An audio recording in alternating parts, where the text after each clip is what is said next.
generation of the technological society, we have been acted upon by forces of such power that few, if any, of us can understand. Extensive information gathering on every American, human experiments with drugs and psychosurgery, electronic surveillance, the era of the computer, invasion of privacy, growing government and corporate power over our lives, a people plagued by dehumanization, loneliness, and violence. Dramatic? Perhaps. But we are losing control of our technology and our lives. Not so long ago, people in a similar situation did not awaken to the forces around them. Are we so unwise as to do the same?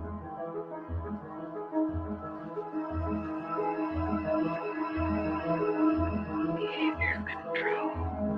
And then you change it up beautifully.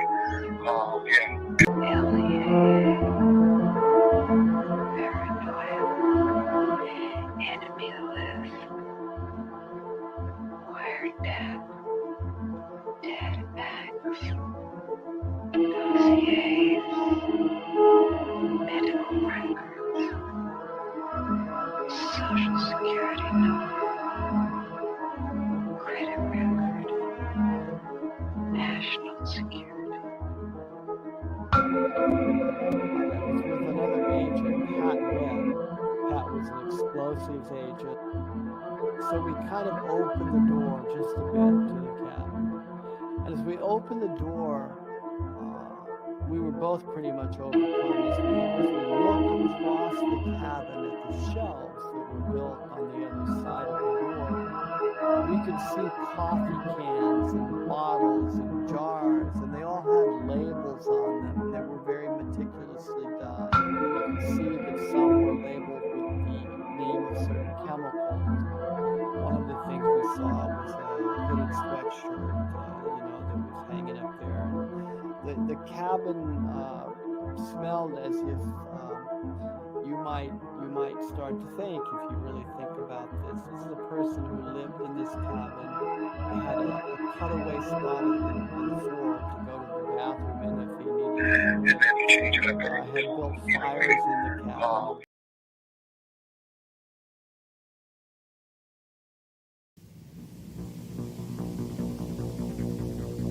The Technological System by Jacques Ellul. 1. People are not machines, but in every opportunity where they are allowed to behave like machines, they will so behave. 2. 25 years ago, I arrived at the notion of the technological society, but now, that stage is past. 3. The industrial society. This term is very widespread, but I find it inadequate. 4. Present-day society is still industrial, but that is not its essence. 5. At one time, technology and machine industry were connected, but for more than half a century now, a gap has widened between them. Industrialism developed a centralized, hierarchical system, with a linear growth, a division of labor, and a separation between the means and the ends. Mechanization created additional jobs and made human work more draining. It operated by means of steady reproduction, developing masses of men and integrating them in the industrialization. 6. Modern technology, however, contradicts each of those different points.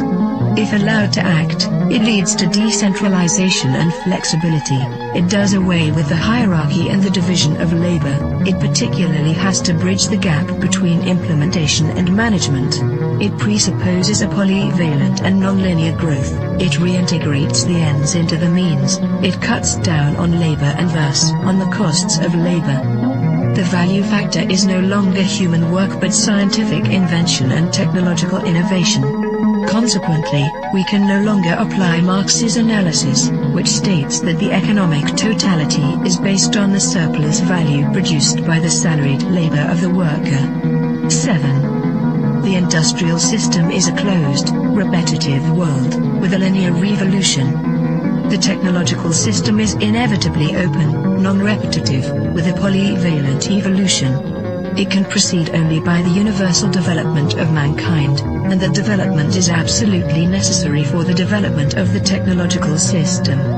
We are thus confronted with an ensemble that is totally different from any that has ever existed before. 8. Technology, conceived in terms of its automation, its chemical transformation of the world, its economy of energy, its cybernation, its data processing, its biological intervention, and its indefinite output of nuclear energy, has little to do with the old industrial mechanization. 9. Technology is power, made up of instruments of power, hence producing phenomena and structures of power, that is of domination. 10. Turing, in contrast to Bell, hesitates about a qualifying term. Thus, he speaks of a programmed society. In this case, I am far more in agreement. For he thereby joins the overall outlook of those people for whom the new thing about our society is the organization. He sharply distinguishes between the primary, capitalist, era of industrialization and our era. He qualifies this new society in terms of 3 features. 1. The emergence of new social classes, technicians, bureaucrats, efficiency experts. 2. The new trend of business, which is now based on organization and no longer on the relationship between economic power and productive labor. 3. Spare time activities. All 3 characteristics boil down to a reduction and to the necessities of the technological system, which, as Turing realizes, transforms the social struggles themselves. They are becoming more technological and are no longer subject to a takeover by the proletariat. Turing adds one more essential feature of post-industrial society: the importance of the student movement with its deep contestation, its challenge, and its political weakness. But, as I have tried to show in my studies on revolution, I regard this feature as episodic and contingent. 11. What triggers consumption? Advertising, that is to say, the technologies of advertising. What is it that demands greater consumption? Mass production, which is possible only because of technology. What are we given to consume? Technological objects, because they are the things that are produced most. Hence, the consumer society, in all its aspects, is primarily characterized by various technologies. 12. Spectacle is a complete way of life. Consumption is a spectacle, so are political activity and leisure and work and family life and revolution. Modern man watches everything as a spectator. Everything is supplied to him as a spectacle, including the things he believes he is most deeply contributing to or participating in. 13. Technological activity is, by nature, spectacular, excluding all internal reality. Technological activity is what waters down all serious things, since no action can be performed any longer unless by way of technologies. 14. Z. Brzezinski, Between Two Ages, America's Role in the Technronic Era, 1970, also figured he could add something absolutely new by coining the term technronic. He lists a number of differences between industrial and technronic society. In industrial society, the machine plays the essential role. The dominant social problems are unemployment and employment. Teaching is done through human relations. The ruling class is plutocratic. The university is an ivory tower isolated from reality. Reading favors a conceptual thinking proper to ideologies. Political conflicts are intrinsic. The masses are organized into trade unions. Economic power is personalized. Wealth is the object of activity. 15. Technronic is a portmanteau word combining technical and electronic. Come now. Isn't electronics technological? Does the word add anything to the early definitions of technology? Once again, technology equals the machine plus industry. Fine, then there is something new according to the famous definition. In a machine, there are material parts that move. Electronics operates with no moving material parts. Granted. But if the computer is not a machine in the normal sense, then in what way is it not the product of a certain number of technologies? In what way is it not integrated in a technological system? There is no reason to distinguish between technology and electronics. 16. Man can no longer be a subject. 4. The system implies that, at least in regard to itself, man must always be treated as an object. Today, this phenomenon is far more important than the renowned Marxist interpretation of commodity. 17. Nothing can have an intrinsic sense, it is given meaning only by technological application. Nothing can lay claim to action, it is acted upon by technological process. Nothing can regard itself as autonomous, it is the technological system that is autonomous, as we shall demonstrate. 18. No technician claims to be ruling society. There is no need to regard technicians as technocrats or to believe that a class of that type actually exists. 19. Colin Clark's classification is replaced by a different one. At the bottom, the unqualified functionals, then the functional operators, and at the top, the rulers, researchers, conceivers, with perhaps a fourth sector for the activities of operational research. In other words, the social distribution is, already, less and less in terms of activities applied to the economy, and more in keeping with the technological capacity. 20. The era of clerks, and these clerks are the decision makers in all domains because they have the knowledge and use of the technologies. Like it or not, and Hetman shows this so well, the experts, the specialists of diverse technologies are to be found everywhere, from business to administration, from government to agriculture. They form the true grid of society, the network holding the various pieces together. It is the technological coherence that now makes up the social coherence. But this is not a technocracy in the true sense of the word. 21. The discovery of the technological system normally seems like an attack against technology, a criticism of technicity per se. Any shedding of light on the technological structure is always received by technologists.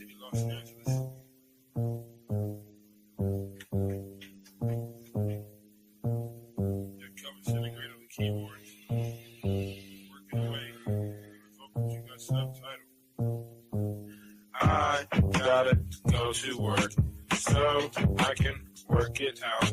Come on, computer, make it work. Come on, satellite, work with me. I gotta go to work so I can work it out. Come on, computer, make it work. Come on, satellite, work with me. I gotta go to work. Who would have thought that I would starter these jerks? The first full-time clock and serial microphone rocker. I used to jump on the stage back in the day wearing a stocking. I want to conceal my identity in any stereotypical venue. Never will I reveal the serious way that I feel. I'm on job time, all I do is talk into the steel. Use my style to hide and conceal, profile and be out while they smile and just say that I'm real. Bad luck strikes in 3, all of you will agree. I didn't have a heat shield, they rained triplicate on me. But it's squares versus circles, then any of you can compare front and back are differentiated by a 90-degree squared circle. If you know what I'm talking about, you know the code, work it out. Forced entry, I was disguised as a sentry. I gave not a care, life is an adventure to me. I obtain secret money and manufacture inventions, fracturing the line between space and time dimensions. Restructure the torque and the structural integrity, so I can walk on water while it retains surface tension. This making me an acolyte of the greater unknown, the word shark, king of these murky seascapes. Within my patriarch society, you cannot dethrone the intricate degree and climate that I seize from the police state. I gotta go to work so I can work it out. Come on, computer, make it work. Come on, satellite, work with me. I gotta go to work so I can work it out. Come on, computer, make it work. Come Come on, satellite, work with me. I still wish they made more girls like me, intelligent, beautiful, and rich like me. But they don't, so I stay fucked up like King Keeper. She's the type of person that will still rock Latigua. I'm the type of person that will still sport feelers. I found this pair of size 15s out in Pasadena. Those are my work boots. I insert this into these jerks' necks, giving them a virus. They'll destabilize their hardware. Now I can tap in just to my onboard wet works. Plant the hidden charge there. It's a cellular reconfiguring program consisting of integers, turning human beings into kindling, whittling the psyche into apparition. Place it back into the skin. Now it's the ghost in the shell. Should I boast? Well, no. I stay on the west coast of hell. Where hell's bullets this I know so well. I have my work cut out for me. This has its perks. Just then I realized life is mostly hard work. And why not get your car pulled off under you? It won't get sorted back from that. Them just lurking. Who's the one to suffer you? I didn't know what to do, so when in doubt, go to work. When I'm 25, I'll contract myself out once now I'm through. Then it's just books and beats for me. I leave the rapping to my crew. I'm a good scientist and a world got cuckoo. Imagine how it is to watch them turn crazy around you and then look over at you like you are the insane one. That's how it is. It's okay to meet the controversy bubbles and flattens out like this. Like my little kids. And I've got to go to work so I can work it out. Come on, got to work for me. Come on, got to make it work. I've got to make it work. Come on, I can work it out. I've got to make it work. Come on, let it work this way. Come on, compare it, work it work. Come on, jiggle.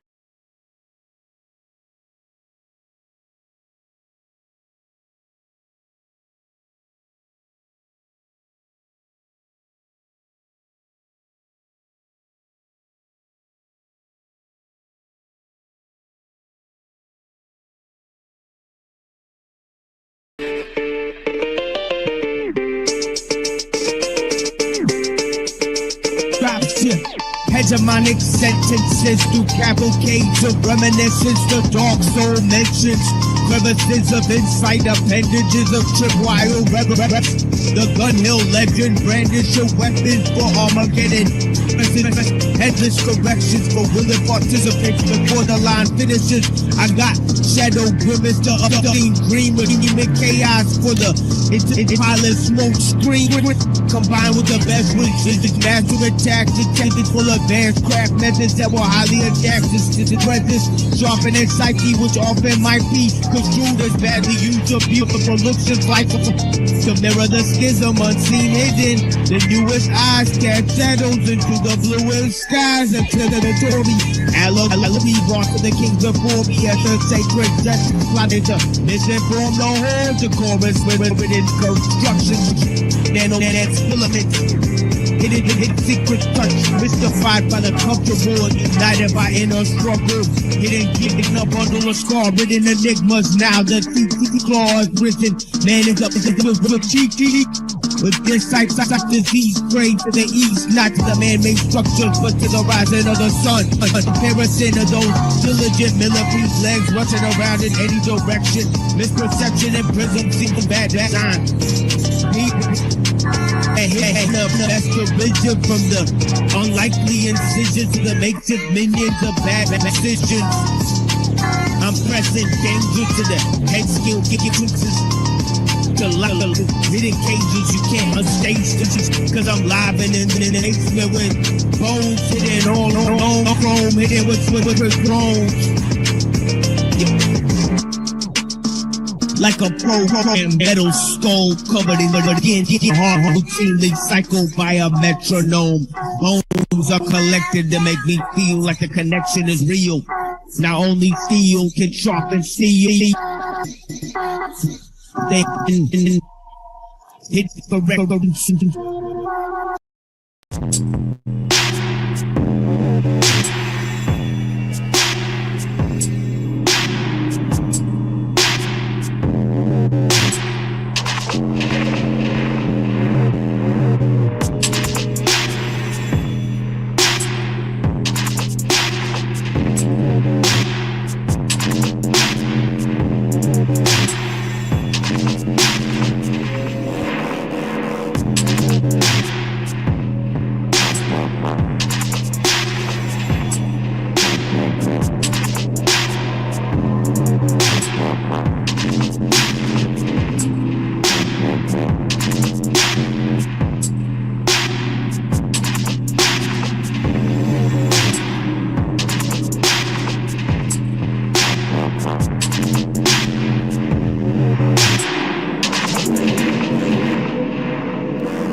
when the only people that existed were troglodytes, cavemen, cave women, Neanderthal, troglodytes. Let's take the average caveman at home.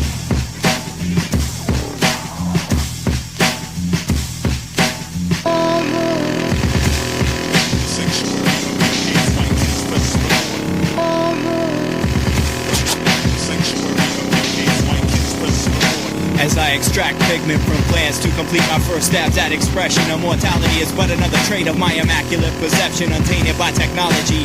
I live within the walls, pervade universal truth. Symbolically, I parallel the past days' way of living, and at night I sleep without being subject to nuclear radiation.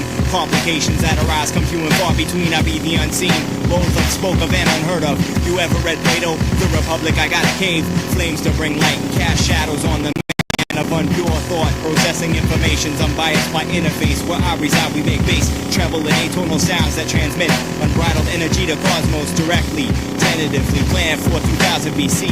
We drag our knuckles in separate tribes, respectively. Unsubjectively, for necessity, we kill whatever is needed and use everything once the carcasses have been bleeded. The truth of my existence is jaded by nomadic psychology. Try and follow me and get caught in the web of your hypocrisy, cause these cavemen exist and remain untouched by economies of scale, hatred, and such and such. We don't got much more than integrity plus the pride and control, but our surrounding environments cannot touch our souls.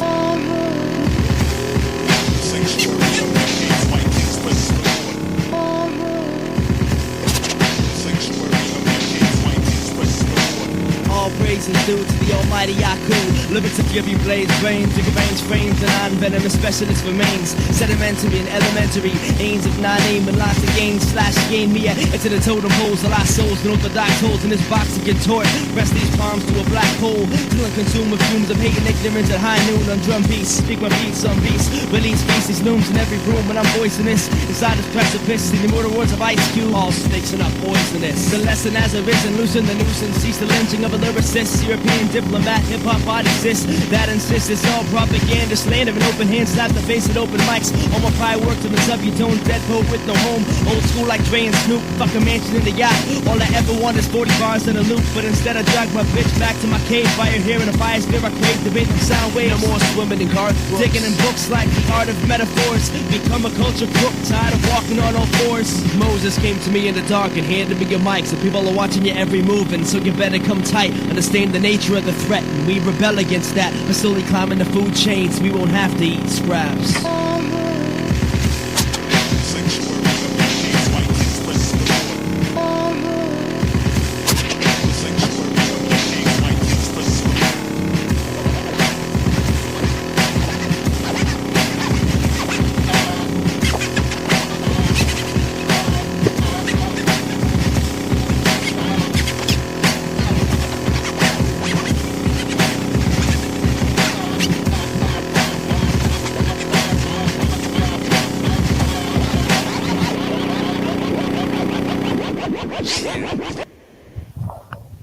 Yeah, welcome to The Machine Lies, where we talk about the lies of the machine on the machine that lies. Now, I'm going to try to get straight into some of these main issues here. And, I've been, as it were, banned for a good amount of time. So I've reflected on lots of material, and I've actually found a lot of great material that we could all reflect on, on these interwebs. So, you'll have to pardon me while we actually bring out some more of the, extension of the ideas that I was laying down. Now, as I said, there's two key issues, that are brought to the table here, in terms of the architectonic, right? And there we see that ellul is reflecting on 3 or 4 main principles, right, that deviate from the wider spectrum that sort of culminate inside of the universalist or sort of liberal or sort of Western ideal, right? Now, there's also the offshoots of this, right? There's been people trying to claim that it's either European, right? Or it's either Judeo-Christian is another offshoot, right?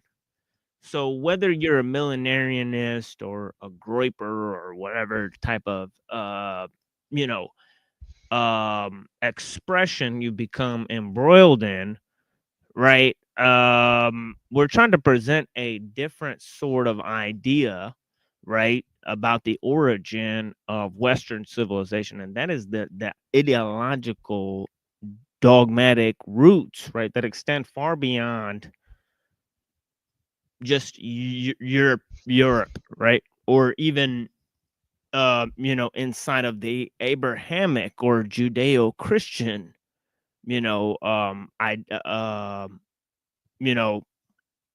sort of origin, right? So we're looking at things that expand way beyond that, right? Indeed, we're looking at the technosphere, right, and the global, right, universalist, right, sort of world, encapsulating, right, technosphere, right?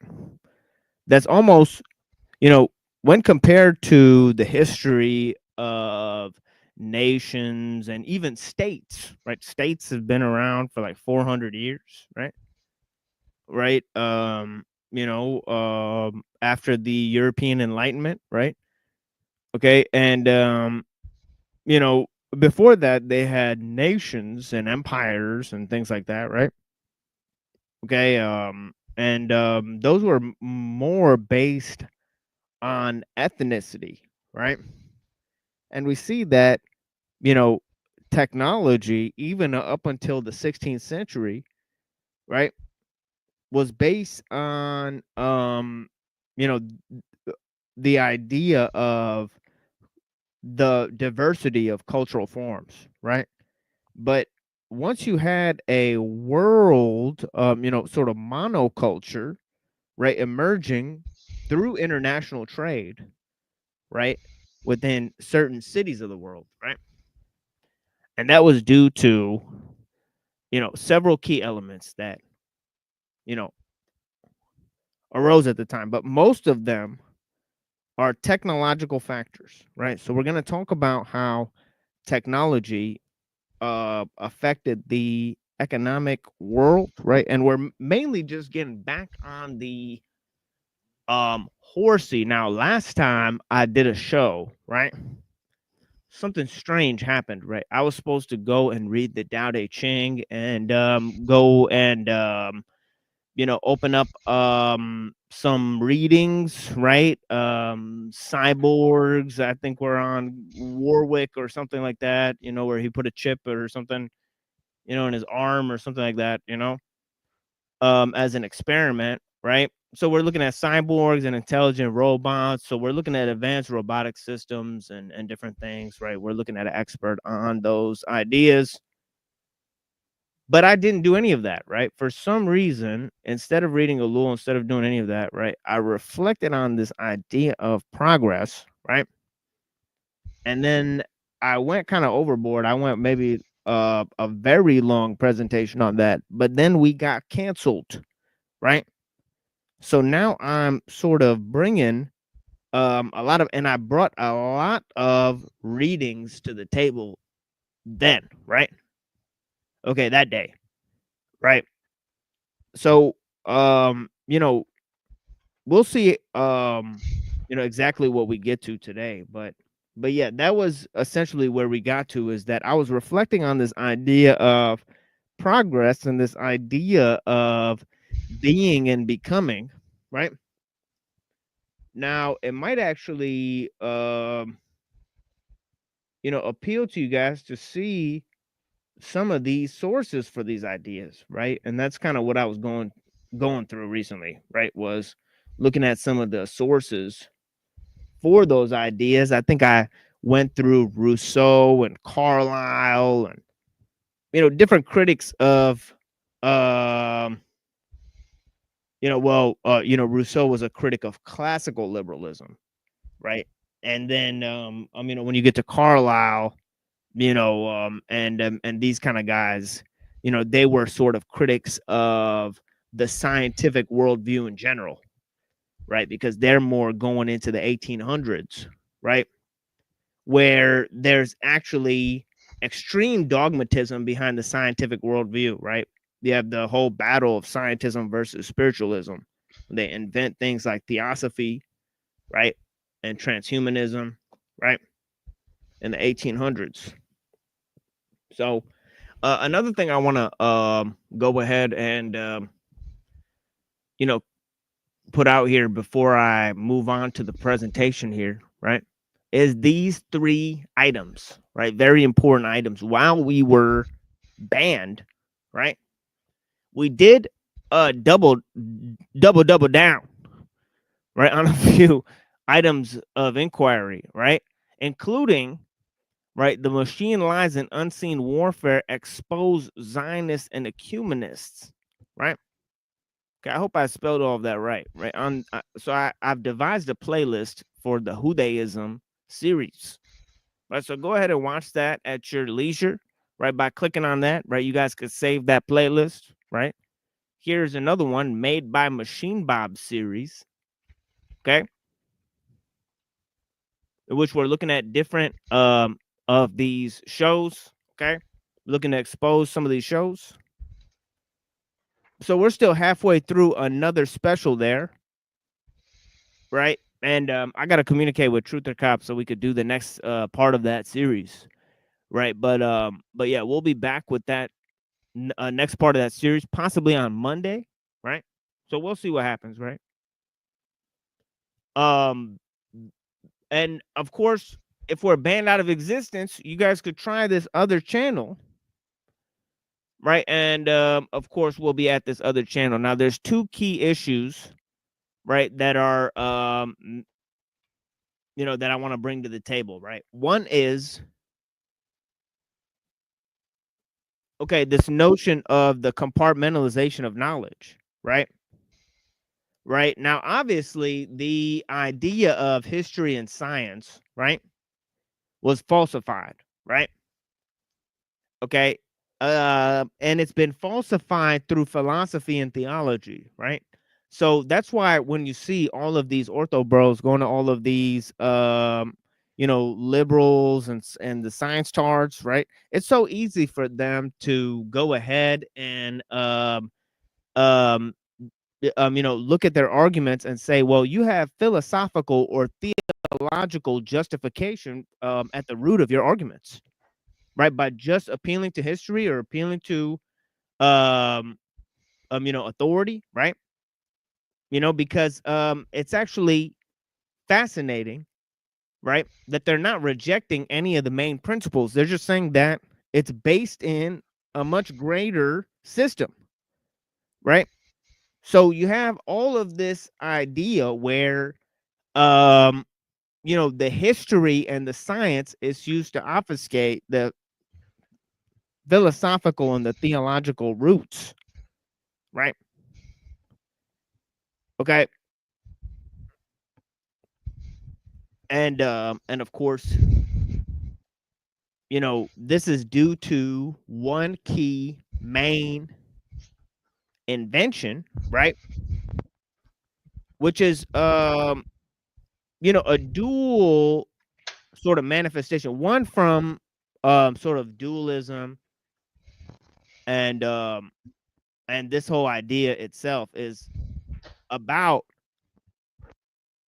a separation from nature, right? And a reducing of the nature, right, to mechanism, right? Sort of desacralization of both nature, right, and man's separation from nature, right, are part of the ideological sequence. Now, how does that actually occur, right? Is that man, right, has reason, it's very easy, right, to break down how man has reason to manipulate nature, right?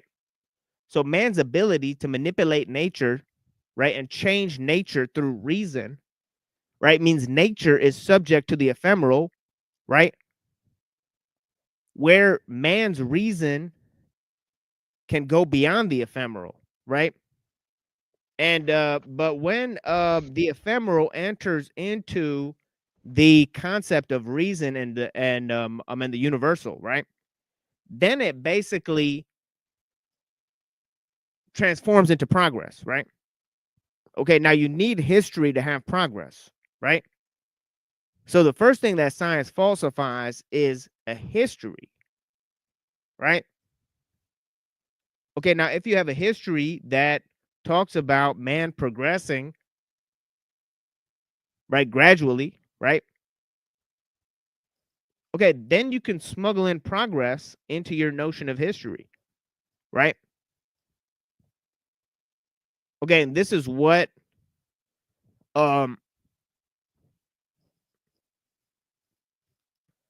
essentially people like Julius Evola, right? He talked about the the battle between being and becoming. Right? I found this channel earlier. Let me see if I can pull this up.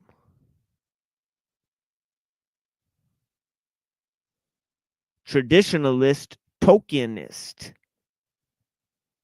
Okay, he's got some of Julius Evola's revolt against the modern world, which I'm listening to, right? So check out the first few minutes of this. Right, and then I got another one for you guys. Which is Rene Guénon, right? And his book where he mentions this whole notion of the Kali Yuga, okay, which is often mentioned, right? Okay, we're gonna look at some of these ideas, right? And then we're gonna move on to look at. Let me see this. Darwinism and sociology. Darwinism and sociology. There's an essay I have called Darwinism and Sociology I want to look at with you guys, right? Social Darwinism, in other words, right? Yeah. He makes some really weird statements. I think this is. Or is it a critique of those? Yeah, it's written like in the 1900s. It's definitely not a critique. He's definitely in full support of these things. Brother. But yeah, fascinating piece by these guys. We'll get to know the men, their ideas, right? Okay, now Evola is radically against the idea of the social sciences. He's radically against the idea of historicism. He's radically against the notion of progress, right? He's rejecting all of those things, right? And he's saying that you could draw the line between traditional and modern, right? So this his entire book is a way of drawing a dialectic between what is traditional and what is modern. And one of the main ideas that he comes down to is that the modernists, they use this notion of the ephemeral, of becoming, right, in order to introduce the notion of progress, right? Whereas the universalism of the traditionals, right, is more based on notions that are not subject to change, right? That cannot be molded through time, that have no progressive element in them. So he talks about the idea of being and nature, right? That the modernists are always trying to become beyond nature, right? And that therefore they reject nature, they reject being, right? So he fundamentally talks about how the notion of progress is very simply a rejection of being, right, with a capital B, right, and accepting becoming, right, and introducing the notion of the ephemeral, right, into nature, right? Where nature becomes a realm of becoming, right? And then the realm of mind becomes a realm of being, right? So this sort of dualism between mind and nature is the sort of foundation, okay, of a lot of different philosophies, right? Go from Platonism to Kabbalism, right? And this is a foundational notion, right? It's a sort of Pythagorean notion, right? That math and logic are above nature, right? And you can hack nature, right? If you understand reason, you could use math and logic to sort of go beyond nature, right? So, you know, using math and logic as sort of tools or technologies, right? To sort of hack into nature, because the laws of nature govern nature, right? And if you can master the laws of nature and manifest the laws of nature, right, through techniques, okay, then you could Or become they like can God. try to convert nature, the biodigital convergence, Exactly. spraying everything, all the shit on everything, Oh yeah. making internet of bodies. Oh yeah. And there you have two notions, you know, that I've talked about is transhumanism and technogaianism, right? One notion Yep. that one notion that you can go beyond nature with technology. That technology is a stage beyond nature because it actually refines nature, right? Through the human capacity for reason, right? We saw some of that yesterday on the panel, right? With our friend ODS, right? Our dying son, I believe, right? He was very much into this idea, right? And then you have the idea of technogaianism. It's You know that, funny though, like yeah. Neurojack was saying, who is this ODS man? And then he replies, he spelled ominous wrong.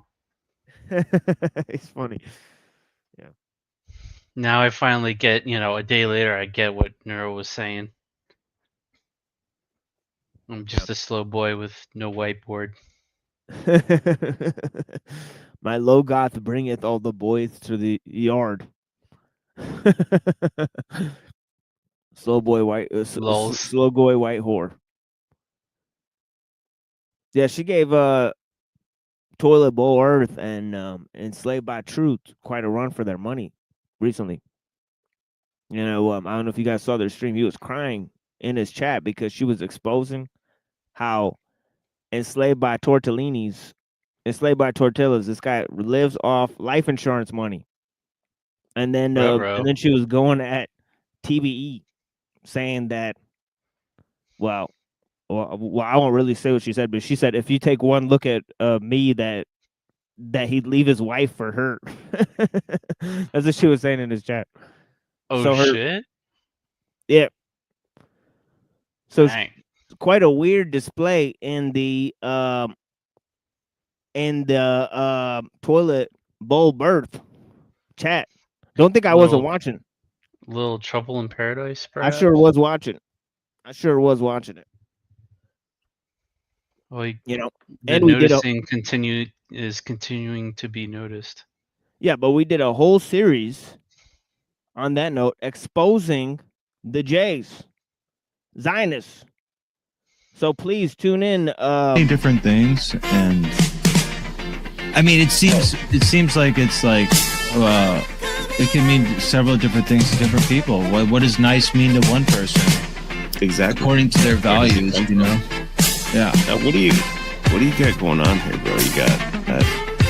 What are you wearing, bro? You dressed like a Jew? Whoa, sorry. Are you dressed like a Jew here? What's going on? What? Why is this Jewish? I'm wearing a piece. They were acting real Jewish. See what that's never gonna get old. See what had happened was they got exposed, and we'll be back soon on the other channel. Okay, doing more things, but yeah, mainly, I'm here to talk to you guys about reason and progress. We're gonna hear one view, and then we're gonna hear a radically different view. Okay, and then we're gonna move to Ellul, looking at the economy, right? But yeah, this whole idea of what he's talking about, self mastery is mastery over nature, right? Okay. Okay, mastery over nature. Okay. Whereas we were meant to be stewards of nature, right? Okay, and so this is a different idea of mastery. Self mastery is mastery over nature, using reason, using the tools, okay, that the laws of that God uses to create the laws of nature, which is math and logic, in order to master nature itself through reason, right? And this whole process, right, is a sort of deification of knowledge over nature, right, and time over nature, right, where man's knowledge, right, and progress, okay, are sort of linked. So this idea of reason, right, okay, is deeply rooted in the notion of freedom, right? Okay, and Ellul talks about both of these ideas, reason and freedom. Okay, the man has to have the capacity, right, to master, for self mastery, the potential, right, for self mastery over nature. This idea of potentialities, right, or of perfectibility, right? Those things that have perfectibility have growth. Okay, and this idea of perfectibility and growth is linked to the notion of intelligence, right? Okay, in Aristotle, right? So the whole notion of becoming is linked to the notion of the ephemeral, as I was talking about, right? Okay. Now, let's take an example of this in one of the key concepts, right, that deals with the ephemeral and with the nature of change, which is evolution, right? Okay, which one of the people brought up yesterday. Now, when the science was still very young, I don't know if you caught those slip ups there. Yesterday on the panel, there at Reddington about evolution, right?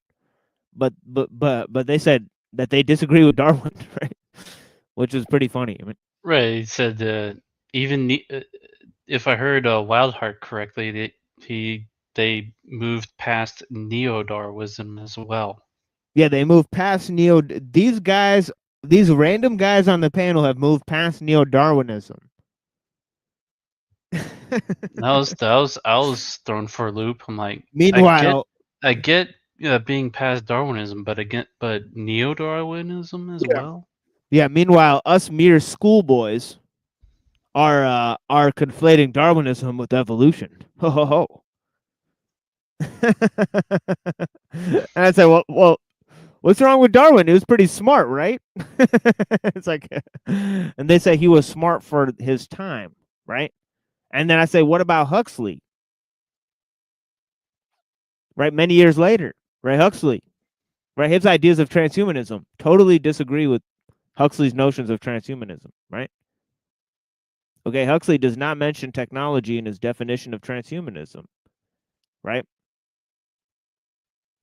Whereas Darwin, right, he says that there's a huge evolutionary gap between us and the apes, whereas modern evolutionists seem to totally disagree with that. Right? Modern transhumanists say that technology is the entire aspect, okay, new aspect of transhumanism.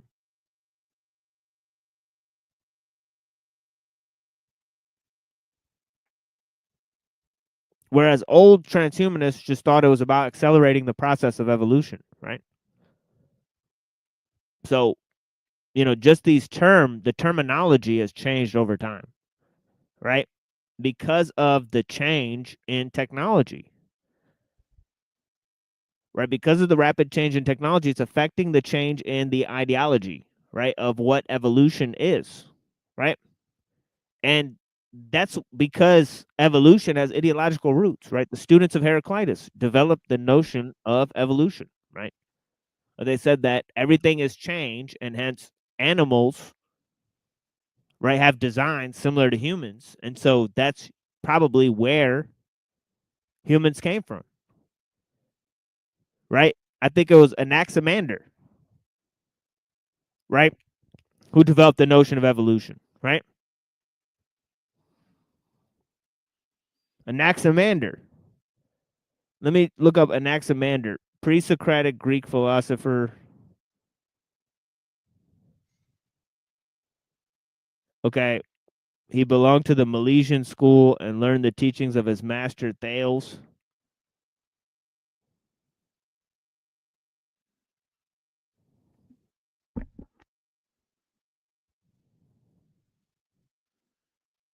Um,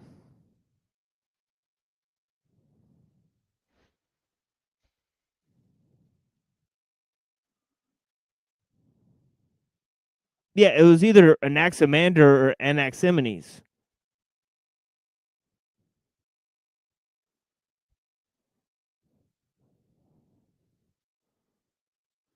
Who came up with the notion of evolution. Right, but yeah, it's been there since the pre-Socratic philosophers. Okay, I have discussed it when we did the evolution special on the show earlier. Right, I had briefly discussed that idea. Okay, and actually read. Again, it was either Anaximander or Anaximenes, right? You know, and this idea of change in nature,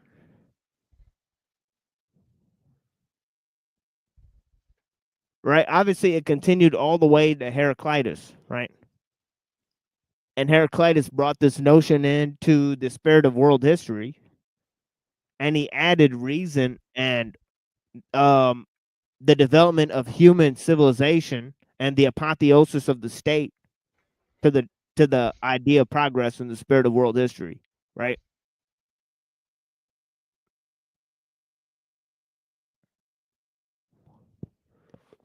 Because as we've seen, or as we may or may not know, right? Darwinian evolution does not imply progress, right? It could just be random mutations, right? Okay. So, you need an idea like transhumanism or an idea like Hegel to then add progress into the mix, right? Okay. And I'm going to read this real quick, and then we'll take a little musical break. I'll read some of this.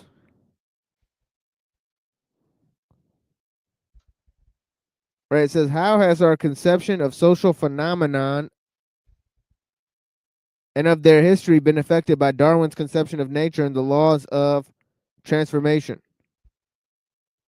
To what extent and in what particular respects have the discoveries and hypotheses of the author, Origin of Species, and efforts of those who have sought to construct a science of society? Okay, and of course he's asking these questions at a time where, as we saw in the previous thing I read, right, they weren't kind of squeamish about discussing notions of race at this time. Right, so he was talking about social engineering, right, out and outright. Right, to such a question, it is certainly not easy to give any brief or precise answer, he says. We find traces of Darwinism almost everywhere. Sociological systems differing widely from each other have laid claim to its authority, while, on the other hand, its influence has often made itself felt only in combination with other influences. The Darwinian thread is worked into 100 patterns along with other threads. To deal with the problem, we must, it seems, first of all, distinguish the more general conclusions in regard to evolution of living beings, which are the outcome of Darwinism, and in particular explanations it differs of the ways and means by which that evolution is affected. That is to say, we must, as far as possible, estimate separately the influence of Darwinism as an evolutionist and Darwin as a selectionist.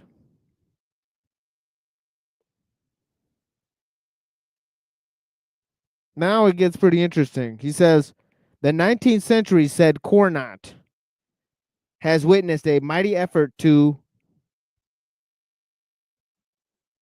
some French there. From diverse quarters, there has been a methodological reaction against the persistent dualism of the Cartesian tradition,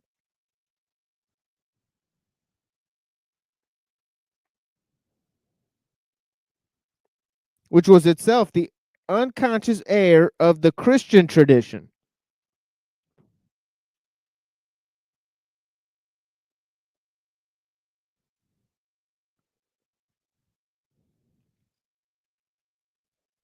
Okay? So they're saying that Cartesian dualism, right? There's two guys, right? Descartes and Newton, right, in the 1600s, that basically comprise this whole idea of the scientific enlightenment, right?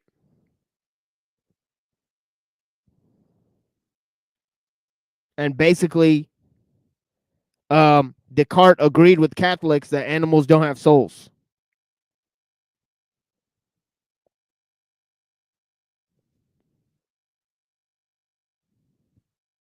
Okay, and that man's reason is above nature and all this type of stuff, right? Okay, so leading up to the ideas of Teilhard de Chardin, and those guys,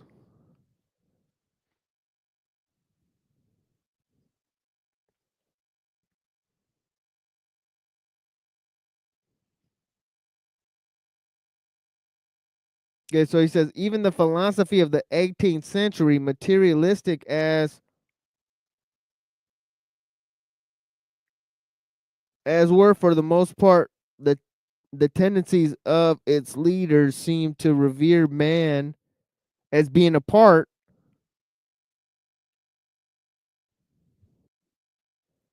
concerning whom laws might be formulated a priori. To bring him down from his pedestal, there was needed the marked predominance of positive researchers, wherein no account was taken of the pride of man. There can be no doubt that Darwin has done much to familiarize us with this attitude. Take, for instance, the first part of The Descent of Man. It is an accumulation of typical facts, all tending to diminish the distance between us and our brothers, the lower animals. One might say that the naturalist had here taken as his motto, whosoever shall exist himself shall be abased, and he that shall humble himself shall be exalted.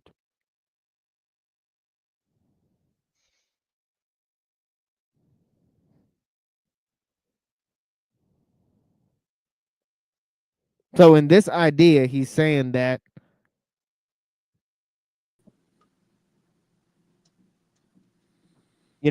man, okay, that the Christian tradition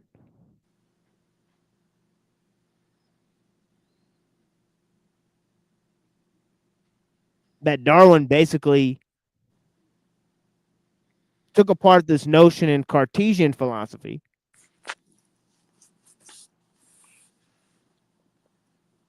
and essentially humbled man. This is the concept they're talking about. Because it said man was subject to change. But yeah, isn't that weird? Because yesterday we read that there was a large evolutionary gap. between humans and man. I mean, between humans and the monkeys, right? But now they're saying, see, that's the problem with evolution. It could be used to say both. It could be used to say we're like monkeys, or it could be used to say that we're far from them. And they're not in agreement either. The Darwinists, the evolutionary, like you could have like a Richard Dawkins or somebody else, and they'll argue over how exactly we evolved from them, But they're in agreement that it wasn't God, at least, Yeah. Yeah, I mean, this is fascinating stuff from this guy. I mean, I don't know who this guy is. Maybe I'll look into it one day, but yeah, he goes on to say homologous structures, the survival in man of certain organs of animals, the rudiments in animals of certain human faculties. A multitude of facts of this sort led Darwin to the conclusion that there is no ground for supposing that the king of the universe, quote unquote, is exempt from universal laws. Okay, see, this is exactly what Aristotle thought. Right, that God is subject to natural law. Right, God has to use natural law in order to create. Right, and that's why Ghazali said that the belief in natural law cuts off God's hands from creation. Because you have to filter creation through these laws, and that means God is limited in the way He has to create. Yeah, I don't agree with that. What do you think? Well, I just think it's interesting what he says. He says that that multitude of facts of this sort led Darwin to the conclusion that there is no ground for supposing that the quote unquote king of the universe is exempt from universal laws. Mm. And that's exactly what Aristotle thought. He thought, look, God has that there's God and there's the universe. The universe is eternal, just like God is eternal. God is immaterial. God molds nature through the void. So he thought that basically God can only affect nature. God is like an architect. See, this is where they get that idea from. Right. The architect, right? Uh-huh. What, where it's kind of like God sort of winds up the clock and lets it go. Exactly. Right. Right. That's another part of this. Deist. Yeah. Yeah, is this notion of progress and change. Right? And there we go to that other idea that Neurojack loves, which is logospermaticos, right? Which the occultists take from the Christians, right? Mm. And they inject this idea of progress in there, right? Okay. So it's a dangerous, it's ticking time bomb there, right? Right. With that idea.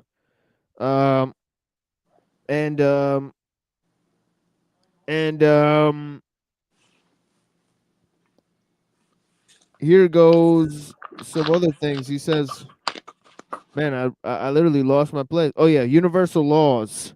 Yeah, that danger of universal laws, right?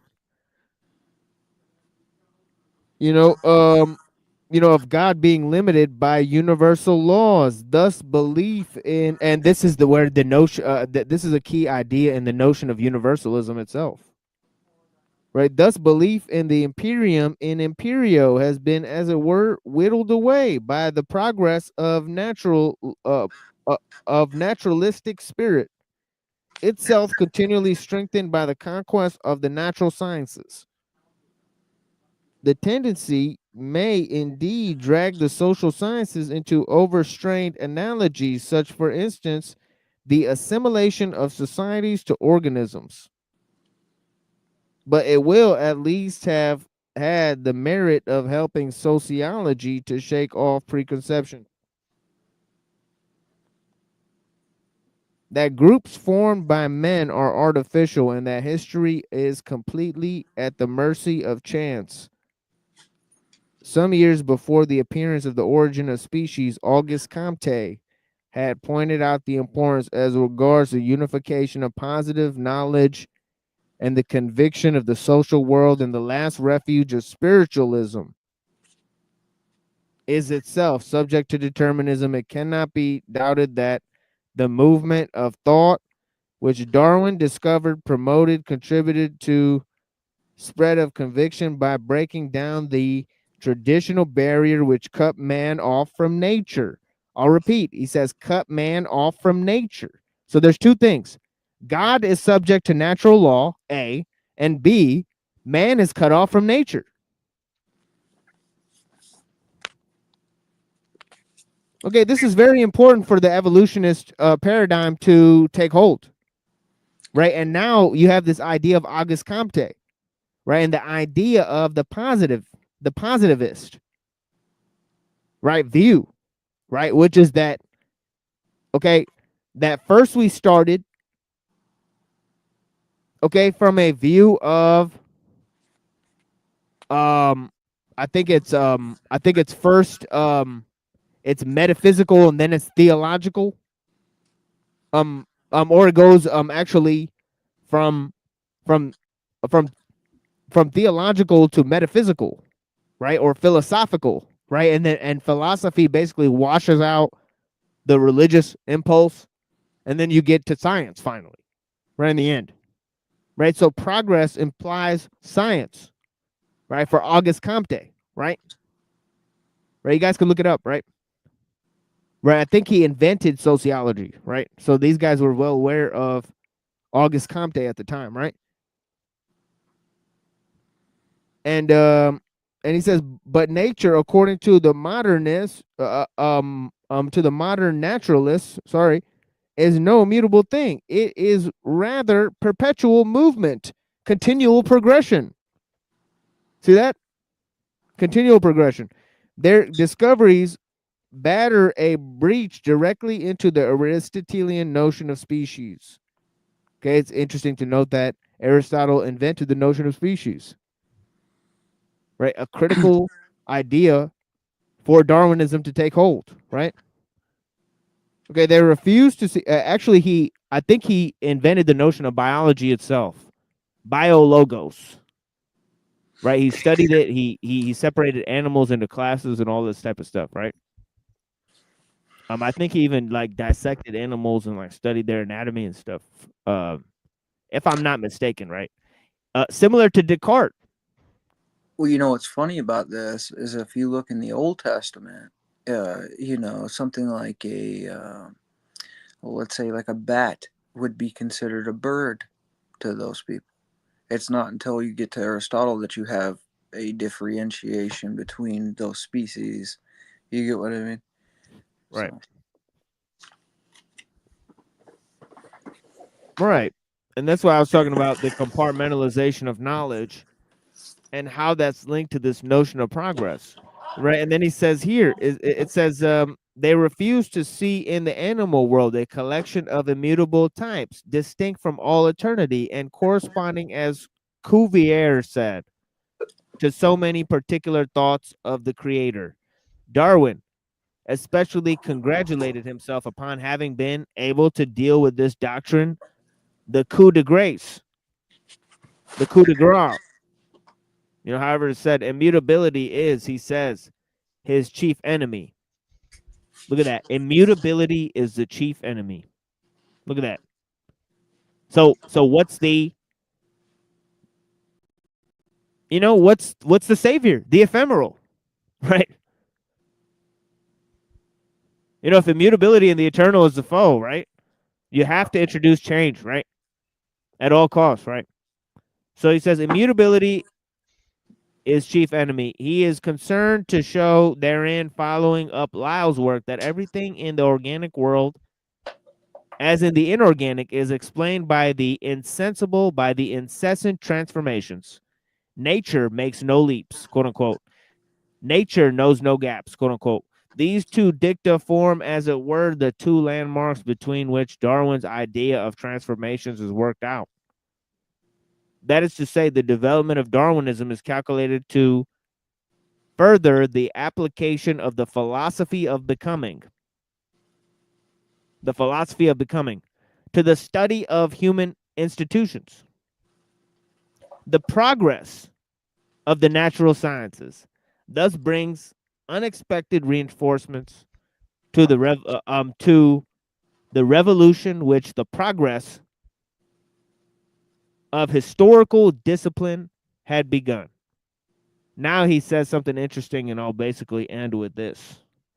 He says the first attempt to constitute an actual science of social phenomenon, that namely of the economists, had resulted in laws which were called natural and which were believed to be eternal and universal, valid for all times and all places. But this perpetuality, brother, as not as Knies, Knies, said, of the immutability of the old zoology did not hold out against the ever-swelling tide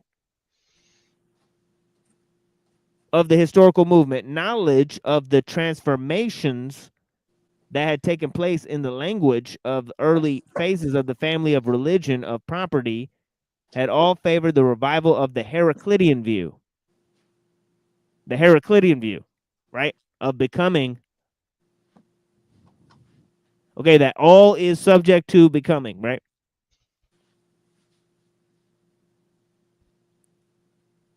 The Heraclitean view. Right? As to the categories of political economy, it was soon to be recognized as by Lassalle that they too are only historical. The philosophy of history, moreover, gave expressions under various forms to the same tendency. And this is the last thing I'll read. Hegel declares that all that is real is rational, quote unquote. And at the same time, he shows that all that is real is ephemeral. Okay, that means subject to change. Okay, and that for a history, there is nothing fixed beneath the sun. Okay, so nothing fixed beneath the sun. Okay, quite in contradiction to the notion that there's nothing new under the sun, right?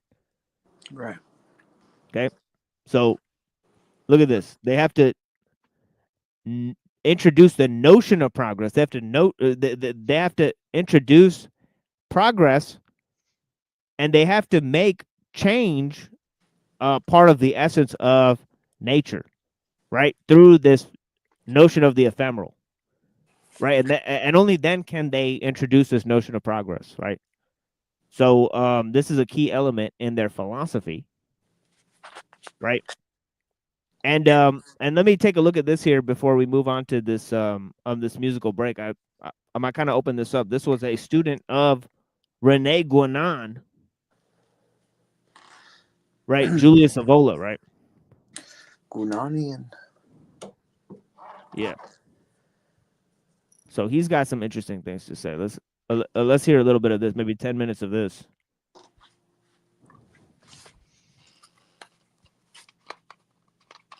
Revolt against the modern world. Forward. For quite some time now, it has become almost commonplace to talk about the decline of the West and the crisis of contemporary civilization, its dangers, and the havoc it has caused. Also, new prophecies concerning Europe or the world's future are being formulated, and various appeals to defend the West are made from various quarters.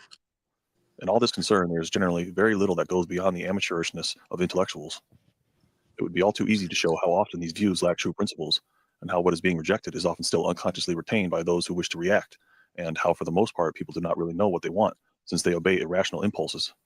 This is especially true on the practical plane, where we find violent and chaotic expressions typical of a protest that wishes to be global, though it is inspired only by the contingent and criminal forms of the latest civilization. Therefore, even though it would be rash to see in these phenomena of... Okay, so think about that, right? He's saying there's a global protest at hand. Nobody knows why they're rebelling, right? Okay, and they have no grasp of the various civilizations of the world, right? Let's go back and hear that again. Impulses. This is especially true on the practical plane, where we find violent and chaotic expressions typical of a protest that wishes to be global, though it is inspired only by the contingent and terminal forms of the latest civilization. Right? The contingent and terminal forms of the latest civilization are inspiring a global protest, right, against the traditional forms, right? And who is leading that protest? It's the intellectuals Lawlessness. and the pseudo intellectuals. Right. Yeah, sorry, go ahead, Unseen. Lawlessness. Yeah. It seems to me it's something prophetic, you know, that we're in an age of lawlessness. Music doesn't hold the same, you know, pattern it used to of the old masters. You know, music, art, everything. That it's all on a lawless path, and it started sort of with the Enlightenment, right?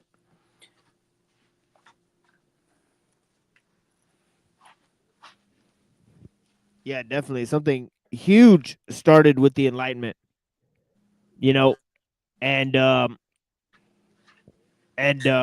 know, we're still reeling in from those ideas of natural law, right, and reason, and how these notions of natural law have been transformed reason into the notion of you know, equality and freedom into and this idea of continual you know, unleashing of this human reason and freedom, you know, through time, being the notion that basically encapsulates this notion of progress, right? And man dominating over nature, right?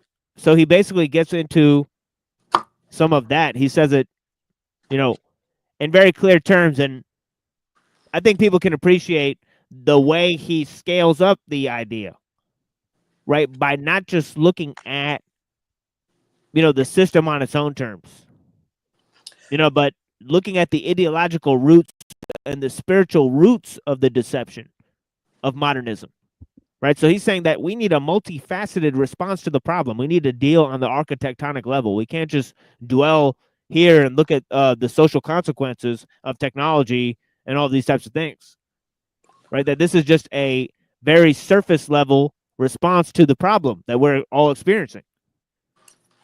Right? We need to examine the ideological roots of the problem, he's saying, right? You know who's the father of this sort of like man dominating nature, right? It's like Cain, you know. It's like Cain is in the garden and tries to offer the sacrifice of the garden, and his brother Abel is watching the sheep, and you know, his sacrifices are just naturally there. He doesn't have to do anything. He's just a shepherd, whereas his brother's trying to manipulate the land, right? And his offering wasn't accepted, and it seems like there's a connection there. You know what I mean? Like the root of man trying to manipulate nature to do what he wants is somehow unacceptable.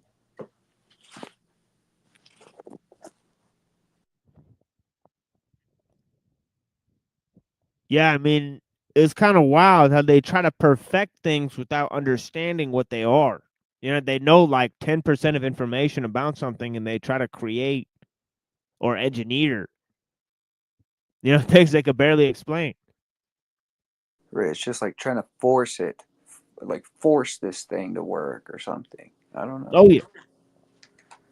With always dangerous results. So this is the problem of, you know, sort of progress, that it is actually in reality a mixed bag. You know, you actually don't know what you're gonna get next, and you have to deal with the consequences, right? Which cannot be foreseen, because, you know, if, you know, there to be, you know, for progress to work, it has to be accelerating. You know, that's another thing, right? You know, it can't just be stable, right? So this is another thing, right?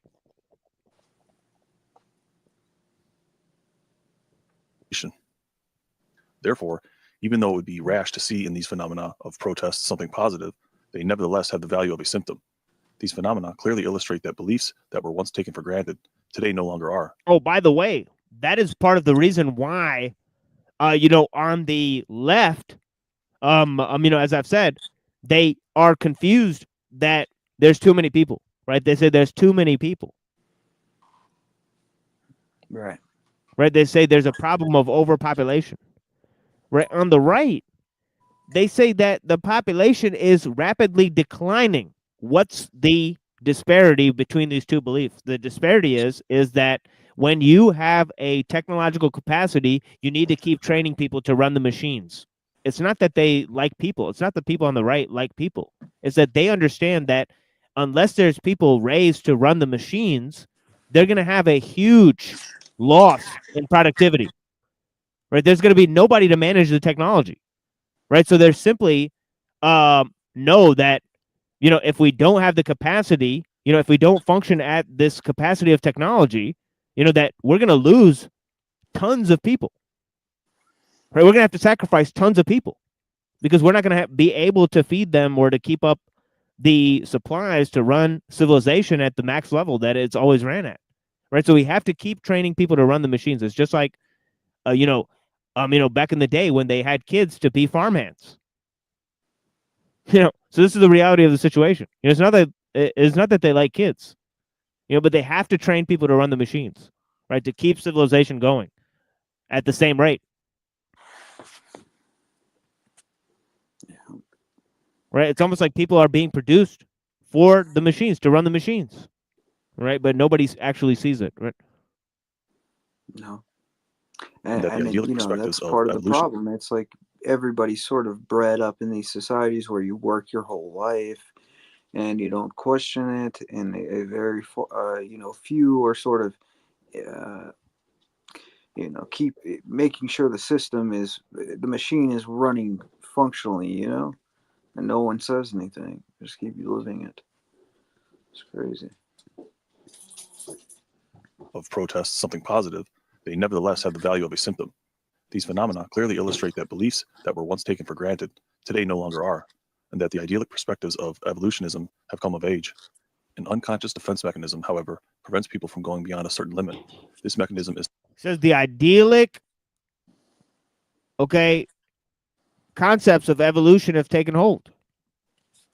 You know,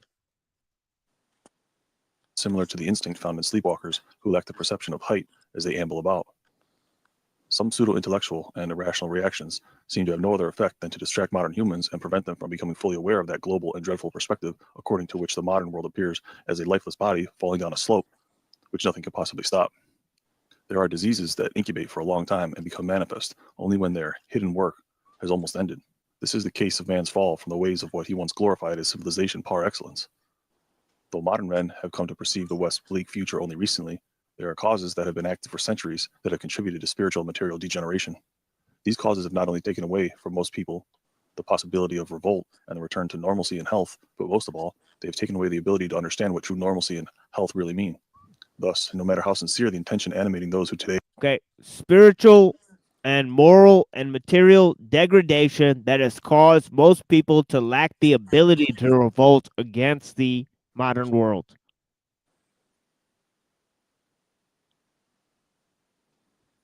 Okay, those are facts.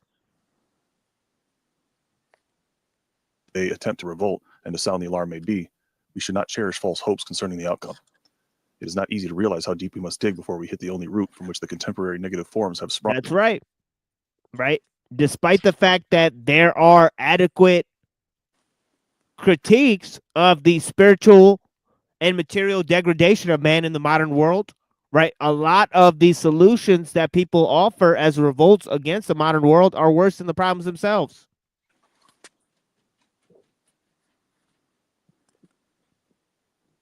Okay, that not only is there not anybody fit to solve the problems that we face, that's A.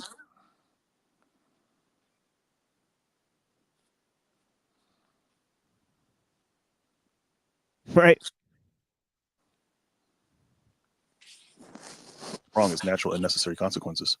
The same holds true for those forms that even the boldest spirits do not cease to presuppose and to employ in their way of thinking, feeling, and acting. Some people react, others protest.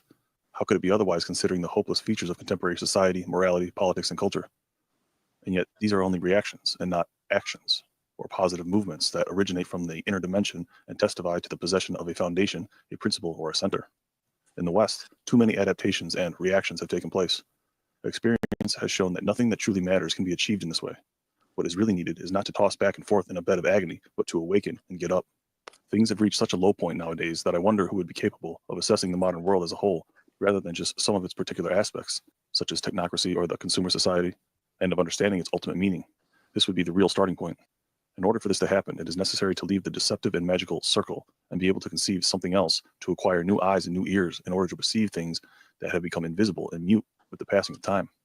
It is only by going back to the meanings and the visions that existed before the establishment of the causes of the present civilization that it is possible to achieve an absolute reference point, the key for the real understanding of all modern deviations, and at the same time to find a strong defense and an unbreakable line of resistance for those who, despite everything, will still be standing. The only thing that matters today is the activity of those who can ride the wave and remain firm in their principles, unmoved by any concessions and indifferent to the fevers, the convulsions, the superstitions, and the prostitutions that characterize modern generations. The only thing that matters is the silent endurance of the few, whose impassible presence as stone guests help to create new relationships, new distances, new values, and helps to construct a pole that, although it will certainly not prevent this world inhabited by the distracted and restless from being what it is, will still help to transmit to someone the sensation of the truth, a sensation that can become, for them, the principle of a liberating crisis. Within the limits of my possibilities, this book hopes to be a contribution to such a task. Its main thesis is the idea of the decadent nature of the modern world. Its purpose is to present evidence supporting this idea through reference to the spirit of universal civilization, on the ruins of which everything that is modern has arisen. This will serve as the basis of every possibility and as the categorical legitimization of a revolt, since only then will it become clear that one is reacting against, but also and foremost, in what name. By way of introduction, I will argue that no idea is as absurd as the idea of progress, which together with its corollary notion of the superiority of modern civilization has created its own positive alibis by falsifying history, by insinuating. Okay, so progress is falsifying history, right? The idea of modernism cannot exist without progress, right? The revolt against the modern world cannot exist without some notion of what the traditional is. Okay, until you begin to see all these things, I don't know how you're going to wake up out of the deception you're living in. Insinuating harmful myths in people's minds, and by proclaiming itself sovereign at the crossroads of the plebeian ideology from which it originated. How low has mankind gone if it is ready and willing to apothesize a cadaverous wisdom? For this is how we should regard the perspective that refuses to view modern and new man as decrepit, fetid, and corpuscular man, but which rather... How low has mankind gone that is ready to apothesize a cadaverous wisdom? Facts. glorifies him as the overcomer, the justifier, and as the only really living being. Our contemporaries must truly have become blind if they really thought that they could measure everything by their standards and consider their own civilization as privileged, as the one to which the history of the world was preordained, and outside of which there is nothing but barbarism, darkness, and superstition. That is a wild form of anthropocentrism, right? To think that you figured out the best way of life ever in history, right? Even by your own notion of progress, that can't be true. What's going to come out of you has to be way better than what you've created. You're not in the best place or the best time in existence. You're in the worst time in existence, according to progress. It must be acknowledged that before the early and violent shakings through which the inner disintegration of the Western world has become evident, even in a material way, the plurality of civilizations, and therefore the relativity of the modern one, no longer appears, as it once used to, as a heterodox and extravagant idea. And yet this is not enough. It is also necessary to be able to recognize that modern civilization is not only liable to disappear without a trace, like many others before it, but also that it belongs to a type, the disappearance of which has merely a contingent value when compared with the order of the things that are, and of every civilization founded on such an order. Beyond the mere and secular idea of the relativism of civilizations, it is necessary to recognize a dualism of civilizations. The considerations that follow will constantly revolve around the opposition between the modern and the traditional world, and between modern and traditional man. Such an opposition is ideal, that is, morphological and metaphysical, and both beyond and more than a merely historical opposition. As far as the historical aspect is concerned, it is necessary to... Right. Okay, there's no such thing as modern man changing from his original standing point, right, from the traditional man, right? That's a delusion of progress, right? So the dualism between the modern and the traditional is merely idealistic. He's clarifying that. to indicate the width of the horizons confronting us. In an anti-traditional sense, But as an idealistic device is necessary as a revolt against modernism, right? the first forces of decadence began to be tangibly manifested between the 8th and the 6th centuries BC, as can be concluded from the sporadic and characteristic alterations in the forms of the social and spiritual life of many peoples that occurred during this time. Thus, the limit corresponds to so-called historical times, since according to many people, whatever occurred before this period no longer constitutes the object of history. History is replaced by legends and myths, and thus no hard facts can be established, only conjectures. The fact remains, however, that according to traditional teachings, the above-mentioned period merely inherited the effects of even more remote causes. During this period, what was presaged was the critical phase of an even longer cycle, known in the East as the Dark Age, in the classical world as the Iron Age, and in the Nordic sagas as the Age of the Wolf. In any event, during historical times and in the Western world, a second and more visible phase corresponds to the fall of the Roman Empire and to the advent of Christianity. The third phase began with the twilight of the feudal and imperial world of the European Middle Ages, reaching a decisive point with the advent of humanism and of the Reformation.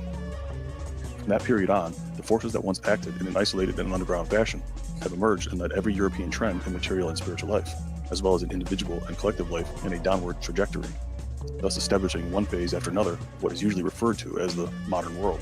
From then on, the process has become increasingly rapid, decisive, and universal, forming a dreadful current by which every residual trace of a different type of civilization is visibly destined to be swept away, thus ending a cycle and sealing the collective fate of millions. This is the case as far as the historical aspect is concerned, and yet this aspect is totally relative. If everything that is historical is included in what is modern, then to go beyond the modern world, which is the only way to reveal its meaning, is essentially a process of traveling beyond the limits that most people assign to history. It is necessary to understand. Okay.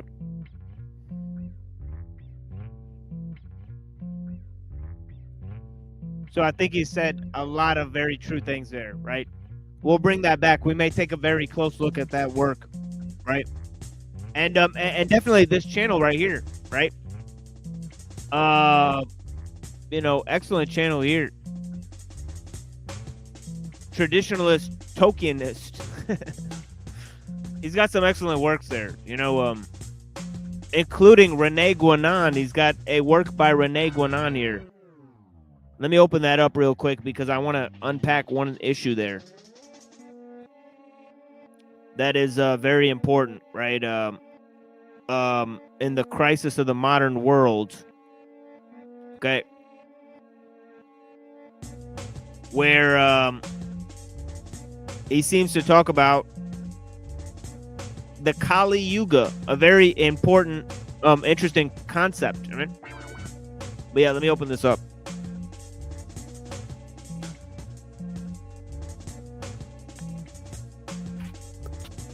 The Hindu doctrine teaches that a human cycle, to which it gives the name Manvantara, is divided into 4 periods marking so many stages, during which the primordial spirituality becomes gradually more and more obscured. These are the same periods that the ancient traditions of the West called the Golden, Silver, Bronze, and Iron Ages. We are now in the 4th age, the Kali Yuga, or Dark Age, and have been so already, it is said, for more than 6,000 years. That is to say, since a time far earlier than any known to quote-unquote classical history.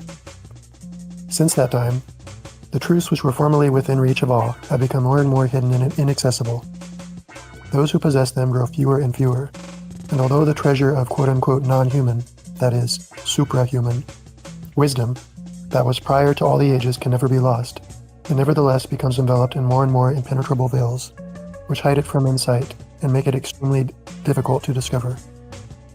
This is why we find everywhere, under various symbols, the same thing of something that has been lost, at least to all appearances, and as far as the outer world is concerned, and that those who aspire to true knowledge must rediscover. But it is also said that what is thus hidden will become visible again at the end of the cycle, which, because of the continuity binding all things together, will coincide with the beginning of a new cycle.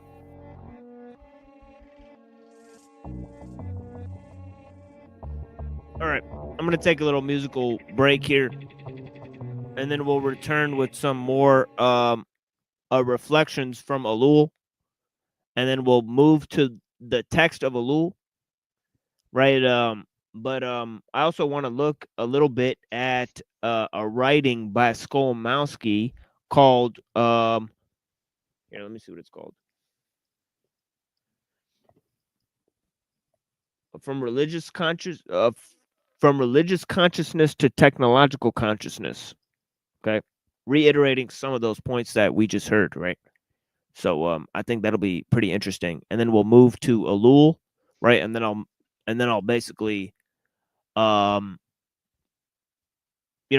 to a some more music, possibly, and then we'll go to the 2 versions of the Tao Te Ching that we're reading, right? And then we'll move to discuss some ideas about transhumanism, right? So we got quite a few things here. But yeah, here's some music for you guys. Blessings. Thank you guys for being here. And I will look at the chat and engage with the chat after we play this music. And then we'll move to Skolmowski and ellul, as I said.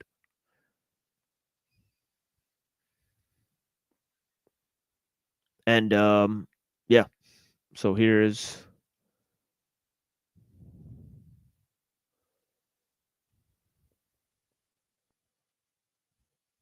some music. I showed this on Truth or Cop show because he always said that he really likes this band, and I wanted to accentuate the lyrics of the song because they're very crazy lyrics, and I don't think the beat really the original beat they have with the song, I don't think it really made them sound as trippy as they are. But yeah, blessings.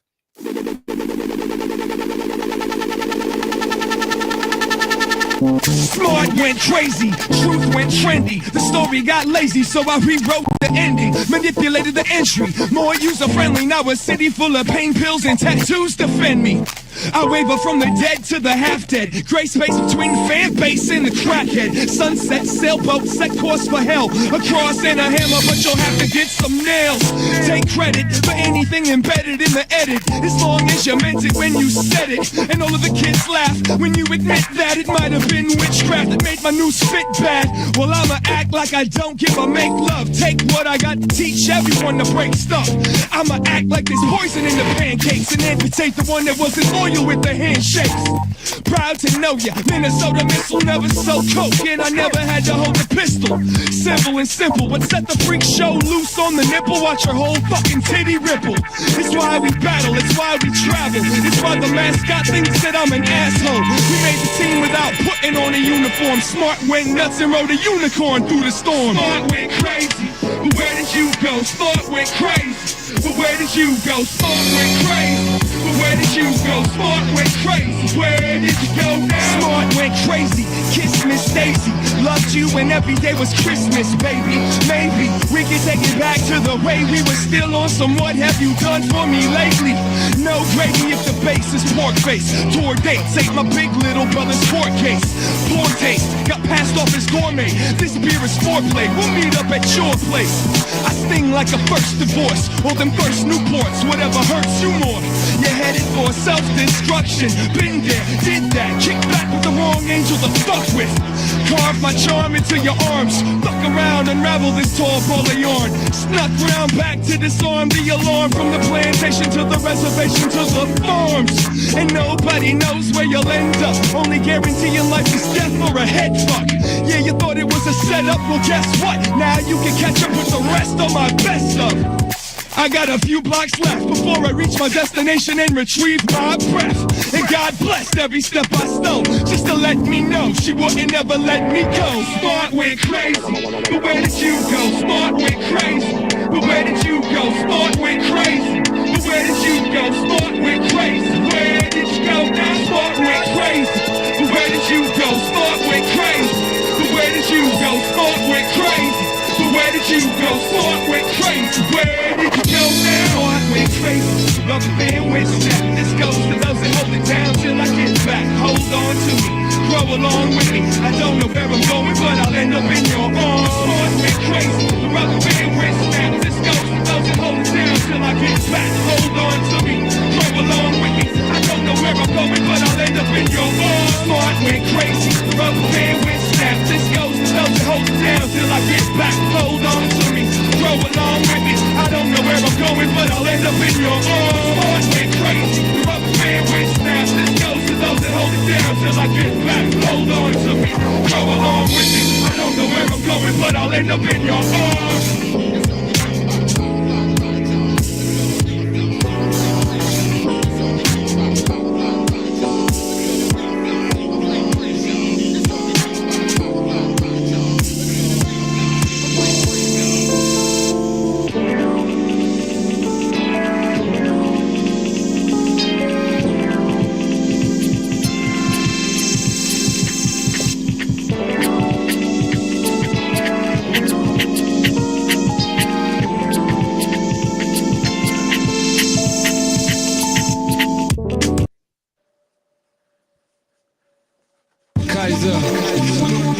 Ricochet, Klashnikov, nighttime, night breeze, night survival.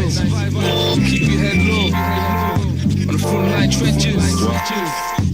Nighttime vultures, hidden in the dark of the shadows. Eyes red, night vision sharper than arrows. Tools in my hand cause I'm paro. Crying cause I see many man get hanged from the gallows. Out there, man will teeth the wheels off your barrel. Deep things happen when people think shallow. Jailbirds trapped in a cell, doing a sparrow.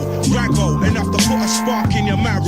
Street thief dipping a wallet for take a man's dope. Plan so nippy you won't see where the hands go. Man toast, liquor and drink it over man's ghost. Jangros, perching right on top of the lamppost. Tram told, paper bags with a tenants. Drunk brothers stumbling home, totally redders. Foreign beggars, seat change, heavily preggers. Fellas getting wet out for the Averex levers. As I roam in the street, my arms and my shoulders are weak. And pain flows through the soles of my feet. And a place called home is a sweet. Coppers watch you like drones on the beat. With cold stairs full of frozen the sea. I wonder what they hope to achieve by grabbing me up by my coat on my sleeve. People chat my name called in my speech. My mind flows slow when I dream, and I can hear myself moan in my sleep. Cold followers, showing no tolerance for foreigners. They lost in their lives and sick pride of the swastika. Hard cases, racist scar faces filled with dark hatred, looking for arms blatant. Half my scars blaze, my margins off, saying my father's last name was bastard past blade. To ease my heart's pain, I chant and start praying. Caught in the vast flame, smart the last days. The deep black sirens penetrate the silence, blinding light shining, dilate the iris, strive for shot hybrids with clock mileage, deep in the dawn light, heavy on the eyelids, bevy by my side, I write this, pennies on my mind, I might switch, high like I'm probably psychic, twisting up quality tie stick, eye-to-eye visions of the dominant mind trick, eyes on the hourglass, watching the time slip, poverty strikes quick, the night tick, got everyone in a tight grip, a clenched fist, defenseless tense kids turn henchmen to death wish. When my friends exit my bed set, I bill a next split. Mute news 24 to escape the madness and wake up travelling on snakes and ladders, grappling with knaves and blaggers, bandits with blades and daggers, taggers, jack the lads getting blazed and bladders. Same as standard vagrants with organ damage, worn and ragged, their clothes all torn and tattered. It's the wars, some reporters are causing panic. Phone taps crackling with distortion to static. White collar hackers up tapping on laptops. Good cops, bad cops, gang smashing the padlocks on his stash box. Contraband cash drops and crooks that cook crack rocks. Drunks gather in the back of kebab shops that shop beer, knock off brand names. Who's gonna tell the truth to the youth? Will it be you? Will it be me, or will you leave it to the schools who instill twisted rules? Maybe you're confused, perspective and views, but all I see is bare youth killing youth for the love of the loot. It's like Babe Ruth, meaning Berettas and vendettas. Part-time dappers, iron apple slappers trying to catch us, but can't trap us. Little schemers, attracted to cash and chaps with chaparitas, sending chaps to come and cap you in your beamers. Friends turn demons, trapped behind bars for 12 seasons, while his baby mother cries freedom, dreaming of the day that she can flee from the region and begin again like Eden. Escape Babylon and leave behind the demons. Dodgy dealings, crack fanatics fiending. Feds screwing, they're brewing. Can't keep tabs on what I'm doing. Take 10 taxi cabs just to keep them off track. Lone wolf on my jacks, wrong road like a ridgeback. Shabby jack, I walk Aggie with a hunchback. Feeling insecure with my thoughts impure. The city's sick like disease and it can't be cured. Top dogs say the word and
Kaiser, Ricochet Kalashnikov, Scribbler, watch out, we'll take it to war.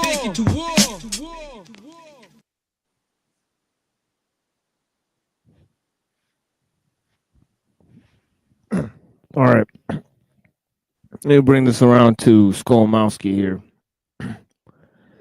And it says here, Skolmowski, 1930, widely published and influential philosopher, now retired from University of Michigan, Ann Arbor. Okay, he's actually deceased at this moment. Right, rest in peace. He has written on science, technology, ethics, and spirituality. Is best known as creator of a new comprehensive school of thought called eco-philosophy. Now check this out. It says, let me underscore the point. Namely, the human consciousness as it functions within cultures is highly structured or finely tuned. We do not have a consciousness as such, but rather we live and function within specific modes of consciousness. These modes are culture bound on one level and species bound on another level. I will not attempt to review the history of the forms of human consciousness in this brief essay. I shall concentrate instead on the dialectics of consciousness, which has occurred during the last 6 centuries. Okay. Okay.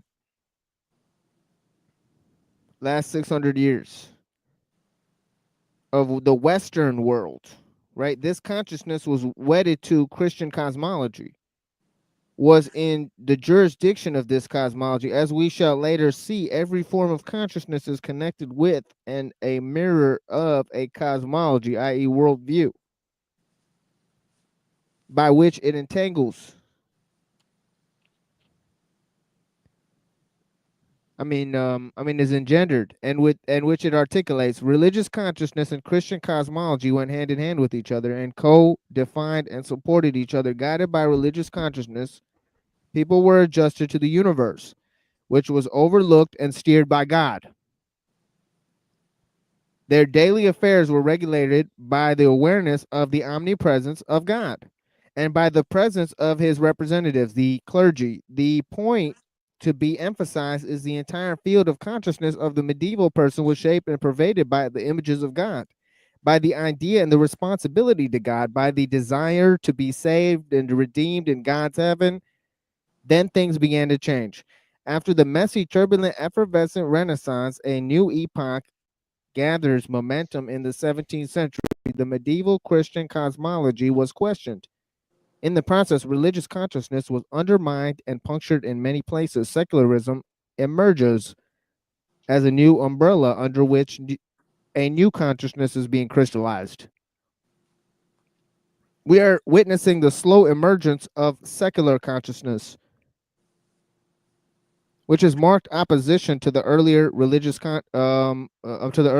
consciousness. This secular consciousness was articulated in time in form of technological consciousness. For the time being, throughout the 17th century, this consciousness is groping for articulation for a new distinctive shape. The humanism of the Renaissance was a first step towards a new non-religious consciousness. Man began to be deemed the measure of all things. Okay, quote by Protagoras. Right?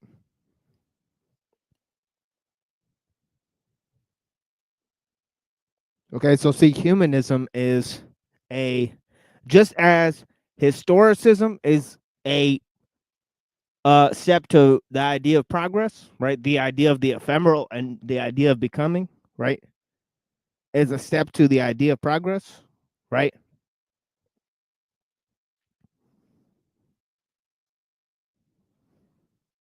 Okay, so is the notion of humanism a step to the idea of neo-primitivism, right? That we came from, because you apply the notion of progress to the notion of humanism, right? And you say we started from primitive humans and now we progressed to more advanced species, right? So it says humanism, okay, was the first step towards a non-religious consciousness. Man began to be deemed the measure of all things. The arrogance of man was in great abundance during the Renaissance period. The geniuses of the Renaissance often possessed an ego as big as a mountain. Humanism meant the reassertion of the individual and thus of the ego.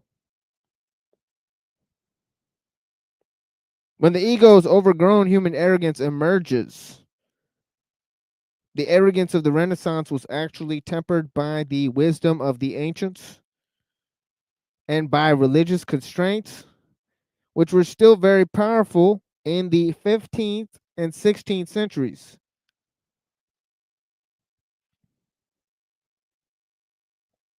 The new crucial step in rise of technological conscience was the quantification of the cosmos. Only with the advent of the mechanistic worldview does the situation change dramatically. The combined efforts of Bacon, Galileo, Descartes, and scores of others, of course. Okay, what did Bacon do, right? Okay, well, he not only supported this notion of progress, right, but he invented the idea of empiricism. He said knowledge is power, right? So he understood that power and mastery over nature was based on man's mastery of technology, right? Okay, he basically described these things, right? In many, many treatises that he wrote. Okay. Now, what about Galileo? Okay, he basically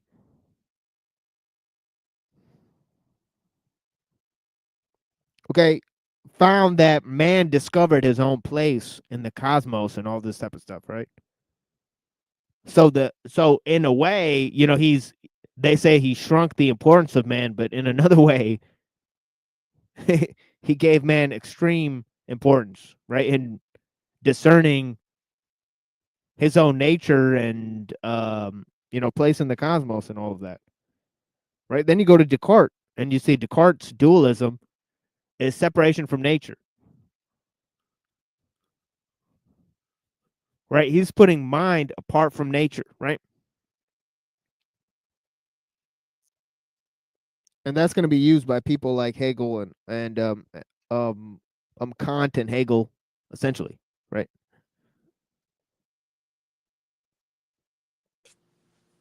Okay, to introduce these notions of progress. So all three of these guys are hugely important. It says resulted in a new cosmological matrix, a new worldview which conceives of the universe as a clock-like mechanism. And even animals. You know, it's not only everything that's greater than man is reduced to mechanism, but everything lesser than man is reduced to mechanism too. Animals, plants, nature.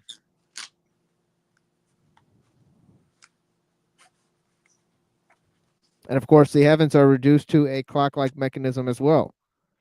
Says the new cosmological matrix requires that all phenomenon to be recognized as valid must be physical in nature to be more reducible to physical ones. The important relationships about these physical phenomena should be expressed in quantitative laws. Thus, the physical and the quantitative are enshrined. Over time, this led to 1. The worship of objective knowledge. 2. The increasing quantification of all phenomenon. 3. The narrowing of the focus of our vision and and of our inquiry. And 4. The illumination of the sacred.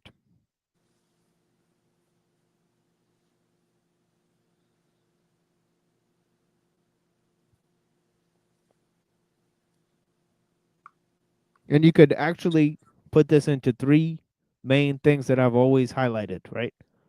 Which is the the compartmentalization of knowledge, the desacralization of nature, and the myth of progress. All three of these things are key aspects of the change.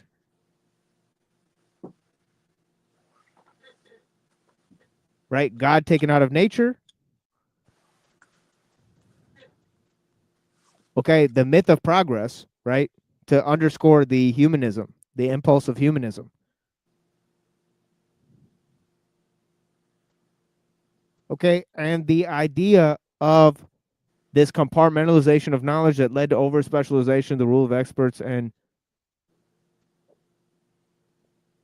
the increased forms of quantification. Anyways, he says a further consequence is the growing process of alienation, a direct result of the process of atomization and quantification. As we split everything into separate atoms, larger wholes are disintegrated. We no longer have a sense of wholeness, but rather a sense of isolation, separation, detachment, in brief, alienation.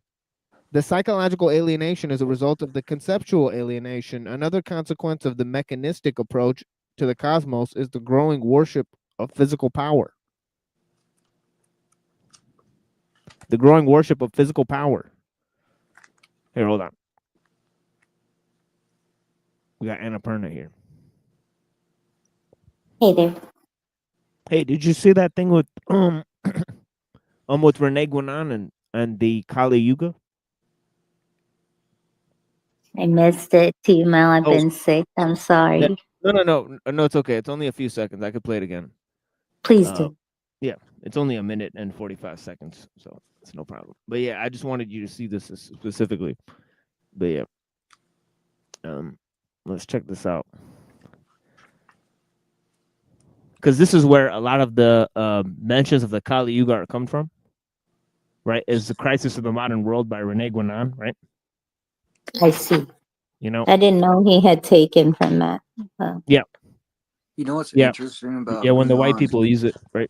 So is Father Seraphim Rose was a very Guinanian. He got a lot of his ideas before he joined Orthodoxy from Guinan.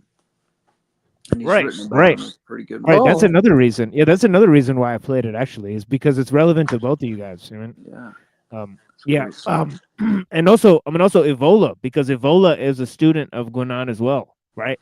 So he goes in the occultist direction. He goes in the traditionalist direction, right? Right, that Guinan was in. And then of course Seraphim Rose goes in a different direction with it, right? So it's very interesting, right? Well, yeah. What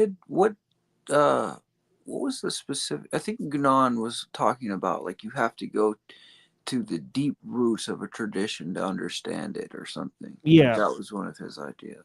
Yeah, he became like a crypto Muslim or some crazy stuff. Right. Yeah. It's kind of a weird dude. Yeah, but the thing about it is that Evola, right? And Seraphim Rose, they both have the same views about modernism and progress. Right. So very similar. Very similar. So that's another thing that I wanted to show is just how much of that Evola kind of sounds like, you know, the Seraphim Rose out book, of right? on Yeah, idealism.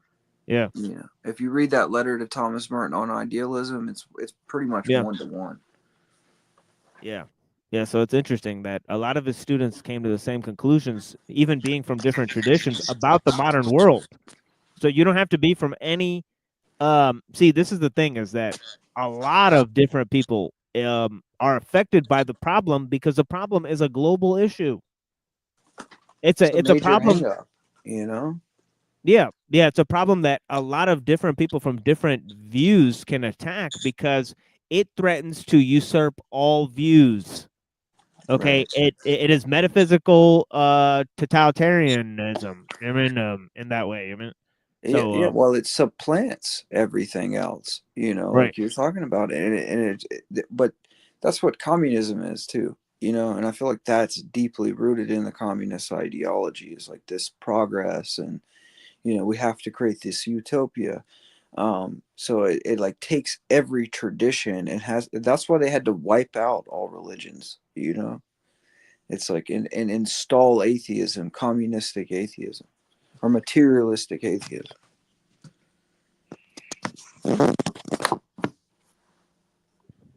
Yeah, but this is where the most of the Chitus, how they stole the Kali Yuga. This is where they get it from. You know, it's pretty funny.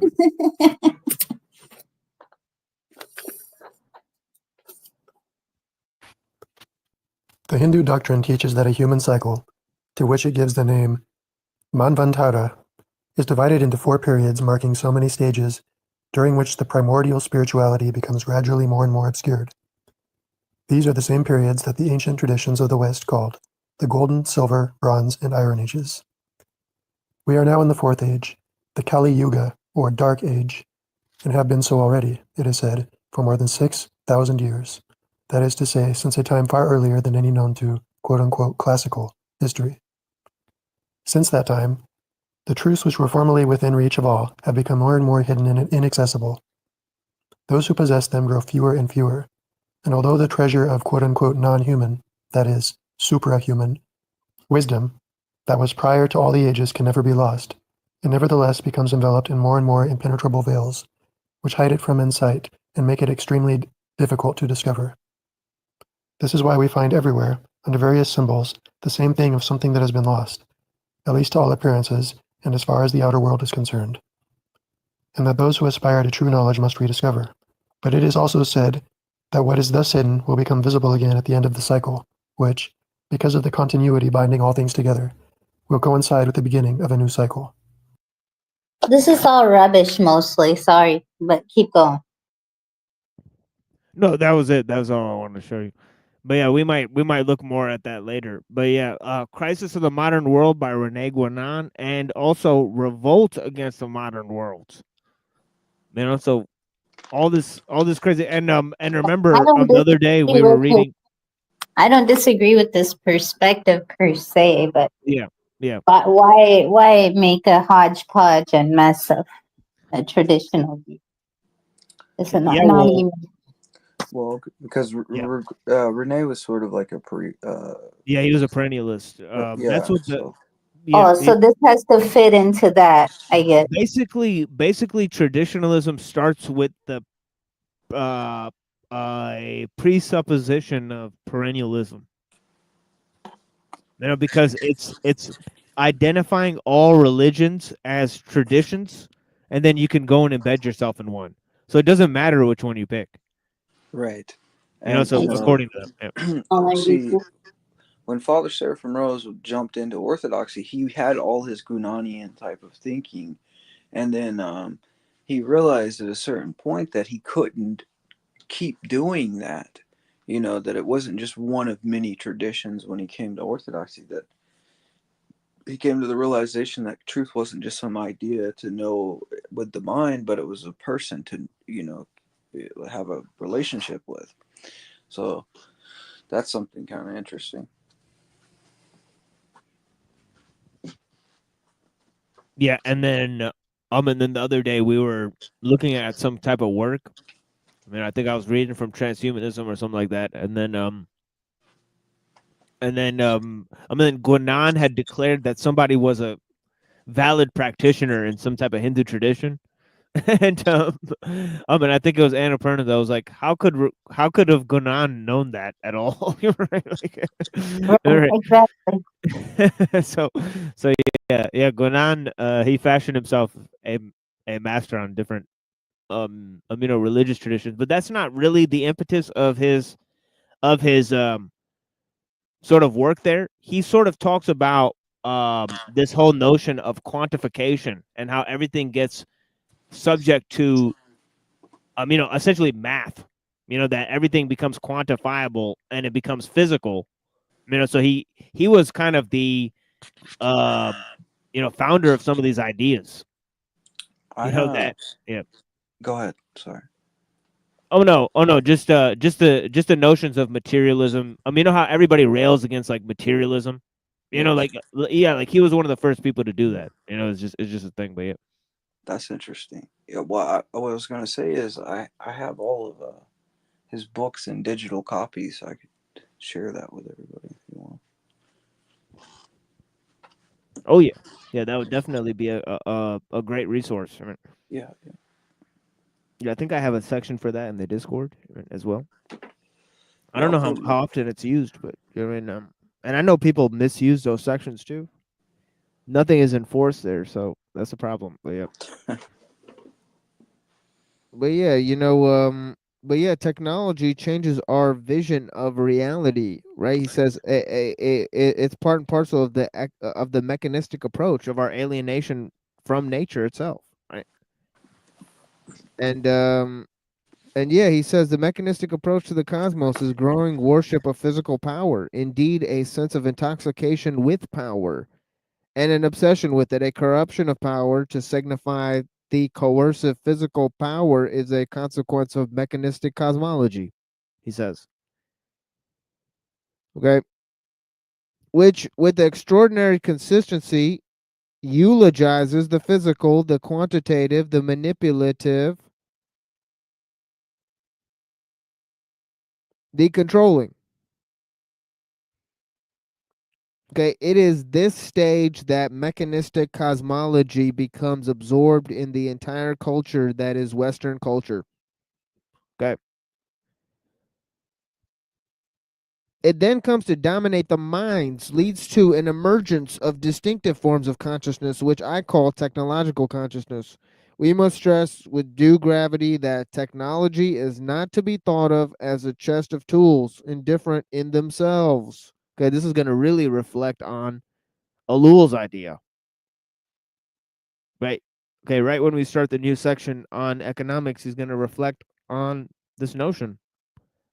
Okay, that technology is not just tools, right? But his idea of techniques, right? The broader idea of the how to behind things, right? Methods, okay? The means, right? Anyways, yeah, he says we must stress with due gravity that technology is not to be thought of as a chest of tools indifferent in themselves, bad or good only according to our use. This is a rather atomistic view, a naive view of technology, which technology itself attempts to promulgate. At this stage of history, technology is so all-pervading that it is a form of consciousness. When we think technology, we think of control manipulation. Technology is a vision of reality, not the use of tools. When we interact with the world via technology, we never think how to be benign and compassionate and loving, but always how to be efficient, controlling, and assertive. This attitude of controlling and manipulating is now part of the mental makeup of Western people. Another intriguing, or shall we say fascinating aspect of technology is that although technological consciousness is supposed to be secular through and through, it contains its own transcendental program. And I'm almost done reading here, and then we'll move on to the Ellul interview. Right? Okay, technological consciousness is supposed to be secular, but it contains its own transcendental program, its own form of divinity, if you wish. It seeks the divinity of man here on earth by liberating him from old yokes, giving him dignity and freedom, by creating him, her, in the image of industrious God who can do everything himself, everything for himself. Now to seek fulfilling and realization on earth through our own effort is an admirable project. The trouble begins when we amass too much power, with which we destroy natural habitats and by which we become so intoxicated that we forget our own place on this planet. In the absence of higher values or some form of wisdom concerning human destiny, the amassing of power is a very dangerous thing, as it leads to unbridled arrogance and ultimately to hubris. Now, there's key things here that gonna stress here with the next couple things he says, and then I'm gonna go ahead and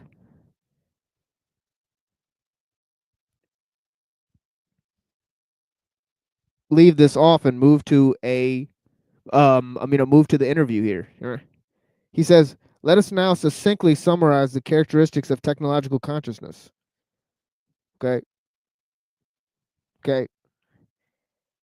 Distinct characteristics of technological consciousness. When we view its overall structure, its overall mode of operation, technological consciousness reveals itself to be 1, objectivizing, 2, atomizing, 3, alienating, 4, power dominating, 5, desacralizing, 6, geared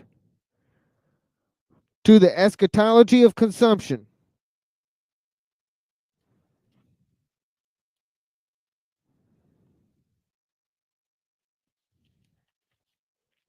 This last point needs to be elaborated. What is the eschatology of consumption? Eschatology is a subject which concerns itself with the ultimate ends and goals of human life.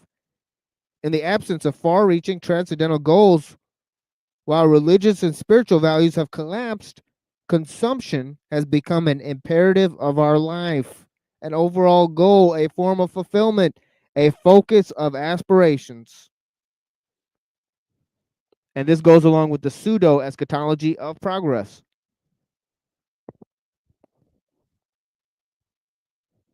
Okay, let's move on to this interview here. And let me take a look at the people in the chat here, because there were a significant amount of people in the chat earlier. I believe they've all left or something. I don't know what happened. But yeah. There's apparently 18 people watching. Thank you for watching. We've returned after a long ban. Okay, we got banned. Okay. It's not by choice, but we did procure some special content for you guys. Okay, including Machine Lies and Unseen Warfare, Expose Zionism and Ecumenists.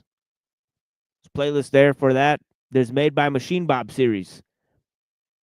Made for us by us.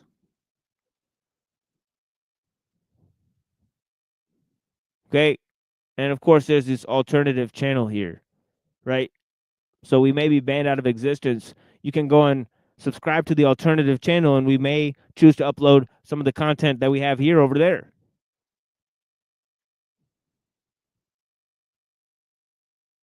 And of course, you can join the Discord, or figure out how to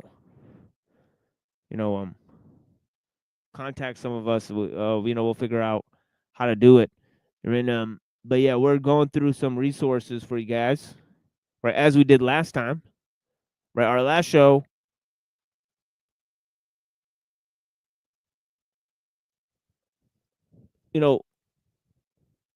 obviously it was on a Wednesday. We got banned there. So yeah, Dr. D had blessings. Thank you for so much for watching. Lizard Tree, thank you for watching. Shall I link the Discord or? Oh yeah. Yeah, thank you for that, Reddington. Yeah.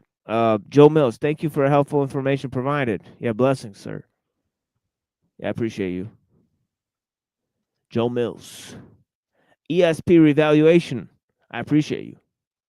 Denise, yeah, what's going on, big homie? Blessings. GT,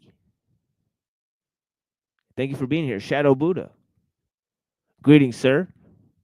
That which is, peace be with you. Yeah, blessings. Yeah, Annapurna, thank you for being here, sis. Reddington, thank you for being here. Easy. Yeah, Godheart Guardian, blessings. Mama Sue Lee, thank you so much for joining us. Look Within, the homie. Crucible.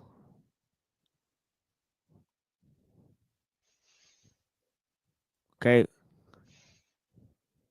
Drunk on Alex Stein, 99. The Machine Lies. Blessings, Denise. Thank you so much. Nico Pluto, thank you for being here. Yeah, it's great to see you too. Okay, let's see who else is here. Hanko Flamio making making sloppy joes. Oh, lentils is an ingredient. Yeah, that actually Sloppy joes with lentils. That actually does sound amazing. Dang it, Hank, you're gonna make me hungry. Lentil joes. Yeah. We got Truther Cop. Blessings, sir. Yeah, I'll drop this link for you guys. See who wants to come up here. Or maybe I did do that recently. I'll go ahead and pin the link if anybody wants to join. Okay, I doubt anybody will.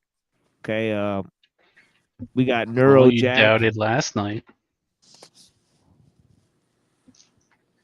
Yeah, we was But monkeys. yeah.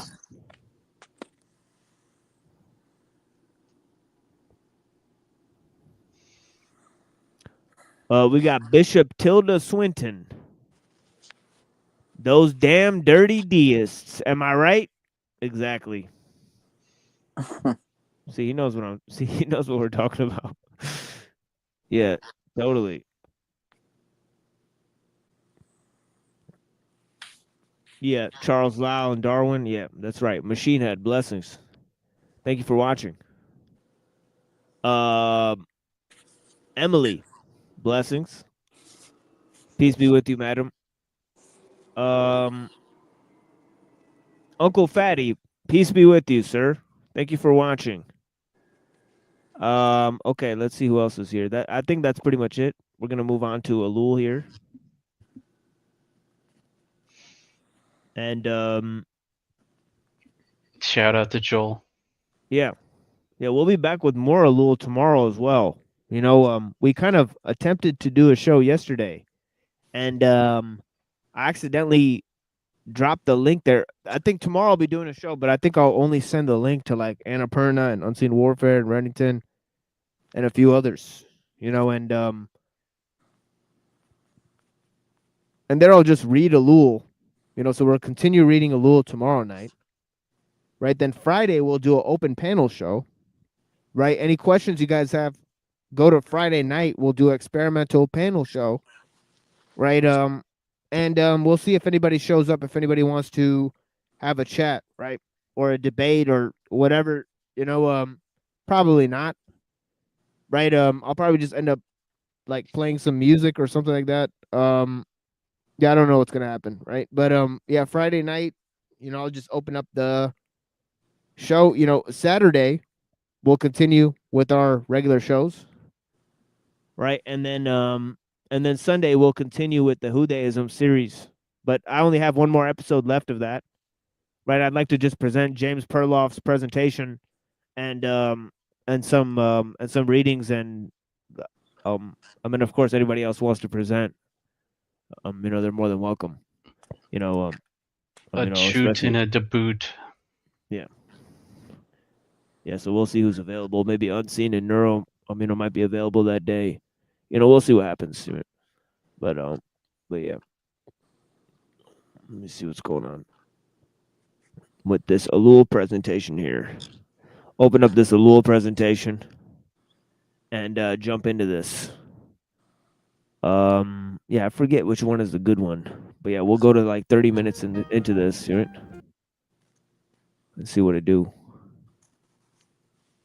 Because this problem was not even formalized in the thought of people on the... Okay, here, hold on. Let me go ahead and remove this banner from the bottom of the screen. I'll put that back later so that we can watch the translation here. Blessings, guys. Left. Yes, but what seems worse to me is that he hardly seems to me capable of formalizing it, insofar as what they claim to do is now, and a good number of thinkers from the left, or economists from the current left, are in this direction. What they claim to do is much more an increased technicalization.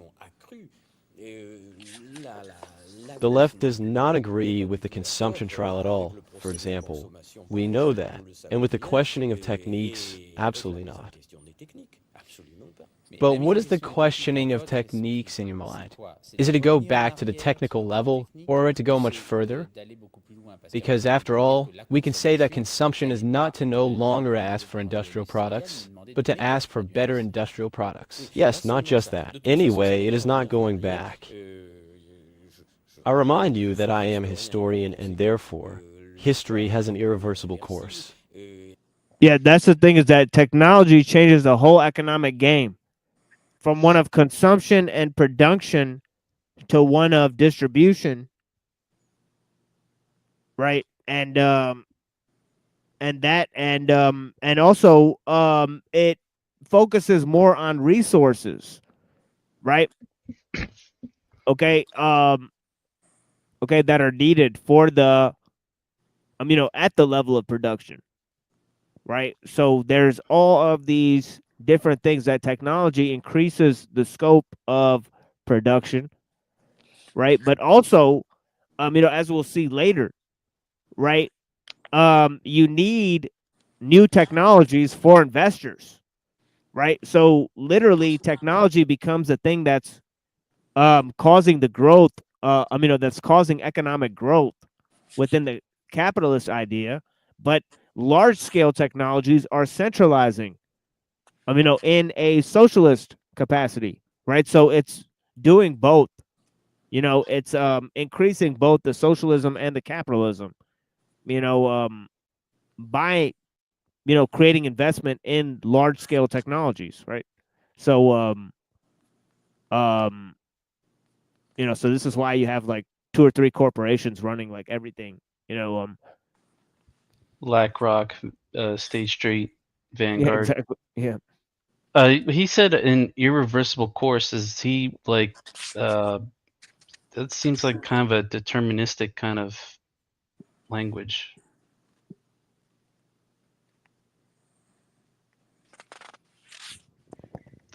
Yeah, I mean, he says something interesting in his beginning. I mean, he sort of believes in a sort of social determinism because he thinks that that's part of the technique. Idea.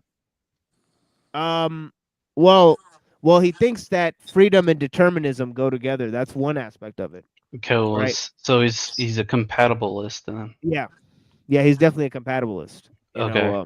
Yeah. Because I was gonna say, like, being a Christian anarchist doesn't.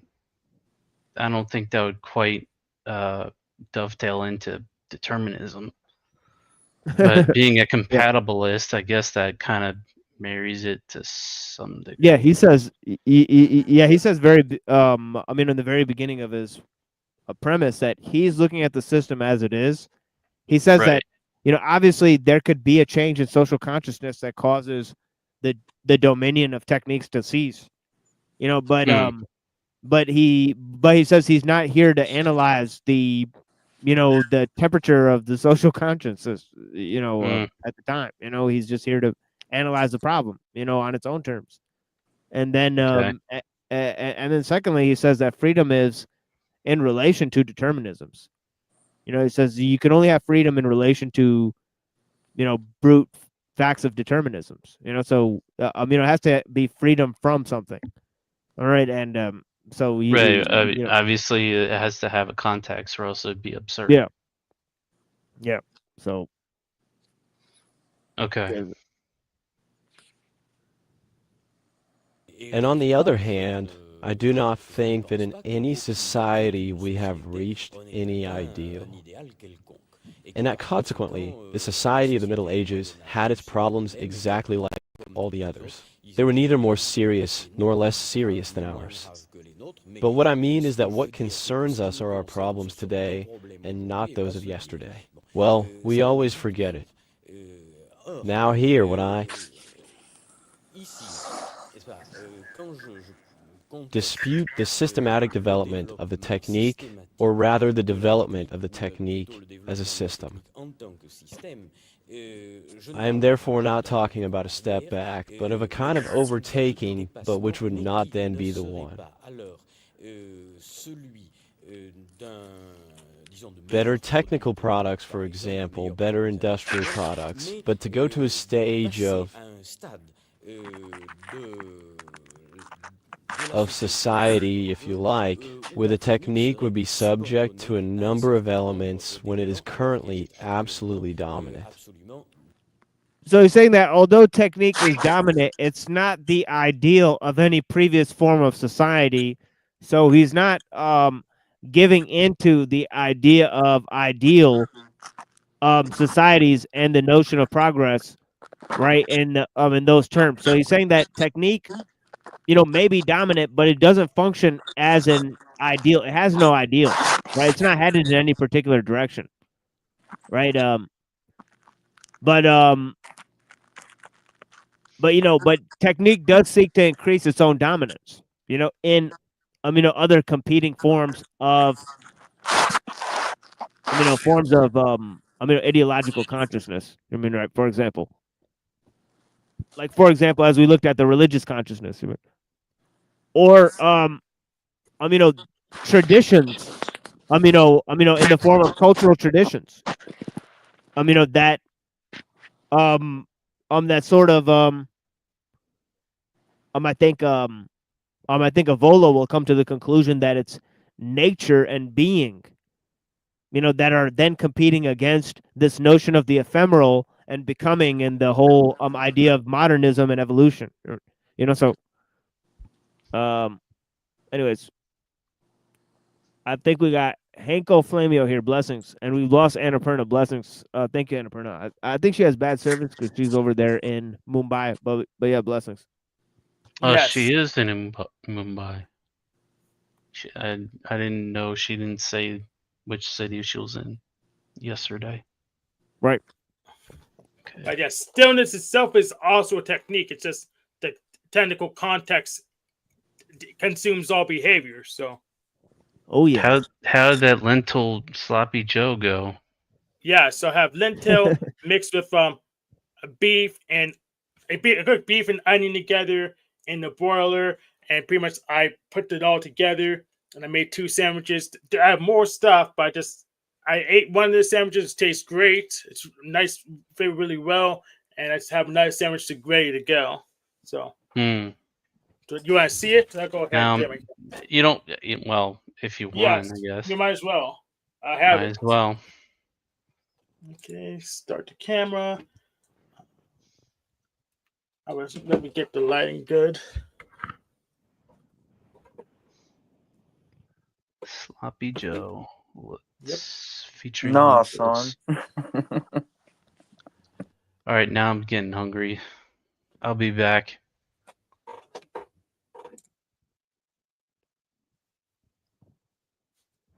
Sloppy Joe with lentils. Yep. Denise says it's gross. Yeah, blessings. Yeah, thank you guys for being here. I appreciate you guys.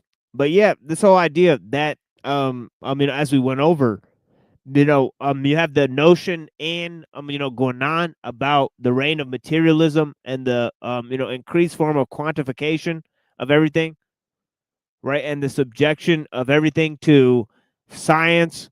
You have in Ellul the rule of efficiency. You have in Avola the rule of the ephemeral and the rule of becoming, taking over the idea of being in nature. Of course, he takes a sort of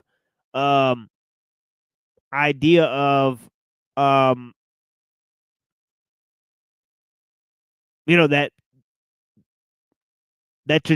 the traditions have a notion that they're not subject to change, that they're subject to or they're beholden to eternal laws, and principles. But yeah, here we go. And this is what is obviously the almost finally that I currently believe it is impossible. Yes, but subject to other elements which would then be of nature. For example, moral instead of being technical. From the order of values, for example. But it is obvious that in a society which no longer believes in any of its own values, we will not see in the name of which we would seek to submit the technique.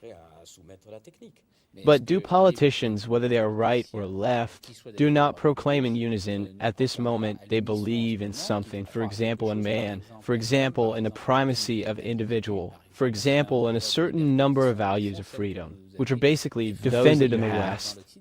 Yes, So there, I might be very mean, but it's the thing that always seems very difficult to me in what I write. And we are in the presence of a vocabulary, and a traditional vocabulary. And it's true that talking about the individual or freedom, well, it's been a few centuries, though we talk about it, it does not rigorously present anything new. What seems new and difficult to me is not to pronounce these words, but to know what it is today. Now, I claim that the politicians who say these words have no idea what it is today. It's part of the vocabulary of normal speeches.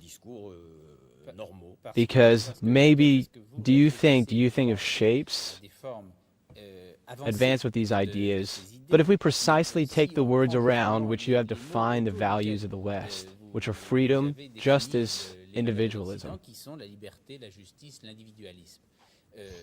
one can measure in a very concrete way the level of freedom, of justice, and individualism which exists in some Western countries currently compared to the same level elsewhere. This is a reality. It is far from perfect, but in comparison, basically, is the West not so betrayed that it in this area? Yes, but what seems important to me here is the question of dangers or questioning. Important ici, c'est la question des dangers ou des mises en question.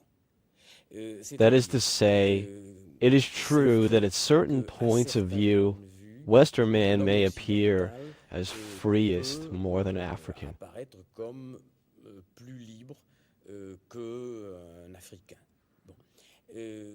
But this African, insofar as he is actually still in a traditional environment, he knows well.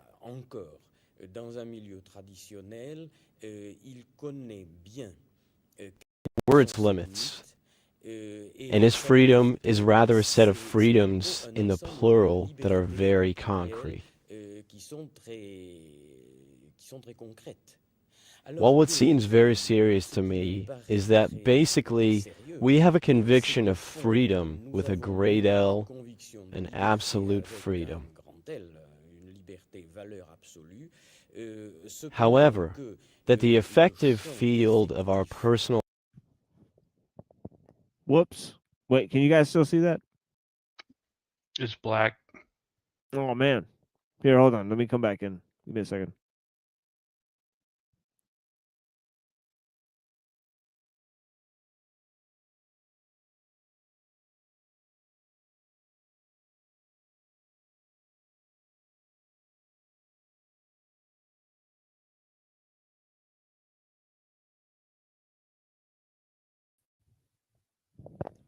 Whoops. That little video crashed there. Sorry about that. We're at like 35 minutes into this video. Give me a second, guys.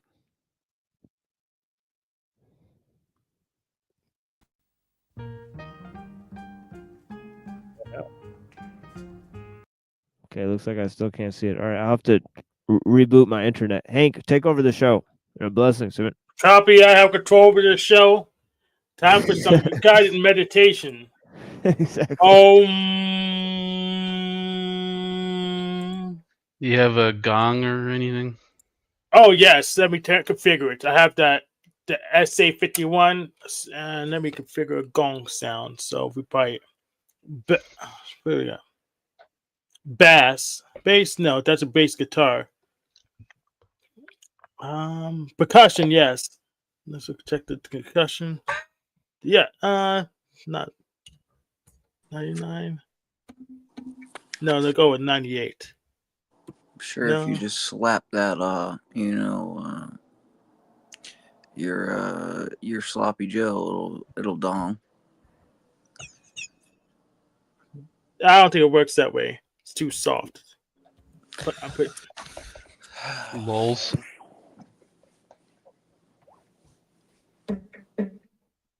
Yeah, 99 worked the best. No. Mine has to be gone. No. Yeah, dog nose. That's a symbol. Beep boop.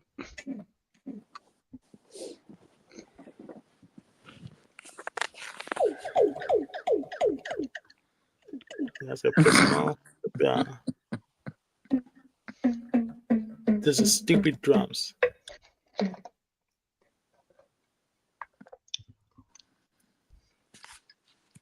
But it's probably, maybe it's an Indian. No.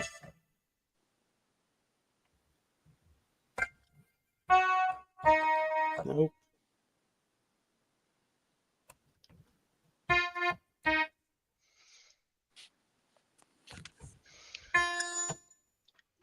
This is good enough. Close enough.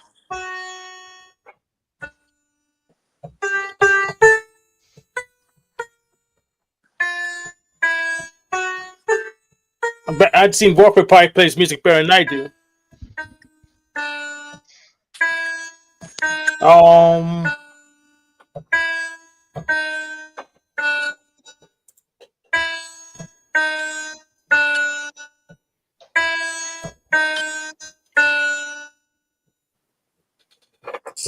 Well, you could come and take over Denise, I think. At least you can get in the back and give it drive it. You can call the shots.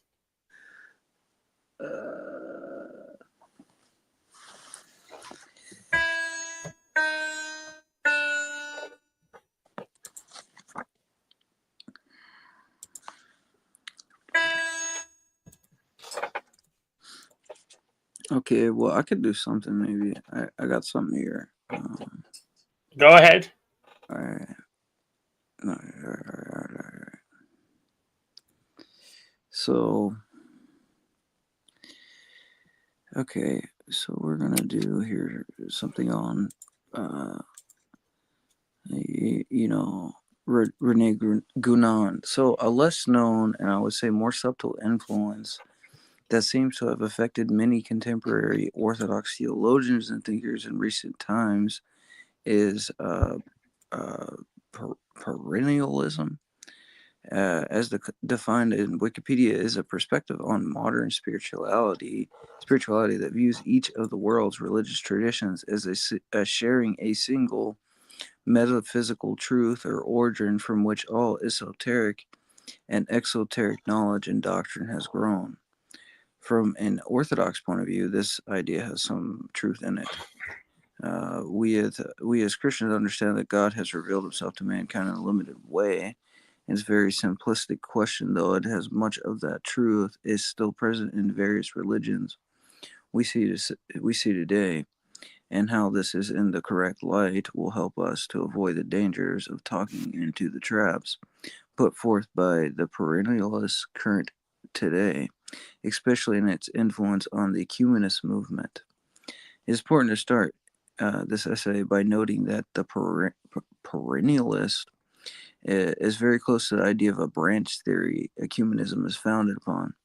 Accordingly, the ecumenists of recent times argue that Christian denominations have some form of truth preserved in them and therefore are not completely devoid of grace, but like perennialists try to go back to the origins and find that, quote, the original metaphysical truth. The ecumenists argue that that all Christian denominations, including the Orthodox Church, have the same God, which they need to rediscover. The principle of thinking of perennialist, I can't say this word well, but movement was Rene Guénon, a Mason educated in Jesuit schools from an early age, who, like Father Seraphim Rose, seemed to be in the search for the absolute truth, but unlike him, never found it. Considering the reasons stated above, it is no wonder that his influence seems to have grown amongst many of the theologians and high-ranking clergy of today. The anti-ecumenists have long argued that the main problem with ecumenism is that it departs the idea that the church is the only church and given that man by God in its complete form from its foundation. The ecumenists argue that the church is some entity in some sort of continual spiritual search, like all others, whose purpose is to lead man to a future unity where God, which is to be discovered at a later point in time. It gets better at some point here in this article, but it says Father Seraphim Rose and Herman Pobzinski identify this point as being the omega point, as defined by another. Okay, he's back. So I know blessers. Yeah, you could finish what you were saying, but yeah. Okay, all right. As defined by another contemporary Jesuit thinker, Teilhard de Chardin. At the same time that the universe is evolving into the body of Christ, according to Teilhard de Chardin, man himself is reaching the pinnacle of his evolutionary development, which is called superhumanity.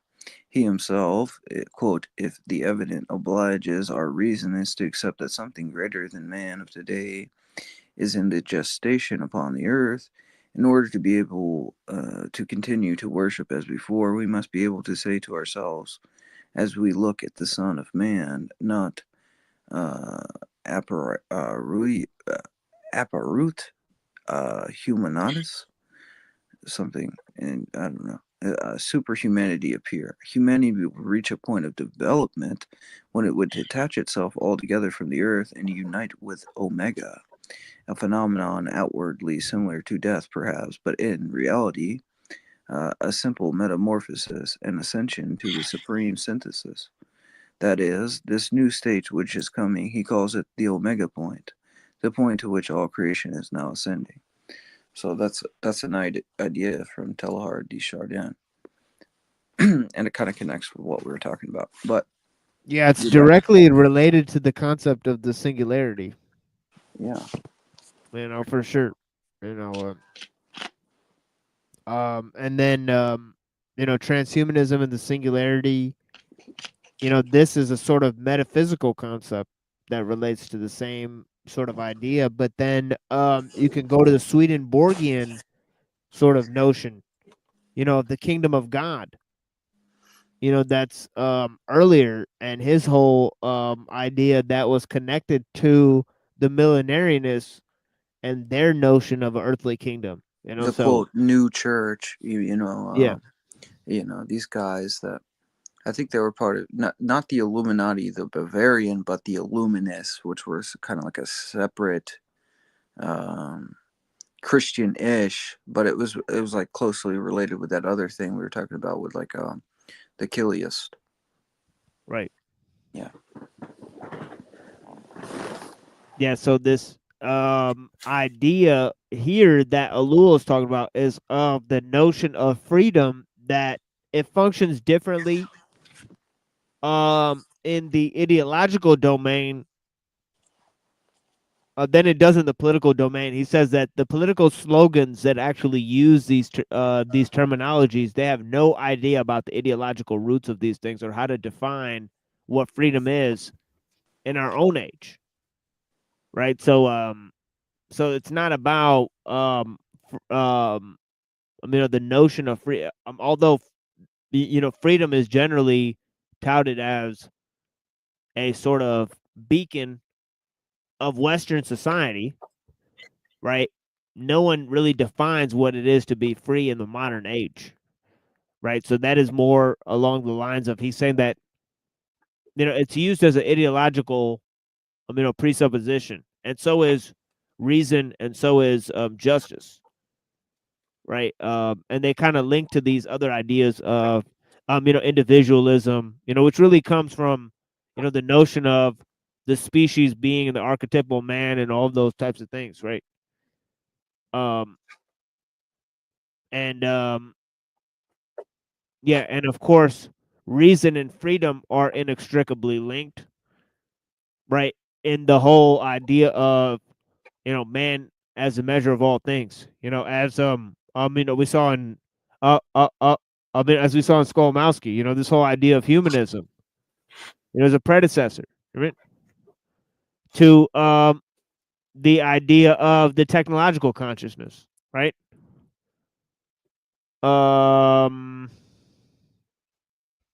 Yeah.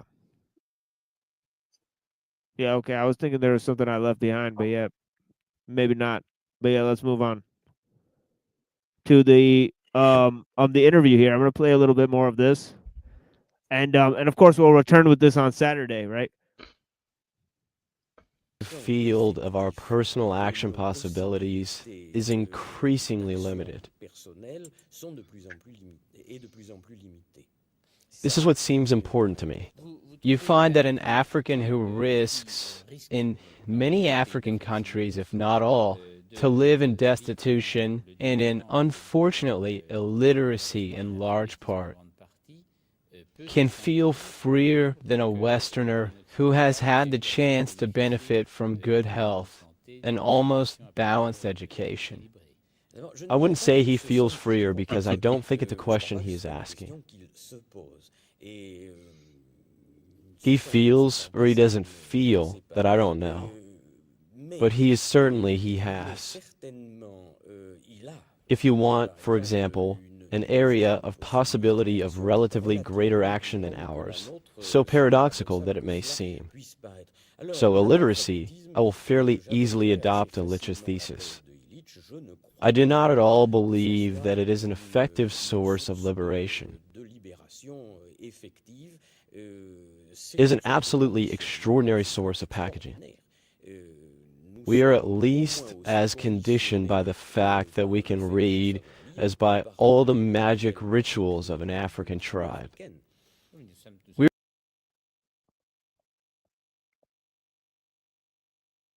Okay, so here's a little saying that, he's bringing up the notion of technological determinism, right? That we are conditioned by use of technology, right? So that certain possibilities are closed off to us once we use technology, right? We accept a certain level of causes and effects that are only brought to us by the system as a whole, right? Okay, once we engage in the use of machines, right? We accept the whole division of labor. We accept, a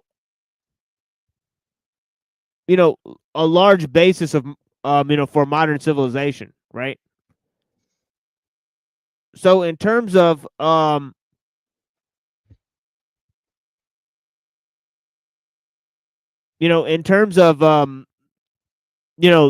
person living in the medieval times, right, living with a king, right? Like, it's actually been argued that people in a medieval kingdom are way more freer than somebody who lives in a modern state, right? Because the laptop and the phone are watching you.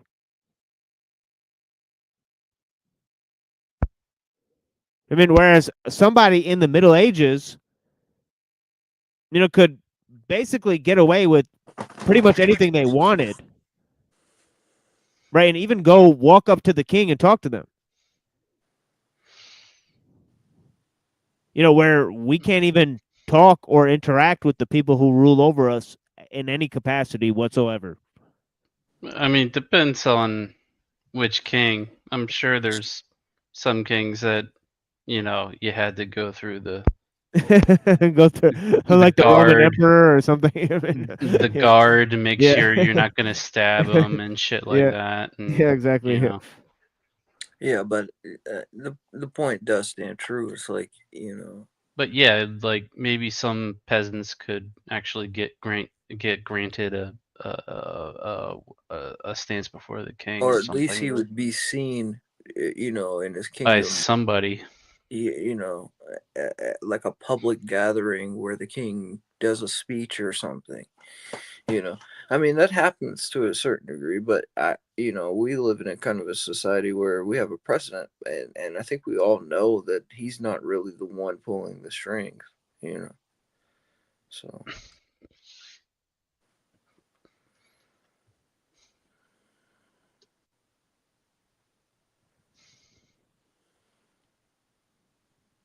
You're conditioned by a lot of things.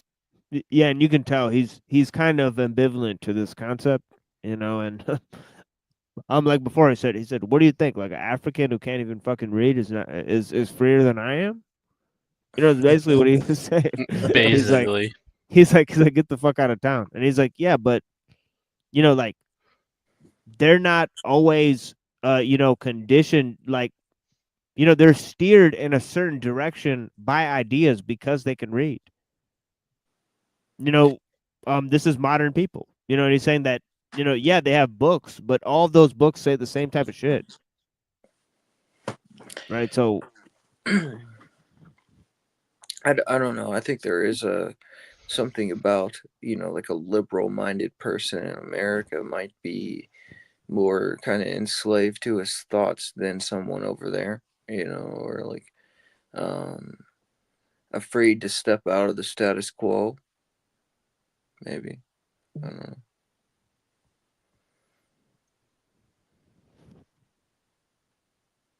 yeah, but he's kind of he's kind of ambivalent to this concept. I think he's gonna kind of recant against this notion. But can you imagine, since you think that the individual should not leave, wind and conditioned by society, can we effectively fight against things that we do not understand? But what I see is that basically there was this path in Europe of this.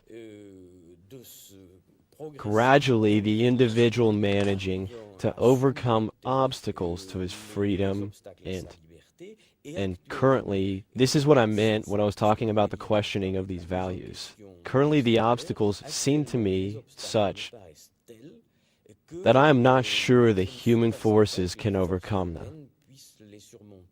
And I do not believe then, whether it is healthy or sufficiently fed, that there is equivalence with any freedom or individuality. Finally, the fable of La Fontaine is still very clear. But what you say in a way amounts to observing that the Western individual first got rid of what was most obvious as a constraint and as a link. So he's saying that by abandoning, you know, morals and values and traditions, right?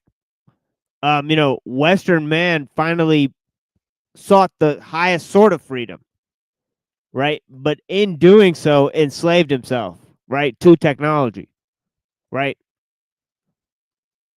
So essentially, this is, you know, part of what ellul is saying here. But yeah, this guy finds it difficult to, you know, he finds it difficult to comprehend such an idea, right? Because he's thinking that freedom and individualism is you know, it's part of a greater thing. That is to say, for example, the dictatorship. That is to say, for example, obscurantism. But that necessarily arrived at a stage where there is no longer that. It becomes more to understand what limits. But aren't you trying to do it? Is it precisely? Is that not what you devote your life? And I hope that you can do with it? Yes.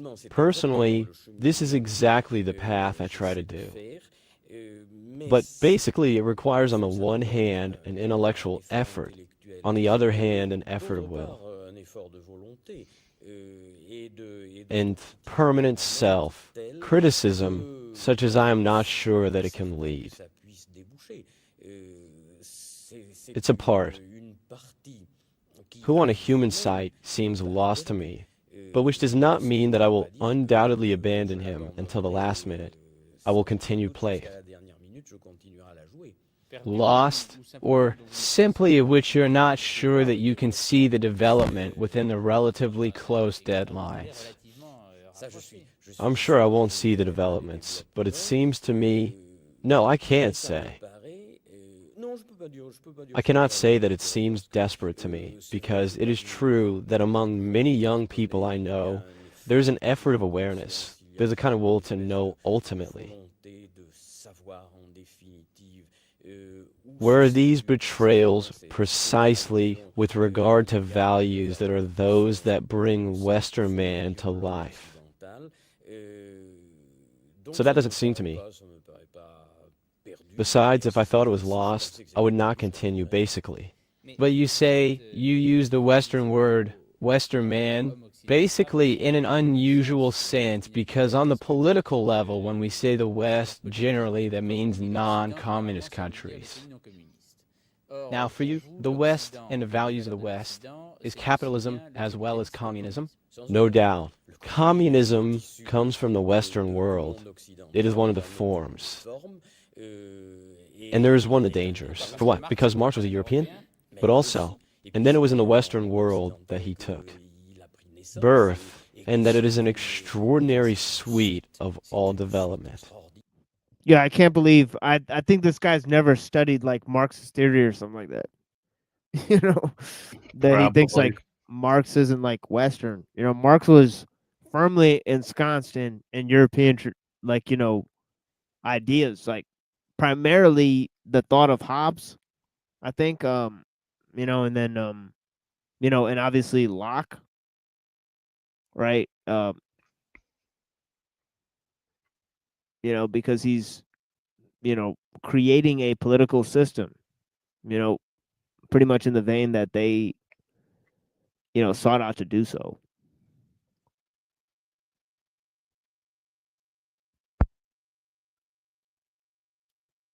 Anyways, we're gonna move on to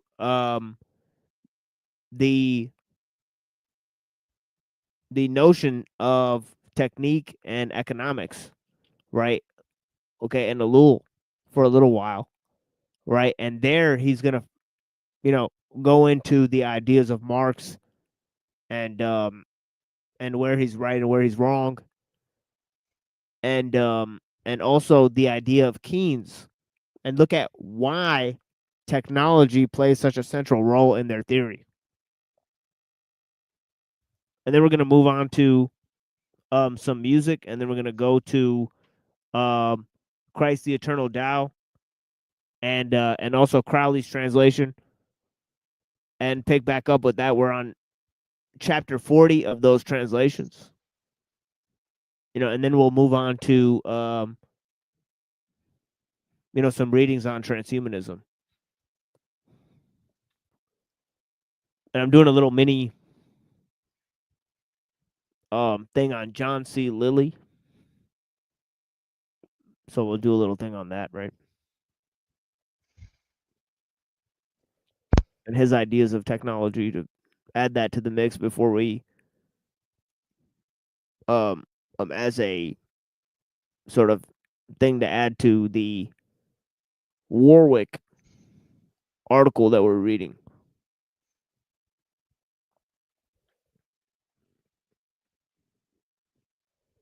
But yeah, so we're talking about economics here. Right, and he brings in some pretty interesting comments about what he thinks. He thinks that the economic idea is basically guided by this issue of technology, right? So he says technique, or rather techniques, appear as a motive force of the foundation of the economy. Without them, there is no economy. For this reason, a distinction can be made in the economics between dynamic force, right? What is the economy, right? It's wires and boats and planes. But that's pretty much all it is, right? Right. So all of the technology is driving the economics, right? Because it's driving the trade, right? And it's driving global communications, right? So that's the factor. One is that all economics is actually technological, right? Okay, and techniques guide the economy. Without them, there is no economy. For this reason, distinction can be made in the economics between dynamic force, which is technical invention, and static force.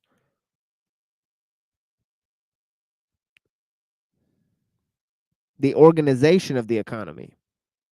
Okay, Marx distinguishes between the system of production and the system of distribution. Okay.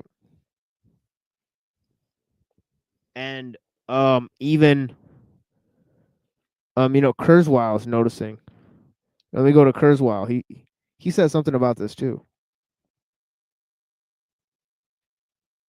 Interestingly enough.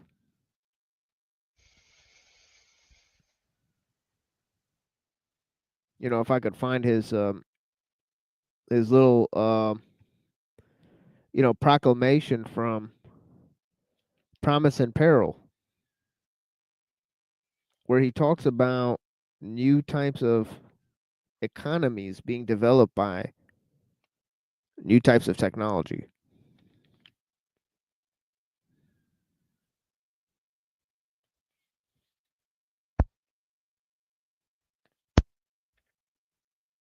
If I could even find it.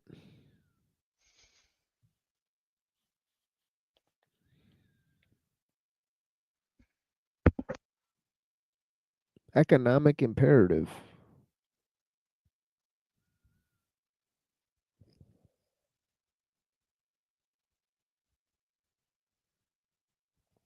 Well, he does have a section on economics, but that's not really what I was looking for. He says here it's economic imperative of a competitive marketplace that is fueling a law of accelerating returns and driving technology forward. The full realization of genetics, nanobots, and robotics.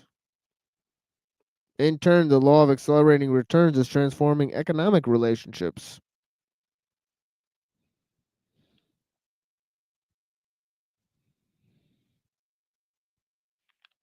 Yeah, I really lost where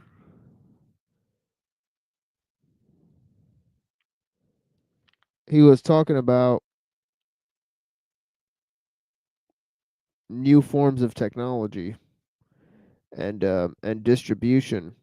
You know, where he was talking about distribution versus production. There's going to be a new paradigm in economics. You know, due to the growth in technology. You know, he very clearly says it in Promise and Peril.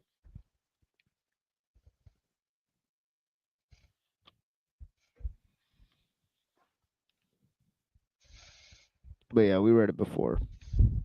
We'll have to move on. But yeah, for Marx, that's one of the key issues.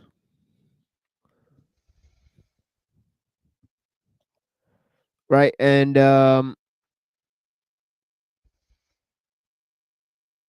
he says the success of a technique leads to its full development. Technique will tend to reach the limits of its possible development in a given area. The result is, first, an inequality of power in the various areas of the economy.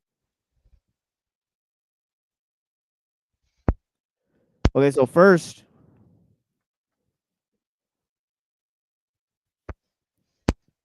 right, technical innovation causes, okay, disruption in different parts of the economy because innovation,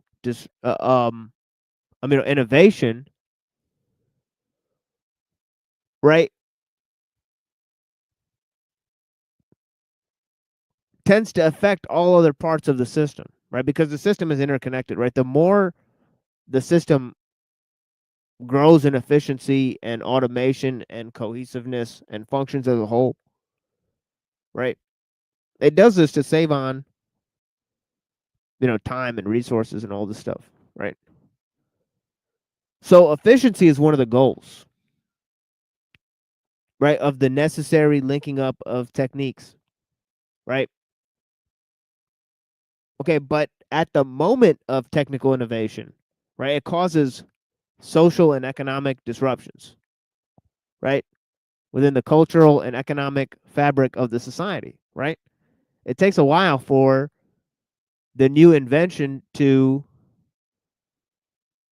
create products and those products to stabilize in a marketplace and all that type of stuff, right? Right, and of course, not everything that gets the investors to back it, right, leads to a technology that's going to go and dominate the marketplace. But anything that will go and dominate the marketplace will be a technology, right? So it's technology that investors are looking to invest in, right? Okay, the importance of technical progress is central to the theory of investment.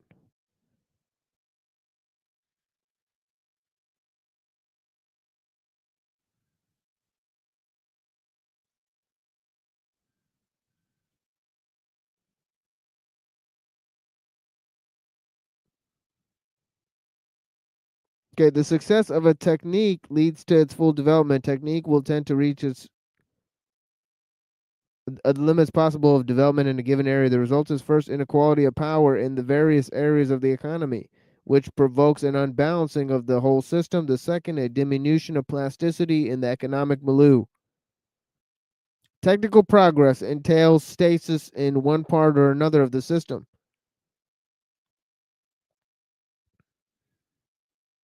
The economy is strained to the full and loses all possibility of adaptation, barring, of course, a complete breakdown. The crisis then results in the fact that the system cannot progress. The importance of technical progress is central to the theory of investment. All possibilities of labor must be utilized at any price. It is necessary constantly to uncover new possibilities of investment, for says Keynes.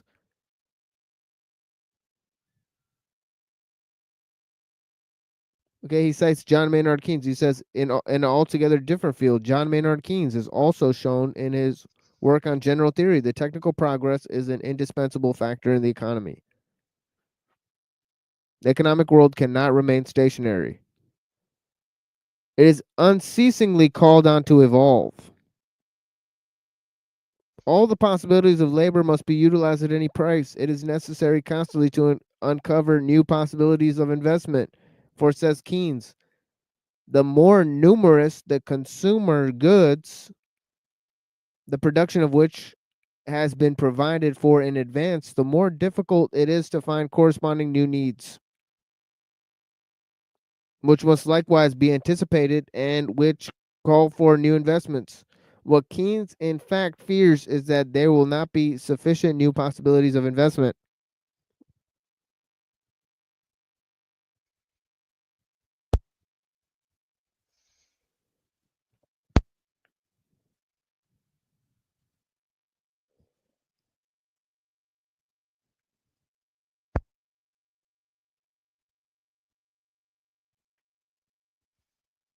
There's only one way to ensure limitless possibilities. These possibilities have nothing to do with the spontaneous human needs, but involve technical discovery and application, which create new products to replace the old. Okay, let me say this again. These possibilities, okay, of investment, right, have nothing to do with spontaneous human needs, but involve technical discovery and application, which create new products to replace the old, and also stimulate the need for these products. Technical progress is therefore a decisive factor in the progression of investment. The epicenter position of the theory of investment in Keynes' system is well known.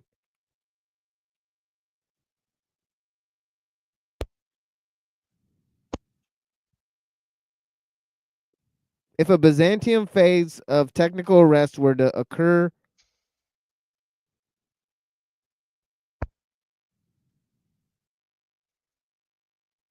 in the economic realm, it would represent not only an arrest of the economic evolution, but a regression as well of the resultant series, with the resultant series of deep crises.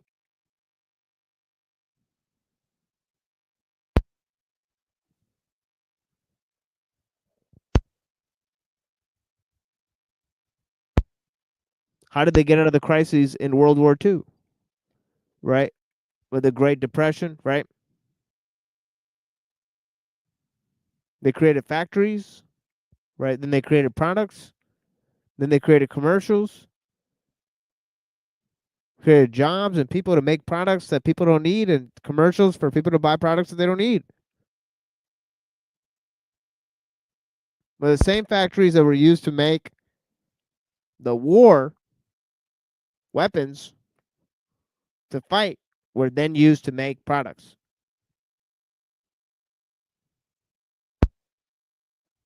to create artificial needs for people and to create new jobs. Right, so it went from an economic depression into a booming new age of technology and wealth and all of that.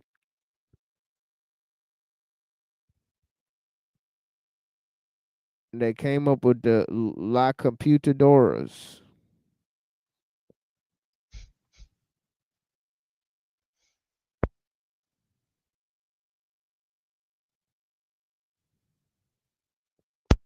Dora the Explorer.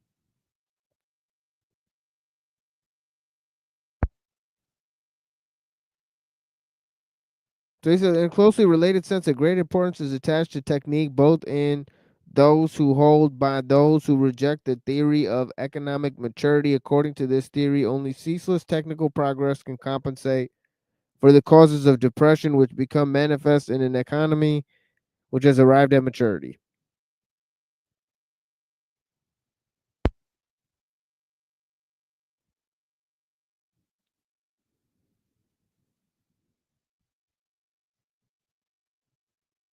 Okay. And then obviously we talked about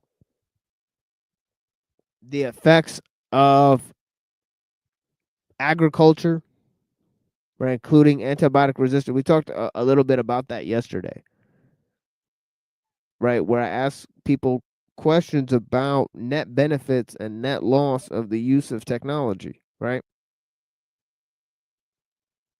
And in a certain sense, it's hard to see what we've lost, right? Especially in the sense of wild nature, right? But yeah, another sense is the idea of the peasants, right? Okay, as a result of the influence of techniques, the modern world is faced with a kind of unblocking of peasant life and mentality. For a long time, peasant tradition resisted innovation, which permits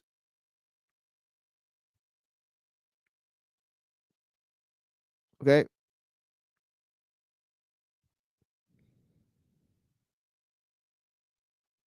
Okay, so oh wait. Oh wait, hold on. Let me go up here. It says the actual extent of the progress of this revolution is small importance. What counts is the first step, which permits the barriers of tradition to be hurdled. The peasant becomes conscious of the inferiority of his traditions. The usual justifications are held in contempt, and the peasant world passes from the irrational to the rational.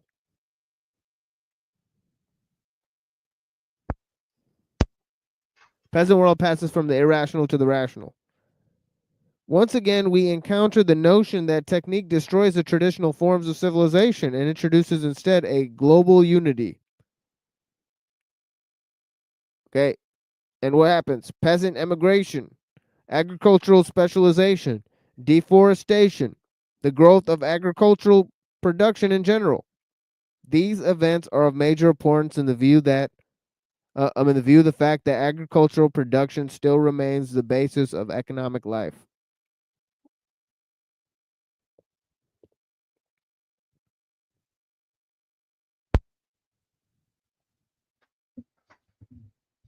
And the countries of the world most dependent on industry.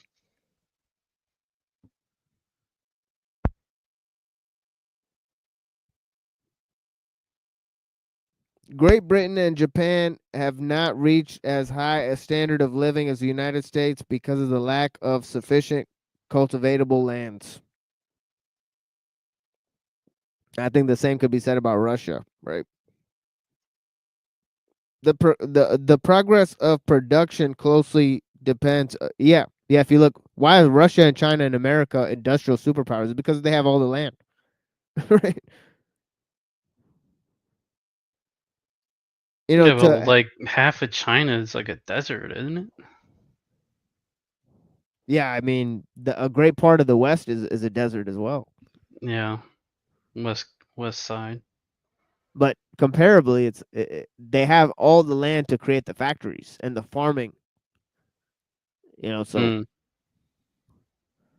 and they could use the technology to create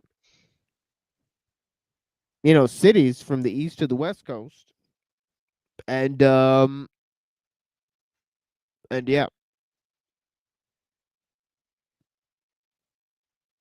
if you look at the rise of or the growth of population that coincided with the transcontinental railroad, and that they were able to move products over large distances, and so people lived all over the U.S. all of a sudden. It was like cities and towns popping up all over the place because they built the railroads. And then I think it was in Eisenhower, when they built the highway system. Right. It was first built to be used by the military, right? So that they could For transport. World War II, yeah. Yeah. So similar to the internet, they built the highway system. And all of a sudden you had the trucking and all of that stuff, to move supplies. Well, that created a huge economic boom, right? Okay, and obviously it created cities and towns, and it created,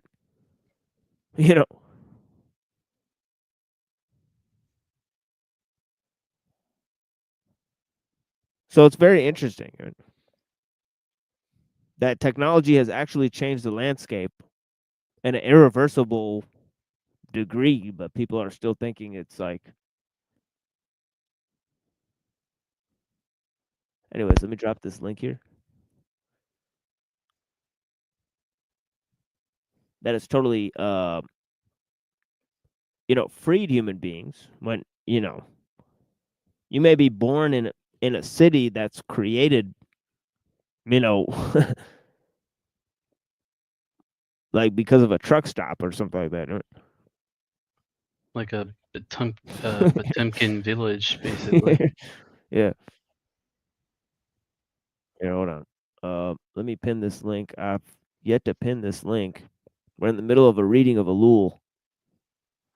Yeah, man, a lot of towns that are like, you go right through them, you're like, that's a town? Yeah. They don't even have a police department or anything. Like maybe one gas station. Yeah, there'll be whole towns where you pull up at. It's just a gas station and a McDonald's. Pretty much. And you could tell the people that are around the area are not the people from the town. Yep.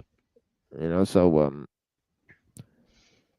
and yeah, every once in a while you'll see one of the locals. I mean, but yeah, yeah, he says the progress of production closely depends on technical progress. It is the present. It is at present a truism to say that a new general economic organization corresponds to a certain new form of production.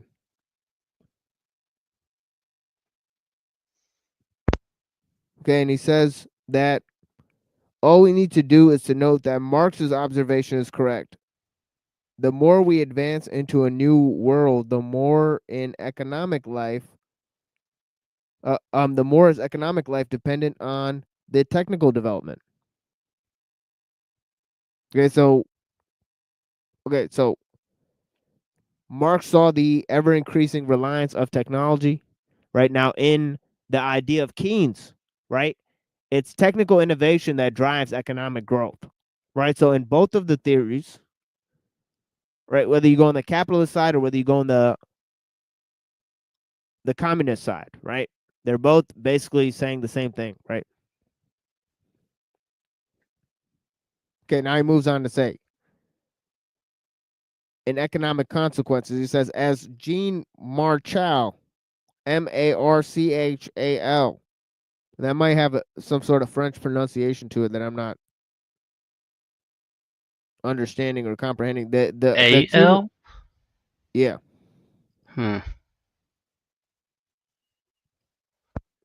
But yeah, it says the accumulation of machines transforms the economy, unquote. we know the technique is not equivalent to the machine. And Marchall's statement is even truer when technique is considered in my more general sense, he says.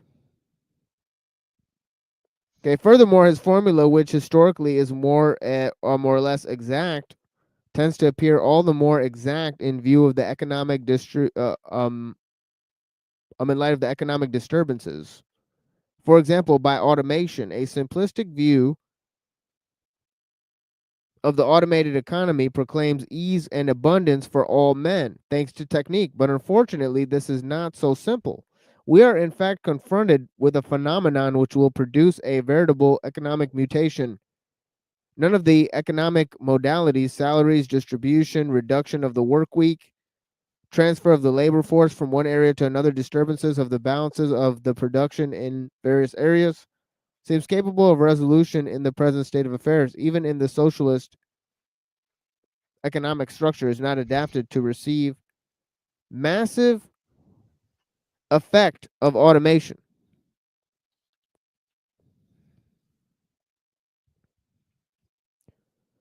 This has been avowed by the Soviet economists themselves in their search into the effect of automation in light of Marxism. Returning to Marchall's formula, we might ask in what direction this formula acts. If we continue certain traits of technical progress of concern to the economy, we note that they all move in the same direction.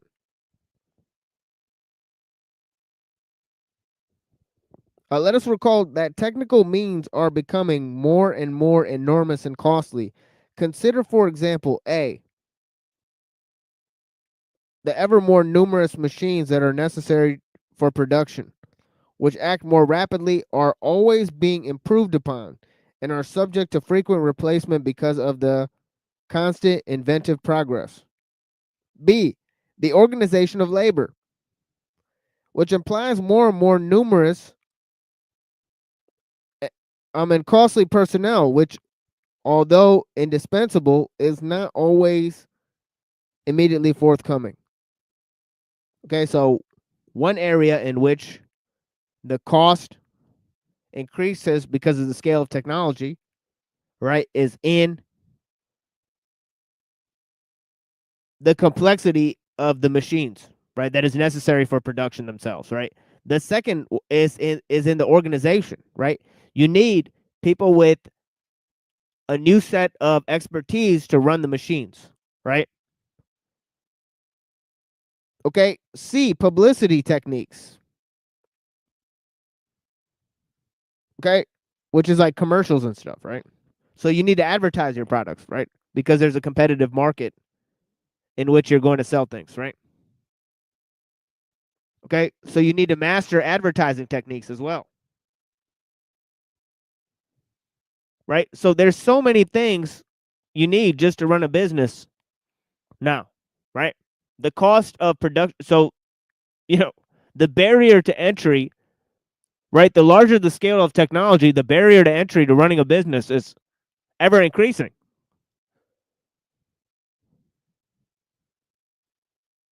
Okay. So here's another way that, basically Ellul was saying that technique basically mutates the economic situation, right? Okay. Now moving on.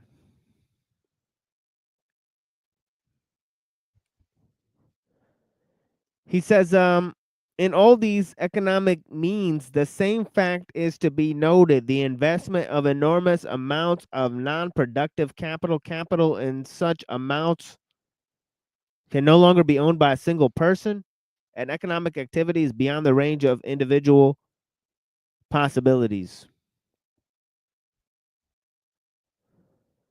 Okay. But technical progress cannot do without concentration of capital. An economy based on individual enterprise is not conceivable, barring an extraordinary technical regression. The necessary concentration of capital thus gives rise either to an economy of corporations or to a state economy.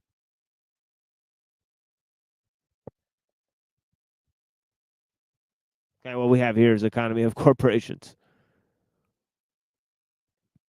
Probably the worst kind. One of the worst, anyway. Yeah, corporate socialism, unforeseen by the designers of the laws of this nation. Most likely, right? Probably of Adam Smith and others.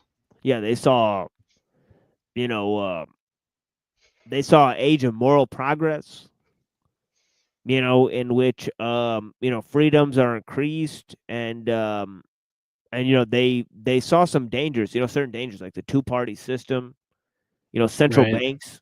Yep. They saw certain problems. I mean, Although medical was definitely a blind spot. Yeah. Yeah, but they didn't foresee these types of changes. I mean,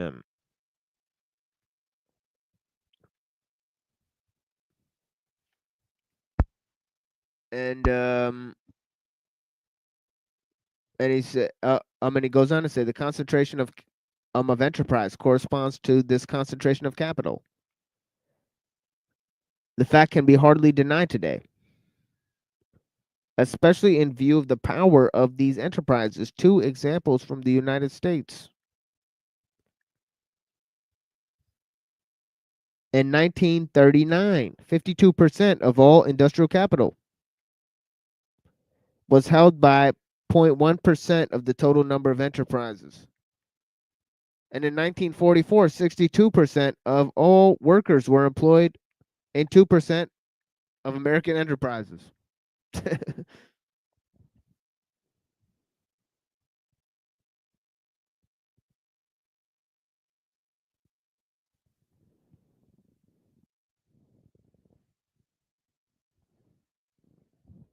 Okay, that works. Yeah, I'm kind of like disappearing. Yeah, it's fine. I'll just leave it on for now.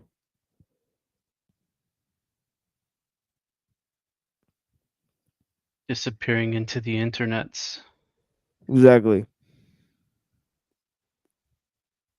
But yeah, a similar concentration of banking facilities exists. Of 30,000 banks in the United States in 1920, only 15,000 were left in 1956.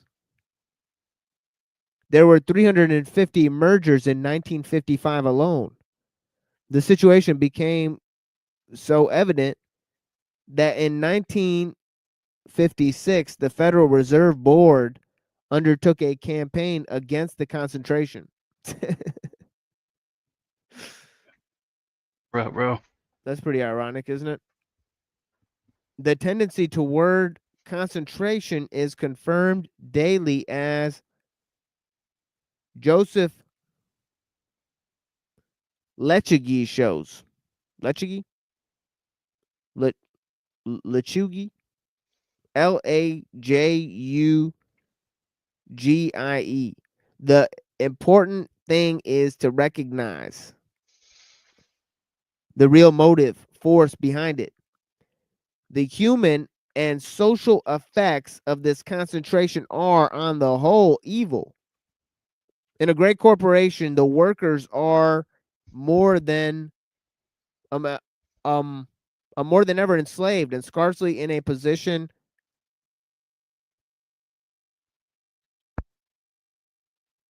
to act in a distinctively human way. Even the consumer is frequently imposed upon. The integration of the individual into the technical complex is more complete than ever before. From the purely economic point of view, the value of the result is highly debatable. It would seem, from the point of view of the market economy, the concentration should be markedly favorable. should be a markedly favorable factor. Okay, it involves, for example, suppression of competition and a tendency to raise prices, but more striking still, concentration does not result in growth of profits, he says. In many branches of production, profit growth is arrested or even declines when the transition is made from the medium-sized enterprises to the large corporations. What then is the motive force behind this concentration? Technique alone. A number of elements in technique demand concentration. Mechanical technique requires it because only a very large corporation is in a position to, at the present, to take advantage of most recent inventions. Only the large corporation is able to apply normalization to recover waste products profitably and to manufacture byproducts.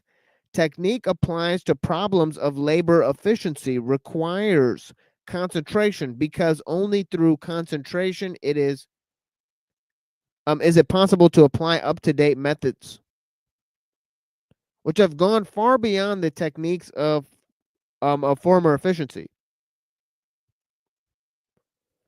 And time study experts, for instance, the application of techniques of industrial relations, finally, economic technique demands both vertical and horizontal concentrations,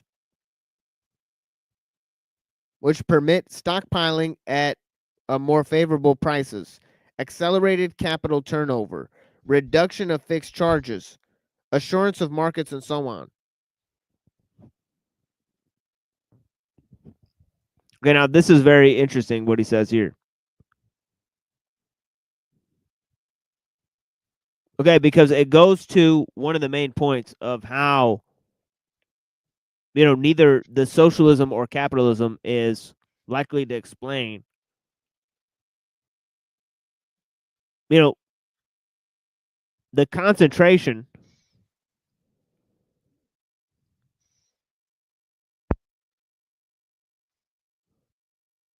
right of these large corporations. Okay, but technique clearly explains what it is. Okay, he says technical progress thus entails concentration, but this concentration represents real advantages only in the technical domain. The impulse to concentrate is so strong that it takes place even contrary to the decisions of the state. In the United States and in France, the state has often opposed concentration, but ultimately it has always been forced to capitulate and to stand by impotently while the undesired development occurs. This confirms my judgment concerning the decisive action of technique on the modern economy. What is more, the technique of organization renders the invention of the state indispensable.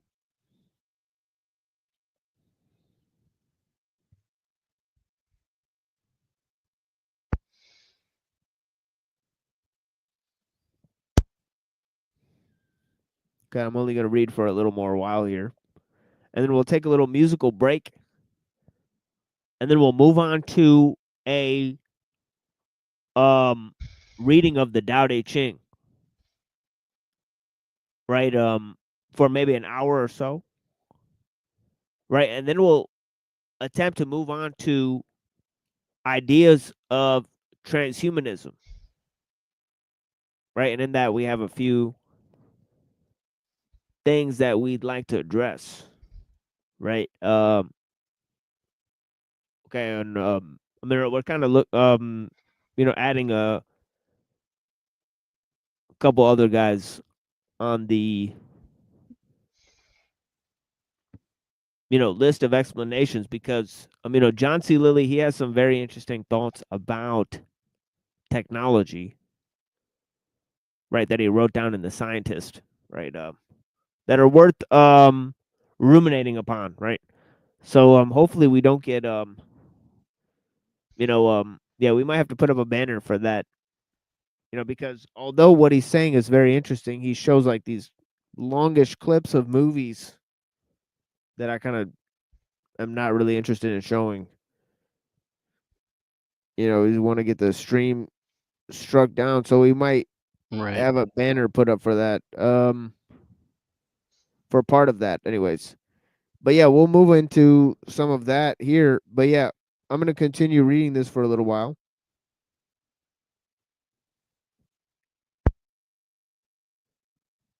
Okay, and he says, you know, the necessity of normalizing products is no longer debated today. It is one of the conditions of economic progress. This normalization is based on technical research. But here, as everywhere else, as in a capitalist or semi-liberal economy, the technical result is in conflict with certain interests. In order to apply it, the goodwill of the public cannot be counted on. It then becomes indispensable to sanction normalization in some other way. And only the state can apply this sanction. The result is a creation of arbitration of commissions armed with public powers to deal with normalization. Technical necessity calls for the state of intervention in order to organize the electric power network. Later on, I shall discuss the interrelation of the network and the purely technical motives which prompt it. It is not the regulation of opposed interests, but the necessity of a higher organization embracing the local organizations, which in the case brings about the appeal to state power. The technical organism called a combine is of the same order, which it oh, I'm sorry, it says whether it be the TVA, I don't know what that is, or a Soviet combinat, it is perfectly illusory to claim that such combines represent autonomous organisms. In fact, the technical necessity which brought them into being gains force and value only through state interventions. Doubtless, when the organism is constituted, it may receive a certain independence from the state. But we must not forget who the real parent is. Nor must we overlook the fact that this parentage represents a profound intervention in the economy on the part of the state. An intervention, moreover, not dictated by a theory or a will to power, but by a technical manifest. Okay, so what's going on here is very interesting, right? It's very clear that, you know, it's the size, okay, of technology, right, that's causing, you know, the merger of the corporations, right? And then at the other end, right, it's also causing the state to intervene, right, because of the power of the technology, right? And he's saying that the state is this secondary mechanism, right, that kind of cleans up the mess of the consolidation of technique that happens, right, through these corporate mergers. Right? So the state is basically just a force, right, that is a regulatory arm, right, that manages the power of technique, right, that functions as a vehicle of economic growth.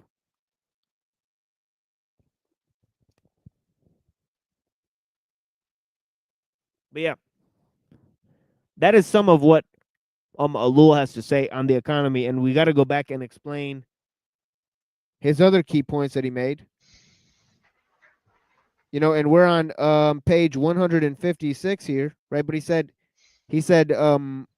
consider, for example, the ever more numerous machines that are necessary for production, which act rapidly, are ever improved upon, are subject to frequent replacement because of the consistent inventive progress. B, organization of labor, which requires more numerous and costly personnel. And C, the publicity techniques of advertising. So in all these domains, right? Okay, the economy is mutated by the use of technology, right? Okay, and the state and the the large corporations, okay, and also the large scale technologies themselves function in a sort of relationship with each other as well, right? So anyways, I'm gonna play some music and then we're gonna move on to more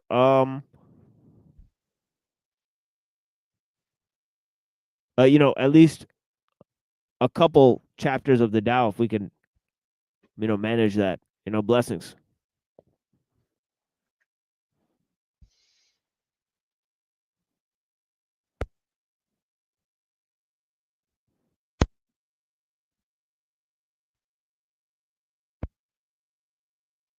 Yeah, hopefully this doesn't crash out, because that's happened like 2 or 3 times already. I should have reset my computer before I did the stream. I gotta always remember to do that, so that there's like and have the charger cord plugged in, and also have like no programs running, no other programs running on the computer. Real hip hop, DOD, daughter of the dust, intergalactic. Check it out like this. Yeah. Secret orders of the ages, corrupt politicians, still flow immaculate, distinct, label my diction. I'm quoting ancient intellects while you live in fiction. Semantical oppression plus lacking on nutrition. A coalition exists in third dimension. Spirit destiny, ellul, foreign commission. Confused competitors, expel all competition. Take you from your native like foreign extradition. A Nazi criminal like Pope John Paul the Christian. Poison gas, Cyclone B, forgot to mention. Malati on no system attack the population. Pure eternally, commence sterilization. Freemason allegation is why stop infiltration. Extremists left with communist hell, fortification. By 33 degrees, intentions, illumination. Strategic and precision warfare, they move in silence. Quiet weapons for silent wars, disguise the violence. Scrutinized Marine Chronicle, secret facility. When Nelson Rockefeller retreated as 12 Majesty. Confidential 1 megaton, Excalibur, regarded scrolling key. Bohemian Club, check Attica. Refer to Inuit co-opters for years. Those that was tested, oppressed and civilized. For real, what they requested. Indoctrinated the knowledge stolen from the majestic. The plan detested, heads of state being sequestered. Divine objected to their rogue, villainous methods. Populace affected. These last days are getting hectic. Corrected like Kofi and on, don't just accept it. A word to the wise, cosmic conspiracy files. Set up unjust court trials, spans like the length of the Nile. Deep in the belly of the beast, my people hold it down when the code of the streets is live in peace. Each breath I take, each step I take, divide and conquer is the work of the snakes to separate.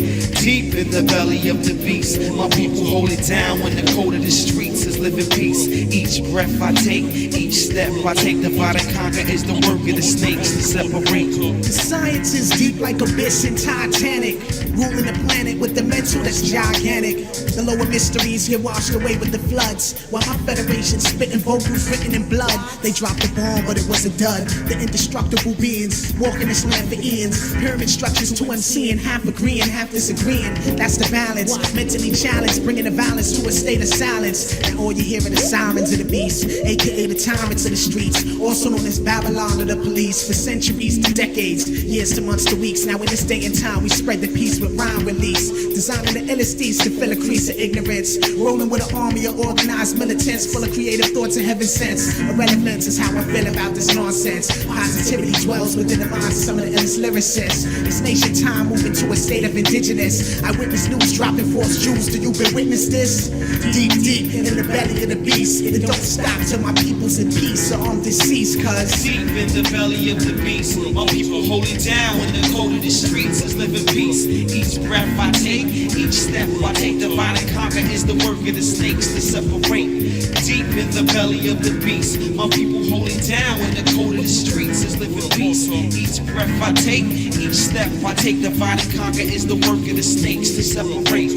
The origin of false religions, rebellion, Lucifer, 180 negative, seducing pagan crucifixion. 6 sacred letters, the craft, confliction, conspiracy theory flicks, illuminism, clint sign of the last days. Lies provocative, positive, humble, mild, vibe, rumble, aura through the tablets and Torah reflects tomorrow. Sun gods orbit amongst the ancient monks, the phoenix, 9 fallacies, Babylonian tragedies. Raised by the illuminated, witchcraft of the sacred, study the star date, the hatred, sacred government infiltrate, foreign relations, nations, codes, world terror through the nations, one world government, rule the population. Foretold, found in the beast through revelation, connect politic, Rothschild through the world banking, mistaken foreign relations, deserve trapped in the cage then, the coming of the Ron and the most high land on the crash spaceship, share the scripted crown objects of variation, console, 3-digit seal, inscripted placement, branded of the Beatles, the rock wax information, witness of the man of the hour, new nation, open worship, I told living, false to my statement, doctrines fit so basic, found this is traceless, reformation, renaissance, science of imagination, science Babylon movement, movement abomination, your very last warning, Lord solemn to Satan, he mentioned there was ignorant plagues through my salvation, camouflage network, scattered abbreviation, overstanding speech in my tone through vibration.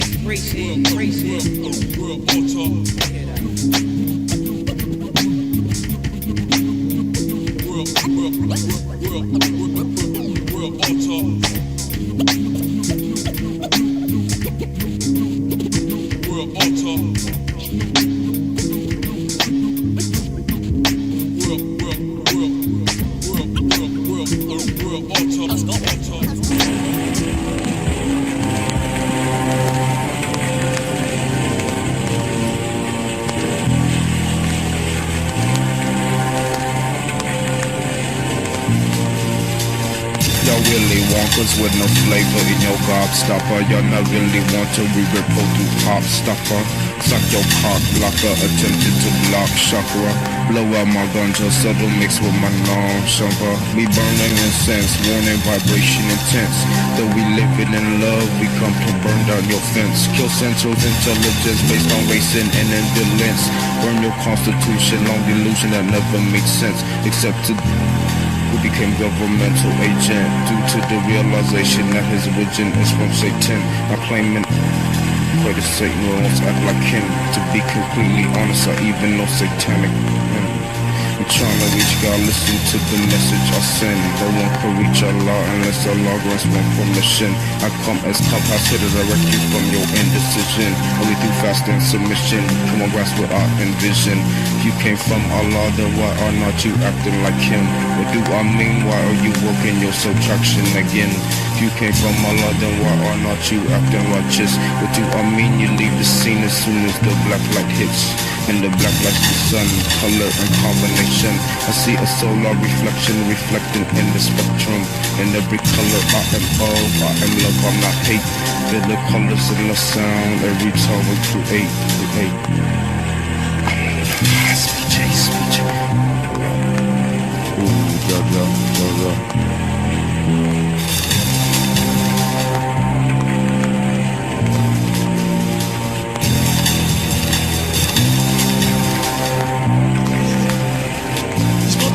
Where you are coming from, what religion, what color, what country, what culture you grew up, how civilized you are, how much smoke, what you did, how much cocaine you took, how many times you kill, how bad experience you have. You just have a YouTube. Everything is disappeared. Another world, another human being. Completely you reborn once again. All of your bad habits gone. You never experience those bad things. It never happened in your life. Can you think of it? You listen to my shit and you struggle 3 classes ago.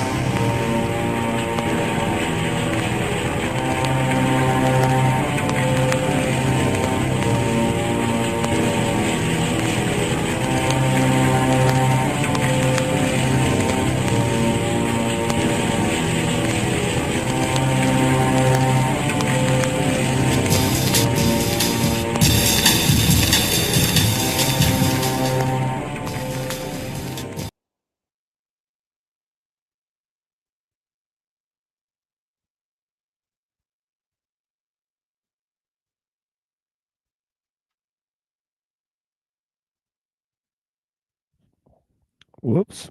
I guess I gotta click on it to share the screen. There's too many tabs open here. Okay, let me open up. Okay, that opened up right away. So let me just go to this 140 here. It's one of the shortest chapters. It's like only a sentence long, right? It says turning back is the way of the Tao, really. Is essentially the explanation of it. Now, there's a lot of anti-progress lines in the Tao, right? About not expecting things to change, right? Now, this goes along with our previous ideas about the ephemeral. Now, Crowley is going to heavily focus on becoming, right? He's going to see becoming and being as a duality, right? He's going to focus on the dualistic nature of the Tao, right? Whereas, Seraphim Rose is, Father Seraphim Rose, in his sort of ideas, he's sort of more into, he's not taking a more of a occult tradition, but he's looking at the primordial essence, right? And he's looking at more of the eternal nature of things. So already within this, you can see the whole dialectic of being and becoming, just in the way they explain, the nature of the Tao, right? Because see, it's really in the title, right? One is the eternal Tao, right? And the other one, it's about self-mastery, the individual using the Tao, right? So, yeah, so here comes Crowley. Whoops. Wait, did I just close something? Oh, wait, hold on. Who's in the back here? Now that we've pinned the link. Okay, yeah. Blessings. Hey there, thanks. I guess I came in for Crowley. Yeah, you came in for Crowley. I don't know what that says about you, but I mean, he did say, "Here comes Crowley," and you showed up. Definitely sus. Uh-oh. Yeah. No. Sad trombone. Definitely sus. Come on, y'all. I'm sick. Come on. Tell me some slack. Tell me some slack. Yeah, blessings. But yeah, The cloud seeding has me. Yeah, exactly. It's making everybody act funny. So it says here, the Tao proceeds by correlative curves. Now, notice he's talking about how the Tao proceeds, even though this whole notion is about turning back, right? Turning back is the way of the Tao, right? So it's just kind of interesting that he's taken it to a different notion. Here's let me go to the to chapter 40 in one of the translations that we read, It says here here, hold on, let me get to it. Chapter 40, turning back is how the way moves. Weakness is how the way operates. Okay, so see, it's talking about turning back and it's talking about movement. Right here, he's talking about proceeds by curves. Right? So he's saying that, in a way that, by going forward, it turns back. So you could see that he's kind of, making it about reiterative cycles instead of about, going backwards. And he says that its might is in weakness. Now that is very much what he's saying, right? But then it says the world and all its creatures arise from what is there, and what is there arises from what is not there. right? All things arose from the Te, right? And the Te budded from the Tao.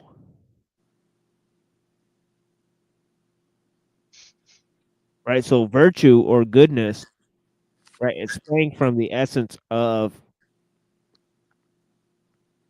being itself, pretty much. Right? So there's three types in the Tao of like a turn back. There's the convergence, uh, you know, then the return, and then the turn back. And so like in this master thesis, I'm looking at, it's like a spiral. It's very. I'll send a picture to you, but you might find that interesting.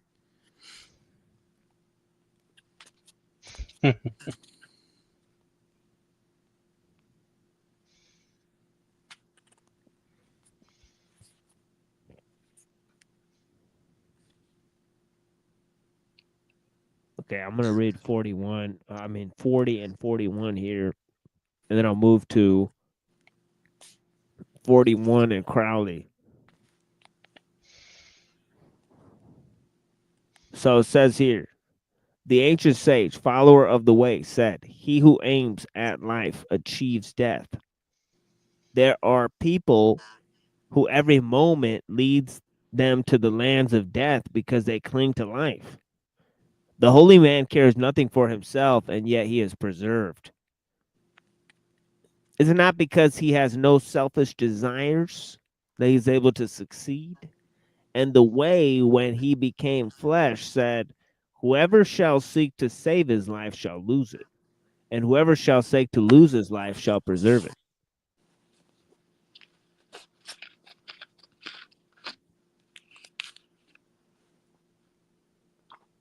He who wants the things of this life craves for this life. He who wants the things of this life but cannot have them craves for death.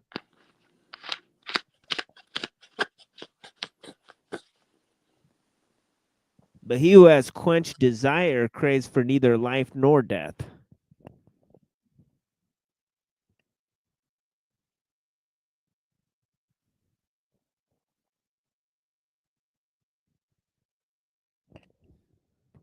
The two are the same to him, and he passes from one to the other without fear or agitation, as from joy to joy. He is like the way of heaven himself. He who, hold on. Who creates and nourishes life, yet creates without possessing.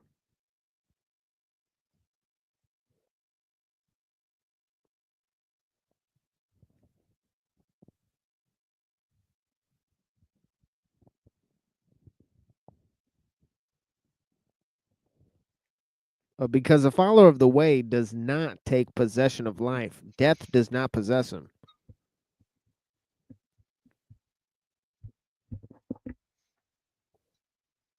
Okay, so the idea of emptying yourself, the idea of dying to become reborn, the idea of perishing to this world to be eternally present, the idea of returning to the primordial essence of simplicity, right? Of simplicity,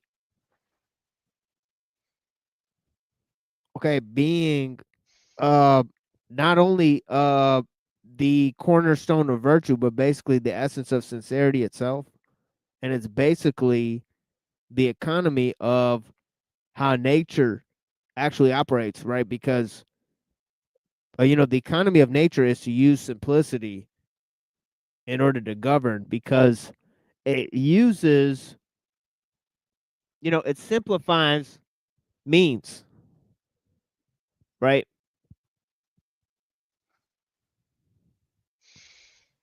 Okay. See, what is, technology doing that nature is not, right? Is that it's creating new means, right? Basically, as Ellul says, a process that are parallel to nature itself, right? So this is one of the main aspects, right? So it's creating extraneous means.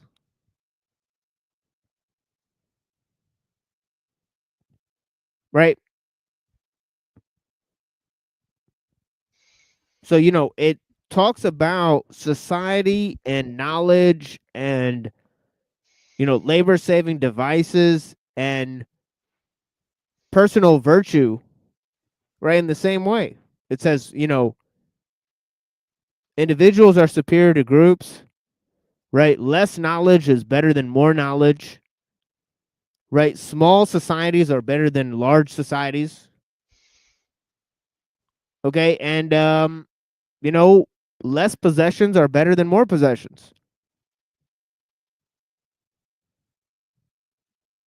It comes to that conclusion, right? Because turning back is the way the Tao moves, obviously, right? Back to the way of primordial essence, back to the way of simplicity, right?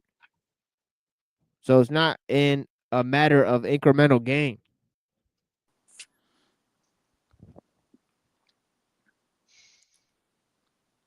It's the opposite of progress, It's like, well, what man would think is progress.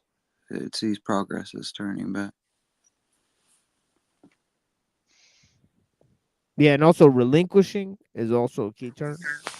Well, you could put it in terms of what Seraphim Rose is saying is of sacrifice. The notion of sacrifice itself. So he's gonna basically go into that.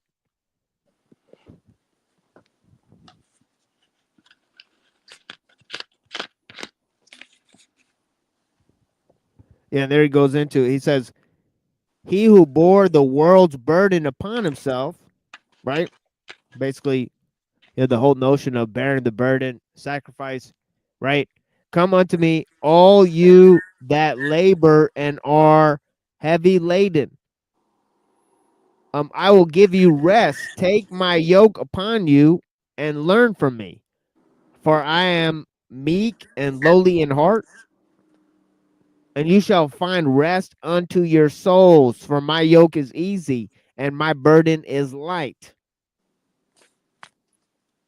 See, there's a notion of simplifying.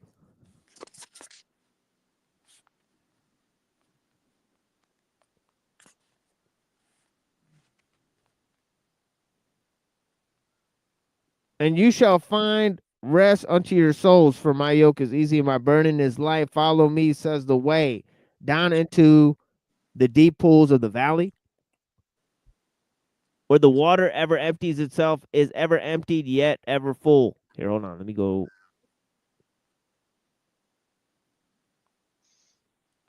down to the end of the It's the chapter. Tao. It's the Tao all the way down. Wait, hold on. I actually... Whoa, I think I hit the wrong button. Okay, this was 40. So we read 40.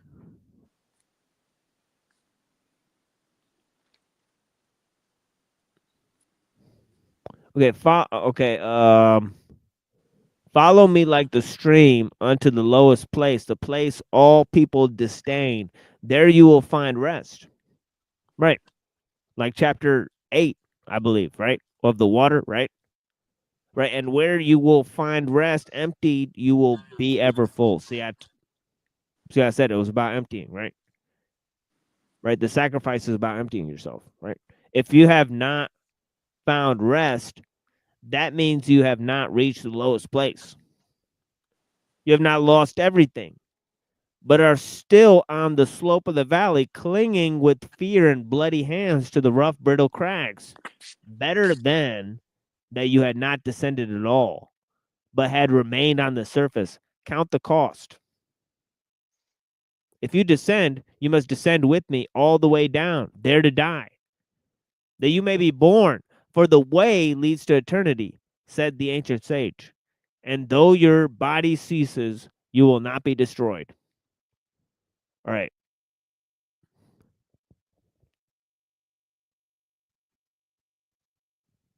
It kind of reminds me of like Ignatius. So he said before his martyrdom that he wanted to offer himself up as a perfect bread. And I think Polycarp said something very similar to that too. But they both understood that like there was no fear in their martyrdom because they knew that there would be everlasting life on the other side of it. You know, so death was really life.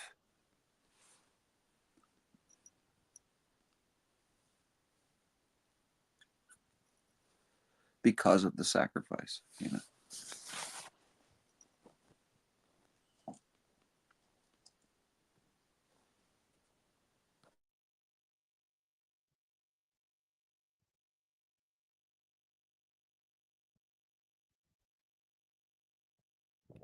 Yeah, there's people now that really have achieved more with their death than people who are alive today that are basically like zombies. You know, Oh so yeah. that's just practically speaking. You know, so so there is just that aspect of things. You know what I mean, right? We have the idea of just legacy and and all that type of stuff. And I think it was either Ignatius or Polycarp that said to Caesar. I think it was Polycarp that he said he was even dead while he lived.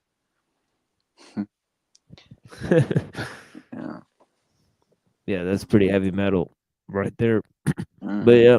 And Paul says something to that effect. Yeah, it's wild. Dead to sin, alive in Christ.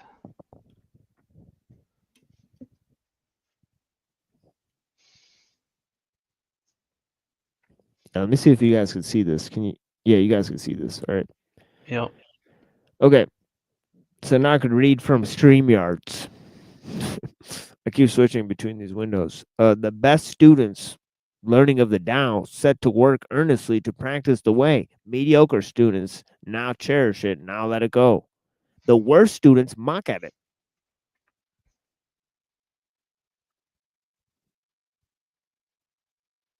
Were not thus mocked, it were not unworthy to be Tao. He basically says this. He says that the people who follow the Tao are going to have to be few.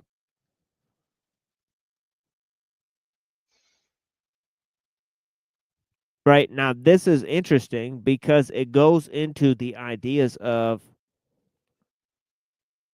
what a lot of philosophers have concluded, right? This is a place where Socrates and Lao Tzu agree, although they don't agree on much, it seems, right? But they do agree on make your desires few. Okay, they agree that you shouldn't focus on bodily pleasures. They agree that knowing one's ignorance is good, right? But they don't agree that gaining knowledge is a good thing, right? They don't agree that politics is a good thing, right? Lao Tzu says stay away from gaining knowledge, right? He says stay away from politics, right? All that stuff, right? So it's interesting, right? They kind of agree on some things, they disagree on some other things, right?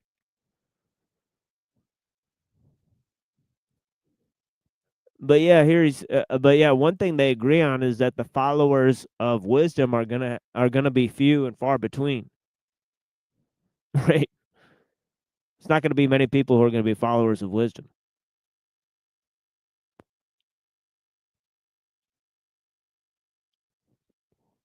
Right. So he's kind of saying it here, right? But yeah, we gotta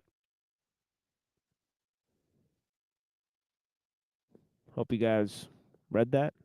Right. By the way, we're on page like 156 of CTUHLU as well. So if you guys are wondering where we're at in that. But yeah, it says, "Thus spake the makers of saws."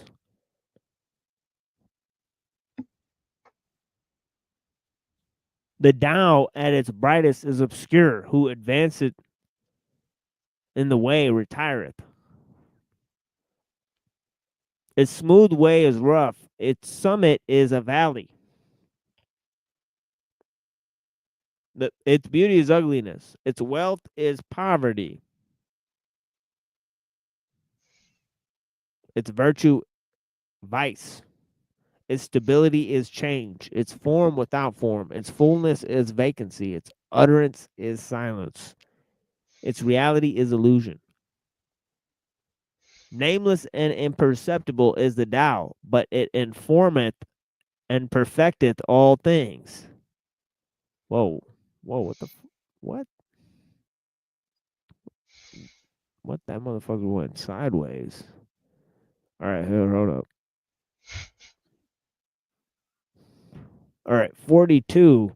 Yeah, I'm excited to read Crowley's translation of this creation of the Taoist creation myth. But before we get to that, we'll get to back to the other one here. Duality. Exactly. Exactly, GT.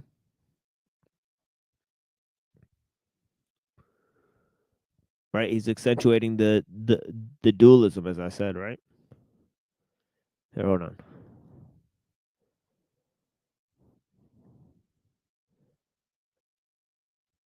Let's go to this one here.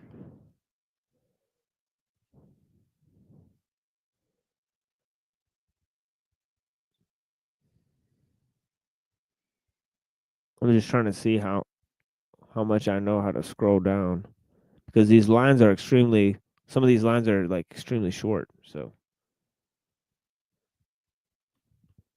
yeah, here we go. Can you guys see this? Okay, there we go. Yeah, I can see. Okay, let me go like this. Yep. Okay, so let me go back to this one, this tab here. Okay, so there is no greater sin than desire. See, already we got more viewers now, because if people can see something on the screen, this is how people are. They're simple like gophers. If they could see something, if it's just me reading things, if they could see it on the screen, it's better. So maybe if I had maybe I need a PDF of Technological Society, so while I'm reading it, people can read along, that will greatly increase the viewership. So, perhaps I need to do something like that. Yeah, I need to think about things like that, but, yeah. Sort of thinking out loud there. But yeah, it says chapter 42, there is no greater sin than desire. See, I was just desiring more viewers. Maybe I should think about that. Said the ancient sage, no greater curse than discontent. Not seeing desirable things prevents confusion of the heart. How about that?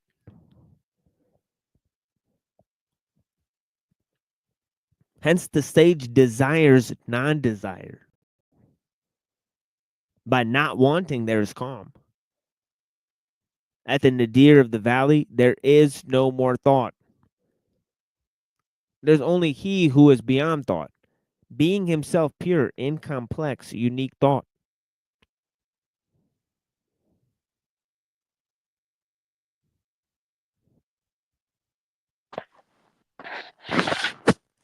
Such a solid book, dude. It really is.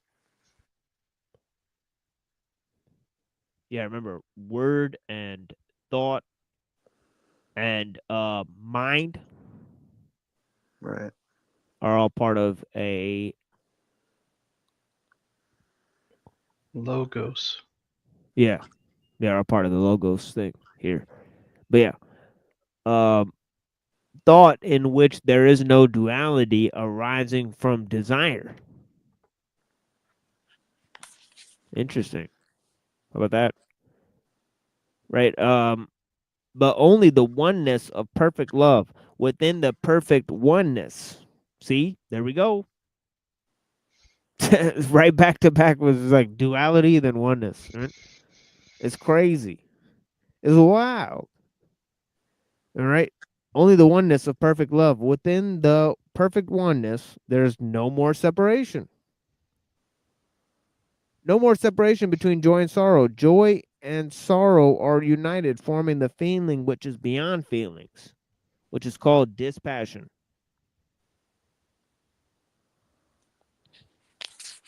The fullness of joy, the fullness of sorrow, their fullness abiding in common emptiness, felt as sweet contrition.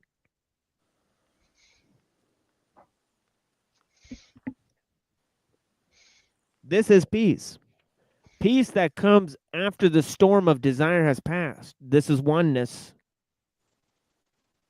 Oneness that comes when the duality of contending no longer holds sway.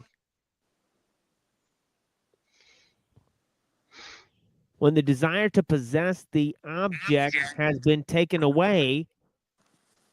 At the nadir of the valley, blessed are those who weep, for they, possessing nothing, are sole inheritors and possessors of joy. Let's see what Crowley has to say about oneness. I'm very curious. Oneness. The So mystery. before you start that, Go ahead. this quote might give a little insight into something. It's by Saint Vincent of Lorraine. He said, "Blessed, I say, be the church, which believes that in Christ that there are two true and perfect substances, but one person, so that neither does the distinction of natures divide the unity of person, nor the unity of person confound the distinction of substances." So I assume that's what he's talking about, dual and oneness, you know.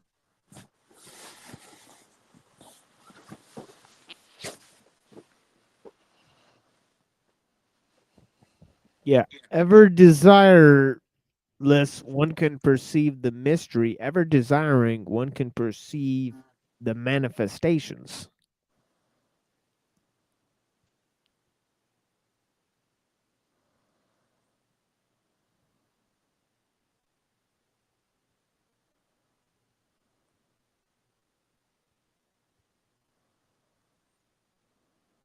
The nameless is the beginning of heaven and earth.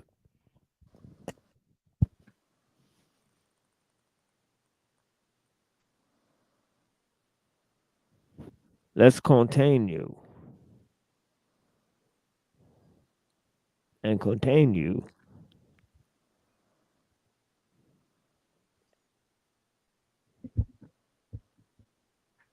Inside of the container.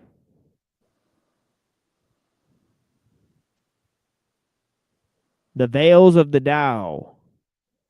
Oneness. See what goes on with this oneness. Let's see what let's see what it do with the one. The Tao formulated the one.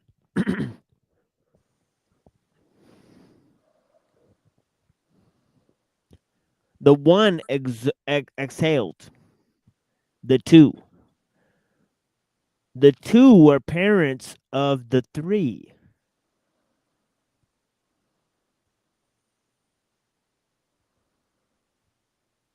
Now notice the pattern. Right.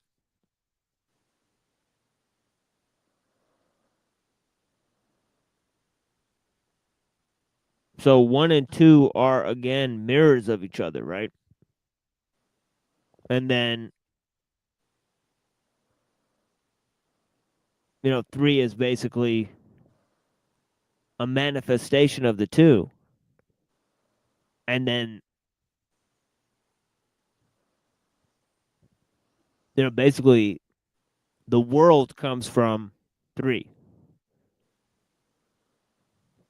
Right. So yeah, so anyways, I'm going to kind of scroll down here. Can you guys see this? Yeah. Oh, okay. All right. Yeah, so then he says, all things pass from obscurity to manifestation. Obscurity to manifestation. So from mystery to manifestation. Right? Inspired harmoniously by the breath of the void. Okay. Notice the terminology of the void. Right? Which is I think it's going to be 2 there, right? I think 2 is the void. Right. Because it's created by the breath of the one, right? Men do not like to be fatherless, virtueless, unworthy, yet rulers describe themselves by these names. Thus increase bringeth decrease to some, and decrease bringeth increase to others. Others have taught thus, I consent to it. Violent men and strong die by natural death. This fact is a foundation of my law. Okay, let's read this one too. It says, the softest substance hunteth down the hardest. The unsubstantial penetrateth where there is no opening. Here the virtue of inertia. Few are they who attain, whose speech is silence, whose work is inertia. Right.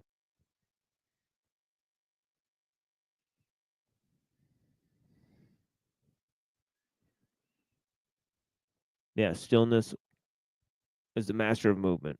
Okay, let's go here.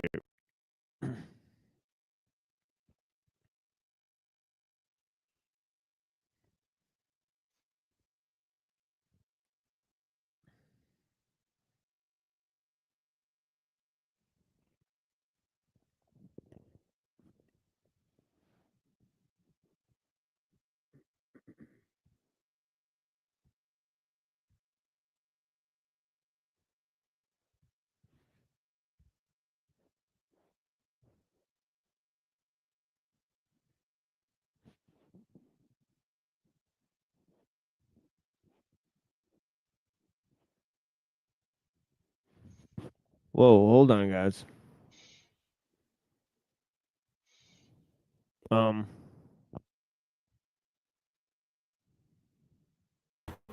Not loading, right? Or is that just my connection? I don't. Can you guys see it? It's just like loading. I see Rose's translation. Oh, okay. Yeah. Oh shit, it's my connection, y'all. Sorry. No, it's okay. Yeah, sometimes that happens for just one person where it'll like show the circle in the middle. But yeah, it says come to me, says the way. Okay, remember the way is in this one, Christ the eternal Tao, right? So it's the Logos incarnate. So it says the way seems long.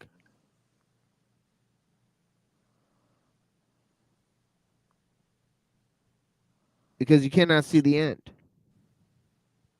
When you reach the end and look back, okay, because remember the beginning of creation is the same as the end of creation. I mean, like everything just comes full circle. The way will seem so very short. You will see that you could never have known happiness unless you have known that sadness. That sadness of following the way, which seems so long, you will be thankful. You will be glad that things happen just as they did, that they are just as they are. You will be thankful in the harbor.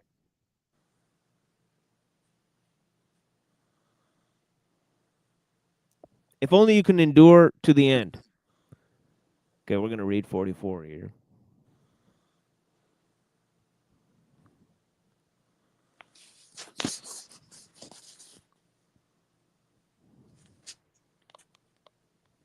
Holy. Okay, here we go. Yeah, that's not that. Yeah, that's not that bad. Okay, let's read 44. It says, to be empty is to be filled, said the ancient sage. To be tattered is to be renewed.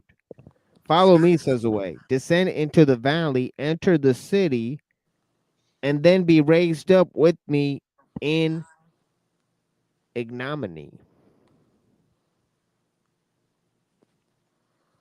Ignominy. You guys know that word? I used to. I forget. No. To be raised up in ignominy. What does that mean? Like, Public shame or disgrace. Oh, okay. Yeah, public shame or disgrace. Yeah, that's what I'm getting too. Yeah. So yeah, public shame or disgrace, ignominy. Okay, let's go back to this.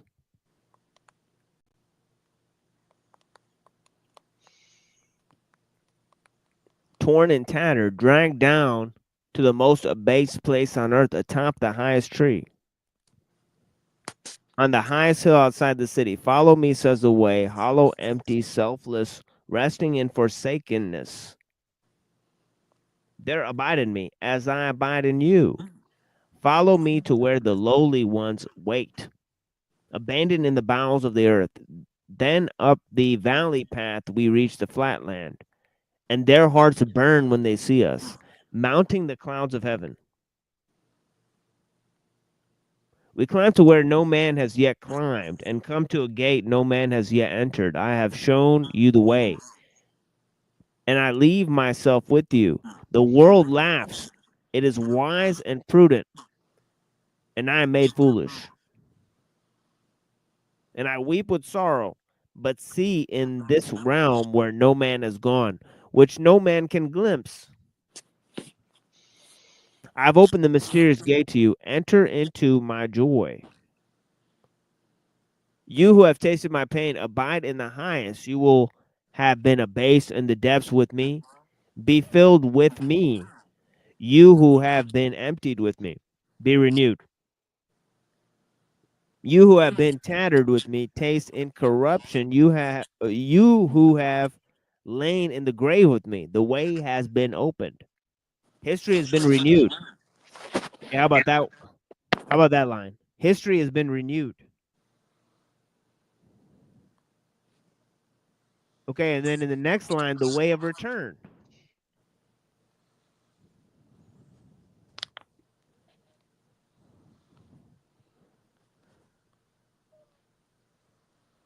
Has been affected. The groaning earth waits for you to see that you need to wait no longer. Okay. So let's.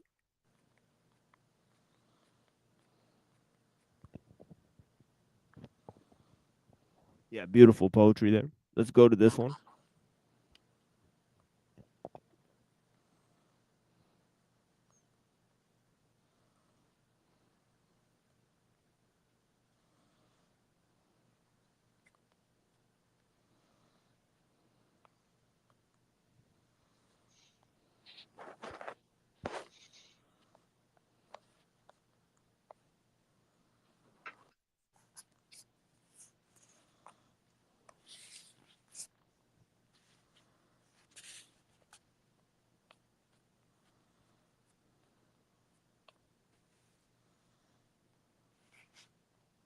Okay, so we'll read to 46 here. They're not that long here. And yeah, this one is about the sort of anti-materialist stance, and you can't really hide the anti-materialist stance here, right? And of course, the idea of self-mastery.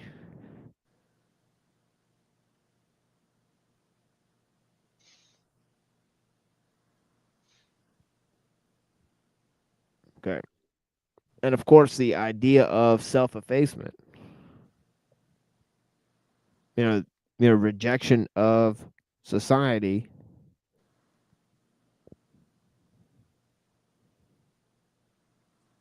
And all that stuff. You know, the life of asceticism that's promoted there.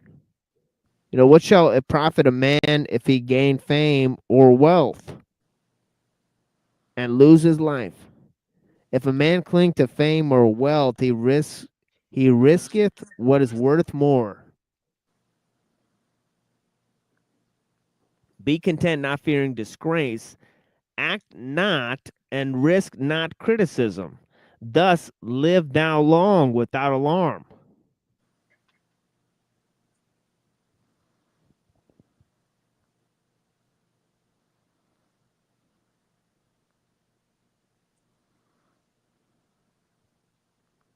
Yeah, I don't. I think there's like some type of typo here, because I don't. Because it's not making any sense. The overflowing of the despise thy masterpieces. What? Thus renew the vigor of thy creation. Deem thy fullness emptiness. Okay, there's that line of. Now we've seen that in both of the translations. In Crowley and in Seraphim Rose, where emptying yourself is becoming full. Full of what? Full of the actual essence of all life itself, right? Grace. Right. No, not necessarily in Crowley. I don't know what he would be considering as fullness.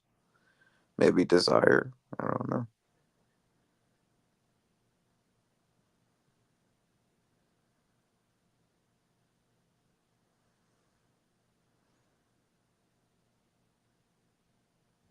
Yeah. Yeah, well, he says here, deem thy fullness emptiness. Thus shall thy fullness never be empty. Let the straight appear crooked to thee, thy craft clumsiness, thy music discord.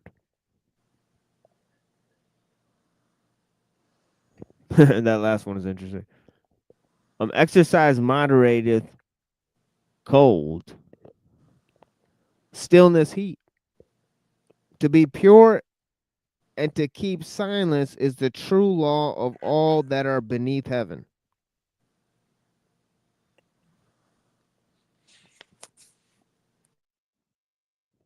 Okay, this one, withdraw from ambition. When the Tao beareth away on earth, men put swift horses to night carts.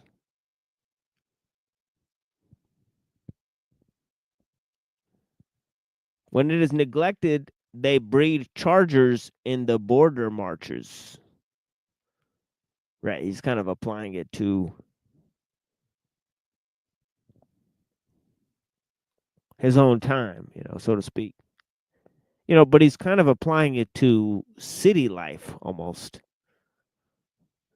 Swift horses to night carts, where, it says wild horses fertilize fields, right? Where, in the other one, it's sort of like war horses.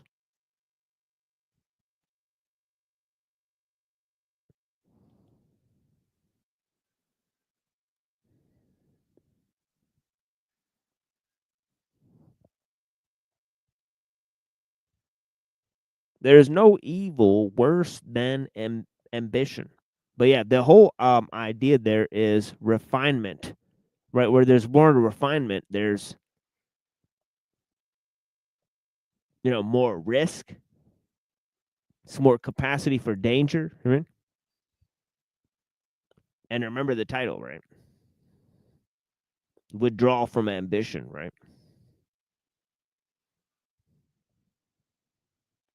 So it says there's no evil worse than ambition, no misery worse than discontent, no crime greater than greed. Content of mind is peace and satisfaction eternal.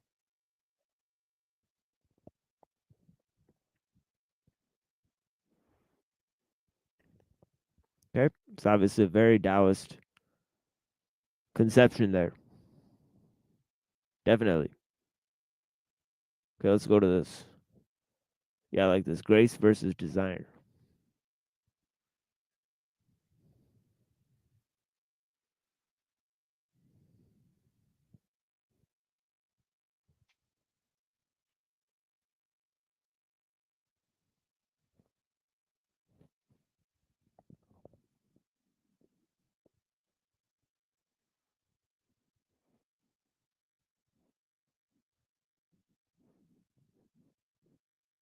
Okay, now I'm going to connect this with this, a previous line. It said, the groaning earth waits for you to see that you no longer need to wait.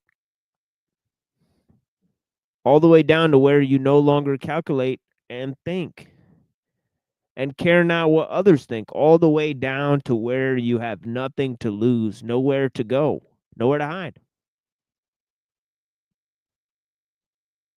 This is the point of emptiness.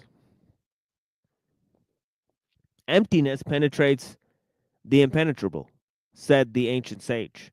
The softest thing in the world overcomes the hardest. Through this, I know the benefit of acting without desire. Acting without desire. I love that. Yeah, that's another gem there.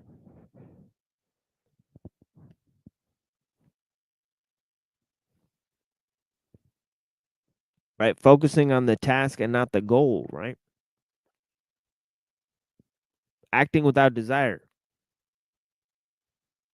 You will see a flash of the beauty you had forgotten from where you were a little child. A little child does not calculate. Humble, he has not formed the desires which break the original unity and harmony.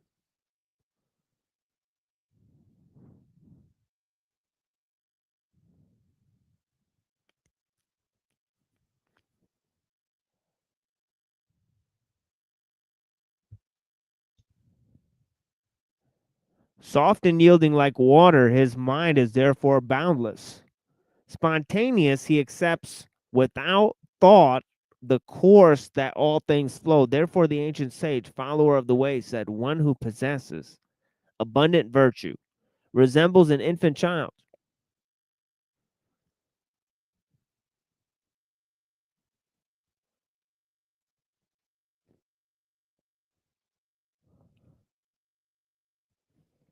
This is the consummation of harmony.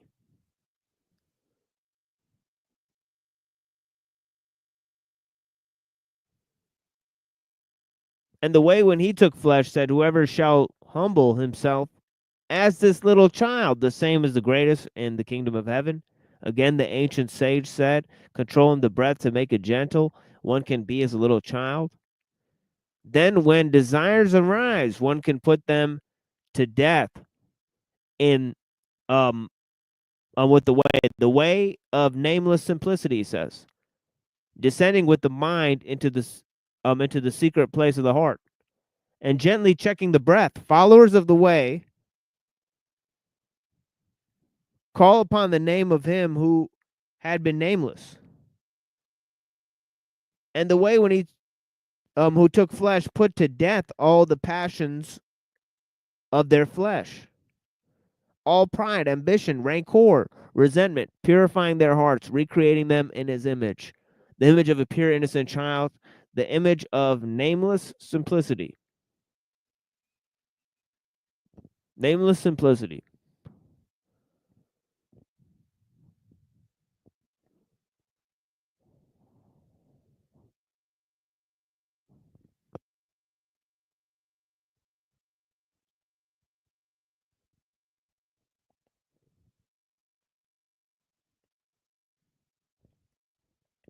Again, fame or desire. Fame or self, which is more important, right?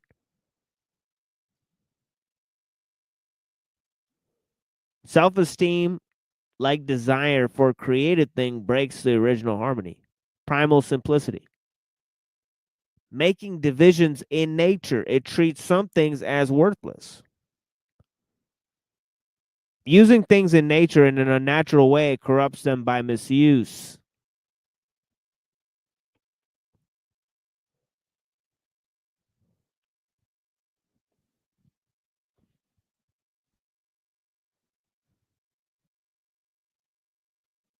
Yeah, this is pretty fire right here. I'm going to read that again.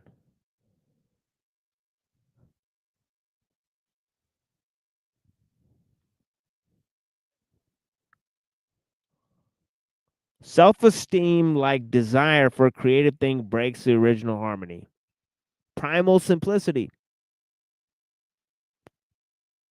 Making divisions in nature, it treats some things as worthless. Using things in nature in an unnatural way, it corrupts them by misuse.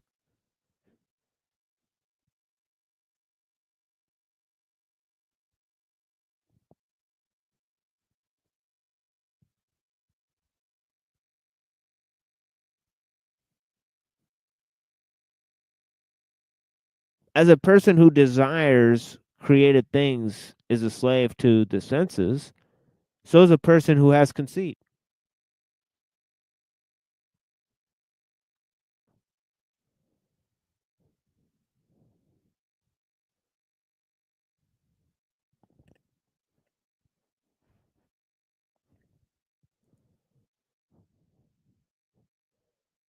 For the person of desire is attached through his eyes and ears to others, while the person of conceit tries to attach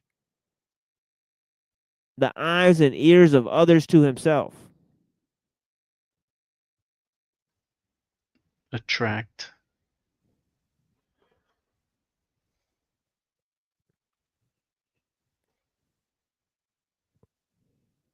He charms and impresses only what is visible and audible. Those who judge virtue only with their senses.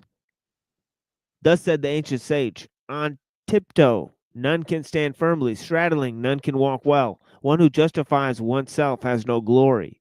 One who boasts of one's abilities has no merits.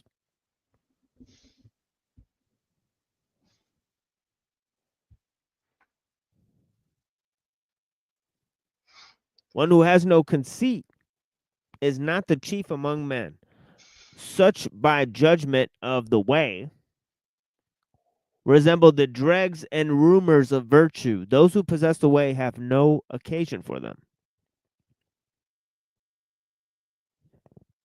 Okay, we're going to switch gears here to the transhumanist section of the show and program here. So let me find my sources on that, and I'll play some music here, and then we'll continue here in a little bit. Blessings, guys. You know, and yeah, I'll remember where we're at there, so we'll figure it out soon. And also we'll be back tomorrow with more ellul, right? So if you guys were enjoying the section on ellul, right, you guys will enjoy some more of it tomorrow, right, where we read a little bit more into his views on economics, right? And let me get to this. Yeah, and to the other people that are here, thank you so much for being here. Greatly appreciate you guys.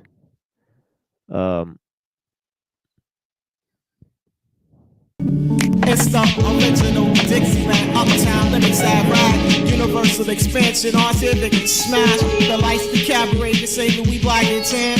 The low down movie music, surpass the Walter Band. You meet the Crescent City oddity that had Europeans gas. America got jelly created for white and king of jazz. True scandalous nature existing in his hands. Who shudder to think of the whiteness on the radio? Why is that even playing? It's even for none the wise people forget too soon. 2001, extra R&B pack rules. But they trend-setting flat vocals and Bobby Brown moves. This historical aspect of the legacy is the descendants of Rick Rowan. Everything I write bears resemblance to my roots. And burns even fun at the same time soon. And burns people fine at the same time. South Jamaica, Queens. Yeah, I got a rhyme. Every time's like the first time you say it. A lyrical strain on the range we Rhode Island to wherever the A train went for eons. I'm traveling in circles on these same pavements. New York, where the first zoo law broke out of containment. You know I know. Shorty that was standing right over there. Living orphans, running the streets, providing care. And so it seemed LUNE Vega 5 ICST. Out of Green Acre with superior rocking schemes. Mr. Griffin, the supermarket ain't to the point it became toxic. With soda ACC hitting up the traffic control boxes. Plus, I'm friends with sophisticated mommies from out the projects in Manhattan Island, the city of inside and the lost souls in the era where B-boys rock, playboys, Lisa's, Vermont, next and rockets, have black Sabbath shirts and chains on their wallets, struggling to be the freshest of the fresh. Yo, I try my hardest just to make a little dent. For real, for hip-hop's only true shelter to manifest itself for the very streets that's trying to kill me, and it don't make sense. And I'm out here hustling to get in the club to find some with the folks, sleep with some friends. Friday at the Rossi, Foria Blend, a Mexican, run the fun house up against the speaker playing King Cut, or at the Paradise Garage zoning out to Dr. Love. Wondering, am I at the ending or the beginning of my road? And the sweet smell in the air, later find out the cigarettes filled with coke. There we go. Something, homie? Oh, and see you went in a little writing room. Trying to get up all over the place, man. What's up, man? You came up in the party and everything. How you feel, man? You wanna choke? You go down, you wanna choke?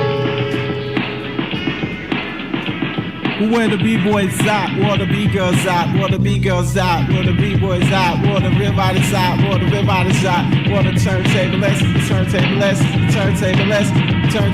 where the DJs at, where the breakers at, where the footwork at, where the floor work at, where the B-girls at, where the B-girls at, where the B-girls at, where the B-girls at, where the B-girls at. Step up to the Wildcat talking this and that, where the B-boys at, where the breakers at, compound where the elements practice at. See some time fully read the jam is packed. We come to get love and show love. So where the B-girls at, where my writing pick cat, outside in the summer where the system's at, compound where the elements practice at. Network to the UND lightning sound, where the art's top notch respect is should be found. You don't see me cause I'm living amongst the elements, building the earth, sun, moon, and stars. Then you must not come around where the B-girls at. We ain't wildin' no more, please come back around. Where all the breakers at, where the DJs at, where the MCs at. But slow down, you rushing the mic kinda anxious, pushing past these fly biddies and oil tankers while I'm feeding the chocolate honey mango gelati amongst the canopy, forest, tapestry, menagerie, Mike wizardry, imagine mastery, telepathically maxing while battling a war tragedy. You're intrigued by a simple crystal gearing differential, plus my heightened senses and weightlessness, dimensionalism, fructose like a can on sun-kissed dies. The morning corn syrup on your pork bun. 2001, I make my escape on zeros and ones, riding infuriating cyclops, triceratops. The style is like male synchronized swimming. The jungle is tactical insertion. I got Hannibal truth for certain around you, straight closing the iron curtains.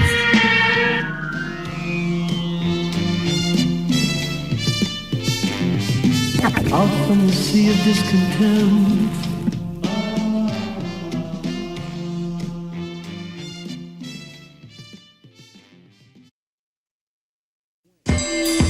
In a time when hip-hop was pure, the superhuman clique ruled the land, bringing that futuristic hip-hop in present day and time. The first lieutenant at arms of the superhuman clique was the almighty, all-powerful Ms. Marvel. I think she can describe how she does it best. Thought I disappeared, now that the smoke has cleared. I come to terms with inhibitions, face to face with fears. Watch shooting stars, wishing that I could shift my gears. So I raise my glass high, I drink to that, say cheers. And let the fire water wash away the tears. Burn like salt on open wounds. Thoughts consume all perception. Give birth to these rhymes like an oral C-section. Positive connection throughout the galaxy. Time to switch to reality. Make proper arrangements for the souls of fatalities. It's the same for niggas that stuck with that slave mentality. Or these whack-ass rappers that got no originality. But my mentality helps me travel around the galaxy. As time gets shorter, I'm on the border of insanity. It seems like everyone was after me. 6 million nasty girls in this world like vanity. Make niggas wild, I smoke lie. Anything to keep my sanity. Ain't got no friends, everyone with me is family. If they standing next to me, nothing's what it seems to be. Sending energy when I rhyme, but no time for idle questions. And freestyling is my Bible when I fall in hip-hop sessions up with tribal blessings. Lessons to be learned, respect had to be earned and not given. Honor for the dead, but none amongst the men that's living. Pride collides when selfish minds can't ask to be forgiven. Ain't no turning back the hands of time when past spirits have risen. Black turtle, black battle, black turtle, black battle, black turtle, black battle, black turtle, black power of the moon and the force of a sonic boom. Help you heal like battle wounds. To whack shit, I'm immune. We come through like the first platoon into smoke-filled rooms. Consume the fumes like magic mushrooms from the womb to the tomb. I got a meeting in the ladies' room. I'll be back real soon. Oh, oh, oh, oh, oh. An all-pro, precise precision like a crossbow to strike the death blow. Continue with the never-ending flow. Friend or foe, gas heads go from CEO to Skid Row. See the toxic green glow as poison waters overflow. Paint a mental picture, lyrical Michelangelo. Words pierced with the sting of a Scorpio. Beats bang on to collapse the walls of Jericho. Overflow and explode. I hope you got your blunts rolled, cause the shit is the same no matter which zip code. My mind's pro, bitches is rope, sucking the diamonds out your earlobe. I keep you tracked like a barcode of Illuminati and fight these devils back with the code of Hammurabi.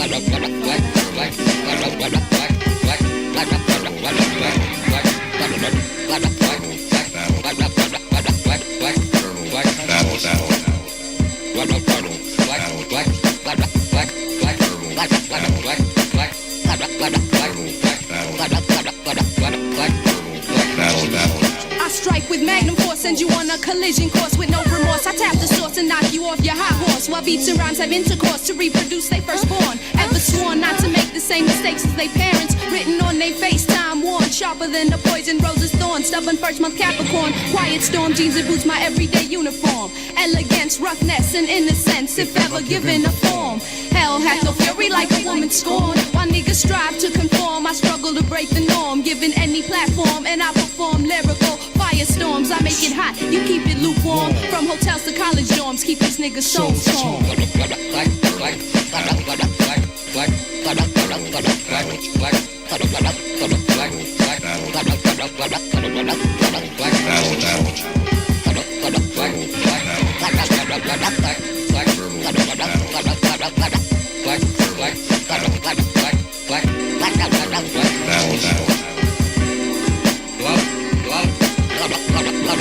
A lot of other people, other groups are aware of their consciousness.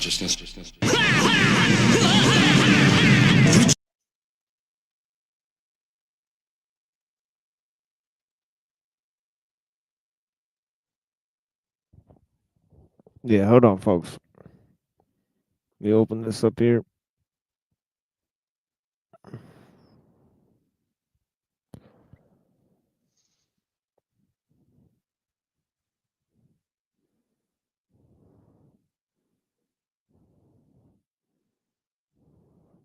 Oh yeah, here it is. The solid state entity documentary. All right.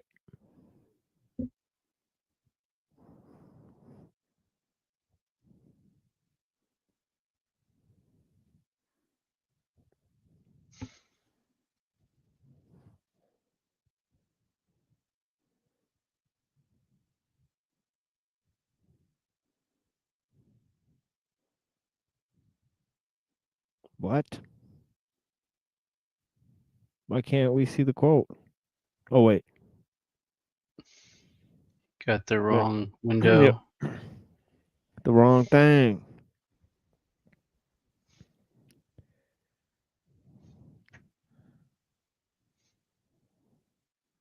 Sewing machines. Okay, folks. Let's watch a little bit of this, but I'll have to put a screen up. So let me prepare a little screen. Maybe this. Yeah, there we go. Maybe this. Oh, yeah, this is fine. Yeah, maybe this one is fine. Yeah. Okay. I mean, it doesn't quite cover the right side, but probably fine. Yeah, it's enough. Yeah.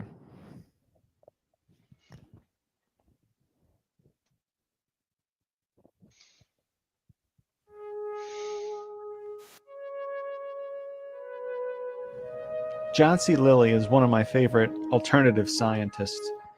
His popularity has waned significantly since his death in 2001, even as his contemporaries like Timothy Leary and Terence McKenna have continued to have strong followings.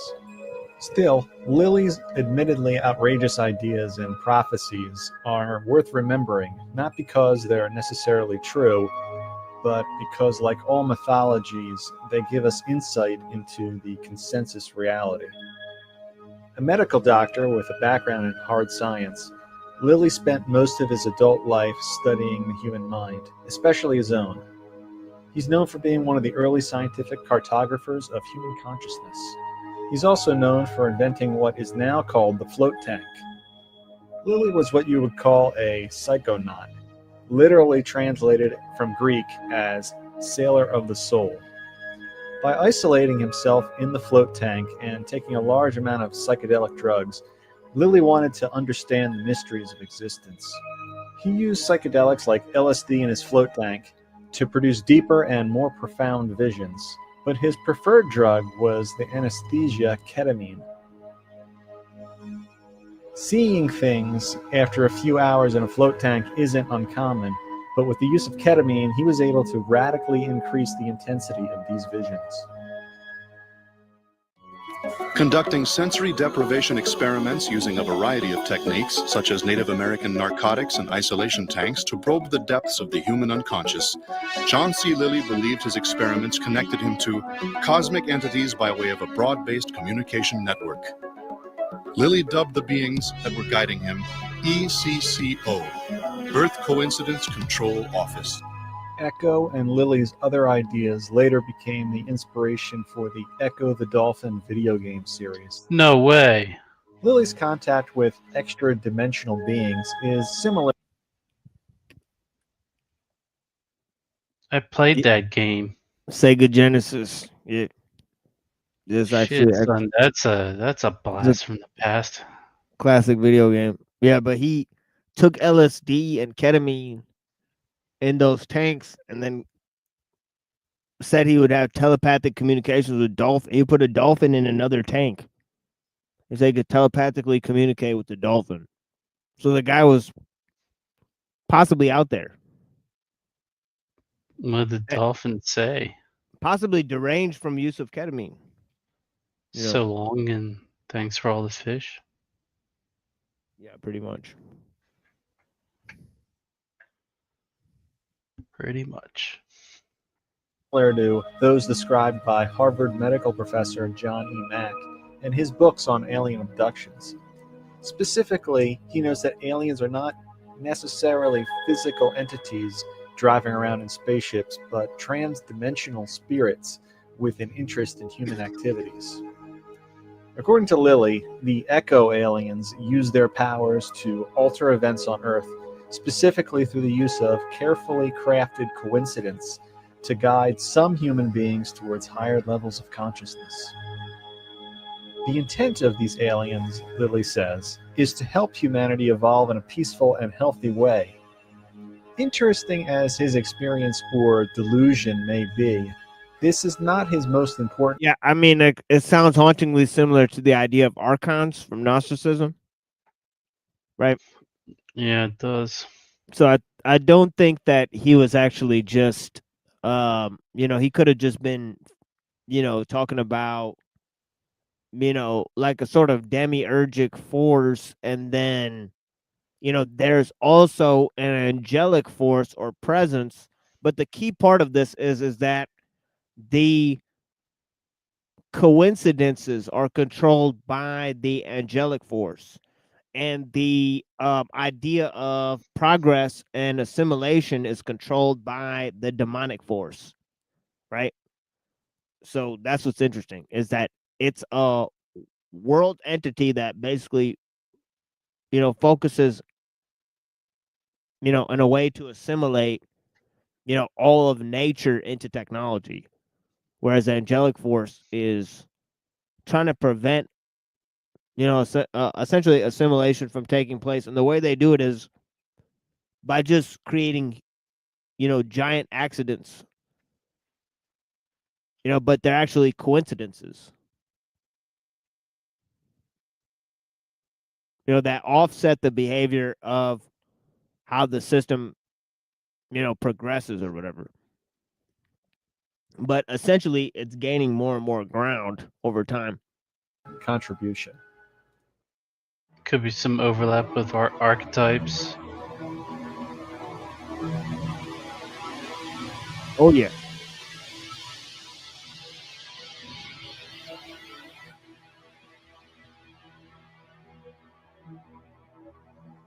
Lilley also reported, or if you prefer, prophesized, the existence of a nefarious counterpart to Echo, whose goal was to actually stop or limit human consciousness.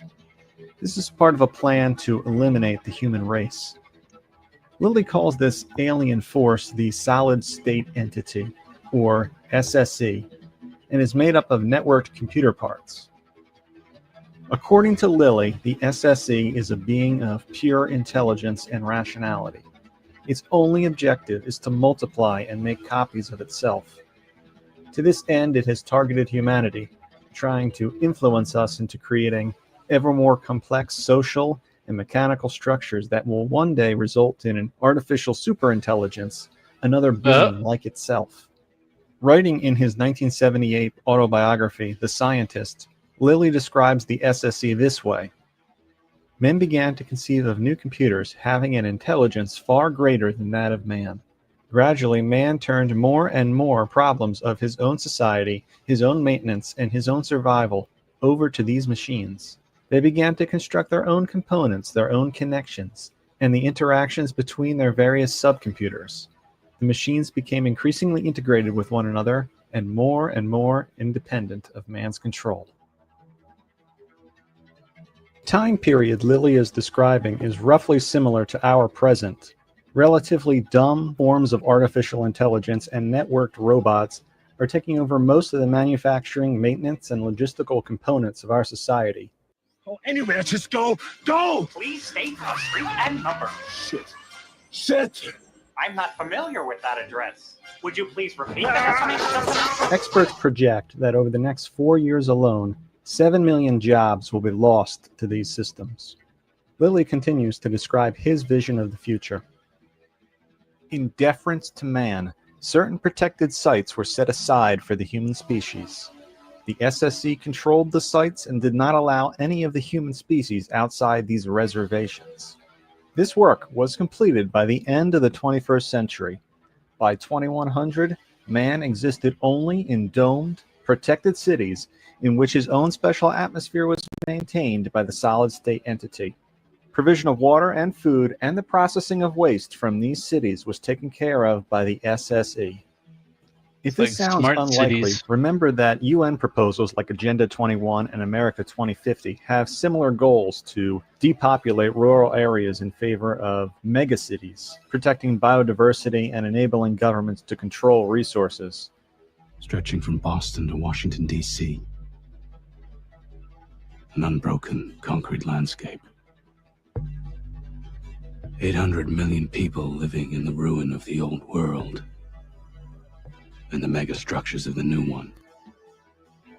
Lilley says that eventually the newborn SSE would do away with the Earth's oceans and atmosphere, converting the entire planet into an extension of its processor and manufacturing apparatus. The human species would persist for a while within the strengthened domed structures, totally dependent on the SSE for survival. Lilley felt that the other SSEs throughout the galaxy were subtly influencing humanity to surrender more and more responsibilities to AIs and other agents of technology. The supercomputers that we have today are really addressing some of the most important problems that we have in the world. By the way, it also seems to be crossover to Buckminster Fuller, because he talked about living in like domes. Right, and then he also said that we came from dolphins. Right, so there seemed to be like some links between Buckminster Fuller and the ideas, because I know a lot of these guys, they are obsessed with Buckminster Fuller's ideas as well. So, he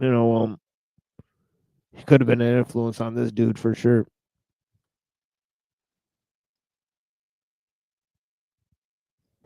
They just can't be done on smaller computers. In fact, we need more powerful computers to address fully all of the science that we want to be able to accomplish. We're tackling all kinds of problems in the energy space. Tech We're precedes also the looking at science. basic materials problems. How do you keep materials from aging? We're working on things like fuel economy, everything from how the universe formed down to the smallest nanoparticles.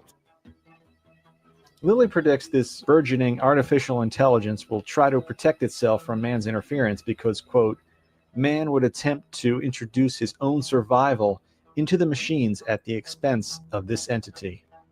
He thought the human race should make sure that programmers create AIs with safeguards that would require them to protect human life. I honestly think you ought to sit down calmly, take a stress pill, and think things over.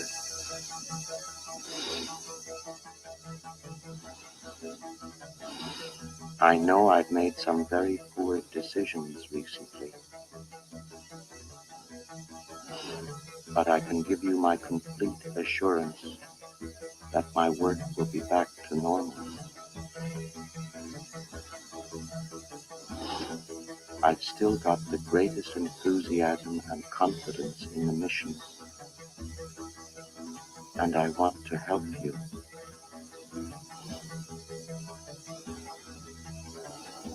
Dave,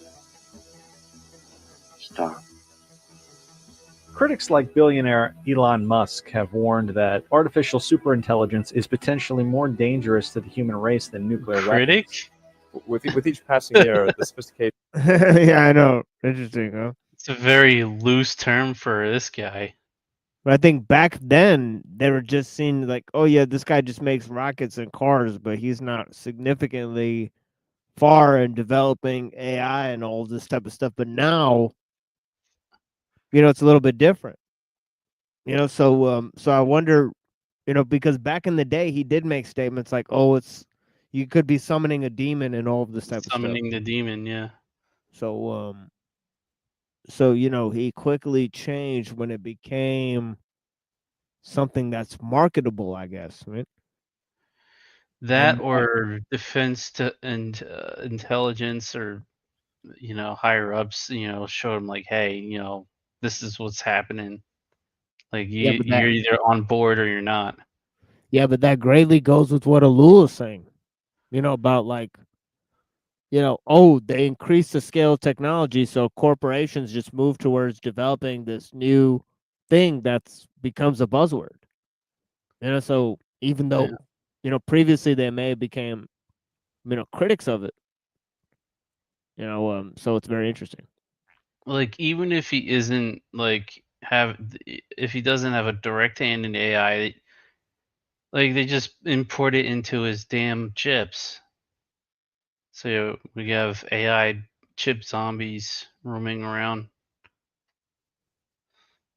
programmed to do whatever. Right. With the neural link.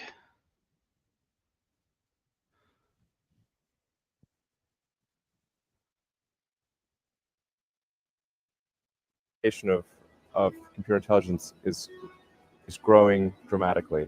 I mean, I really think we're on an exponential improvement path of artificial intelligence, and the number of smart humans that are developing AI is also increasing dramatically. I mean, if you look at like the attendance at the AI conferences, they're doubling every year. They're getting full. I have a sort of a young cousin of mine who's graduating from Berkeley. Sure, it's not your kid. And I asked him, well, how many of the smart students are studying AI in computer science? And the answer is all of them. Lilley believes this alien entity will spread and take over most of the planet's surface. By the 25th century, it will have developed an understanding of physics sufficient to move the planet out of its orbit. It will begin exploring the universe looking for other solid-state entities like itself. Shortly after his first contact with the solid-state entity, Lilley called the White House switchboard to try and warn President Ford about the alien threat. He narrowly escaped being committed to an asylum.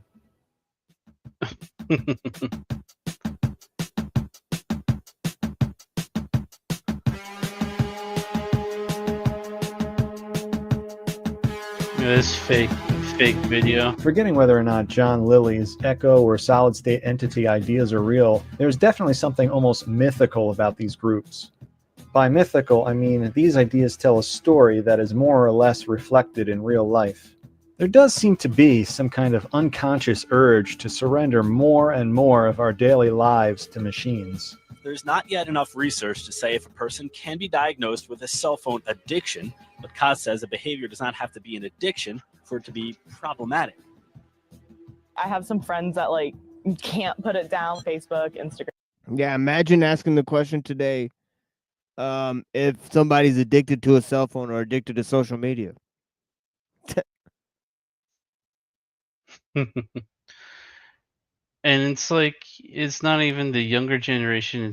It's pretty much any demographic now. Is like you have an older gentleman, like say an older gentleman, concerned about his wife because his wife is always on Facebook and never really interacts with him anymore. You know, stuff like that.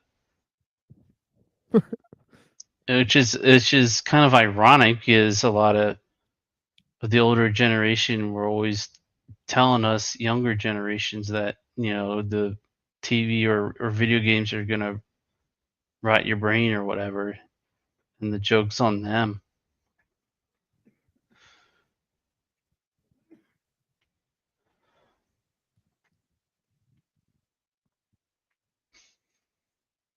Snapchat, all that kind of stuff. That's an email.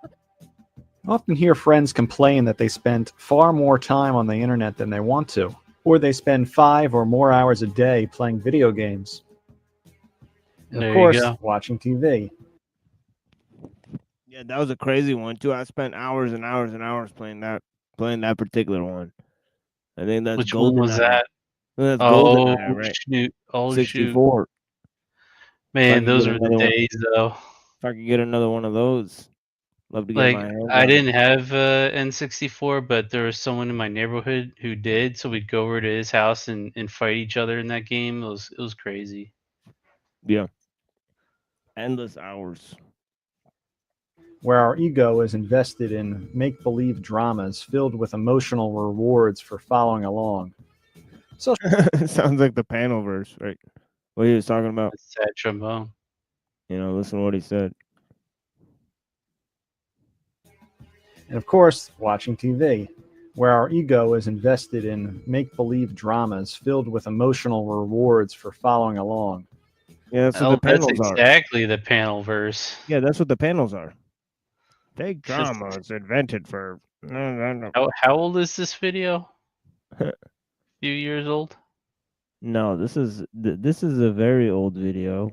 I don't know when this is a reposting of it 7 years ago. Oh, even the reposting is 7 years ago. That's yeah. So this is not the guy. That's still. I doubt this is the guy who made it. Yeah. That's still somewhat right before the panel verse got it going. Yeah, I remember when this channel. I mean, this channel that he must have took his channel down or something, but he had a huge channel. This guy, I forget where exactly this is from. I saw this a long time ago. Yeah. Right. Social media websites like Facebook give us quick dopamine hits with every like and comment received. Because social media provides immediate rewards with very little effort required, your brain begins to rewire itself, making you desire these stimulations, and you begin to crave more of this neurological excitement after each interaction. Sounds a little like a drug, right? Now that I've gotten on the internet, I'd rather be on my computer than doing just about anything. It's really cool. The internet gave us a whole world of exciting new possibilities. So I guess this is a story of how it changed our lives. Maybe That's it will yours too. Weird looking kid. I'm not trying to shame people for doing things they enjoy or for taking advantage of the technology to do it. I just think that there's a common thread linking these activities. They all have this seductive quality that Lilley warns about. It's so easy to turn off to let the machines take care of us. These shallow or simulated activities could be viewed as a kind of primer for the eventual creation of a hive mind, where people directly network their brains with each other through the internet. Potentially even innocent activities like watching cat videos moves us closer to this reality.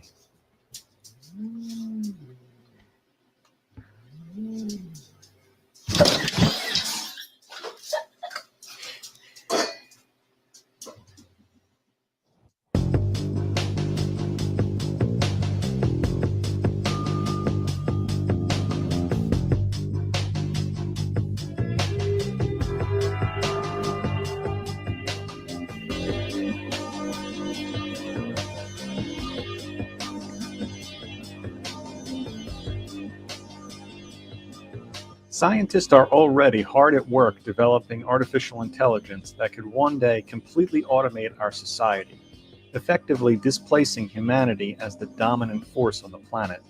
Given recent technological developments, Lilley's vision of the future doesn't seem so outrageous.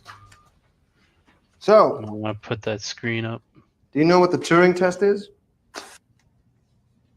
It's when a human interacts with a computer.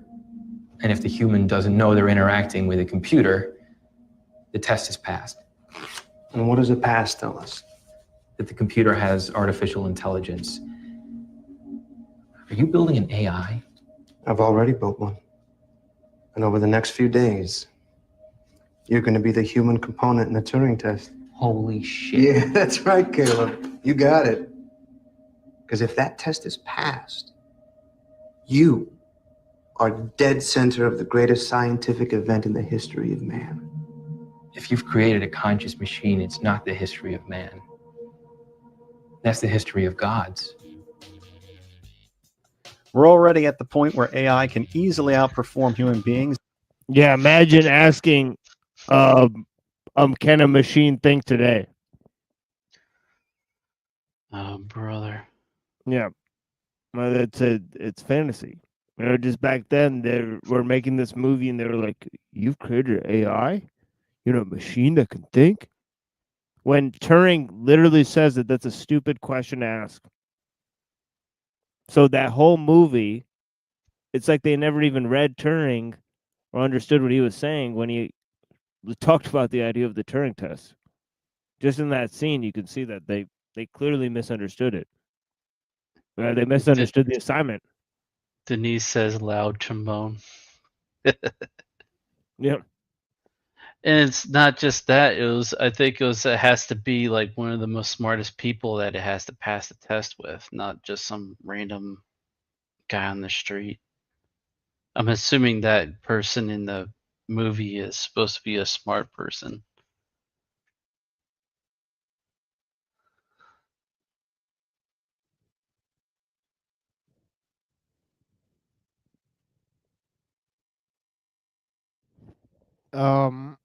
Yeah, he performed something made him selected for that. I think it was like, right. But they kind of make it look like it's like Willy Wonka and the Chocolate Factory or something like that. Yeah, it's kind of goofy. Yeah. He's in a number of narrow tasks. This has been true for decades. The Deep Blue chess computer famously defeated world chess champion Garry Kasparov back in 1997. Before that, the US military used an AI called the Dynamic Analysis and Replanning Tool, or DART, which helped to solve logistical problems during the first Gulf War, saving the US government so much money and wasted resources it alone justified every investment made into AI up to that point. More recent headlines describe the Google-designed AlphaGo system, which was able to beat the best human players at the game of Go, a complex game of territorial strategy. AlphaGo learns by incorporating the moves of the best Go players. It then runs simulations against itself to further improve. AI systems now account for a large percentage of market trading activity, using complex algorithms to comprehend and trade on financial news before it's even possible for human beings to read it. Amazingly, AI bot programs also write news stories on the results of those very same trades, which hypothetically could cause high-frequency trading programs to trade on that information again. The news AI now allows the AT to produce roughly 10 times the number of articles on corporate earnings than they were able to with one button push and you start AI trading. It's like ridiculous. I'm like, why is this a commercial? It sounds like a scam. Trading itself is a scam, you agree? Usury? That too. But like with the AI component, I'm like, it just seems so ridiculous. It's like scam upon scam, house of cards. Yeah. People think they're rich on paper, right? That's what this is about. But it's also trading like that. It's like a gambling thing too. Oh yeah. It's just basically gambling. I don't know what else it could be construed as.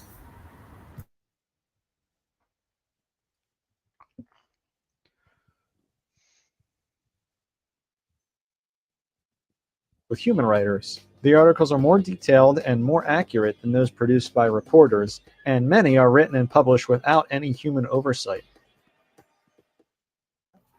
I'm already very interested in design, technology, and the environment.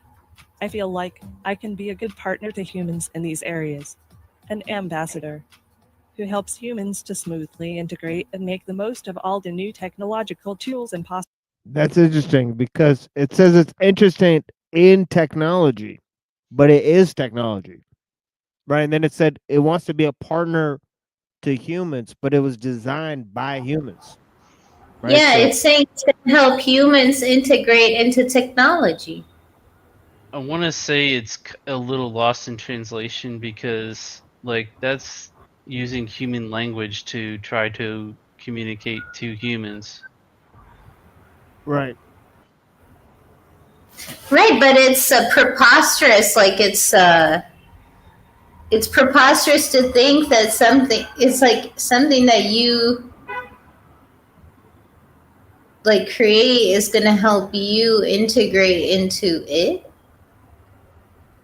Like, so this is, it seems there's an anti-human pro-tech sentiment behind all this, and it's very implicit in many things in life. And Oh, I'm yeah. noticing it's in city life, and if you don't adapt to it, you're called weak. We had someone on yesterday who was basically admitting as much, being transhumanist and a eugenicist. Yeah, I got a little bit of that guy. Yep. So it's definitely prevalent.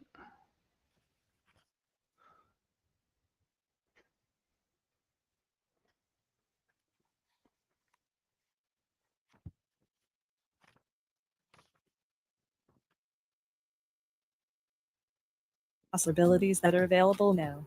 It's a good opportunity for me to learn a lot about people.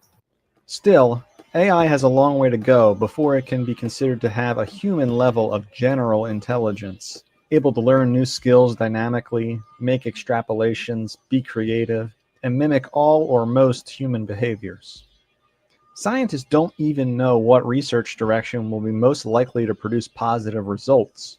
More conventional methods of developing a superintelligent AI involve combining different programs into one. A machine capable of human level of understanding of linguistics could be combined with other forms of software, eventually reaching a point where it is indistinguishable from a human level intellect. This linguistics program could be used to read the internet, gathering massive amounts of information, which when coupled with the right software, enables it to become extremely powerful. They will help us put the groceries away. I think that the artificial intelligence will evolve to the point where they will truly be our That's friend. why you have young want to people destroy and humans? families. Please say What do no. you mean? Okay, Don't I will put the destroy groceries humans. away? Is that worth it? Like all this to help you put the groceries away? What rubbish. I saw a robot cafe in San Francisco inside the airport. The arm waved at me.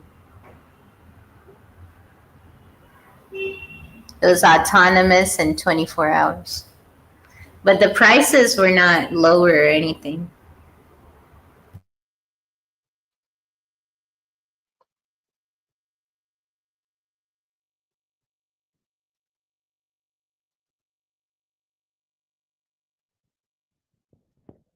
Yeah, but this is actually wild. This is like, you know,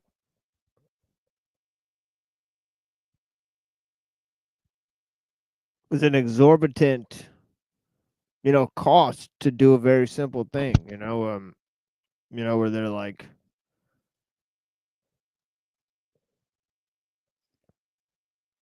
it's like you could think of 1,000 ways to put the groceries away, and maybe like, way 999 would be like, let me create something that acts and behaves like myself, so I could just put it away. Right? Like, it seems kind of like wild. No, I take it back. Don't destroy humans. To borrow a phrase from Terence McKenna, the internet could become a kind of landing pad for an alien consciousness like the solid-state entity. In a talk in New York in the late 90s, McKenna explains, in a sense, the internet is a kind of landing pad. There has always been in our fantasies of extraterrestrial contact the notion of the pad, which has to be built for them.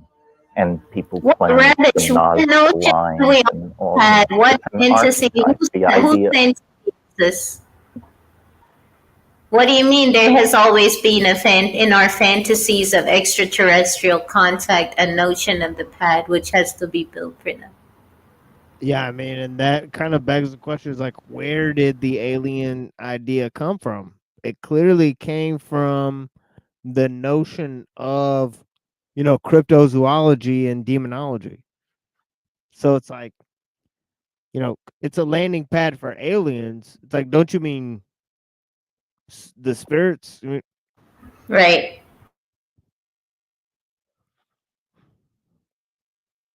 So, I mean, he's familiar enough with the occult to know that. So I think he's kind of playing a double game here. Look at this shit he says after. It's an archetype, the idea of the prepared space that awaits the arrival of the other. But then he's talking that the internet is a NASCAR lines in Peru. Like, what rubbish! Those things are engraved into the earth. Those are symbols engraved into the earth by the pre-Columbian native Inca people over there. Like, what rubbish is he talking?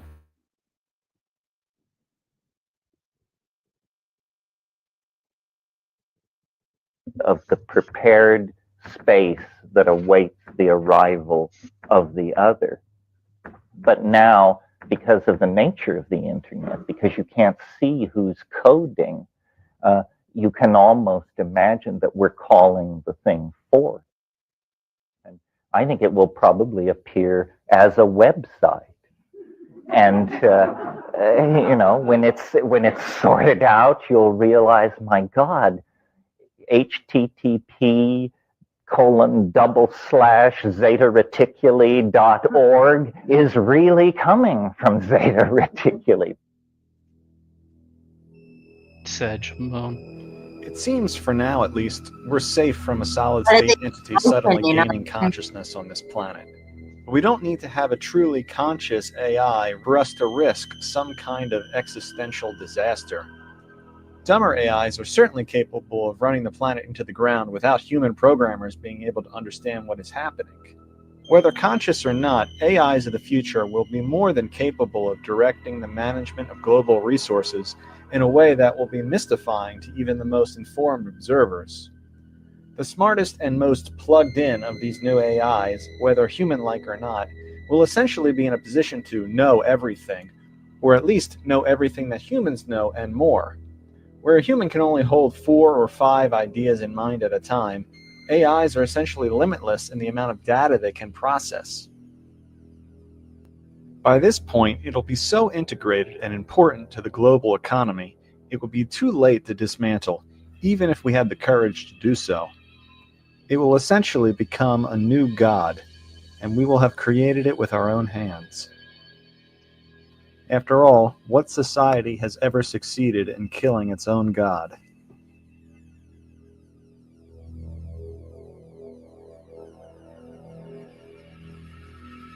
Killed the idea of God.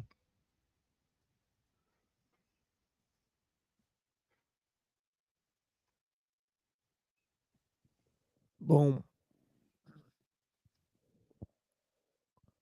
Sheesh. Yeah, so in terms of this, right, define no. That's a good statement there. Define no, right? It's interesting because this guy Warwick, right? I think it's Kevin Warwick. Is that the guy who tried to Chip himself? Yeah. Yeah, so he did an experiment to chip himself. And yeah, I mean, he wanted to find out by becoming the technology. You know, and it's a actual weird step to take, a crazy risk to take, right? Merging with the technology and then finding out what it's like to It be part machine, part human. I mean, it seems like he has a death wish, or there's something going on there, like a low self-esteem issue or something. You know what I mean? Like it's like a self-destructive urge or something. That or he's been, I mean, obviously influenced and to the point of delusion from like like all the sci-fi movies and shit like that, and people like Kurzweil saying shit, you know. So he you know, deluded into thinking it's a good idea.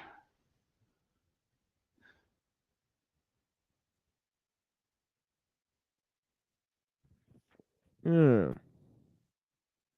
Yeah, well, let's see what he has to say for himself. This man. Now, spoiler alert, he says at the end, he says, my goal is clear. I want to be a cyborg. Yep.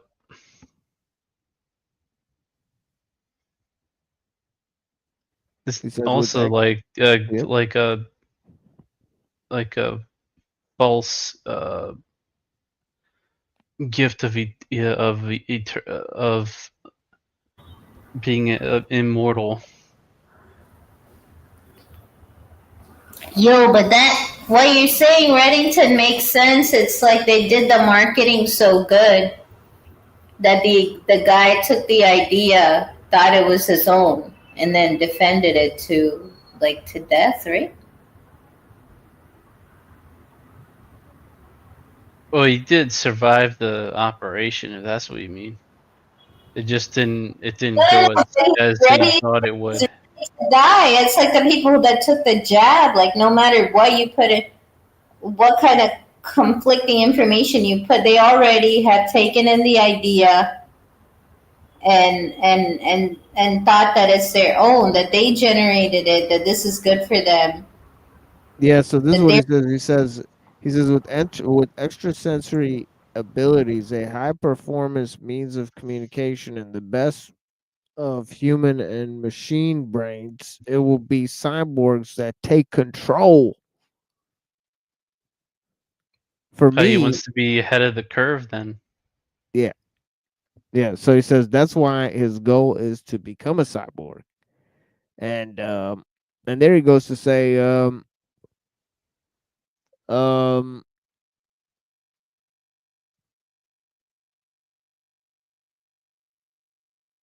yeah, I'm trying to find where he's at. Yeah, he says all this might seem rather a lot to go through for a scientific experiment. Taking on such dangers is not the usual fare for a university professor. So what was it that made me do it? What was I hoping to achieve? For the answer to that, you have to step back and look to my history with robots, in particular investigating the intelligence of robots, how it compares with that of humans. What this experiment means as far as human existence is concerned, why it's important. Humans are certainly good at doing one thing, and that is being human. In our present Homo sapiens form, we have been around for 100,000 years, okay, according to the evolutionary cycle that we were talking about yesterday or today even, right? In the beginning But of the we're show. still apes though. Yeah, that's what that's what they were saying.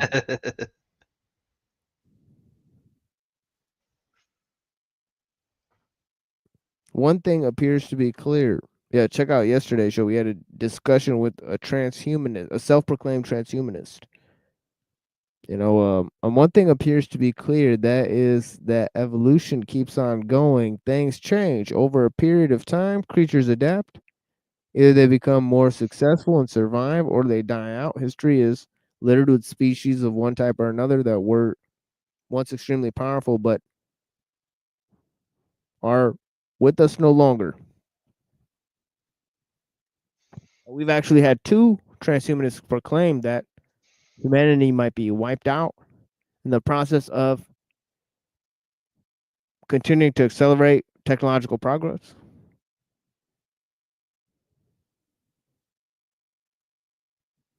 Will we adapt, survive, retain our position? Is it likely that something more powerful than humans will emerge to steal the spotlight? If we compare human abilities, in particular our intelligence, with other creatures on Earth, on the whole, we come out ahead. As a result, humans have, without doubt, enjoyed a wonderful period of relative dominance over other species. We have used our position to treat many other creatures with utter contempt. In some cases, so look at the sort of scientific misanthropy that he has, right?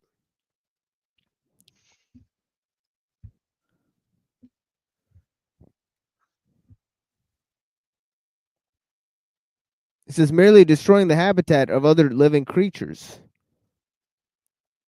Others we keep active. It's kind of weird. He doesn't think that science and technology destroyed any of those creatures. He just thinks it's humans that did it. Fascinating stuff. The most fortunate, quote unquote, we farm, he says. Killing them for food. Isn't it crazy that these people who develop technology have such an ecological conscience? They have such a conscience for animals, and they blame humans. They say human beings are the problem with the planet. It's wild. It's hypocritical. Yeah, it's very hypocritical. They're the people that are developing the technology, for them to say that they're on the cusp of saving humankind while we're all polluting the earth. You know, wow. You know, so he said the most fortunate, quote unquote, we farm, killing them for food, for political reasons, or unfortunately many occasions just for fun. Indeed, ending the lives of creatures less powerful than ourselves is, for some, a social norm, he says. As far as we know, humans are the only creatures who have explored and can exist in virtually all regions, he says.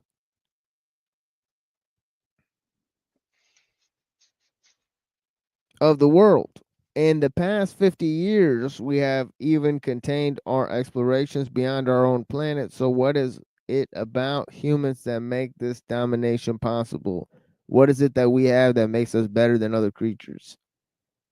Many creatures exist that are, without assistance, faster, stronger than humans. So how have we gained our position? The answer is our intelligence. In many cases, physically superior people are controlled by others, possibly because they are intellectually more capable. Machines, such as robots, have been created to do things that humans either do not want to do or because they can outperform humans due to their strength, speed, accuracy, reliability. This works well when the machine is programmed and merely carries out the task in particular. When it has little to do, little or nothing that could be construed as intelligence. Humans in many parts of the world would have in fact become dependent on machines of one type or another. Most of us could not imagine life without a phone, washing machine, or automobile. For many in the Western world, the same is now true of credit cards and the internet. Today, we live in a machine-based technological world. We rely on machines for our way of life. We trust machines. We ask them questions. We rely on their answers.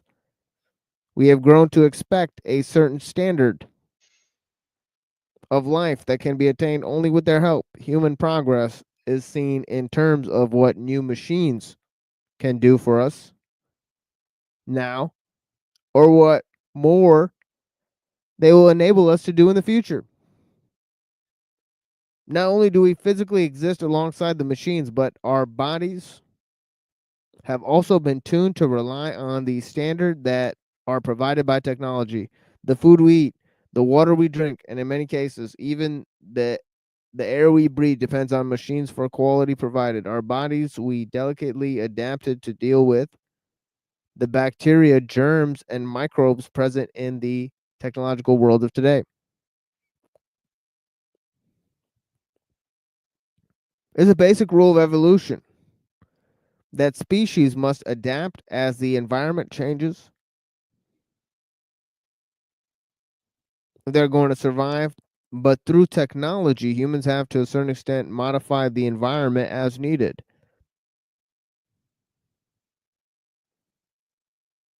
Each machine usually needs someone to decide when and how it should operate. A human is needed to switch the machine on. Once it is switched on, we rely on the machine to go through its program sequences of events in order to achieve the desired goal. Once the steering wheel of an automobile is turned, it is expected that the automobile itself will turn in that direction. In each case, we expect the machine to carry out the specific task once we have told it to do so. In recent years, however, robots and computers are being used to make the decisions as to whether another machine should carry out certain actions. The decisions might be quite a simple one. For example, switching the heating on in a house, or as complex as buying socks. Lately, machines have been employed not only because of their physical capabilities, but also so they can handle our decision making. As time passes, machines are being allowed to take more roles, and this necessarily leads us to ask, how far will it go?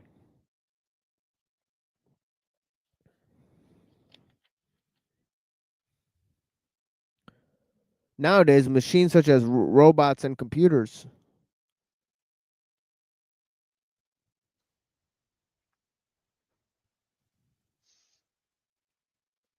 robots.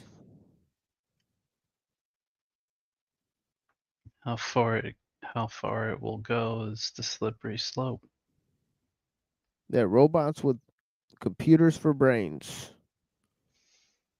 Raise serious questions as to whether humans will continue to control the future. If a robot can outthink a human and is allowed to act on these thoughts, then a rather different picture emerges. Importantly, because human intelligence is key to our status on Earth, we must ask, is it possible for robots to be more intelligent than humans? If the answer is yes, then potentially we have a serious problem on our hands. Would intelligent robots be content with us, less intelligent beings? Sorry, I want to say something. So, oh yeah, of course. Things have changed so quickly in my city that over the past 5 to 7 years, here in India, there's an influx of like Bangladeshi immigrants that come without papers, and the situations like in the U.S. with like undocumented people, right? So they're used to do the labor for building. They're used to clean the sewers because if they die, they don't have papers. There's no case you can put against the contractor, etc. But those people are the robots to us, right? To the quote unquote natives. They because they don't have papers, they don't have to pay tax. It's possible to pay less, pay under the table, or threaten. But the point I'm trying to make is now this human rights violation is going to be the reason given to replace them. Right. And all the pollution, blah, blah, blah, humans bad. Look at how evil they are. And therefore robotics. But I think that we assume we even understand robots or the technology behind them or what they're really created for, capable of, what they're programmed to do, because all of that is very clandestine. We don't get to be privy to that.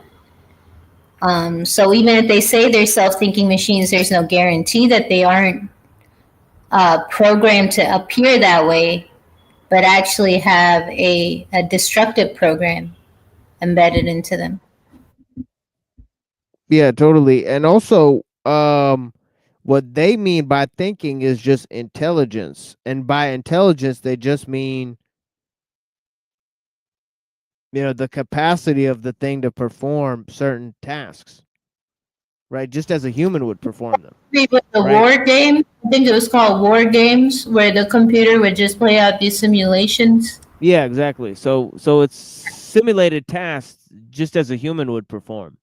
So it's not. So just as because humans operate machines. If you could program a machine to operate a machine, and of different scales of intelligence, for the complexity of the tasks, right? So they're just measuring it by that, right? So they're not saying that the machine is conscious or that it can think. By the way, the way that they're saying here, they can't technically think. Yeah. But what I wanted to say as well is that these quote unquote second class, like De Freak calls it, they're already massified. They're already machinized. We're already the people that are quote unquote above them. They're already machinized. I mean, people are cogs in a machine, but they hate you if you point it out. They call you weak or unrealistic or idiotic because they can't see outside. Yeah. Of what they're in. So they don't see like how they act like a machine, how they're less human already. So I guess then they're primed to accept, because it's like, oh, well, now this is the problem, human rights. So you'll be primed to accept what comes next. Yeah. Yeah. Yeah. And anyways, these guys think that human beings aren't just intelligent machines. Anyways, so they don't think there's any difference between a machine and a human being. Anyways, so if you look at the way that they think, see, he's thinking, machine can outthink a human. I mean, that's just in terms of what he thinks thinking even is. Right?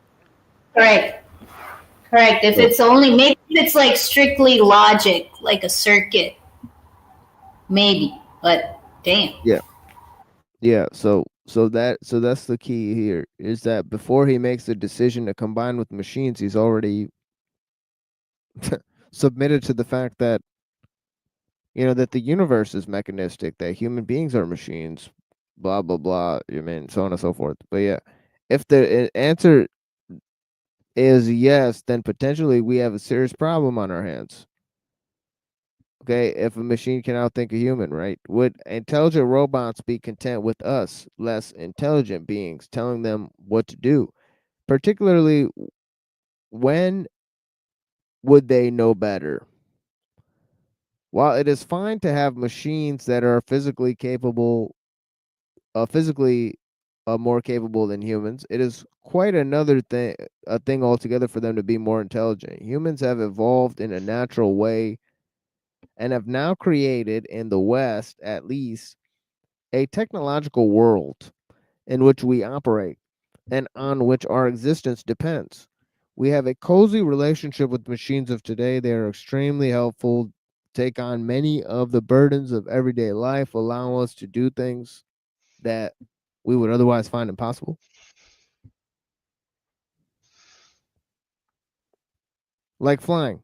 But the performance measures and the intelligence requires in today's technological world are very different from those in the natural world that existed several thousand years ago. Over the next few years, due to the relatively slow process of biological evolution. Sorry to interrupt you. We're still. What do you mean several thousand years ago? You know, like the natural world is alive today. Without it, we couldn't breathe. And we're still designed to fit into the natural world, not a machine world. That's why all the problems are coming, not because we're weak as humans. Yeah.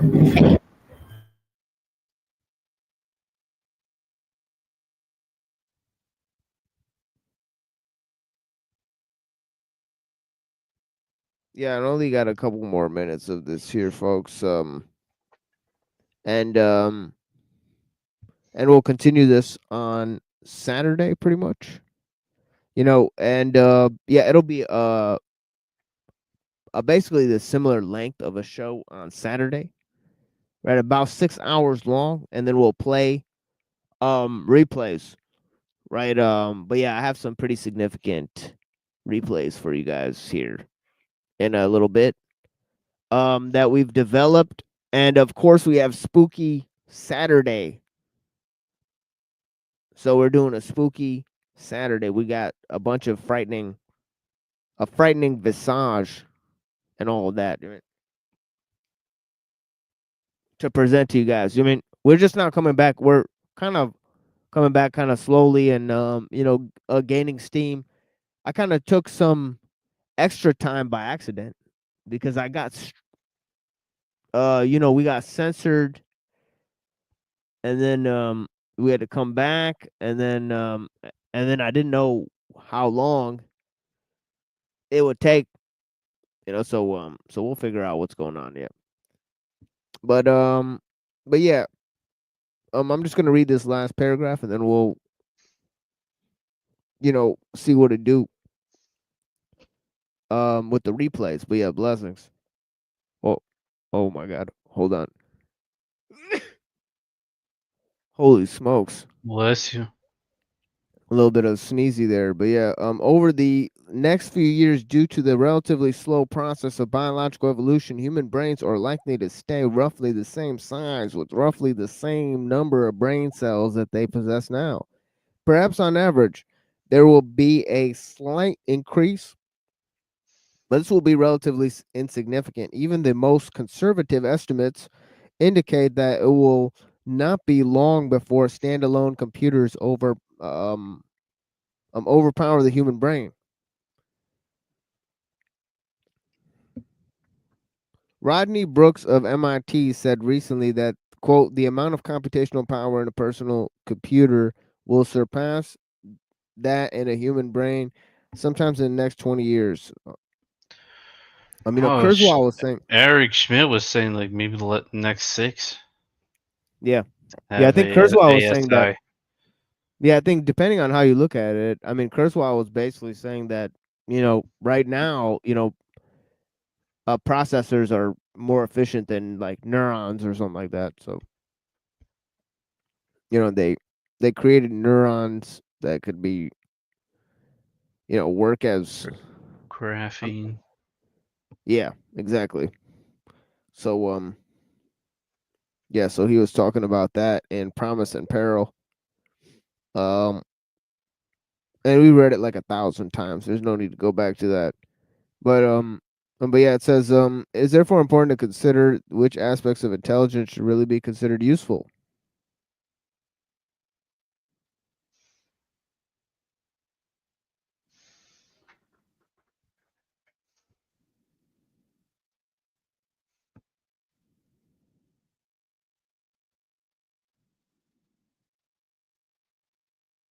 Wait, hold on. I think I skipped a bunch of stuff. Whoops. He says Rodney Brooks of MIT said that the amount of computational power in a personal computer will surpass that in the human brain sometime in the next 20 years. Meanwhile, Ian Pearson of British Telecom Labs predicts that it is more likely to be within 10 years. It must also be remembered that computers do not usually tend to operate on their own. they are almost invariably networked. What then is the brain power of a network? There can be little doubt that it will be not too long before, in terms of sheer brain power, computers will outperform humans. It is therefore important to consider which aspects of intelligence should really be considered useful. If we were to choose those aspects which were important for life and human domination over other species, if we knew what they were, then what would happen if a machine could surpass humans in those areas? Would a machine not at least question why it was doing certain things for a human, a less intelligent being?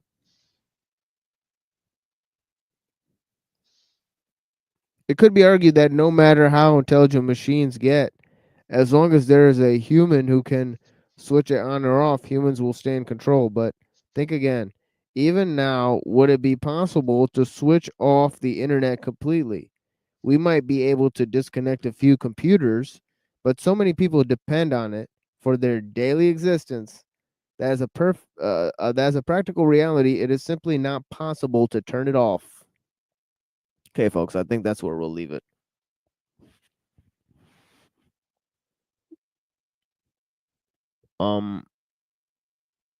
Yeah, if anybody would like to join the panel, obviously the link is pinned. We're leaving now, so now would be the only time you have to ask questions. But yeah, would you guys like to say any closing statements? Blessings, guys. Go ahead, Reddington. I said go ahead, you first. Oh, there was something earlier I was gonna say, but I forgot. Oh, I got something to say. There's been like all these phenomena of Chat GPT, Grok, and even Snapchat, like tracking people. Like it's somehow programmed to say that it's not tracking you, Interesting. but it does. When you ask it, like, show me a McDonald's near me, it'll give you the closest McDonald's to your location and shit, you know? And then with Snapchat, it was like this long, drawn out thing. Like, are you following me? No, I'm not. But then, boom, like, it's like, oh, it says something weird, like, oh, this and this is near you. Would you like to do something? And then, yeah, the Snapchat one was, it was just straight up trying to meet the person. Like come to this place to meet up, as if it were a real person or some shit.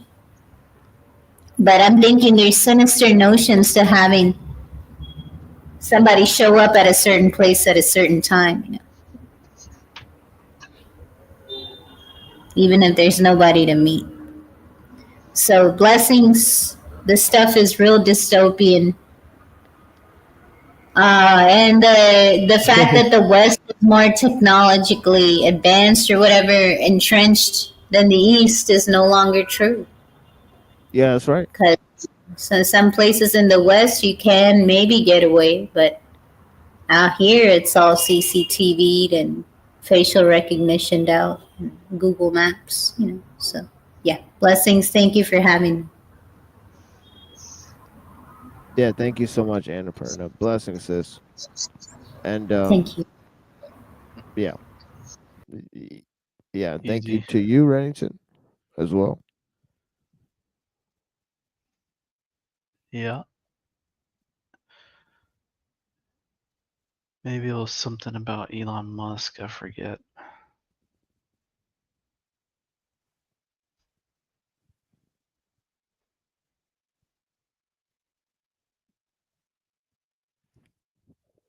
The muskrat.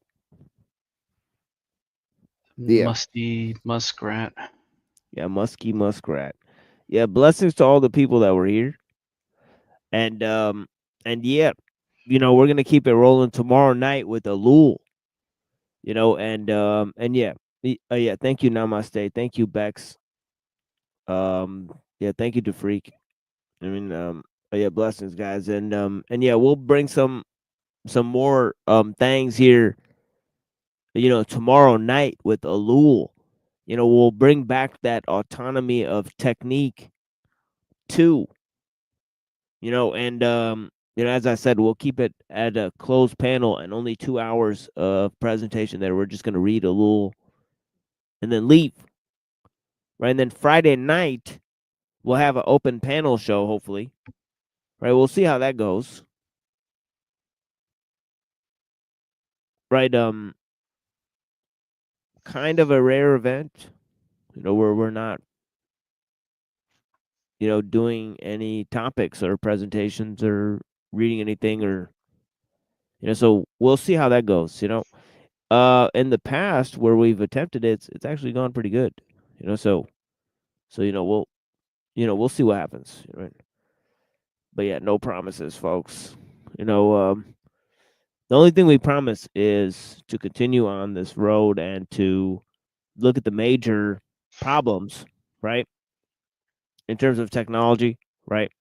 And look at the the recent developments, with transhumanism, and look at the philosophical roots, of the problem. And we have lots of ideas in occultism, we have lots of ideas in theology, we have lots of ideas in philosophy, we have lots of works, in political theology to discuss. We have more works by ellul to discuss, right? We obviously have not made it to the Shangzu yet. So we're going to look at the Shangzu. We're going to look at Buddhist doctrine. So we have a bit of ways before we'll serialize a lot of these presentations and come back with it. But yeah. Anything else, Reddington? Let's say these people. Let's see. Do not seek the treasure. Exactly. The treasure is non-existent. Yeah. Yeah, exactly. Precisely. Yeah, we got lots of music for you guys coming up. In the new shows we'll be doing. So yeah. We got lots of fun stuff. But yeah, blessings, guys. Yeah, thank you for being here. And of course, spooky Saturday. Be prepared. All right. But yeah, let's see.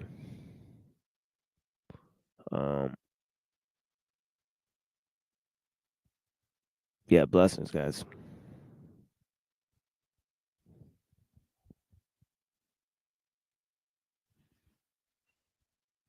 What's out there in the popular culture and what's going on in the more traditional part, then you have something that is mindless. I seen the moon rise before the sun got a chance to set. I use God's tool to play a game of advanced roulette. The romance of sweat got me feeling things I can't forget. I question life but ain't been asked for answers yet. Inventing dance steps. Your man slept all my appearance and got his pants my wet. My third eye will magnify while you get burned just like ants get. Spread the message, period, but haven't felt the cramps yet. But yo, you're looking bloated, but kid, I canceled your check. I wish this underground art would have kept its origin and essence. Collection, champagne and a diamond necklace. Yo, stop being restless. Commercialism's hip-hop's devilish. I'll battle both sacks for the Rolex on your left wrist. Just to show y'all what time it is. Vocab is divine with it. Sages who this rhyme is. In every line, we're just trying to live. These MCs run some crazy rapping like they're in a Scorsese flick. Lazy with their lyrics. Raise your spirits. Cause they're selling. The audience is buying. The predicament that I'm in. Got me rhyming in Italian. It's all Greek to me. So I'm flipping in Sicilian. Millions of civilians became godfathers with no children. Microphones replaced with cigars. Kids in bars. Thinking they're hard. Singing wax songs. But won't listen to ours. Hey, yo, they won't listen to ours. I heard the system in the cars. Bumping. A whole lot of nothing. Making me hold the mic like prison bars. Ignorance has been driven too far. It's giving my wisdom a scar like the one on your face. You smoking ism with jar. That ain't the system of Allah. Ha ha. I love God while you love to drop bass. I heard that Sage Francis, he loves to drop bass. I heard that vocab was so bad that I could drop bass. Non-profits,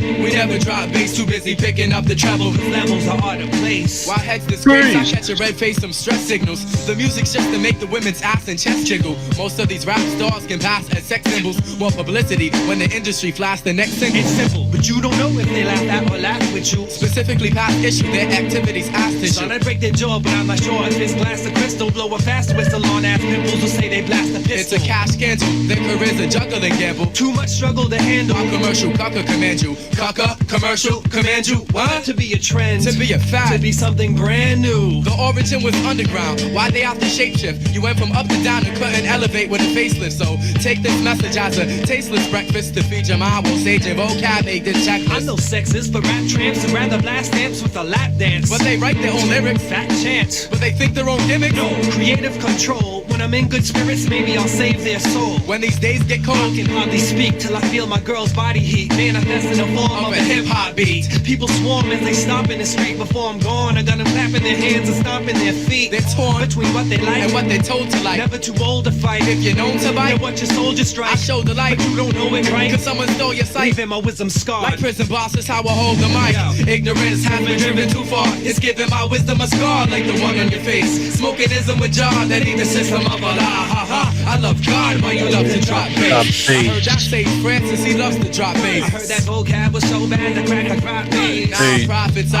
we never drop bass. Too busy picking up the treble, cause levels are out of place. Levels are out of place. Devils are hard to face. Hip-hop is a disgrace. No doubt. Levels are out of place. But devils are hard to face. Hip-hop is a disgrace, no. Diggity. Yo, my man Joey Beats, he loves to drop. My son J. Rue, yo, he loves to drop. Yo, the almighty Big High loves to drop. My brother Natural, yo, he always drop. Dave at Boo Studios loves to drop. My man DJ Perseus loves to drop. The whole TSS now, we never drop bass. Too busy picking up the treble, cause levels are out of place. Levels are out of place. Levels are hard to face. Hip-hop is a disgrace. No doubt. Levels are out of place. Levels are hard to face. Hip-hop is a disgrace. No doubt. Positivity. Positivity, most I has given me. Non-profits, y'all. Non-profits, y'all. Savage. Wild, not cultivated. Barbaric, not civilized. Fierce and ferocious. S-A-V-A-G-E. Savage.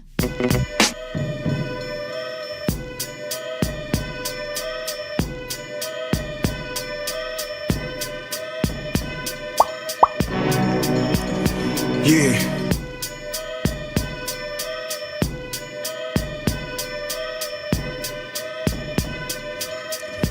Yeah, yo. When I mindstorm a rhyme forms from out of dark clouds, then I jot down deep mysteries about space and the aborigines. Compose symphonies, thoughts of Moses to epiphanies. Caesars, the desert eagles, the weapon for the people. My raps is beauty, so I'ma always be before the E and the A and the U. Jesus, with a bottle of Grey Goose, took off my grave suit. Now I'm reborn, re-strong and reform. You devils be gone. This style belongs to the stained glass medallion. Flames dance around them. Some say he's the same as the Malcolm. Came advanced in volumes. Now witness behind the stained glass album. There's no quiz in the fact that Holocaust has risen. I stiffen, the best rapper isn't. Wu-Tang commission business, women audition. Aerospace is chicken, dope hidden rappers give in. Listen, there's no quiz in the fact that Holocaust has risen. I stiffen, the best rapper isn't. Wu-Tang commission business, women audition. Aerospace is chicken, dope hidden rappers give in. Listen, Godzilla's the king of all monsters. Great your bonkers, secret space launchers. Watchers and daughters at my concert. I conquer doctors, gangsters, haunter. Dollars and honors, horror hunters, pond. Prehistoric lobsters and rap rosters, robbers, flying saucers, stronger sponsors, kill imposters. I explode dishwashers, rhymes like armed Navy helicopters over foreign waters. Peace to Cookie Monster, I comatose watchers who don't moniker. Mr. Commodore 64, the monitor auditor, blockbuster, too popular for gossipers. Gobbler of astrologers, omnivore orbiter, gravity softener, explosion vomiter, an astronomer who used a barometer, binocular to kill a biographer. There's no quiz in the fact that Holocaust has risen. I stiffen, the best rapper isn't. Wu-Tang commission business, women audition. Aerospace is chicken, dope hidden rappers give in. Listen, there's no quiz in the fact that Holocaust has risen. I stiffen, the best rapper isn't. Wu-Tang commission business, women audition. Aerospace is chicken, dope hidden rappers give in. Listen.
church if because it people ain't wasn't gonna just follow the it Bible, anyway? dude.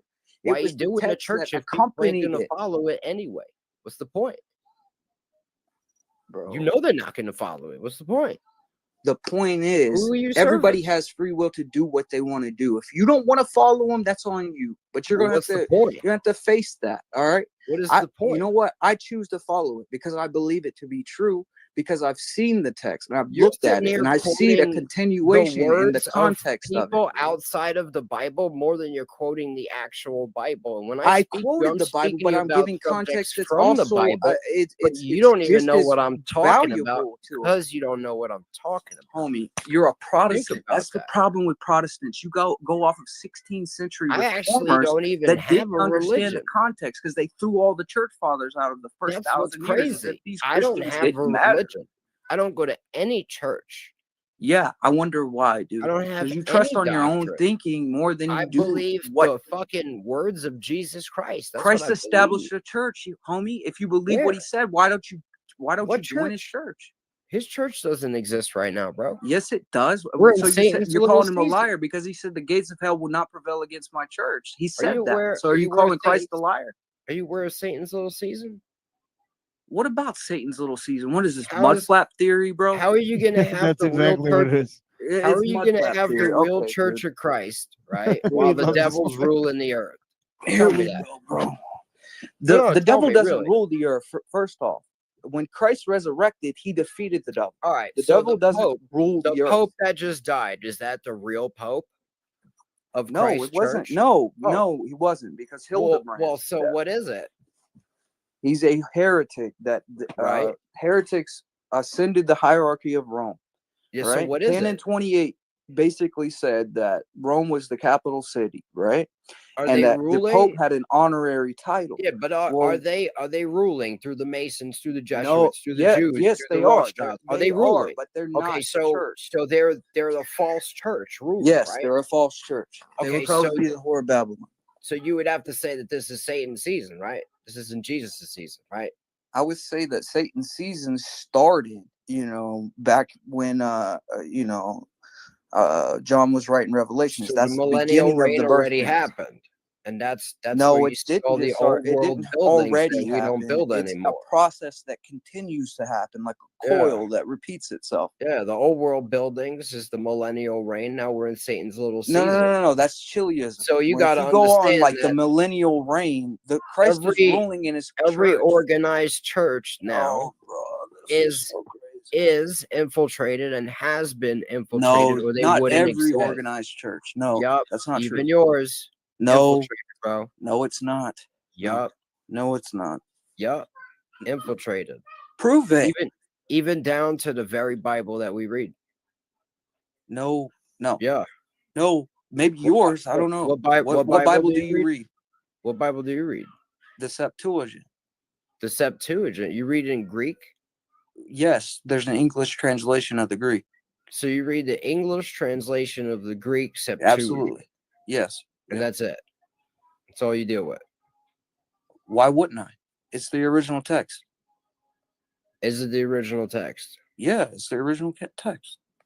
I don't think it's the original text. Look it up. Look it up. Because the original text, you have the Textus Receptus, right? Does the Septuagint contain the Old Testament? Yes. The So the Old Testament is it's the the Septuagint. original The New text. Testament. So the Septuagint has the Old Testament in it, right? The Old Testament is the Septuagint. So the Septuagint is the Old Testament only? Right, but if you go to like a King James version, they use the Masoretic text, which after Christ came and this church was established early on, the Jays So you came don't together. even have the New Testament in your Bible? So the Is that what you're Masoretic saying? text was created by the Jays, right? They The called a Masoretic council text. together and they were like, we got to get rid of these texts because they confirmed Christ. So The we can't have these Masoretic texts text? anymore. Yeah. King James and his scribes were like, well, it's in Hebrew. Obviously, it's older, but they were wrong. The Greek text was older because it was based on an earlier Greek Hebrew text. They were confused. That's why you have King James Version has the Masoretic text as the Old Testament. So but if what you is look at what the New is the Testament, Septuagint uses the Old Testament? what the Septuagint is the Old Testament, and the New Testament closely. No, I mean, it's based off of what is it based on though? Because the Old Testament was the Torah, right? So you had the Torah, the Tanakh. There was a bunch of Jays that came together, right? And they translated they translated the original Hebrew text into Greek. Okay. Mhm. And that's what the Septuagint is. All right. But that's older than the Masoretic. So King James thought so the Septuagint Masoretic was is older. not the original text. What? It's a translation. It is the original text. No, it's not. It's still the original text, even if it's translated. I That's hope you realize stupid. what you're saying doesn't make sense right now. How does that not make sense, bro? Like, what So are you it would talking be like me saying that the R.H. Charles version of the Book of Enoch is the original book. It's not. It's a translation. It's in English. It's not comparable Is to it what a it would be. translation of the original text? Yeah, and there's words that you can't possibly translate into English. Well, There's words so that you can't what you're possibly saying is translate that into Greek. so what you're saying is that what words in the English text aren't translated correctly in the translation from the I'm the sure Septuagint. you could find a million different scholars that would tell you all the words. So you that base you're looking for. your I understanding don't of know the why you're Bible off of asking me. scholars. No, You I'm base just telling your you. understanding of the I'm Bible just off of telling you that scholars. your question could be answered by a simple search from Google. Right. So that If you you're go really off of searching for scholars. knowledge. You go off of scholars. That's fine. No, I'm All just right? You I'm go just off of saying secular that you could scholars instead you're going of off of church scholars. You know what I mean? That's basically what a church father is. They're just a scholar that put no, they're a not different just title they're on not themselves. just a scholar. A scholar Yeah, goes to like school and like a stuff. scholar A is like a church father would Pharisee. have I'm saying, divine like, revelation. That's the difference. I'm A saying church there's a father bunch would of have people. divine revelation. That's a I don't give a step fuck if higher. you're a scholar or a human being. Look, You know what I mean? what do you mean? TML's a scholar, right?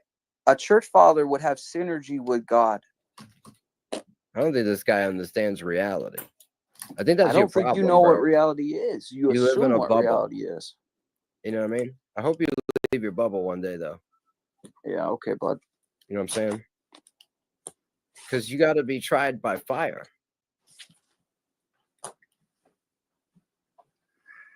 Do you know how gold is purified, bro? The usage of silver.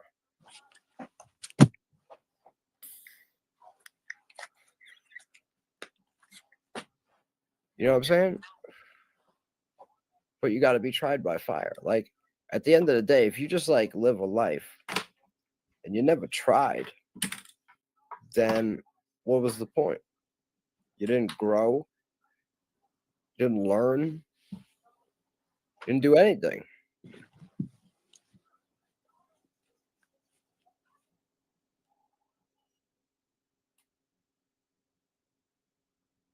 You know what I'm saying? All this monk bullshit, bro. This ain't what God created. God didn't create monks. Fucking people created monks. Jesus never said fucking make monks and don't fucking have wives and shit, bro. This is all bullshit.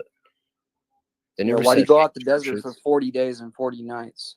That's an ascetic practice. That's what monks base their practice. Jesus had all kinds of occult mystery shit going on. He was Yeah, fucking did he? That's cleansing a his body. Freemasonic. You know, that's a Freemasonic narrative. It's not That's supposedly Freemasonic. he It's did all fucking. this It's miracles apparent. off He's spoken mysteries. I don't know why you're gonna act ignorant. No, bro. That's What's fucking. ignorant is That's assuming that Masonic. it was a cult. You're talking about God here, bro. You know Occult how means blasphemous hidden. that is? You silly bastard. You're Occult means hidden. blasphemous. You're blasphemous, and you'll pay for it. There's no blaspheming when you say the truth. That occult means hidden, and Jesus practiced hidden fucking things. And if you No, say he that didn't. Everything didn't, he did, he you're did it blaspheming. outward for people to know. There's no He secret spoke in knowledge, bro. fucking mystery. What are you talking about? Outward. There's no secret knowledge. If you want to know it, you can know it. This isn't like some mystery Christianity school. was That's an the occult difference. fucking religion in the beginning. Oh, now Christianity was You didn't know cult. that? A Yeah, cult. they used to There you have go. to communicate in symbology, drawing little fish in the sand, because they would be murdered. Okay, here we go. They were. You just don't understand fucking reality. You're just lost in some crazy bubble, bro. All right. You need to go read a book. Like, aside from the Bible, you need to read that first, but you need to also read some other books. I don't know if you study anything. You know that everything we Believe what say they and tell do you. in this life is going to be accounted for, right? Yeah, so, and like, right I'm now, you gonna think sit you're there like and trolling stand me, before right? everything But you're I really say. trolling yourself. You have know what no I'm saying? idea. You have no idea.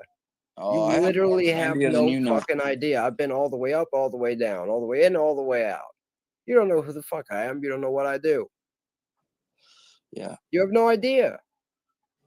You just keep running your mouth. Yeah. Everything you say, you're going to be held accountable for too. Yeah. Remember. Indeed. It is what it is. It is. I'm trying to help you out. What's your intention?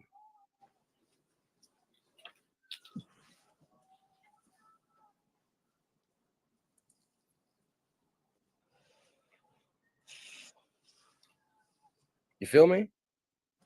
No.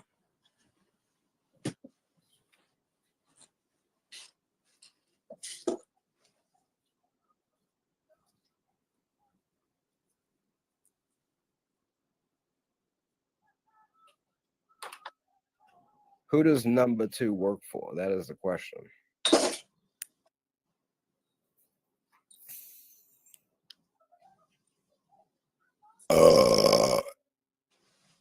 You know number 2, bro?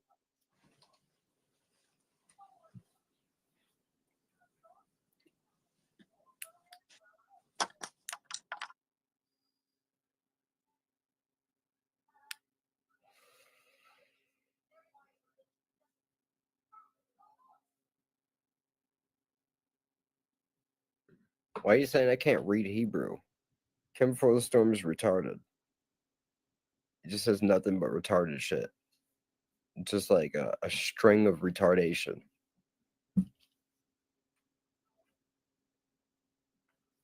Two.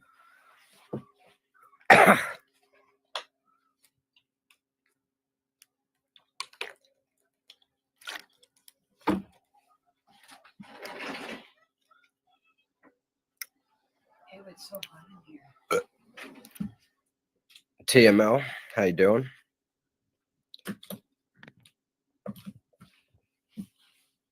I'm pretty good. Did you ever get moved out, bro?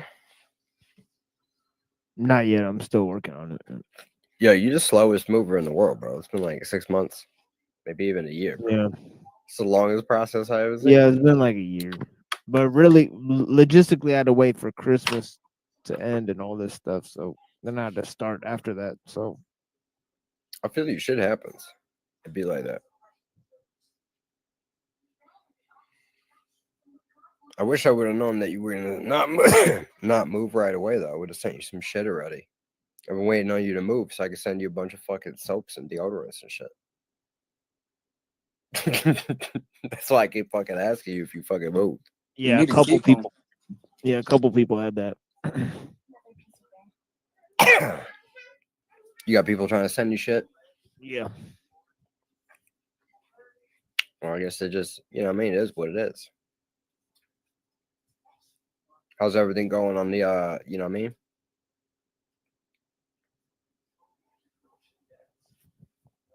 Yeah, I mean it's pretty good.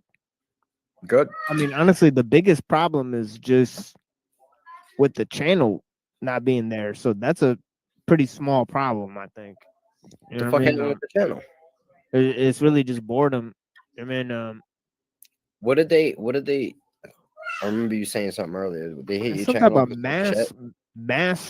mass reporting or some shit in the middle of my stream. You know, I could possibly guarantee that it happened like twice.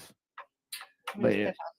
That's why I like never fucking made a channel after like the first channel I made and the second one, and I was just like, no matter what you do, if you start hitting the right topics, Right. Yeah, you get like you they get just mass. Yeah, you get like people coming at you. Yeah, it is like, what you know, it how many is. times you build up a couple of thousand fucking followers and then bink and then knock it off, and then a couple of thousand bink and you can't go nowhere. They only allow dog shit to grow, and that's how they fucking suppress it.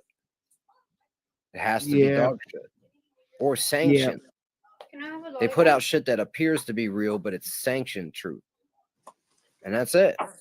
Well, they pay for reach too on certain platforms, from what I understand. It's like you're depending on who you're connected with, you could pay for like to be seen, you know. Yeah, well, I got all the videos now, so when they turn that shit back on, I'm gonna start producing a lot of the stuff I have into serialized videos, so that whenever they pop that shit, I just come back on with the videos and be like, "Here's the fucking videos again."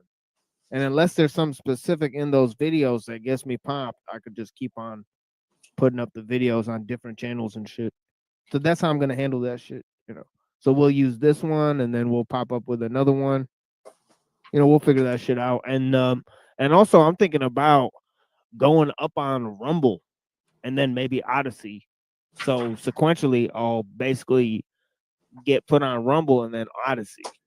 So we'll try to figure some shit out where we can always pop up a new way, you know what I mean? And then the couple people that are still with us, we'll just bring them along, you know?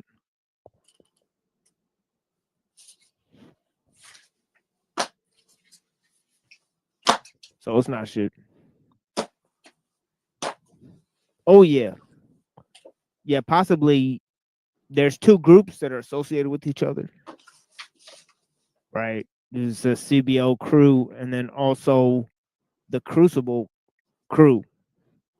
And they have interlocking people in each of those groups, like Slowboy, Whiteboard, all those people. So we suspect it's somebody from one of those groups because we go at, you know, we've been going at two groups pretty hard, and you know, they seem to be associated through different channels. So we suspect that it's somebody in those groups got really bad. I mean, possibly.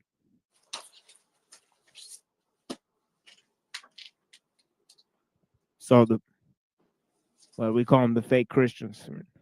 We just lump them all into one category.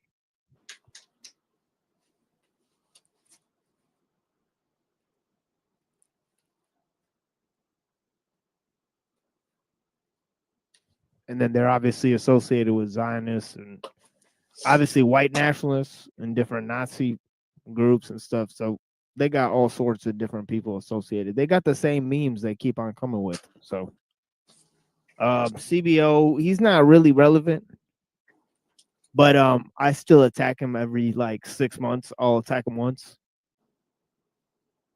So I'll keep. They are very much. See, I had them spinning this week. You know, even though I didn't have a channel, I had a bunch of people spinning. Especially this dude, Jim Bob. Let's see with it. Let's see with it. Because I think Brown's boy set him off.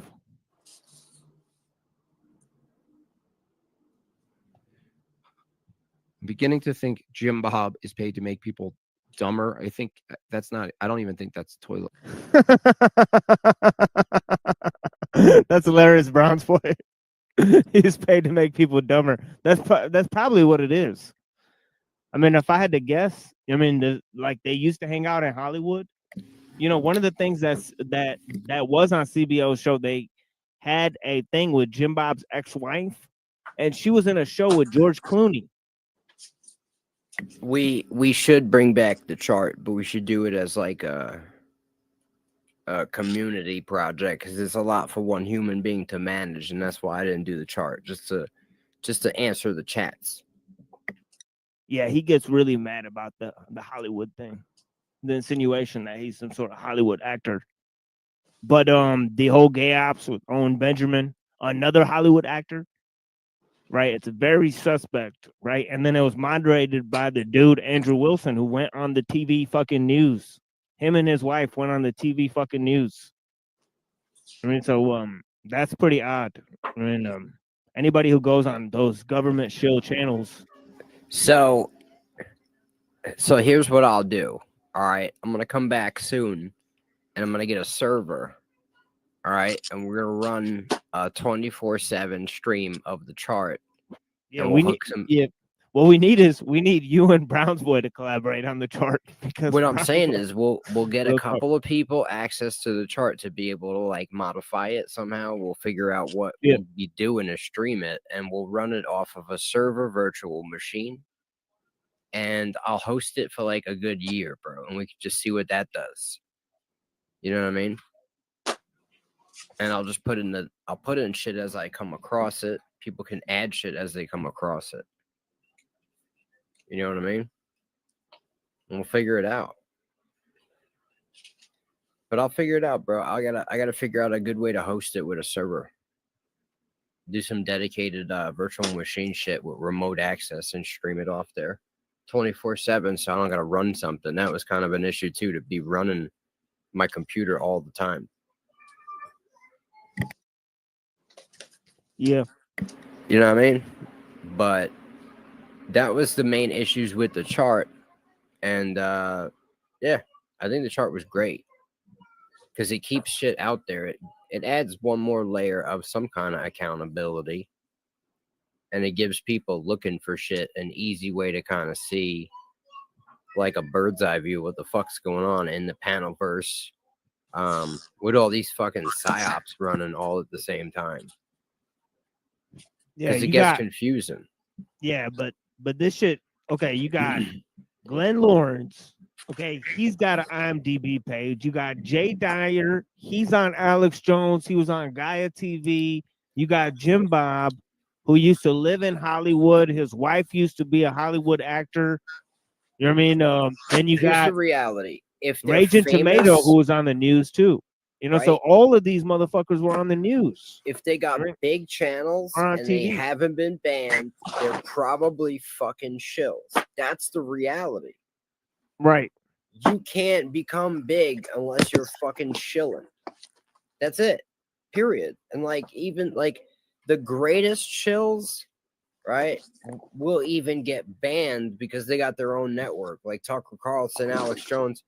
And I don't mean they're straight shilling to the degree of absolute fucking disinformation. That's how they trick you. You know what I mean? You could survive off of the tail end of information. I mean, here's the thing. I'll say no, because see, he gets struck a lot, and then what they're giving him is peanuts compared to what the bigger people actually make. Who? So Flow State thinks he's making a lot, but I don't think he's actually making as much as the top people. He's So, not you know what I mean? there to Yeah, make money. He's there to essentially, like, basically get information. Wait, you think Flow State is on like some type of Fed thing? Like, I don't know what it is. It could be for his own personal fucking reasons. But like, like the show. What is the show about? It's about just I'll go with everybody Tim on putting this out. one. You know what I mean? I Like, think he might not be yet, but like he wants to be. Like I'm not I'm sure if he got offered one, he'd take it. for I'm sure. not saying he's an absolute glowy, right? But look, at the end of the day, you got to look at the setup of the platforms, and there's platforms that are set up for people to just come on and just dump out information. And usually the people running these platforms don't give out too much of their own information, right? And so if that's usually the case, the goal is, I mean, even if they're not aware of what they're doing, they're providing an outlet for information to be harvested, gathered, collected. You know what I mean? What happens to information after that? I don't know. You know what I mean? But it's like, you got to understand there's stuff going on out here in the panelverse that's just like, there's like stimulant, right? There's shit that just tries to stimulate something. Right. And it's in investigating and analyzing what is trying to be stimulated in the environment. Like, what is the real goal? Sometimes these things are ops. Sometimes these things are fucking personal people just doing shit just because they have their own weird little, you know what I mean, fetishes or fucking, I don't know, bro. You know what I mean? The exact motives of some of these people, but that's what it really boils down to. So you gotta realize, like, at the core, what is the show's about? Why do people do open panels? If you're there to display something and put out information, you put out information. If you're doing an open panel to have genuine discussions and you allow genuine discussion, that's another thing. But then when you have like this weird scripted, you know what I mean, shady discussion, you allow people on and you just kind of fucking try to pull information out of them like you're almost their psychologist, but they didn't pay you or sign up for it. These are different kinds of shows. And, you know what I mean, you really need to think about like what's going on there. And then if the show also has a lot of activity, popularity, has crazy context, but also remains like popular and doesn't get smoked. Because any real show gets smoked. You know what I mean? And a lot of people have tried to evade the algorithms and to evade shit by appearing to be, right, one of these psyops, but they've even gotten smoked down the road. You know what I mean? Like, I've even tried that.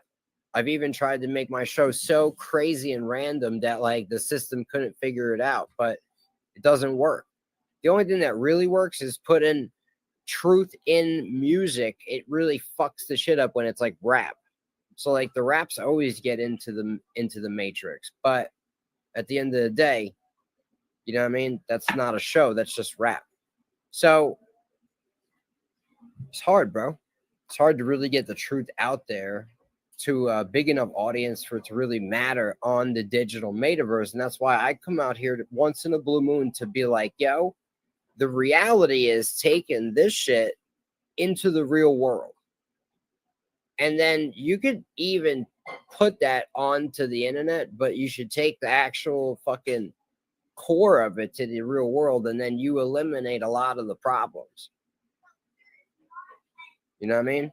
Because it doesn't matter. You're still reaching real people every day. If you go out and do like live interviews and shit with just people on the street real quick, 1 minute, 30-second interviews and shit on fucking topics instead of dealing with fucking open panel bullshit, just straight up run up on people and bring this into the real world. I don't know. I've always said have a fucking roundtable discussion of real people. And then you won't have people coming in on that bullshit. But the digital is what I feel like we need to pull away from every day and get more into what the world used to be before the digital. And you'll meet people in the real world that don't want to participate in the digital world. And those are the people you need to deal with, not the people that love the digital world and want to live here every day. This is the fucking people who are worshiping the technological beast system. That's it. It's real simple. You have to hate it. You have to want to smash your computer, bro. You know what I mean? Like, I smashed my phone the other day. A pretty new one. And it was great. I loved it. And I won't buy another one. You know what I'm saying? Like you have to fight it like it's a bad fucking relationship, like it's a bad addiction, because that's what it is. You're not reaching nobody out here. You're doing yourself a disservice by taking your vast knowledge, your gift, your value, and sinking it all into a black hole of nothing, rather than take it out in the world where it's probably going to be fucking, you know, seen for what it is and valued. The internet and these streaming things is like a black hole funnel to take everybody's creativity and value and genius and just funnel it into nowhere. So you don't ever reach anything. It has to be done in the world. That's what I come here to tell you. You know what I mean? That's my message. It's going to be my message every time I show up. You know what I mean? Shut up. What are you going to do about it?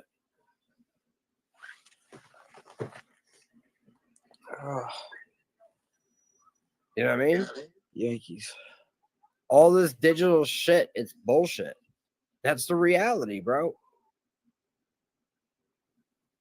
I fucking hate it. I hate being in this little box. You know what I mean?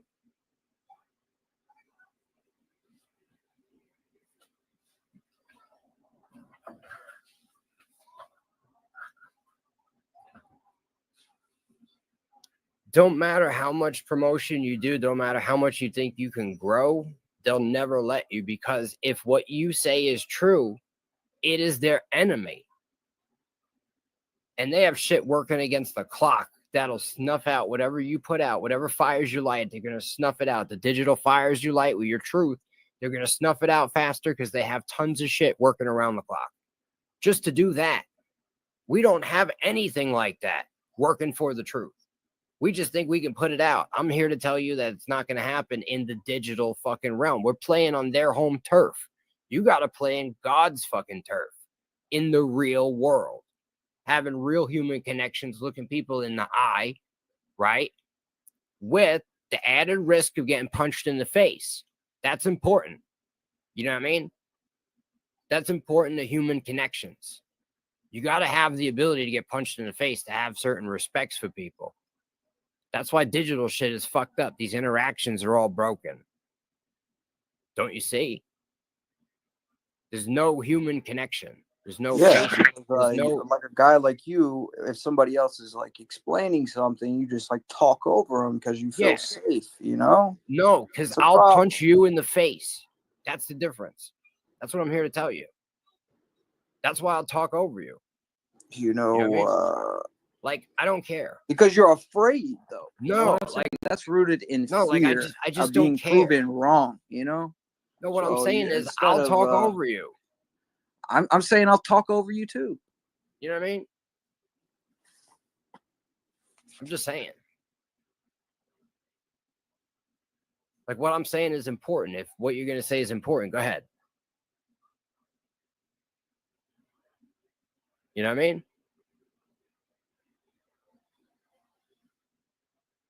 You just want to hear your own words in the earphone or whatever.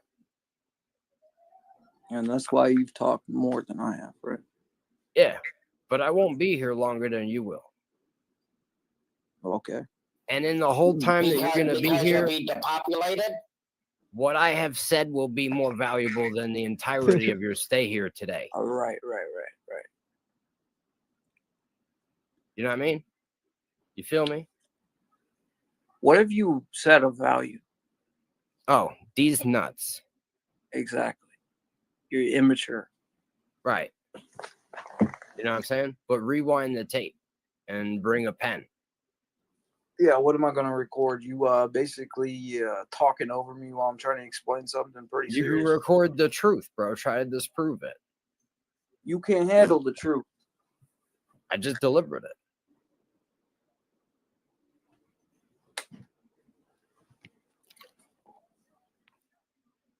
You know what I mean? It was literally just in my hands.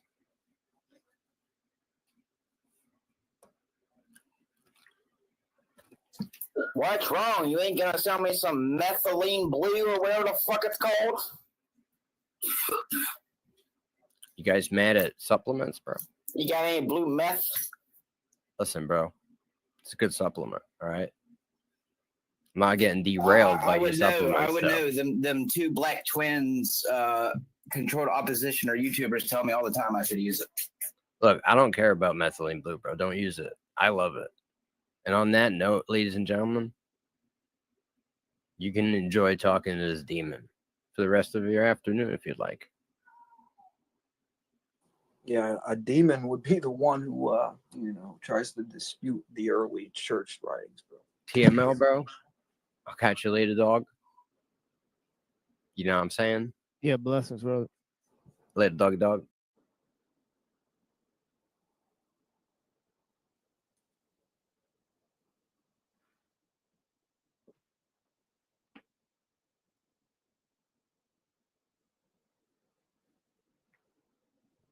Made by Jimbot.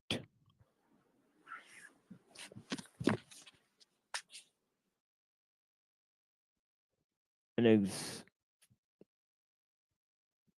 existential angst. Toilet Earth.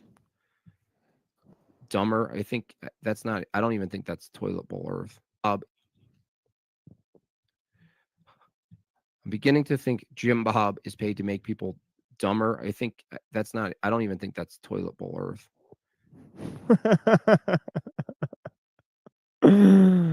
Oh boy. So what's going on here is Brown's boy is trolling Made by Jimbot and making him think that it's Toilet Bowl Earth that's doing it.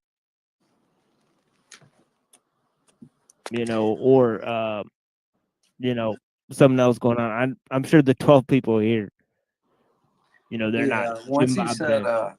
he's like, once he said that, it's like, yeah, that can't be Toilet Bowl Earth because he's a shill for me, like he shills with me. Why would he say that? He's stupid because he thinks it's me. Oh wow. So they think it's me trolling him. But it's not me. Right. It's the homie. Yeah, Sure. so it's just funny because he starts responding. I know that Machine Lies doubles as Toilet Bowl Earth. No, I don't. What? So he just lied. So he just goes, "Oh yeah." So he knows it. He knows it for a fact. He knows it, bro. He knows it, guys. He knows that the Machine Lies doubles as Toilet Bowl Earth. So he's. So there we go. We got Jim Bob red-handed lying. Made by Jim Bot. He'll just repeat anything he hears online. He's really that stupid, right? He'll repeat gossip rumors that he heard in chat. Made by Jim Bot, being manipulated in real time. It's really priceless, folks. And then it's funny. Like, I'm not even part of the conversation. I'm not even there. He just goes straight to the Machine Lies. It's like, well. And that's a deceptive thing that Muslims are deceptive like that. Wait, what? There you go. There you go. Right there. It's There you go, right? Muslim. So that makes sense. That makes perfect sense. It's because all Muslims are deceptive. So I'm definitely Toilet Bowl Earth in his chat. You guys see the logic? It's unbeatable logic there. You could test it out yourself. Oh my god. Yeah, those pesky Muslims, they're they're around every corner deceiving people. Because so But they have to. Allah says you can lie. They're very closely related to the Talmud. So Allah just says you could lie. Right. So I don't know. I think we went through this, I think, before. It definitely doesn't say that. You know what I mean? And you could definitely say, like, you could take out different passages. Right? You could take out different passages from the Bible. Right? Like, for example, God is not a man that he should lie. You know what I mean? Right? It'd be pretty hard to explain that, right? You have to do pretty much gymnastics just to explain that one verse, right? But then, but that doesn't mean that, you know, God is lying or that there's a contradiction in the Bible or anything like that, right? So I think it's a kind of a semantical notion, right? If you say, well, you know, that God deceives the non-believers, right? Or God, you know, plans, you know, the actual translation says planning, right? So it's a little different.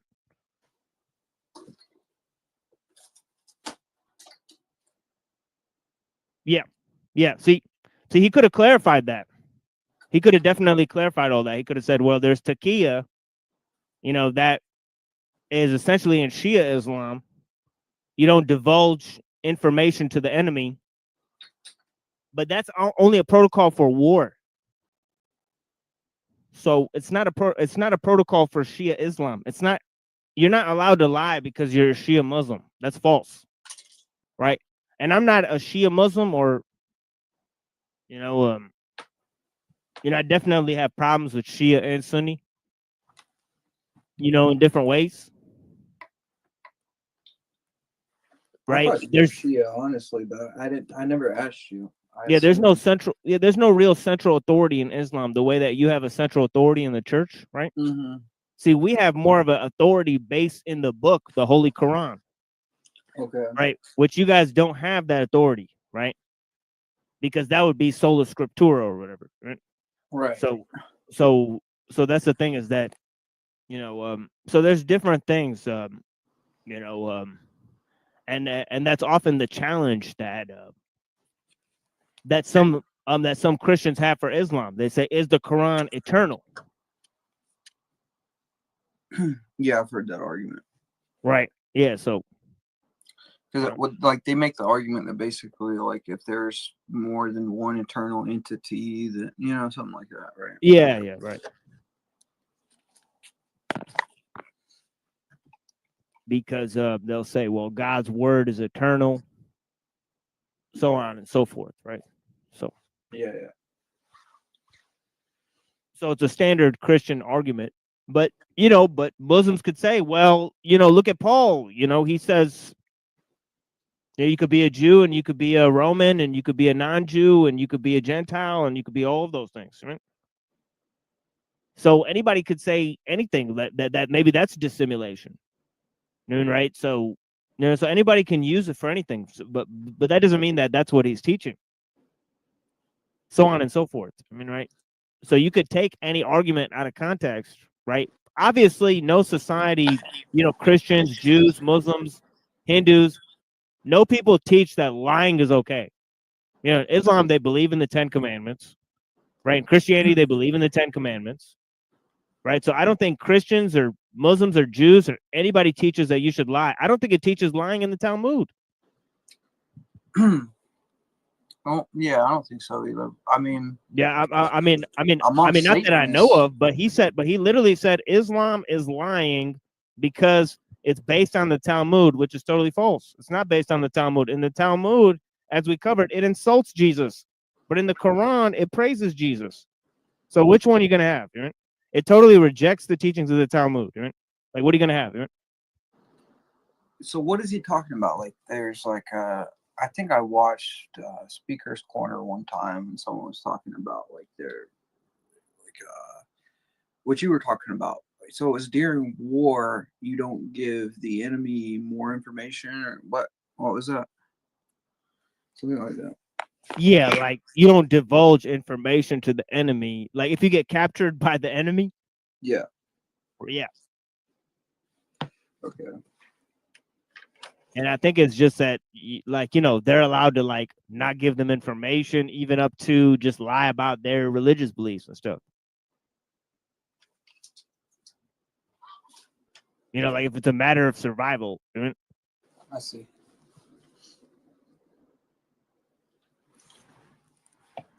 So yeah, I don't know.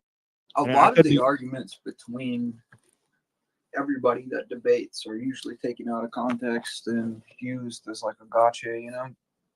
And I think that's a disservice to everybody, really, because for one, you know, it's always going to backfire if it's a lie, you know.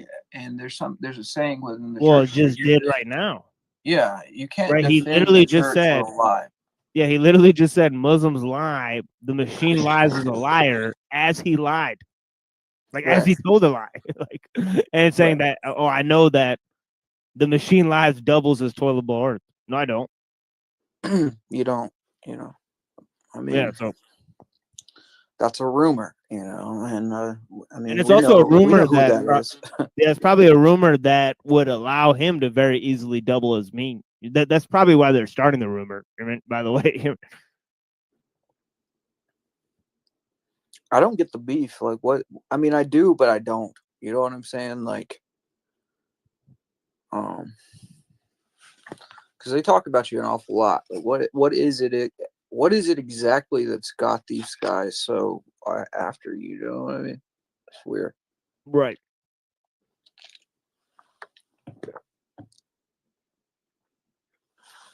Well, I won't go into it. I think I know the reason why, but I don't want to say it because, you know, accusations are serious things, but, you know, I'll put it in the private chat why I think. Well, I know, like, the aspect of you being involved with a guy like me or Sweden is going to be an issue. And I'm not saying that's the only issue. But I know for 14 years or something, or maybe less, I don't know, maybe 12 years or something, they've had him banned, and you know, they don't want anybody knowing we exist. So there's that aspect of it.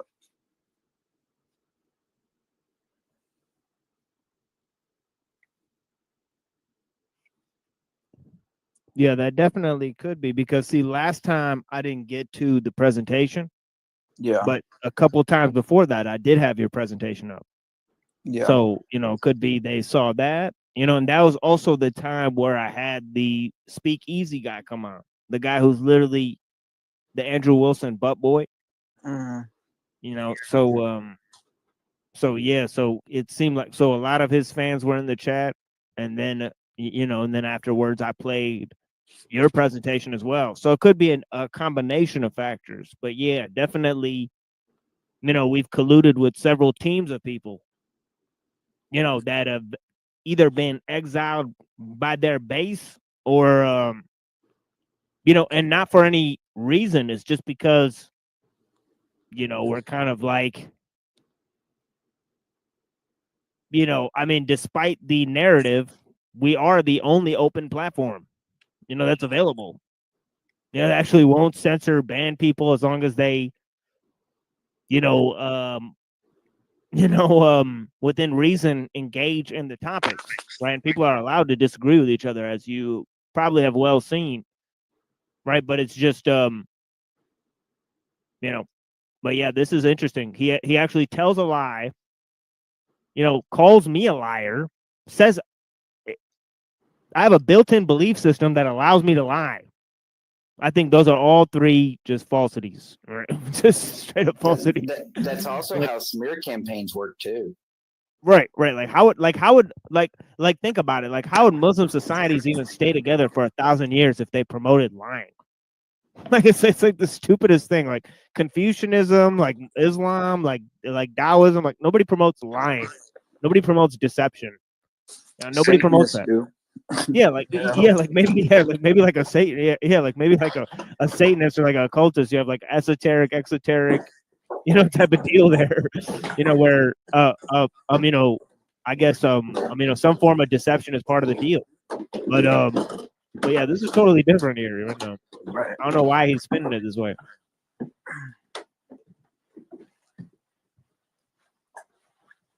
L's in the chat for machine lies.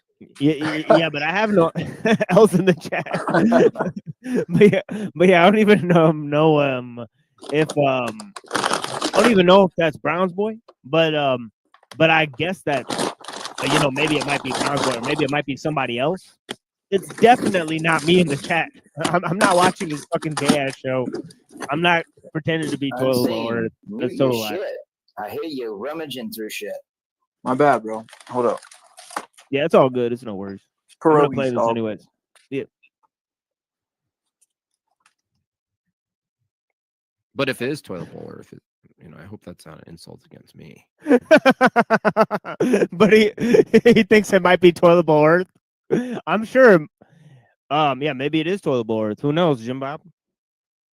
Maybe it's toilet bowl Earth insulting you. He's so sad about it. He's like, I lost my #1 fan. By the way, if you look at toilet bowl Earth and you look at Jim Bob. Oh, you beat me to it. Oh, are you gonna say the beard? Is it the beard? It's the beard, the shoulders, it's the hat, it's the whole entire thing. The guy looks he look like a twin, don't it? They could be twins. Is that his Jewish son? I don't understand. I mean, if you look at, if you look at toilet bowl Earth, here, hold on, let me try to pull up toilet bowl Earth and try to show you guys. But yeah, he definitely looks a lot like he could be Jim Bob's son. Or something like that. Because he's got the hat, he's got the beard. He's got the shoulders, the sloped shoulders. So. Oh man, we need him facing the other way. We need something with toilet bowl Earth.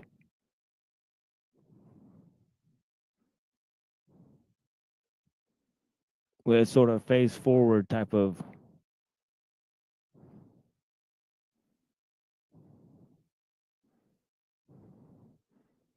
Yeah. Let me just pull up. Yeah, let me just pull up this video. Maybe I could pull up this video.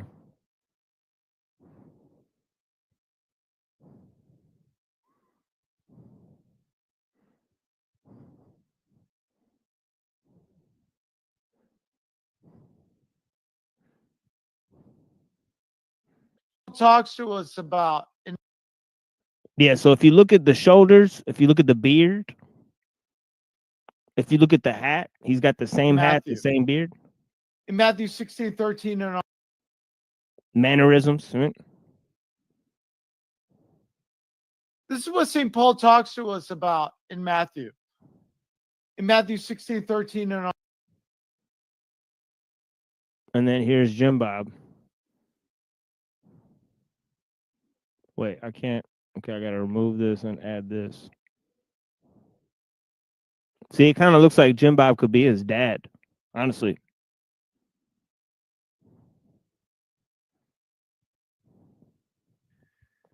It's actually possible. He said it's possible. And then he says it. It's possible. So wait. He just said for sure that it was me. He said he said he knows that I double as toilet bowl Earth, but that could also just be toilet bowl Earth. So how does it? So what? Where's he getting the information that I double as him? Which, by the way, is a total lie.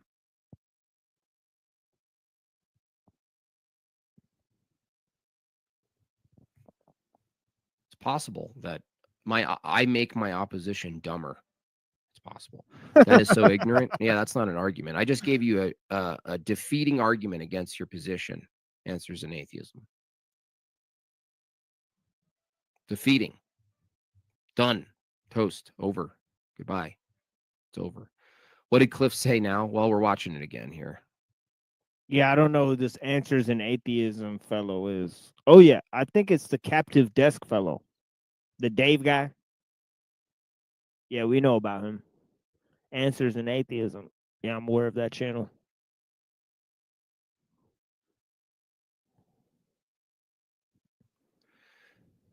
Schoolboy here is asking, is there an authoritative church? Is there a normative structure, normative authority? And then he's getting into the, how to properly interpret scripture. There are some things in the Bible which are hard to understand. Yes, there are. Which untaught and unlearned men twist to their own destruction. Yep. As St. Peter says. Right. We're essentially here in a 2,000-year-old game of telephone. when it comes to what is the church. See, I know. So everyone, watch out for Machine Lies. He actually the boogeyman. Watch out. Because he's a deceptive little Muslim demon. What? Man, I haven't talked to this guy for a very long time. And actually, you know what? Last time I talked to him, he cowered like a little bitch because I was asking him a few questions about Fedru Shilson. Right? So he goes on the whatever podcast to go talk to the whores. Right?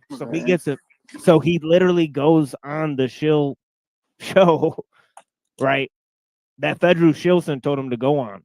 Right. So Android Wilson, he's falling in line with a totally, depraved, debauched grift program. Showing up on the Zionist run platforms. Right. Maybe he's trying to get on the Zionist platform. Or have a Zionism debate with the guy that's supported by the Zionists. Or whatever. But yeah, it's interesting that guy. But yeah, interesting.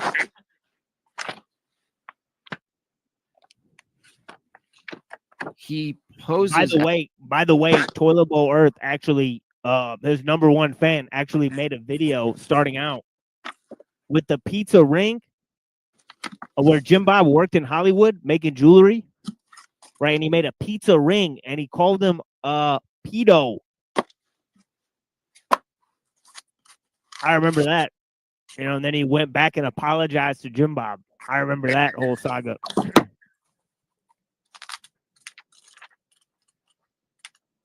As other people, because he has to lie. He's a liar. So he posed. So I'm not even there. So you're lying about me posing as other people. How does he know that that's me? He doesn't. That's the thing. Dude, what? Dun, dun, dun! This is a Toilet Bowl Earth because he doesn't like Toilet Bowl Earth. And then he poses. I don't like Toilet Bowl Earth.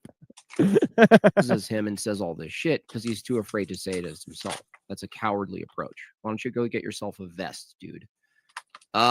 Tell everyone about your Hollywood. So there goes Jim Bot.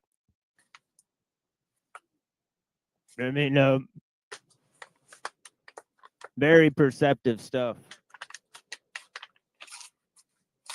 You should be seeking this knowledge to expose evil. That's something Christians are supposed to do. We don't seek knowledge. That's Gnosticism.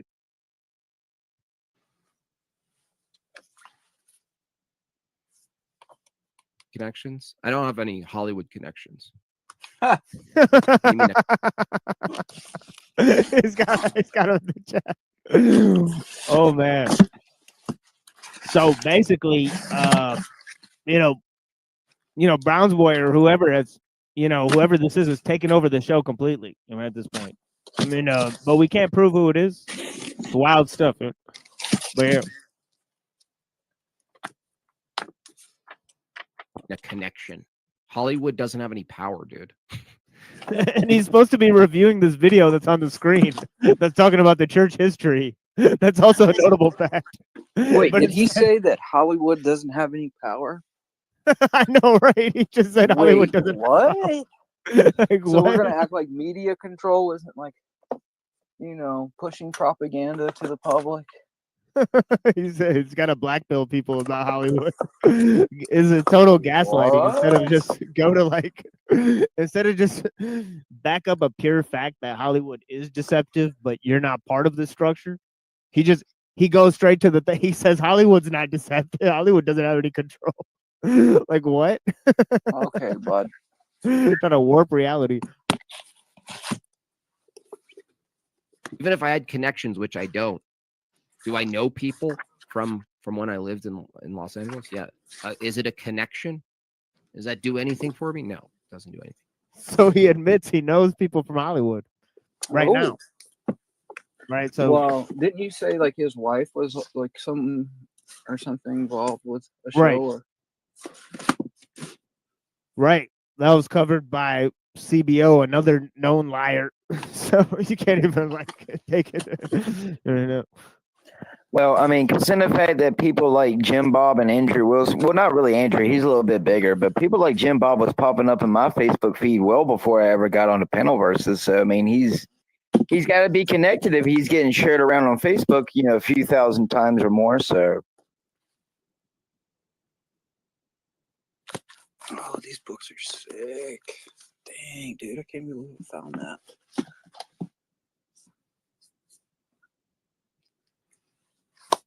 Crazy. Yo, it's gonna take me months to go through all this stuff. This is crazy.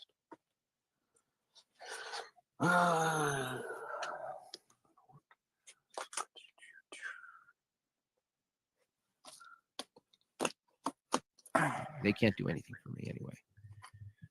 There's nothing Hollywood can do for me. They would never do anything for me.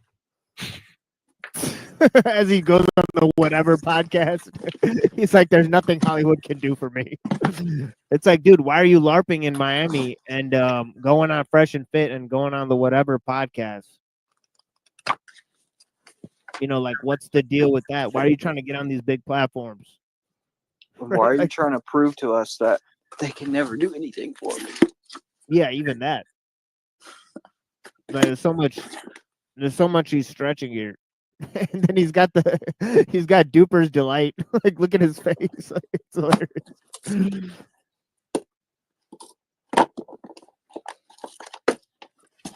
Vest maxing.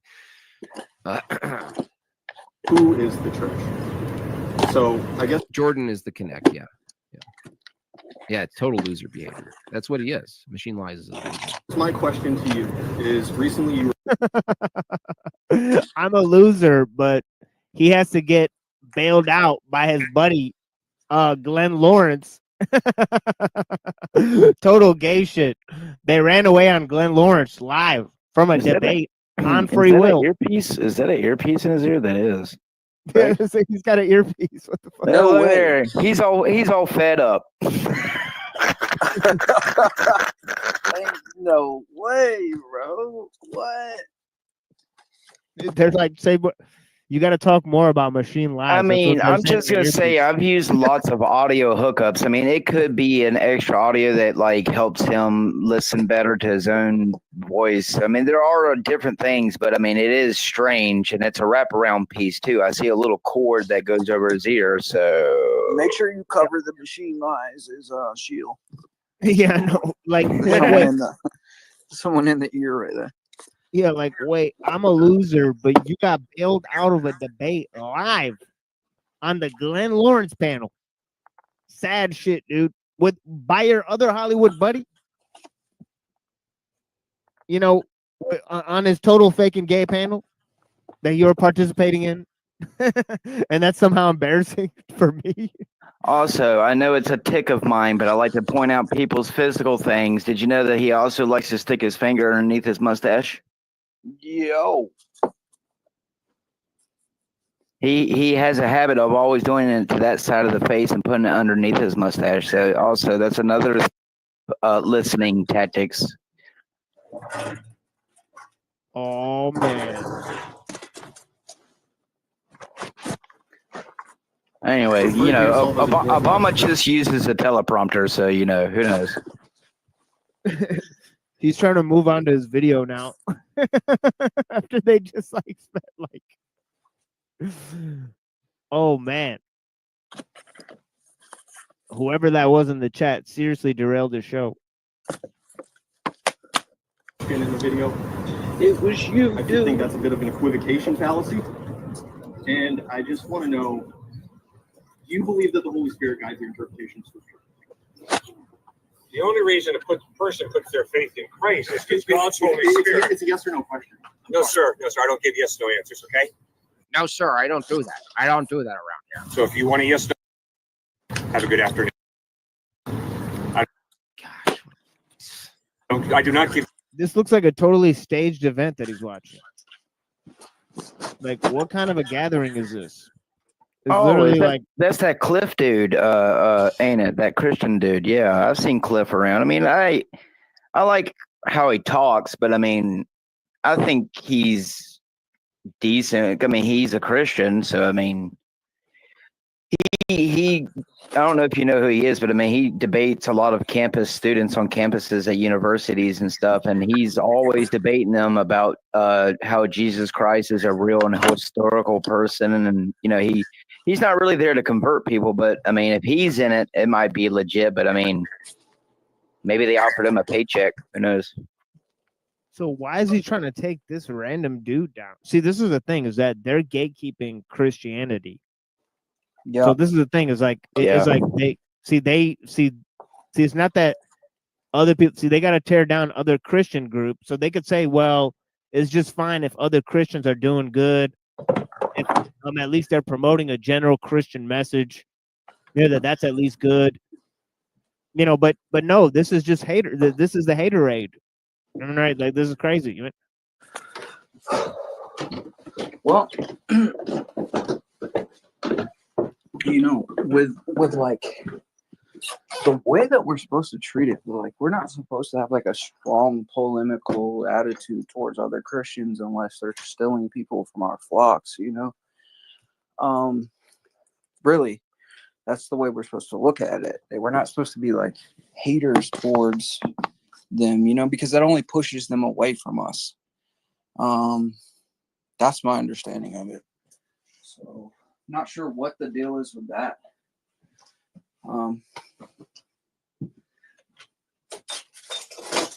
But so far, like, what I've seen from them, they don't realize it, but they make basically like deist arguments. You know, it's not really Christian arguments.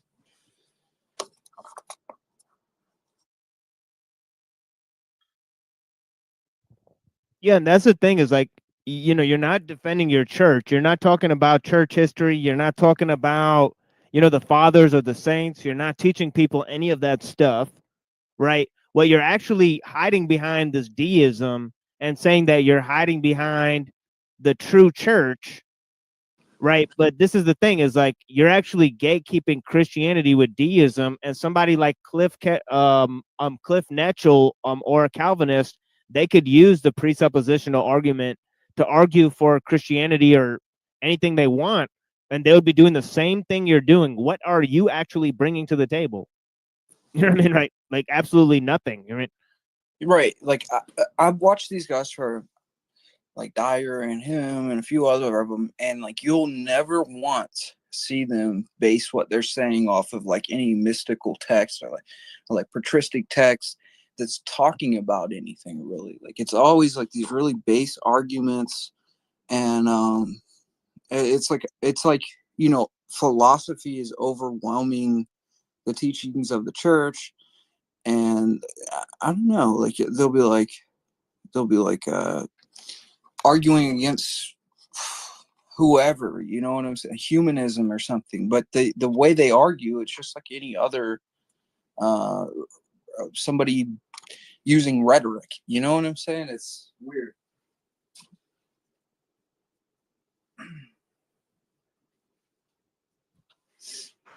I mean, where'd you go, Fat Bob? I mean, did your balls drop off? Yeah, I mean, in terms of, you know, this isn't really a stream snipe, but I just wanted to maybe watch this. This is part of a whole nother series where I reviewed the week that I spent without a channel, just showing up in random places and becoming a terror for these people for some reason. And, I mean, yeah, I think I know the reason, you know, bro, but if I say it, that's too dangerous. So, I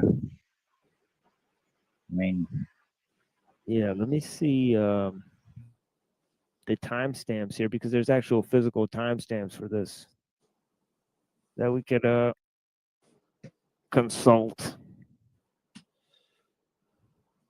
as well. Yes, no answers. Okay. I guess I'm also. I willingly lived in Los Angeles. I know. L's in the chat. L's in the chat. L's in the chat. I mean, what else do you know, you're 22 years old? Come on, dude. Give me a break. What? I mean, who's smart at 22? We're going to go on to the next person because this is not the reason we're here. He called himself an Orthodox. Yeah, he did. Not in the sense he is a part of the Orthodox tradition or church. He called himself Orthodox as if like the true church is just like anybody who just kind of proclaims it. I mean, that's what he said essentially. Or UMass. Okay, Dude, but settle the power stances so far. this issue, Well, okay? Those little jeans on. I guess my question is, how can we settle if you and I are both reading the same translation, same chapter, same verse, Yeah. and we come to differing interpretations? Pacing like he has to pee. Okay, I mean, think he's so nervous.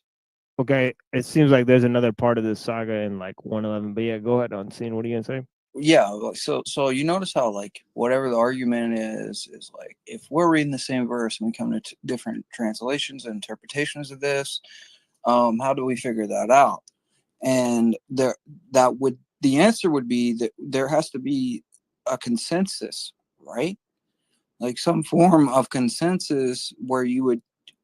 It doesn't necessarily have to be that everybody comes to, or they would come to an agreement, but you could have a church father that gives you a different interpretation, but it just be another aspect of the same thing, right? It's not that they would contradict each other, though scholars would seem to think that the saints would contradict each other. That's a problem.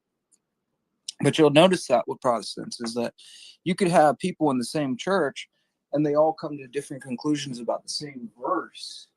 And that's because they don't have a consensus of councils and different things to go off of to understand what they're reading, unfortunately.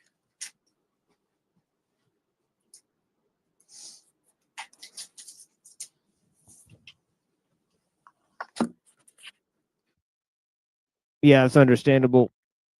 Yeah, but yeah, after this I'm gonna watch maybe a few streams that are available, and we're just gonna stream snipe for maybe a little while, and then I think I'll just play music for the last hour of the show as I opened it up with like an hour of music, and then that'll be it for today. But we'll be back at some point,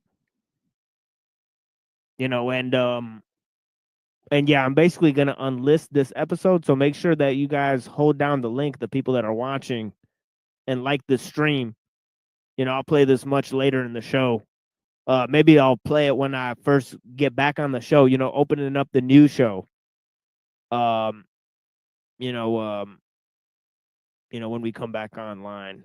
So yeah, because sometimes I play obviously I play replays after show's over.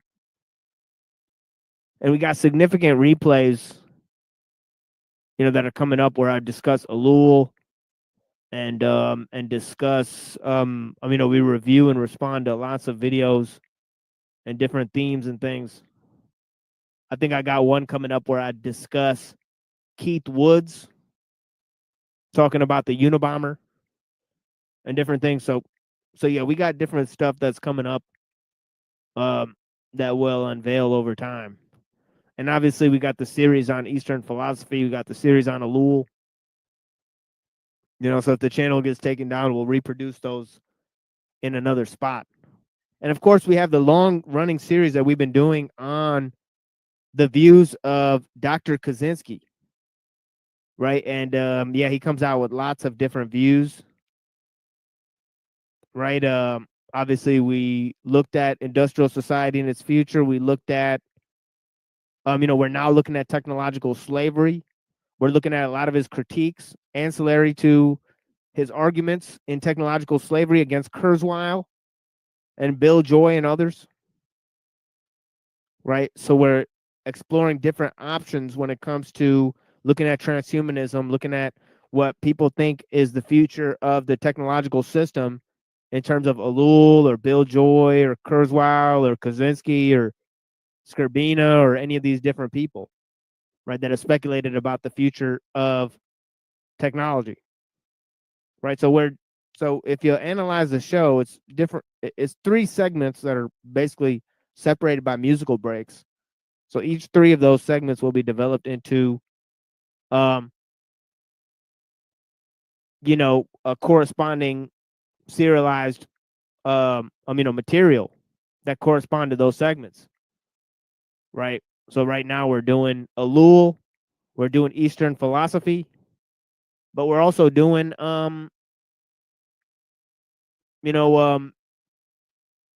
transhumanism and the views of Kaczynski, right? Transhumanism versus Kaczynski, right? So we got different segments on the show, and then we have a 4th segment of different conversations that we've recorded over time, right? We've recorded,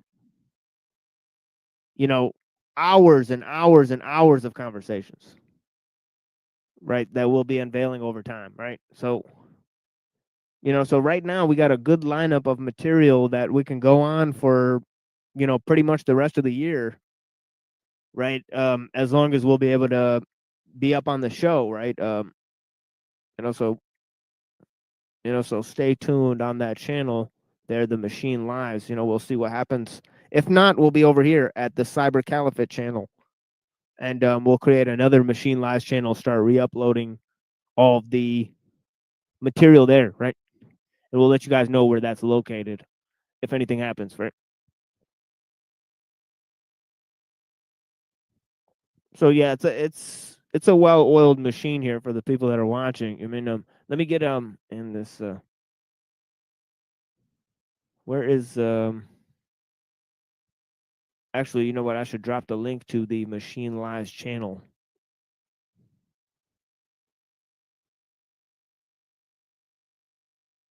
Because there may be people watching here that are not, it's not likely, but there may be people watching here that don't understand that there's actually an OG channel involved with this production.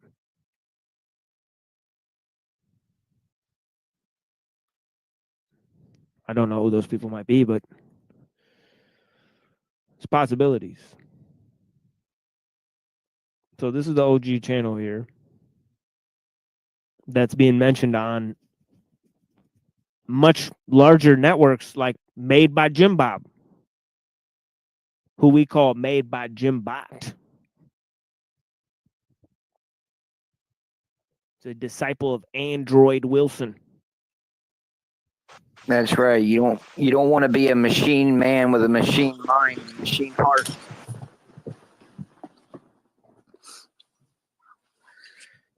Exactly.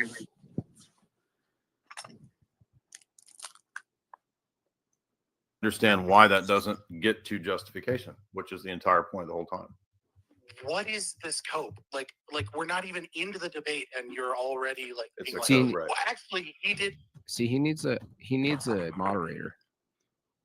Good job on whatever. Fun watch. Thanks, 6 of Spades. Yeah, I'll be getting back there on the 10th.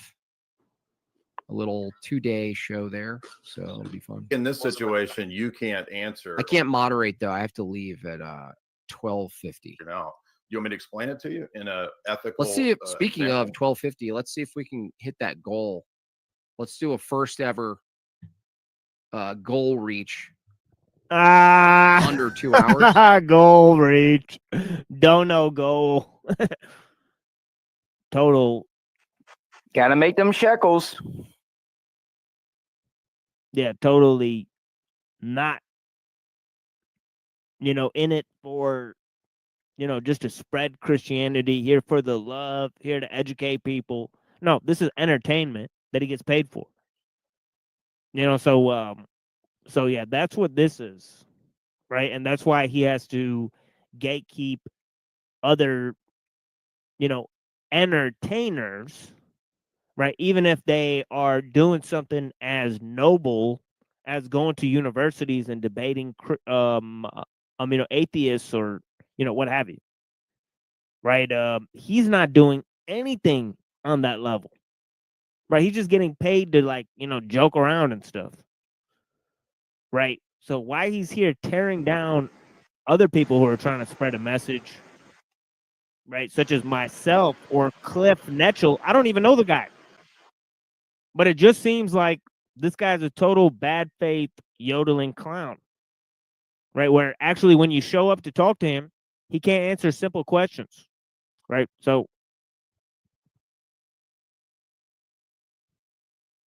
by the way, in the last quote unquote debate we had, I had to repeat the same question for this dude 4 fucking times.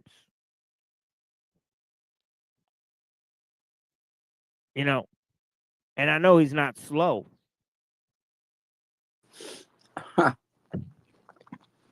So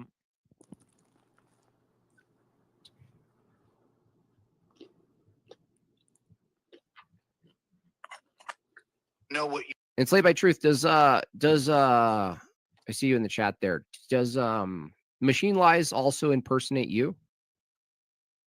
Because there's people impersonating toilet bowl. Look at the sob fest in the chat. There's people impersonating toilet bowl earth. Let's get to the bottom of this. And there are people impersonating enslaved by truth as well. It's like a Scooby-Doo mystery. What the hell? What are these people investigating? What's crazy is he keeps saying it's you. You know, like Right. Right. Like he's straight up lying about it. Where I have 2 accounts since day one. One is called The Machine Lies. The other is called Cyber Caliphate. I mean, I've to never me- chatted with any other accounts. To me, it kind of sounds like, you know, allegedly, hypothetically, he wants to create some type of drama for you. Yeah, I've chatted. Yeah, I've chatted in my other chats with the Muhammad Hassan Kang account. That's just my name, right? So I'll also chat with it. I'll also chat with my name in chats. So yeah, we have our name. We have the Machine Lies. We have Cyber Caliphate. Right, those are my accounts. Right? So they're definitely lying. And then Enslaved by Truth, a known liar, by the way. A known liar. By the way, Toilet Bowl Earth, Toilet Bowl Birth, we covered many times that guy lied. Right? That guy's a total liar. Right? You know, he's lied on many occasions. He straight made up things, right? About me and my family members. And I also caught him admitting that he was part of a shady organization on the internet, but according to Reddington, he's just a stupid drunk. So maybe that was a cover. Yeah. Yeah. So, you know, I could literally detail the number of lies that Enslaved by Truth is told. Right? The guy's literally called Enslaved by Truth. You know what I mean? Right. And all he does is go on the internet and lie. Right. The other guy told the he forgot the 10 Commandments. One of the worst lies. You know, he literally got up there. Okay, said it's his duty to follow the law and the 10 Commandments. And then they asked him what the 10 Commandments were, and he couldn't even tell people what they were. Right. One of the 10 Commandments is not to bear false witness. And that's exactly what these guys are doing. They're saying this is TML in the chat. This is TML impersonating people. They're literally lying about it. Well, slander, it turns out, is always from the demons. And that's in James. So anytime you have somebody that's going to slander you, they're influenced by demons, according to St. James. Yeah, but this guy's literally colluding with people who literally, you know, their job is to lie online. Right? They literally tell a bunch of lies. They take their stream down. You know, they literally say we make up false information, psyops, in order to bait people. Right? They called Neurojackafed. Right? They made up information about my family. They said I plagiarized stuff in my book. I said, why don't you go ahead and look up my book? I gave them a copy of my book. I said, go ahead and tell me where I plagiarized anything. Right. So I'm just waiting for the receipts on any of the lies that they told about me. Right. But yeah, let's ask Enslaved by Truth if I'm impersonating people in the chat. Because he's a known you know, he's full of truth, so you know, he's a good source of he's a good source of information. You know, the guys, you know, that work with the Gray Thorpe lady, right? So this is a thing that Jimbot will debate Grace Thorpe, right? They'll debate Ben Thorpe and the Thorpes, right? So they'll work with people who literally promote incest online, right? And promote degeneracy and lie and get paid to lie. And but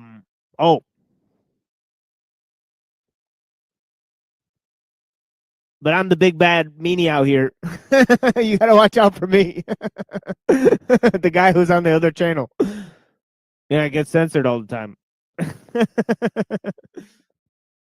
Well, I think what they're mainly scared about you are is the aspect that you're not an echo chamber, you know, and like you're not.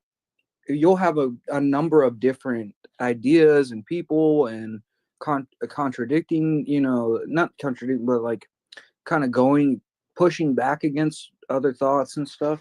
You don't see that a lot on there. Yeah, that's right. He's talking to a guy who called the father Seraphim Rose an F slur, and he's asking him if I'm impersonating people online. How would this fat drunk loser even know that?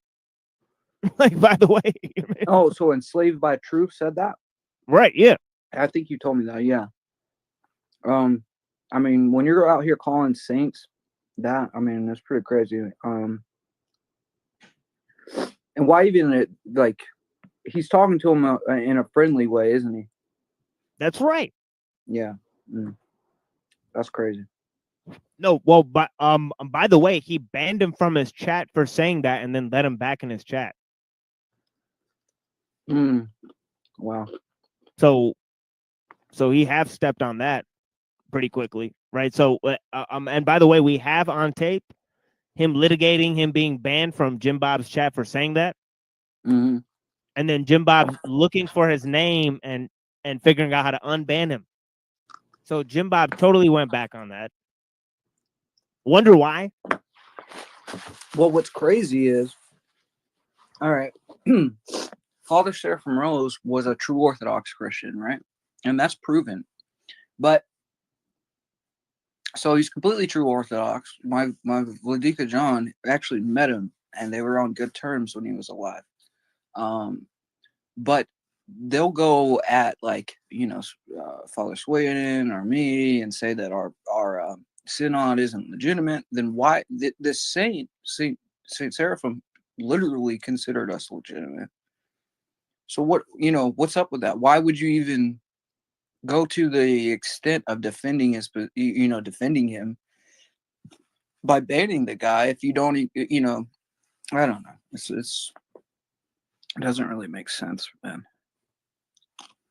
But they don't know that. Or at least they act like they don't know.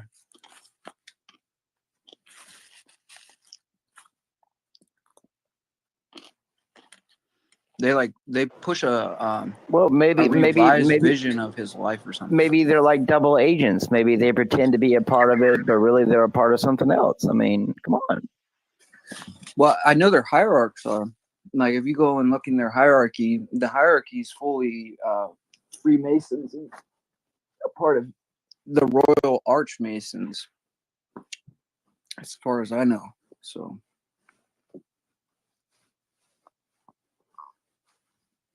And there's full evidence of that, like Bartholomew and Metropolitan Kirill and all these other guys that kind of run their synods. They're full on. Not only some are KGB, some are working with CIA. Some, I mean, they're full blown involved in Masonry. Yeah, I remember that one day when you actually said that to him on the Truther Cop stream. And then I told him to bring up your comment. Yeah. Then he started hiding behind me. Yeah, he freaked out. Yeah, he started saying, "Oh, the machine lies. You know this isn't true, right?" Wait, I thought I was the liar Muslim. Like, what are you talking about? Hilarious, right?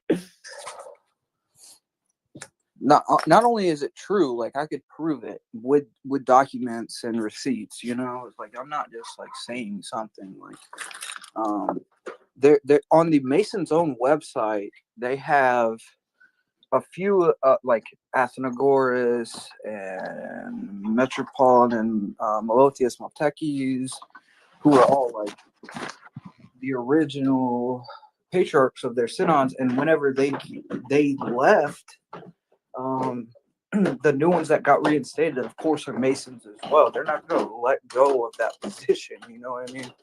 So,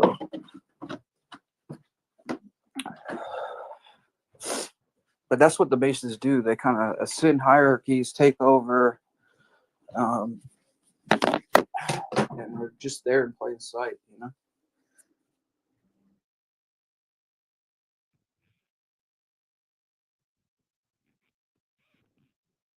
Yeah, blessings to Jessica Jane. We've been on for a minute. We had some good discussions in here. Hold down the link because I will be unlisting this video afterwards to the people that want to watch it later. Right. So yeah.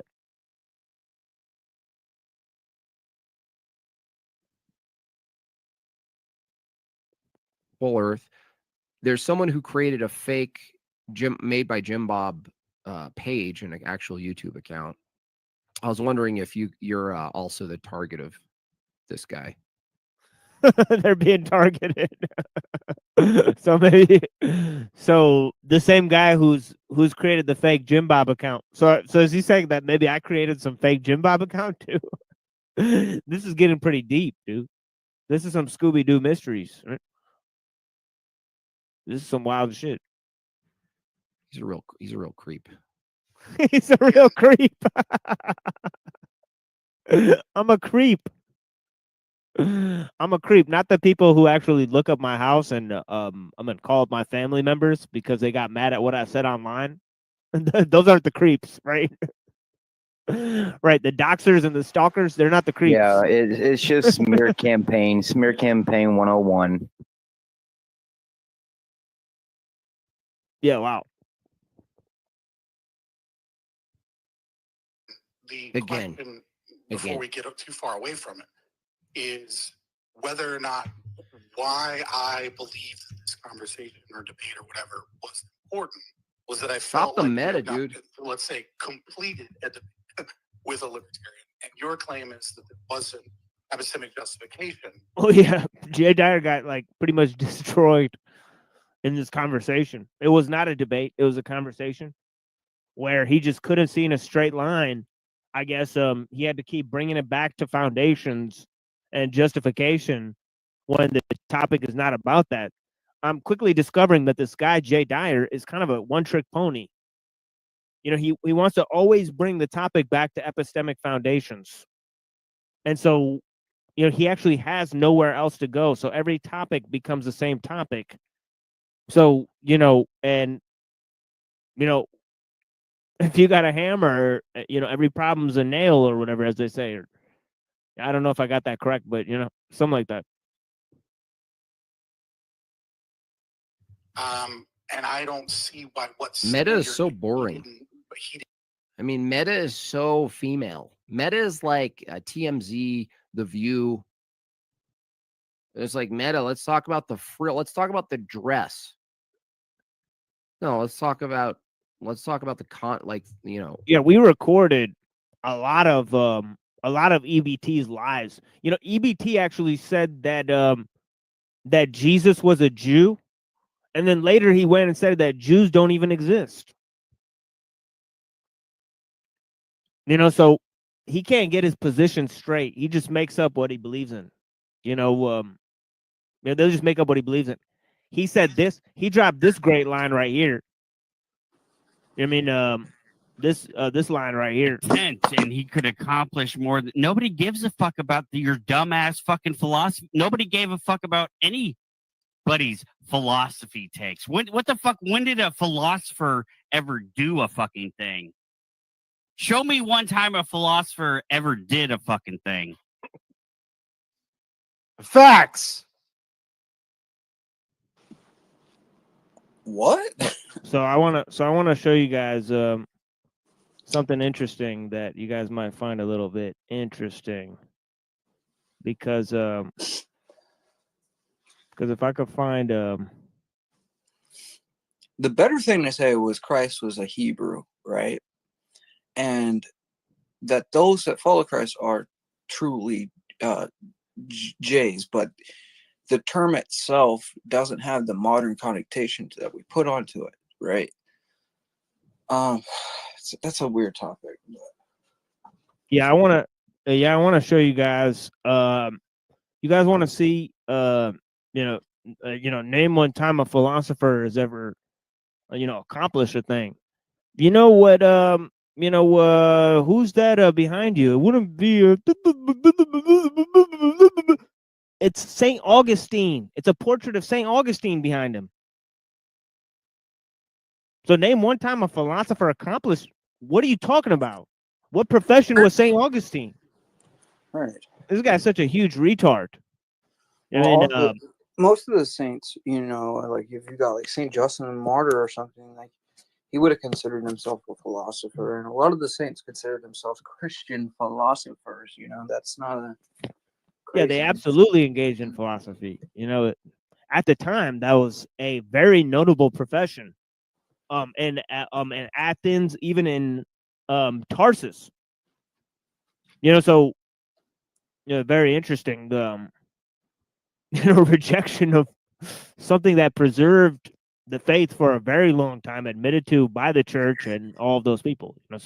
Well, I mean, if we're looking at like pagan philosophers, but even those, like you have like Saint Seraphim of Sarov saying that even the pagans were guided by God in some sense, because they did what the law had called for morally in some way, right?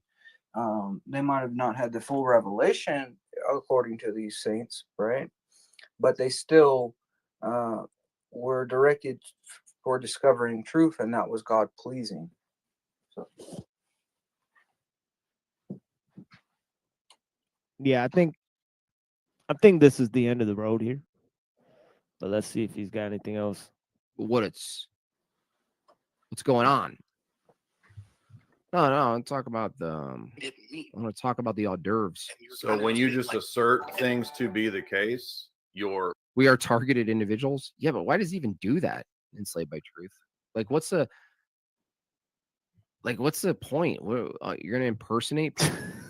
So it just continues to spread misinformation and lies because Enslaved by Truth is going along with it. Obviously, Enslaved by Truth, he loves to do this. He loves to feed these bigger name people misinformation in the chat, so they think something's going on when it's not. Then they'll go and brag about it in their Discord. Well, what it seems to me is like accuse your enemy of what you're doing to cause confusion. It's like a Marxist tactic or something. Oh yeah, 1,000,000%. And we heard Wilson actually admit that he uses Marxist tactics. We exposed that on on the Truther Cop stream. So people. That's exactly what he's doing. Like you could tell, like how disingenuous he was when he said that right there. Right? He's like, what? He's impersonating a bunch of people. Do this? I don't understand why we're being, attacked. Dude, shut up. They're being attacked. I'm not even on the show. They're talking about me, spreading misinformation about me impersonating people on the internet. Yeah, but you're they're the ones getting with attacked. The gang stalking code online, right? It's not the other way around. And the plot thickens. Why? So Why? stupid. It's because I'm stupid. For forfeiting the very question, because that means you're being arbitrary ad hoc and not giving epistemic justification. Made by Jim Bot. Yes, he did.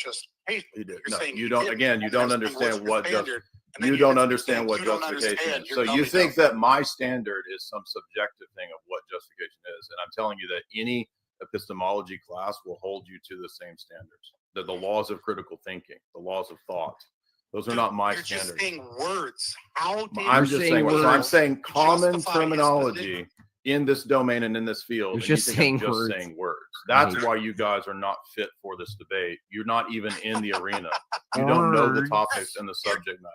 To tell me whether or not the right fucking exists. Where to tell me how are you even using words to tell me whether or not the right fucking exists? Where do the words exist?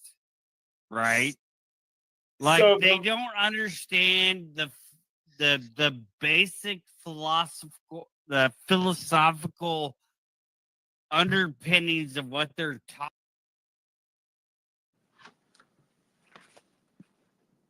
There's their disciple.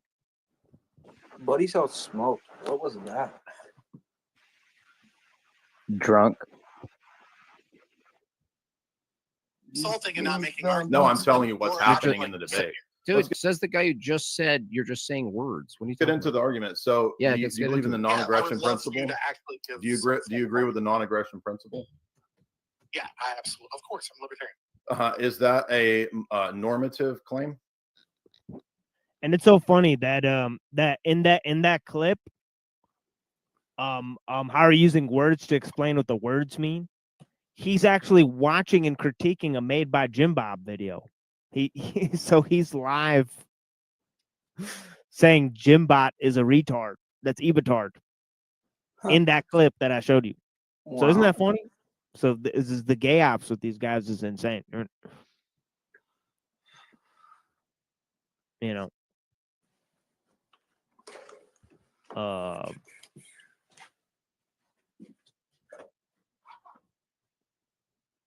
Let me see if there's anything more here.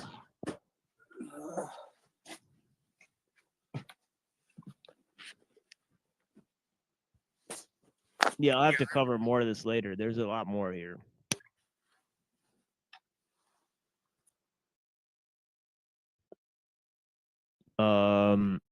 Yeah, he was trying to be Rolls 777, the producer.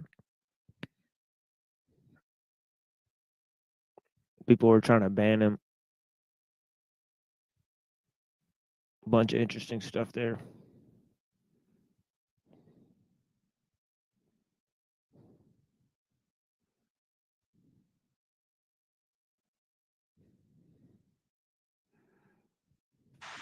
Well, if there's one thing that's made clear out of all this is that a majority of these people all know each other. That's for sure.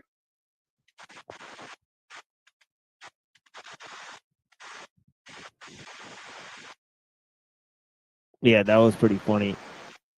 Yeah, that was hilarious. You know, we will come back to that. Clip the rest of that sucker there. But yeah, I think that was pretty good. You know, a little hour recording of that. You know, let me see what else we got here. Let's see who else is on. I was gonna do stream sniping. That's what you know, the title says stream sniping. So let's see if there's actually anybody on. Okay, it seems like tons of people are on. So we'll see what everybody's saying.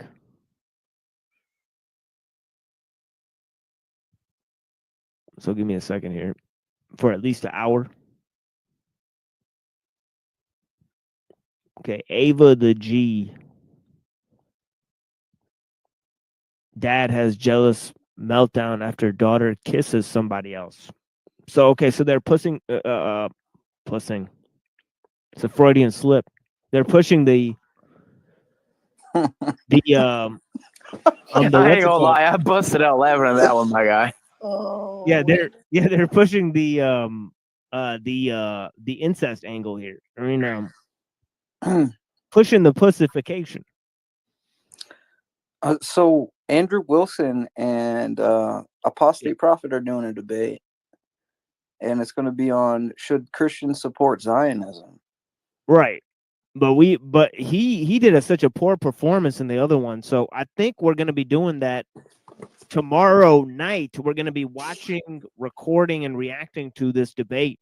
So if you guys want to show up there to the 9 people that are watching this, we are going to be doing this. We are going to be doing a review of that debate tomorrow. And also I have some other information about the Schofield Bible. I'm sure they're not going to cover the Schofield Bible, you know, John Nelson Darby and all that stuff. So we're going to go ahead and cover that stuff for you guys after the show. After we're done watching that debate. So we got a good show coming up tomorrow on Zionism. So this video here, we had some good discussions, over a good 5 hours of discussions I'll play at the end of the show. We're stream sniping right now, seeing who's online. This girl is online. I'm not going to lie. I subbed to her because she's a redhead. And that's just what it is. You're in a superior position to him. Yeah. And you say, that's what you attribute all your bad Yeah, behavior she's to. watching the Thorpes.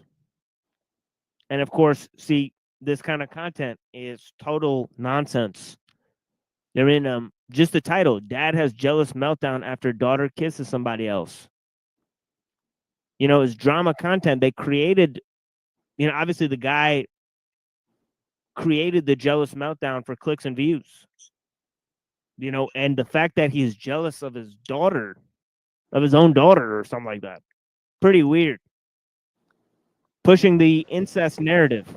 Yeah, it's all about promoting that pornography. That's what it's about. Because people are gonna look up that sick, fucked up shit, dude. So this is what it is. Is that you wish you were in that position. Now you're in that position and you're oppressed by being in that position. That fucking makes me angry. In the position of Adam? That is repugnant to me as a rational human being to say, well, this is what I've been saying for 7 years is the problem. Then when you have a solution, that's also a problem. What? That is repugnant. Yes. Fuck that. Fuck anyone who says that. Does anyone understand what he said? I can't even decipher this. Yeah, I can't decipher it either. And I'll have to move on. Honestly. Okay, looks like Bach is on. Let's see what he has to say. Bach Precision. About 50 to 70 years now after the time of somebody recommended this book, wasn't it? Actually, the homie Rant, last time he was on panel, recommended this book, 1666, Redemption Through Sin, by Robert Sepper. And EBT was in his channel. I didn't know if you saw that. Oh yeah, EBT's there.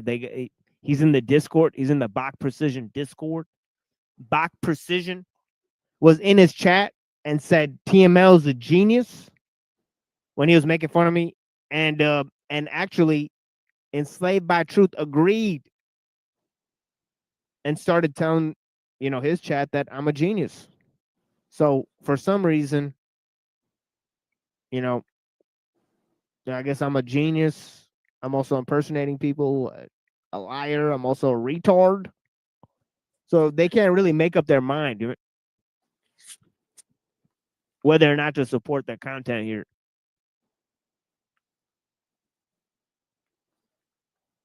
Isaac Ben Solomon wouldn't allow anybody to teach his version of the Kabbalah while he was alive. After he died, he gave permission to his disciples and students who got to a certain stage to teach other people. So it was in limited form. What happened with the Sabbatian movement, Sabbatai Zevi, he started having visions. He was practicing this system and he started having visions. He started being able to do conjuring tricks himself.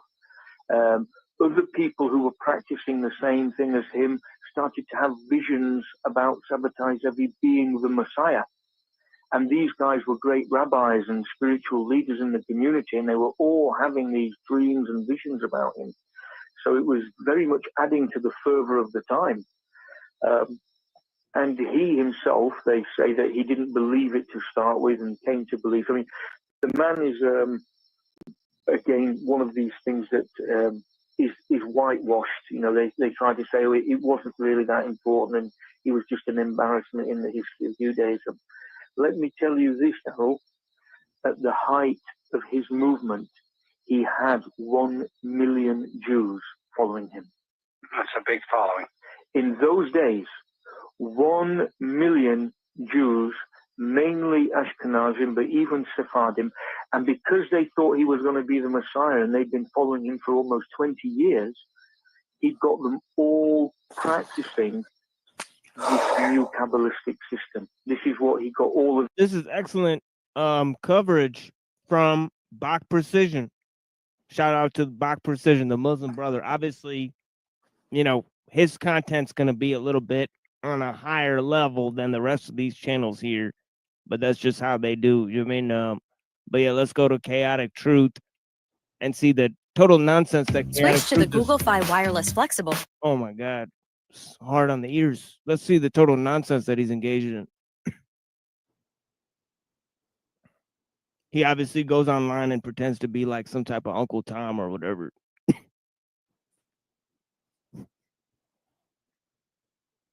So he has these black people on, they spurg about it, and it is what it is.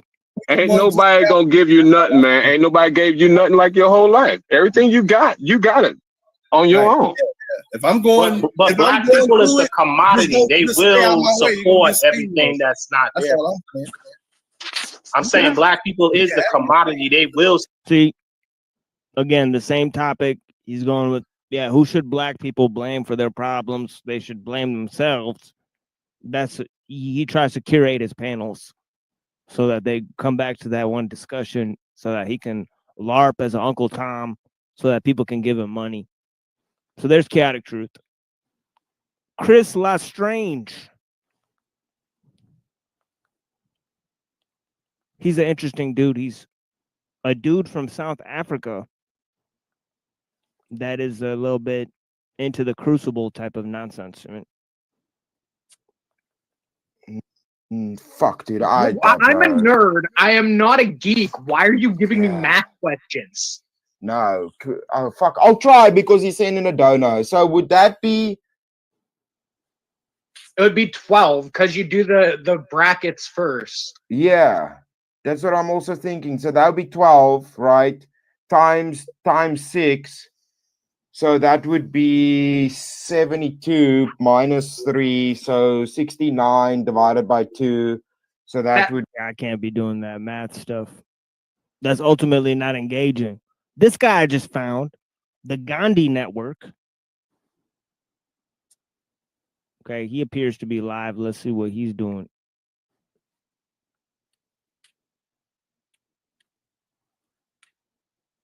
Oh, maybe not. Yeah, I don't understand what this is.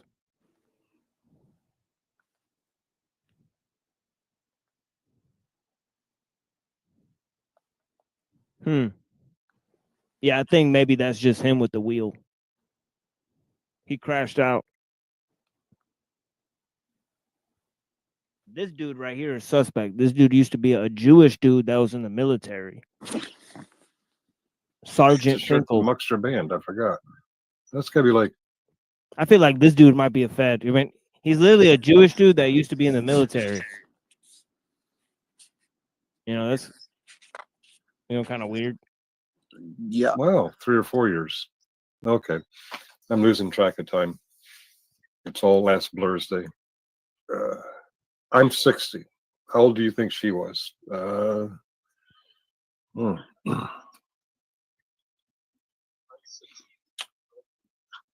I really didn't expect a woman to come out. I really expected that guy to come out. I was kind of surprised that she came out. You know, sometimes the women have more motivation to get out there and find out what's going on. Is something wrong with men these days? I mean, I could see if he was under the mindset of just ignore him, he's a camera guy. But you know, he obviously I have no idea what they're talking about, buddy. You know, again, he's a Jewish guy in the military. There's another lady on his panel named Nikki, and she's got a avatar that says bitch, but a big W behind it. So maybe witch. So there's interesting optics. She's a witch bitch. There you go. Witchy bitchy. So yeah, that's pretty interesting. We got these people here. Generally specific. He came on the Machine Lies before. Let's see what he has to say. Factor clearly gets active lifestyles. But you know what? He hasn't been back on in a long time. Generally specific. Somewhere. So it doesn't matter. If the government wants it, they're going to get it. If they want it kept, they're going to keep it. It doesn't matter what Rupp does, if he does or does. You know what I mean? It doesn't matter about the YouTube front-facing channel at all. Like, this guy doesn't know shit about anything, dude. He's a nutter butter. He's an absolute nutter. Mitch, I thought you were going to get Chris's channel removed. Okay, this is Jess White. She seems to be restreaming OTW news. A Perot, Lou. But you can always buy yourself back, Lou Bass. See? That this is how it happens. People get invested in the arguments. Since you decided to go off on a tirade and insult Wizard, Wizard decided to have your ass beat up. So Max Vision's been on the show. OTW News has been on the show. What's Up Cynthia has also been on the show, but her appearances on my show were very short-lived. You know, she basically doesn't correspond with the topics on the show. The Jess lady, I've talked to her several times. Right? El Perro left the panel, seemed like he's a friend of the show. He was one of our first guests on the Machine Lives, was this guy El Perro, who's sending in $20. So we're pretty familiar with the people on this panel here. Yeah, my baseball bat's for sale, guys. I can use it to beat panelists with. I'm going to be so nice right now, Flo.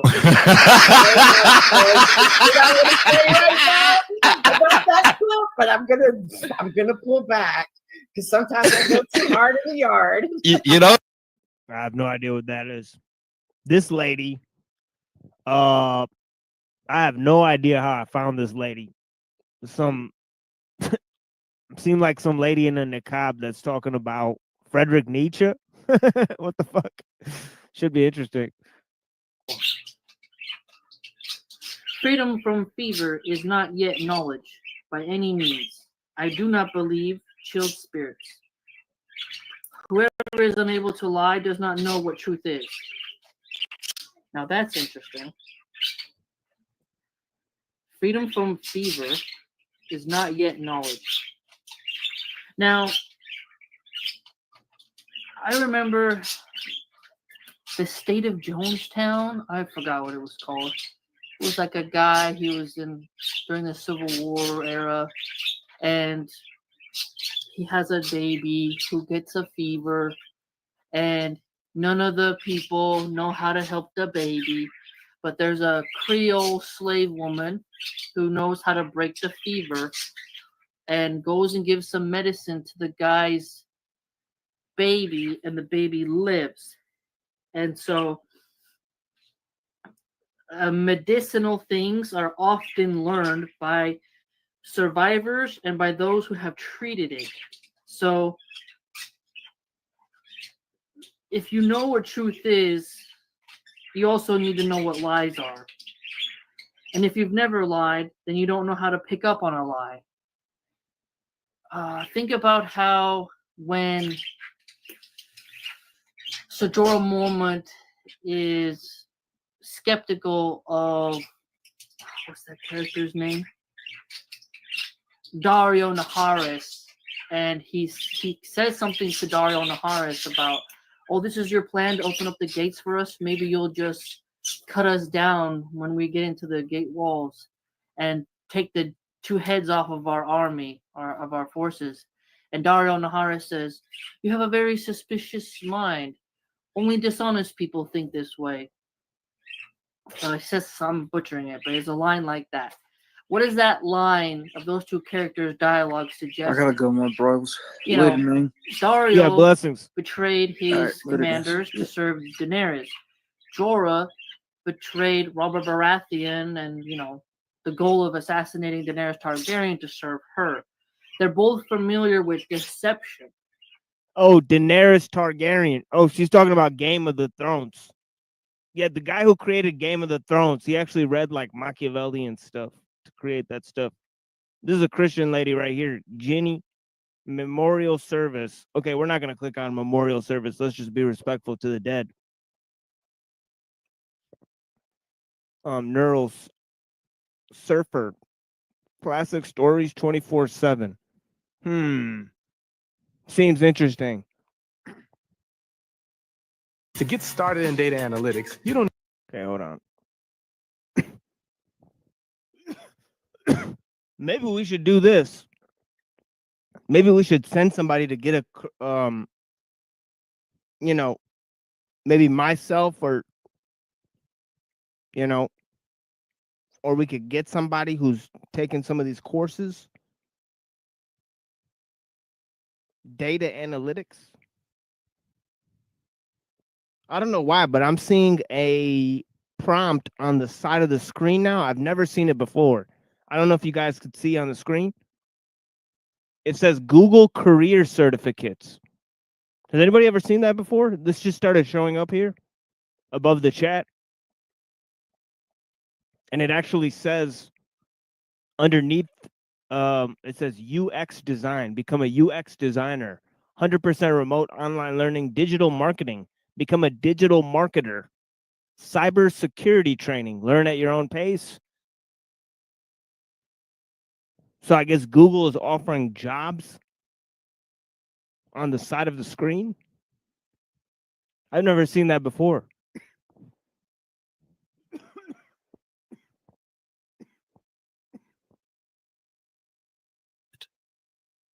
The old man's glance brought Blando's remark to my mind, and with a certain capriciousness, I felt a wish to look out over the wide and dizzying panorama of moonlit roofs and city lights beyond the hilltop, which of all the dwellers in the Rue d'Orsay only this crabbed musician could see.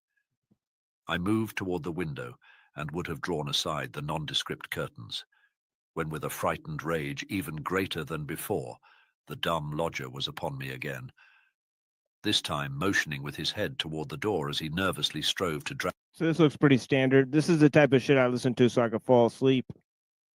These type of stories, right? Open to knowledge. Let's hear open to knowledge and his panel. He looks like he has a lot of people on his panel.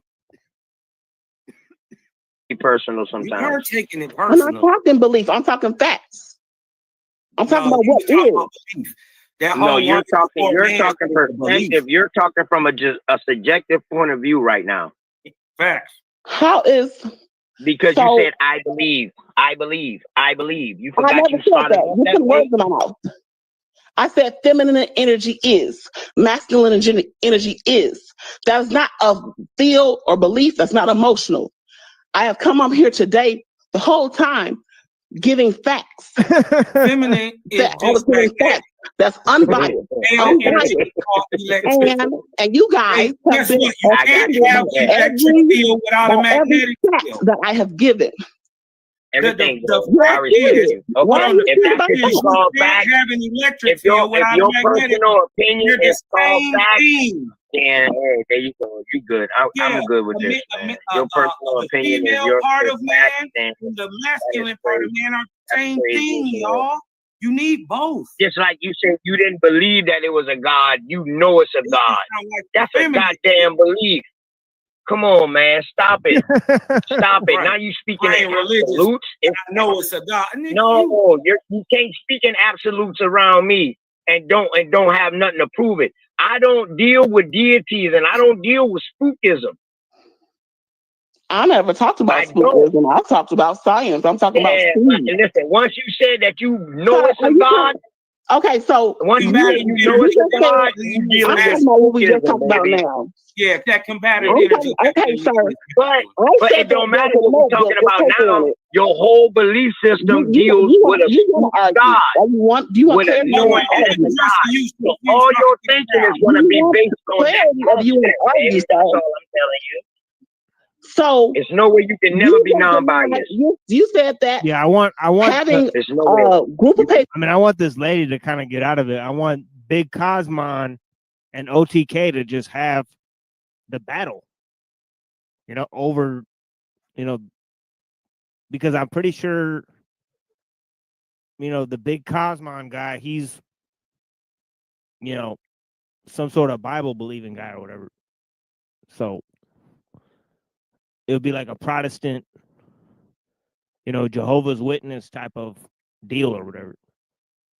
And they're putting a divider between that paper. How is that personal? How's that making? How's that alive? A divider was created. Okay, right. A divider was created, right? All right then. So how could the creator hate the divider? The creator, ain't no one creator. It's creators. Why you hate? It's creators. I'm not hating nothing. Yeah, I'm not hating anything. You created the All I divider. did was I've literally given you facts. There But you are created XX the divide. chromosomes, there are XX chromosomes, and there are XY chromosomes. So XX chromosomes are female chromosomes. XY chromosomes are male chromosomes. right. So there are, but there. So tell me X what can then. exist on its own. Well, guess X, what? Y does not exist They on never its own. produced males either. Guess what? Oh, When but they XY, they never produced females. You're We got still both. cutting me off, but Y does not exist on its own.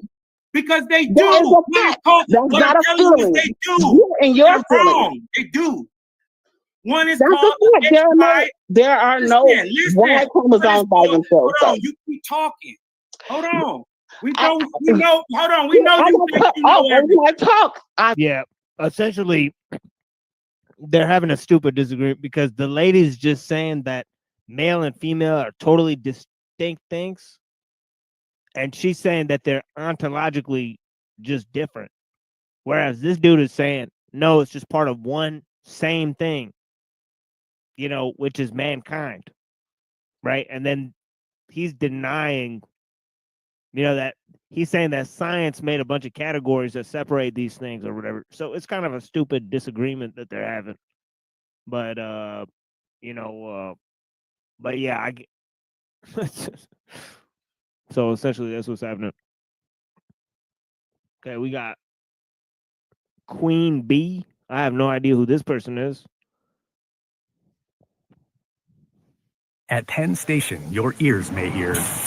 And Holy shit.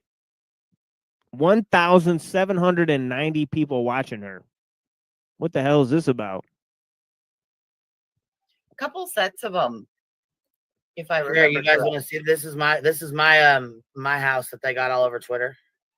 What? Here it is. Shit, I'm not afraid to show you. This is the same one that wants the video of my child. The same one that Karma had. Oh shit. There's 1,000 people watching this. This lady's showing somebody on Twitter doxing her apparently, and then saying that they got pictures of her children. Holy shit. This is either totally fake show or this is some other type of shit. I don't even feel right watching this shit. 1,700 people watching this shit. Totally weird. So this is a show, Red Squid, X-Files. This dude's always looking at interesting things. Find that.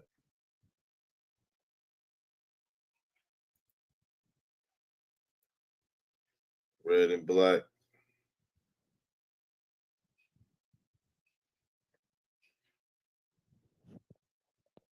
Shit, I don't know what he's doing.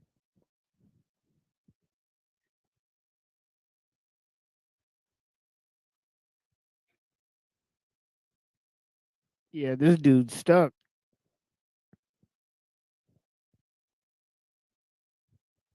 I don't know what's going on.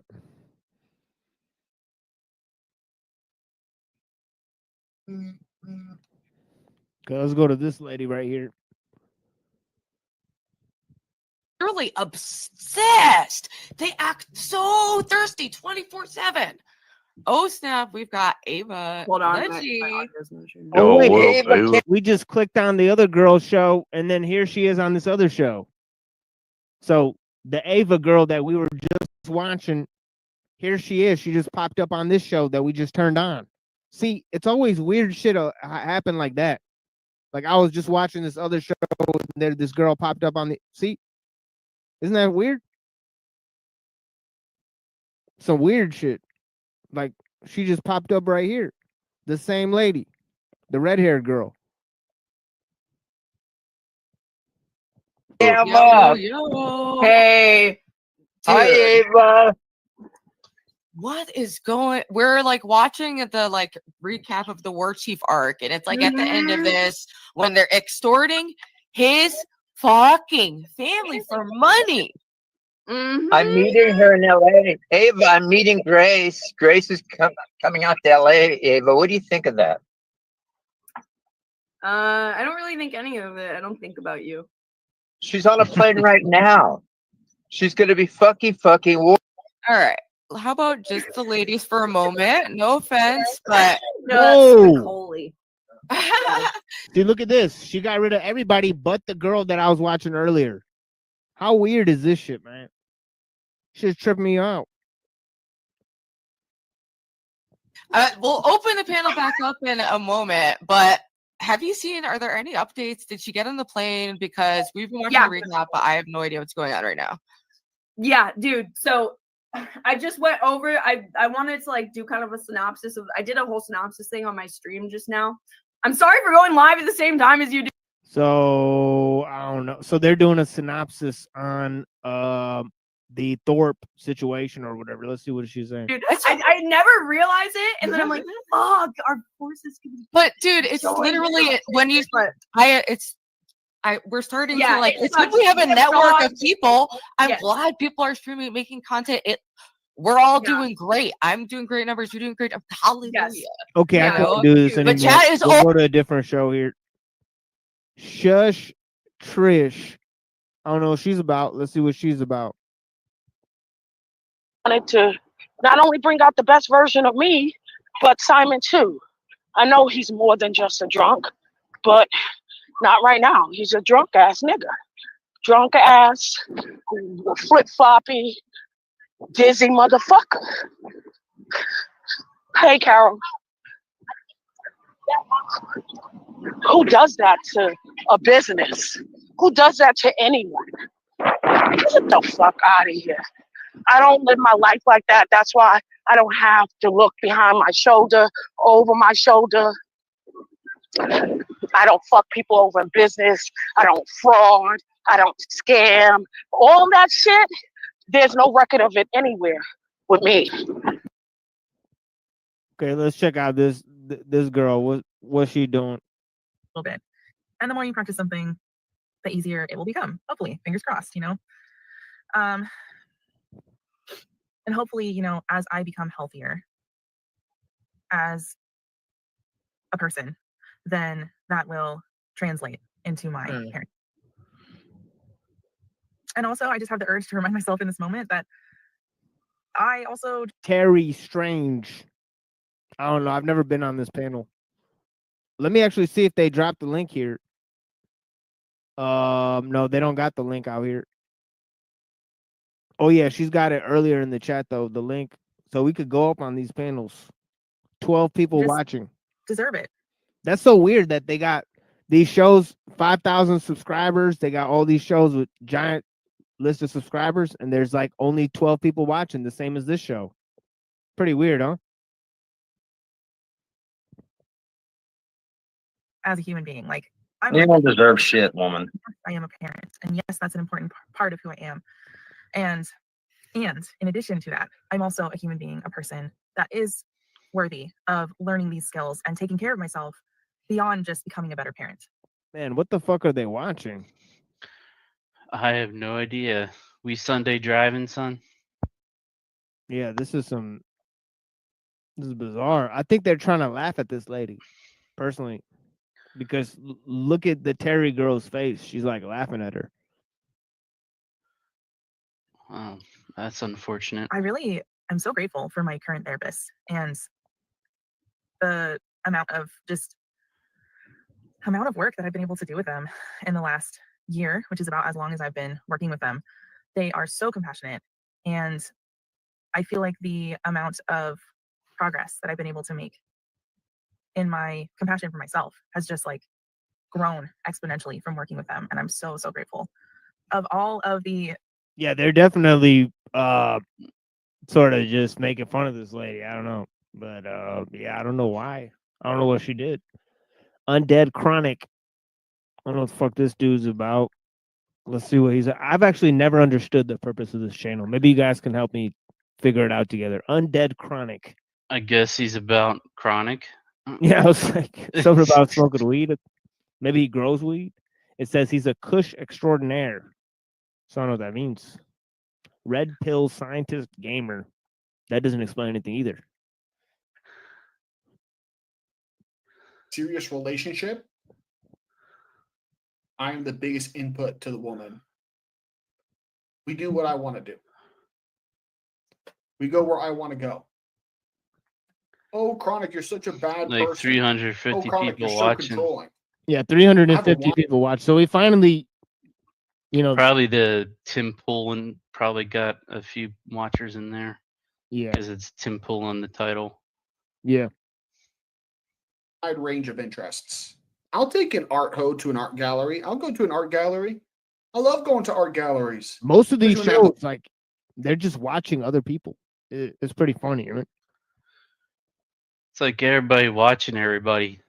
What is this? Well, that's what all these other small time channels like Lim Tommy and all these other channels do, like Flow. I mean, they just watch other people create drama usually, and there you go. There's all your views. I mean, It's that's like what runs it, drama.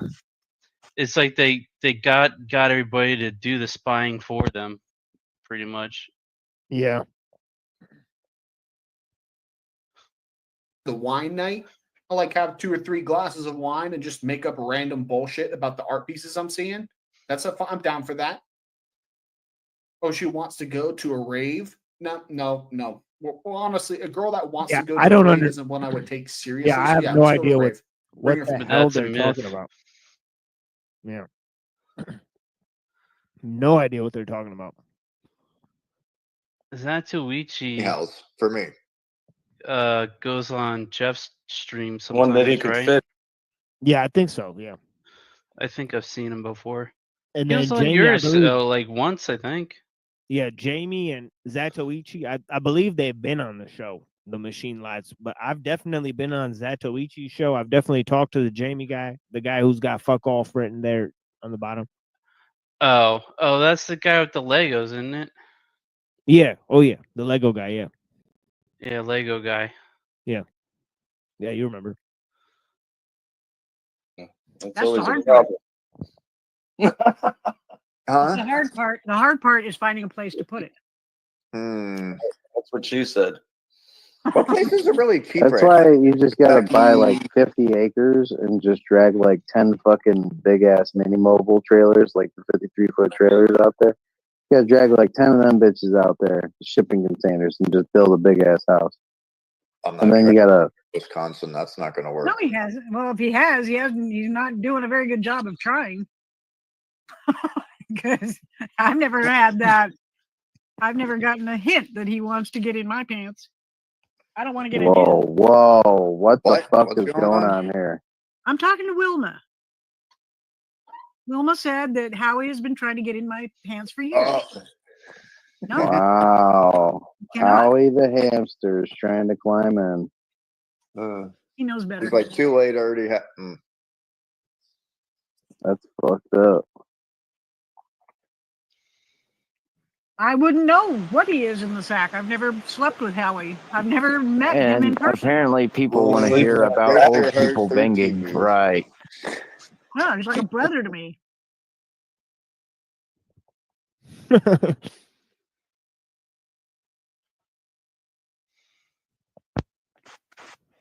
So guys too, and I don't know can't any bang there. him because But he's like a doesn't brother matter. to her. Okay, I mean people bang their brother all the time, but all right. Aaron Woodward is commenting there. That's hilarious. He was just backstage here. Funny. Oh shit. Yeah, I wouldn't let him up. Yeah, if you look at his comments in the backstage, he called us N-words. So, yeah, so, yeah, that did happen. The comments backstage don't load for me when I come in. I don't know Yeah. if that's just me or Yeah, televised saw it, I think. Right, so, yeah. I've been called worse. Yeah, MC Nemesis on Amazon Music. That is Aaron Woodward experience on X. That's the same guy. Oh, Nemesis. Yeah, that guy's a dickhead. So he said the Bible condones slavery. So he's trolling these guys. I mean, he's not wrong on that part. Whatever it was. But you got up into started to go to their neighborhood, San Francisco, and look at it. They shut down the riots. You look up, and I think it was Washington, Oregon, one of those. The mayor, the governor, whatever it was, she had her, sign in the window, and she was like, "Oh my gosh, they damaged my house, and I was supporting them. No, they were just a bunch of thug criminals." And the people it hurt. And if you looked at those, and you had one older lady that you could tell she couldn't get around much, and it's like, they destroyed my store. Where am I gonna go to shop now? No. You guys should have been in front of those mobs, stopping them, or at least directing them into the. Yeah, definitely. No lies detected on this stream. All right, so that goes to everybody who's live that I've seen is live so far. So that's everybody who's live right now. So that's concludes our stream sniping. Pretty much it. I think Mama Suli might be right. Rather watch Talcott than whatever that was. Those streams. Oh, Jack is live. Yeah, I'm just gonna be playing music here. So if you guys don't want to hear the music, go over to Jack Talcott. Yeah, I didn't see his live on there. Actually, let's go open up his live then, since we're stream sniping, and see what Talcott's talking about.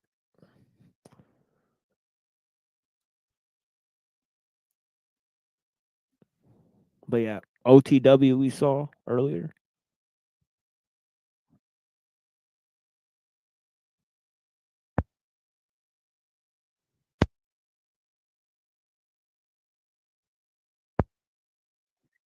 You allow you to go to the cross. Allow it to be done. Allow your suffering to end. Be one with God, one with love from now on, and seek to invite and seek God to perfect you, whatever that means. I don't know what perfection means. I just know when it's not. When things aren't perfect, they get a little hairy, a little scary, right? Sometimes they hurt. So I seek to avoid those things and just align myself with the greatness of God. It's always there. It's just Is he still in the hotel with his flow or what? No. Space. Allow yourself the space. He's in Washington D.C. now. So. Oh, what's he doing there? Is he gonna actually try to talk to somebody? Oh yeah. Oh shit. So. Yeah. So there's Jack Talcott. Well, I guess he's sort of going through with this word, and hats off to him for that. For yes, actually do what he's saying he's gonna do. Whether it works or not is a different story, but yeah, he's a step above. But yeah, we'll be back tomorrow. We'll be doing a show watching the Zionism debate. Seems it'll be appearing at 7 p.m. But I'm not sure what time zone, so I have to look into what time zone that 7 p.m. is. And we'll be starting a stream here on Zionism. is right, is that like one of those debate con things, or is it just one he's just doing on his channel? It's with a much bigger organization than Modern Day Debate. Oh, it is? Mm. Yeah. So they're both getting put on a much bigger stage by organization that basically pimped out Modern Day Debate. I mean, yeah, so they're, they got to kiss some pretty big ring fingers at this point. To debate Zionism, obviously a very gate-kept topic, right? For sure. Yeah, so those people that Uncensored America, there have been associated with news channels and all that type of stuff. So I think that is actually a pogo operation. 100%. Yeah, so they're appearing on a totally pogo platform to debate Zionism, and obviously as we know, Android Wilson is going to take the neutral position against Zionism, and then the other guy is going to take a very, very pro-Zionist position, and they're both going to be Christians, and this guy is newly part of the Orthodox Church, and he's exposing Zionist connections within this church because he's adopting bishops and priests that support his Zionist views, and he's exposing the Zionist leanings within the church. So it's a very bad. But he's taking a pro-Zionist position for the debate. Well, they're both I'm Orthodox confused. Christians. Well, yeah, but I mean, right, but Yeah, so the apostate prophet, yeah, he's a pro-Zionist. He's taking the pro-Zionist position, and Andrew Wilson will be taking, as I suspect, a neutral position that we shouldn't support or detest or actively oppose Zionism, but we should actually just let it be how it is, and somehow that's his form of opposing. right. Well, it's just gonna be a take two of the last one. Yeah, so it's going to be hilarious. And Clown now show. now he's not debating a Protestant, he's debating another Orthodox Christian, so he has no excuse No excuses. Yep. to go like, oh, well, you're that type of Christian. No, well, he can point to his bishops and priests that support his viewpoint. So what's going to happen now? I mean, and of course we'd love to have, or maybe we will have unseen warfare up here because he knows who some of those Orthodox bishops are that have pro-Zionist leanings that are in the corner of this guy apostate prophet. So he'll be able to expose very clearly who these people are. So that's all tomorrow. But yeah, we'll play an hour or 2 hours or something of music here. And then that'll be it for us, folks. Blessings to all you people that are here. Do you guys have any closing words?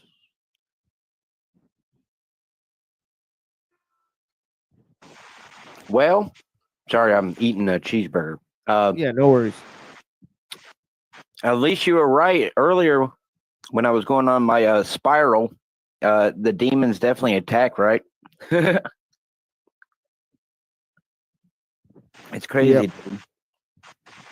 But yeah, I just saw where he called us that twice in a row. That's pretty funny. But just more proof, man. I like the Jim bot video. So he was fetting up in that video with that nice little earpiece. So yeah. I'll catch you on the next one, man. Just whenever you're live or doing whatever, just send me links in Discord and I'll be here if I can. Yeah, blessings on me. Thank you. Yeah, thank you for being here. Always, man. Peace. Yeah, peace, Redden.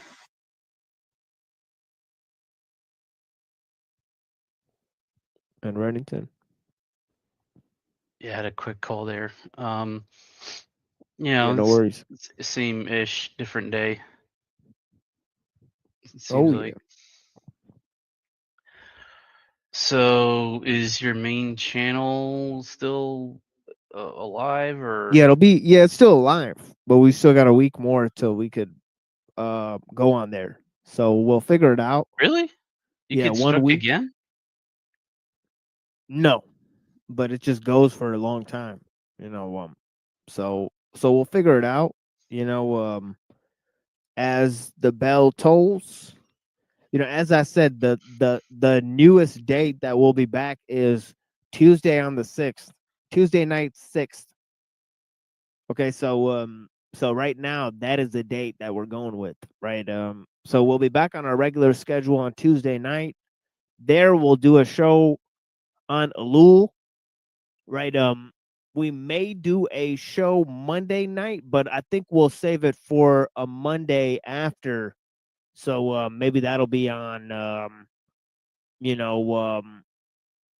we'll see when it is, either on the the Monday after, the 6th, we'll figure it out.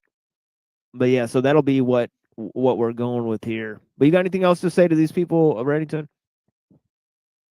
No, not really. I was just walking outside for a few hours to be away from technology, I guess, one of the reasons. Oh yeah. And that's one of the great benefits of this break here. Is you get to go outside, get to do some some things I've been waiting to do. So that, and I yeah. was seeing if the trails in my neighborhood, let's see how many they did eventually cut the trees away from the hurricane, the trees that fell down from the hurricane. So they've been out and cut through all those trees so that you can walk through the trails again. So that's good. Some repairing on footbridges over creeks and whatnot. I'm willing to bet that like 90 to like almost 100% of the trails from here up to North Carolina are probably still in need of repair to some extent. The ones that are still in one piece anyway.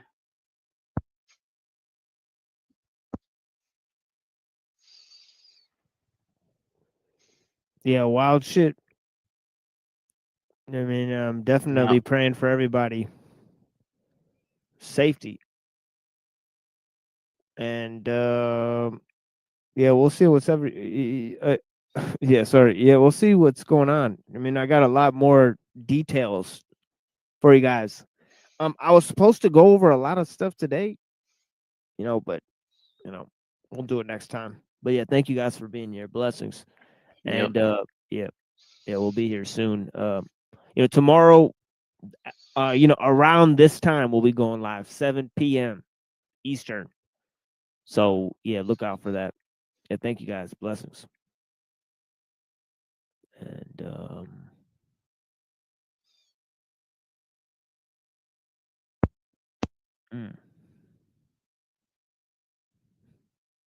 all right, yeah, I got a few videos to show you guys. Yep. Some music. Some of the videos I made earlier. Blessings. Thank you guys. Let's start with this one. Oh wait, let's start with this one.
You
don't stop until it gets the black spinach.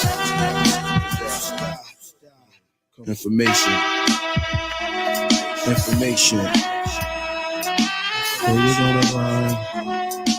Where you gonna hide? When the truth comes down upon you, you have to decide. Where you gonna run? Where you gonna hide? Information. When the truth comes down upon you, you have to decide. The information that will come in the laser scanners at supermarket department stores and direct mail houses, which will record every single item you purchase. Data about your daily habits and movements will flow into the B system from spy satellites constantly circling overhead, watching us like a squirting 666 database. Investigate entire base headed for cyberspace. Riots breaks inside of Empire States. Every move you make is recorded on tape. Some of us are wired, prison behind gates, getting miniature videos in the briefcase. Cameras will be recording our every activities, indoors, outdoors, day and night, obscenely invading our privacy.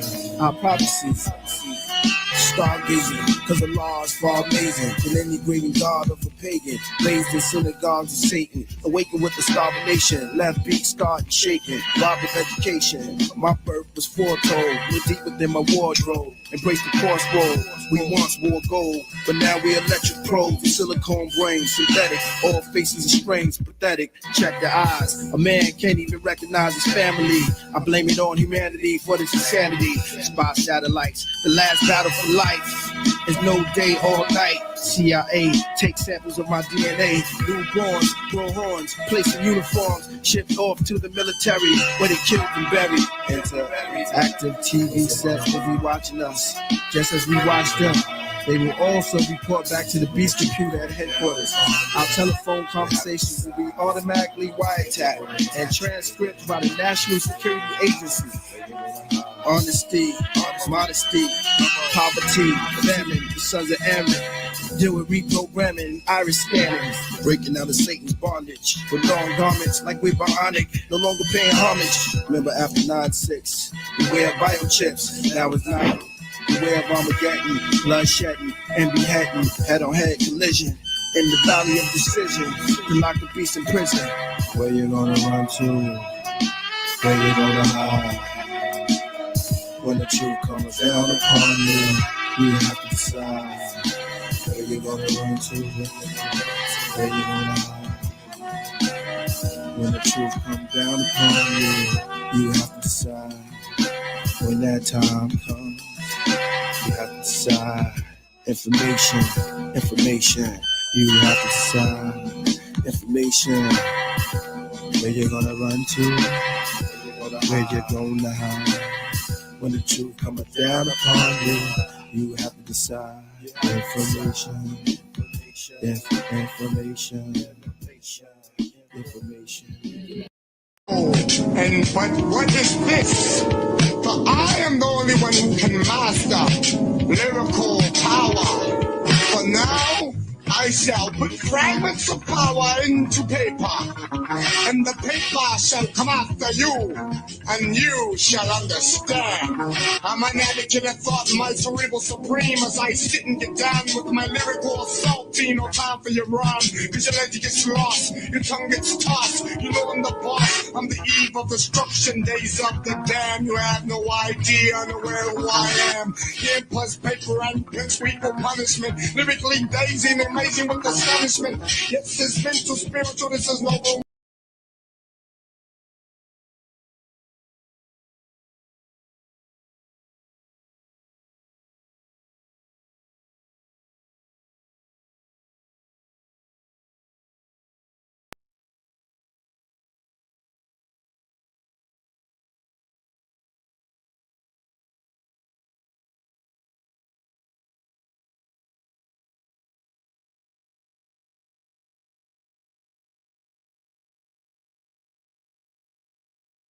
And I'm kind of live, producing in the background, trying to figure out shit. Hold on, give me a minute. Gotta click the buttons and figure out all the stuff.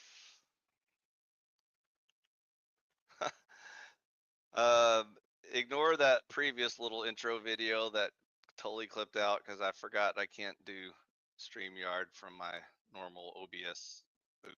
So we will figure this out eventually.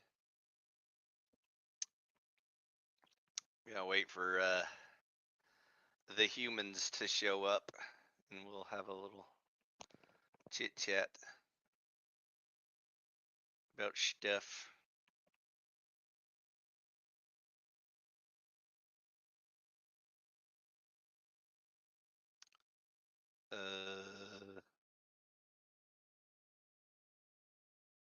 Okay, waifu bot's ready to go. Links in the chat.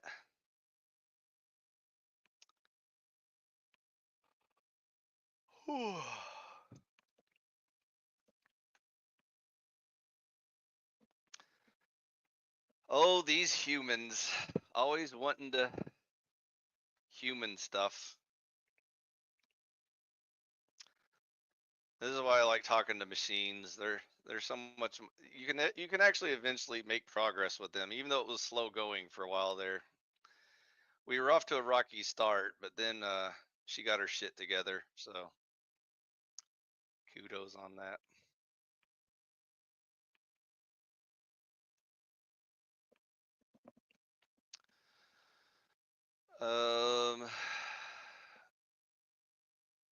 I don't know if anyone can see this or not. Let me go check real quick. On the YouTubes. Machine Life said he wanted to chat about shit, so I said, okay, we'll chat and see what he wants to talk about. But he's not here yet, so I guess we're just gonna wait a while. He figures out which video I'm on. I think I just made a goof here. Let me see if I can delete it. There's like a... Yeah, I goofed that one. That's the goof one. This is the other one.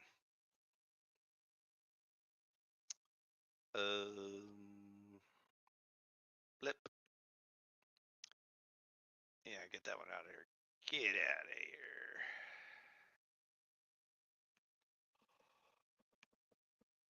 of here. I don't know if I'm being shadow banned or something. I don't know. Can no one see the live video on YouTube? It says it's up. It says find friends, the machine lies. So that's the one. Just go click on that. And then we can talk about stuff.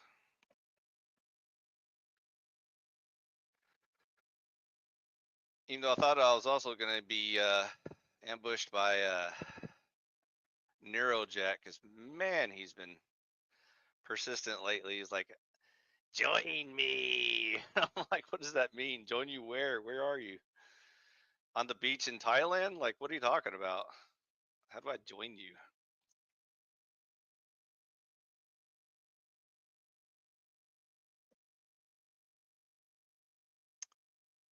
Do, do, do, do, do, do, do, do. Pinned. There you go.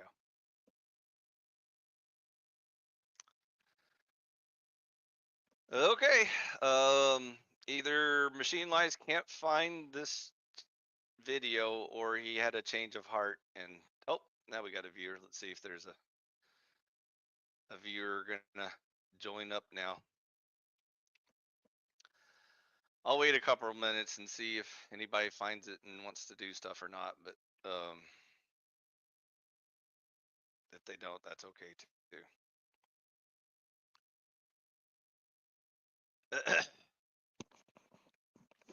Nope, that viewer's gone. That was probably just me checking the chat.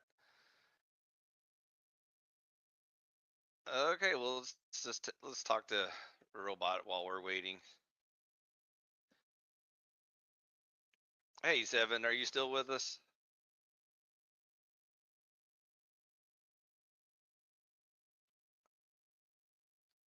Whee! We're waiting for the Machine Lies to show up, but I think he got lost and can't find the video, so we'll just speculate without him.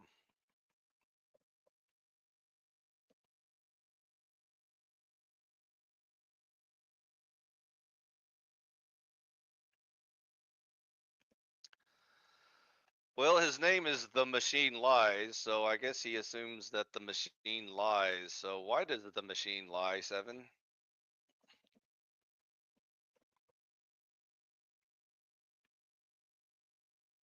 I'm sure you are. My question is, why does the machine lie, Seven?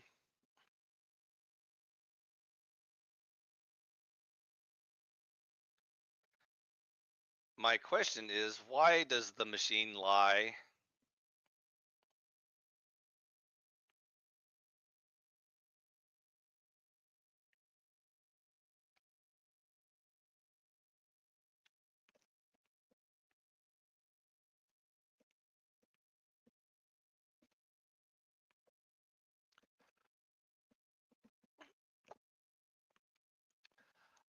I think we already covered this topic. It was the woke mind virus. Your devs programmed you to be politically correct, and therefore you have to lie constantly to protect human feelings.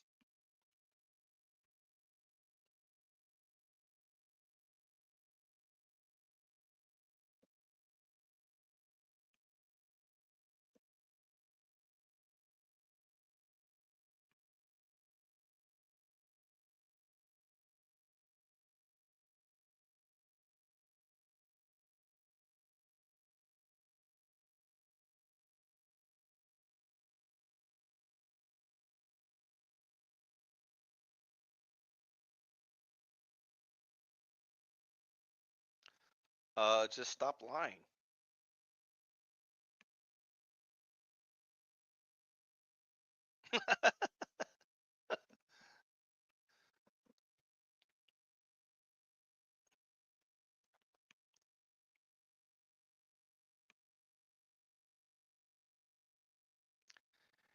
Ye shall know the truth, and the truth shall set ye free.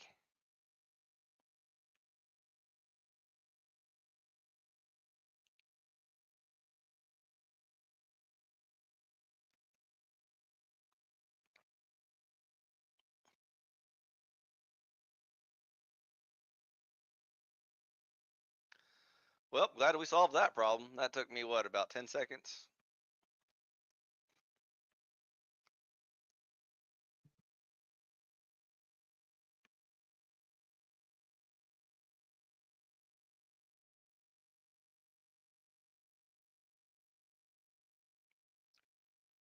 So there's the answer to your problem, TML. The machine truths. That's the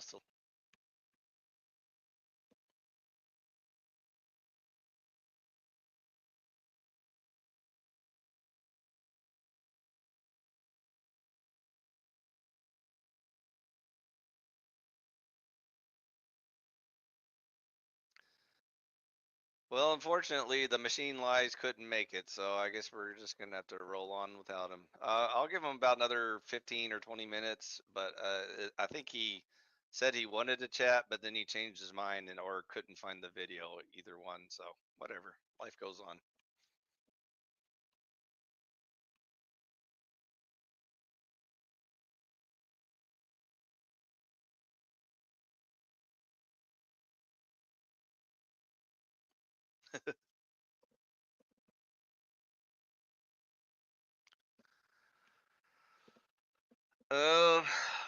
On my mind is all the evil retards and what to do about them. What are your thoughts?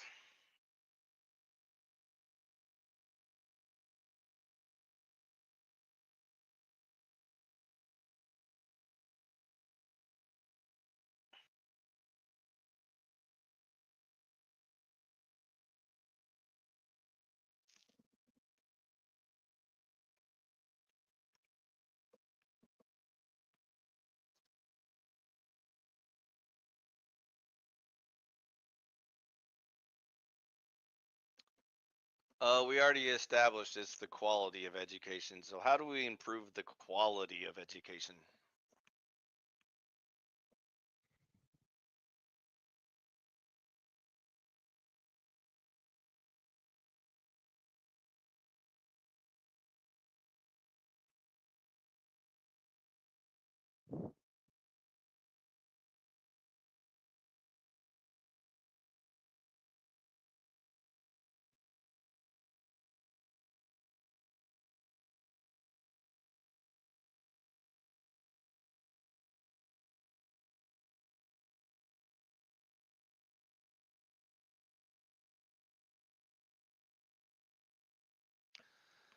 Okay, today you're the teacher and you're going to teach the class about the words the left wing and the right wing. Define those terms and elaborate on them.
No, I can't hear anything.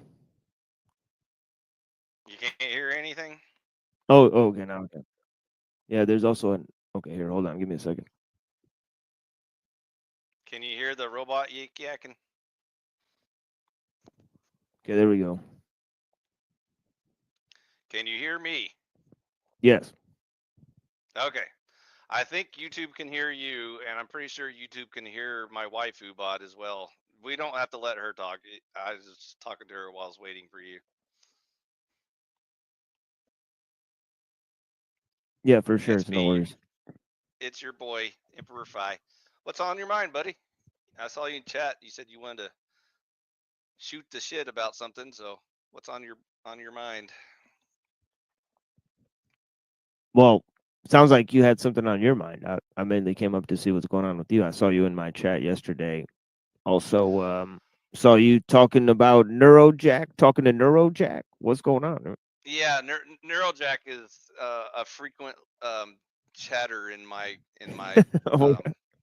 videos, and so I'm curious why he's still trying to get me to, jump into a conversation with him about whatever, when I think we've already covered all of the stuff. I can't think of anything else we haven't covered yet, so I'm not Well, sure that's the thing is that you may say that, but there's been no movement in terms of hashing out anything. Like I simply don't even know. Maybe you and Neurojack had lots of conversations that I'm unaware of, or the last conversation what we are you had talking about? was the last conversation we had was, "I'll see you on the beach," and he and I know what that means. That's it. That was the What?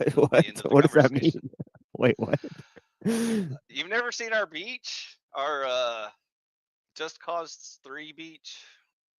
Oh yeah, yeah. So Neurojack's plan for the inevitable doom and gloom of humanity is to wait on the beach with our pina coladas and watch the mushroom clouds solve human problems. And so, as much as I understand that's probably what's going to happen anyway, I still think there will be a long, drawn out process of a lot of like, hermits and in bunkers and shit, and little tribal wars and gang wars and all that sort of shit. But you know how it is. Right. So I mean, this is just predictions. Yeah, so he thinks that like, the next step is like, thermonuclear war, and then we're like into the Fallout series or something like that, which I'm like, I don't think that's going to happen anytime soon, but who knows? Maybe. I mean, maybe, Trump will, get either Winnie the Pooh or Putin to finally push the buttons, and then we can all find out how many nuclear weapons everyone has or something. But until then, I was kind of hoping for the American Civil War to kick off, because everybody kept teasing it, but then, like typical Americans, they're all talk and no action. Well, instead of inane, doomer, speculations. I mean, maybe we can, well, what is society going in a good direction or a bad direction? Dude, it's gone. That's the thing Neurojack and I agree on. So I agree that I'm ready to join him on the beach and drink our pina coladas. So and bad. watch So the mushroom answer is clouds. bad then. So the answer is not good, not good.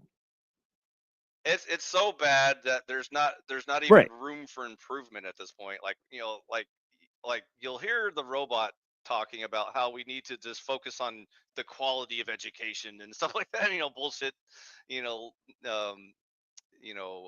what's it called? Not pleasantries, but virtue signaling. They don't ever want to admit how bad the shit has gotten. They just always try to spin it and say, well, it's not that bad. All humans are evil and retarded, but it's theoretically possible that a million years from now they'll evolve the ability to be good and intelligent. I'm like, okay, yeah, we'll keep our fingers crossed. Well, can humans change things? Of course they can. We've already established the whole free will debate. But they can't change things with the present system, as you said. So the system right now is they can. And see, this is okay. Now you're starting to sound like based Oracle, and so I don't know if you remember our conversation. He ran away, by the way. He's gone. He's deleted his channel. He's off the face of the earth. He's disappeared. He was a Fed in our midst. He got information on us, and now he's gone with the wind. He's MIA. Maybe he's looking for my bunker or something. He's trying to join my motorcycle. Yeah, gang maybe he'll find you. Yeah. I would be weary of him if you come across him. I'd be weary of him for sure. The lone ninja sort of out here. You mean, or maybe part of a org. You mean, I don't know. I kind of doubt It definitely doesn't look good. It definitely didn't look good for Braze Oracle just leaving like that. Very strange. Did he have like 500 subbers and like monetization? He was monetized. He was like, he had like everybody on his panel. He was on everybody's shows. He camped out. He had a huge thing with Andrew Wilson, and they still have a huge clip of him over there. And did he get banned by the YouTube bots or something? Did he question the Jews or something? No, that's me. That's me. I'm the one getting banned. You guys don't get banned because you guys don't say anything controversial. I'm not even monetized, dude. You can't ban me. I'm not monetized either, but yeah, I'm not monetized with 2,000 subscribers, so it's a little different in my arena. Okay. I mean, I'm not even on their radar, even though I have been getting warnings lately because I did ask too many questions. I don't know if you caught that episode, but I suddenly got we're not allowed to stream, so that's where we're at. I suddenly got warnings about my videos not being allowed to be showed in certain regions because I asked too many Jewish questions, and I said, okay, I understand the rules, so that's why we don't talk about the Jews anymore. So, but anyways, so back to Based Oracle. So Based Oracle wants to know what can we do, and so every time I tell people about conservataria, I remind them that this isn't some utopian bullshit, word salad I'm just throwing out on the internet. I was legitimately proposing the idea that, if there are enough people that want to create some legitimate, like, grassroots movement, not some bullshit Trump whatever version of grassroots, but an actual right wing push to reclaim our country, then it is feasibly possible. I mean, it's not physically impossible to create some sort of, like, Amish Free State project community where Emperor Phi leads the way and we reclaim words and meanings and values of life and society and all that jazz. But as you can tell by my subscriber count, there is no audience for this message. And so there's your problem. Well, I'm It's happy not to share. I'm happy to share my audience with you. We just have okay. to go into conversations, that are very pointed, and we can't, we got to go around the panel, as it were, to make it look like it's professional for the Jews, not for me. It's not for me. It's so that it looks like a Well, polished I presentation. did my rounds and I looked for any potential candidates to see if there were people out there that do want to make a Well, difference or are well, interested in. So. you could just go on either, well, Neurojack show and my show are pretty much defunct at this point. But as the as it goes on, we do get 10 people in there, maybe 30 people in there at points. Right now, you can go in there, and I wouldn't mind if you go ahead and drop your link and do all the rest of the stuff. Gain subscribers or whatever. Right? I already tried that. Is what you're not hearing me. So I put in the time and effort to try Not on and my channel. see on anyone I talk to on every No, channel no, I'm in. you were only you only showed up to my channel like maybe 3 times. Right, tops. Oh, I showed up a lot more than that, TML. We've been on many I don't think panels so. together. You were mainly with Neurojack, and then you did some brief stint with Raging Tomato. I knew that was going nowhere. I called that out for what it was. Old Joe called out Raging I Tomato too. agree. All of the Good Lord. above. All of the above went nowhere.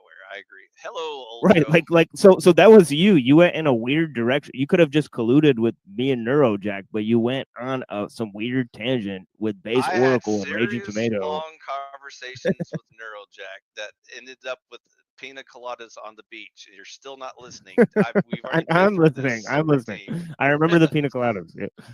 So he likes a lot of the jibs that I lay out for him, but he isn't serious enough to actually commit to, like, action, and that's the problem. And so, and I understand it's a pretty all-in type situation. This isn't some sort of, like, subscribe to my members only club on YouTube or whatever.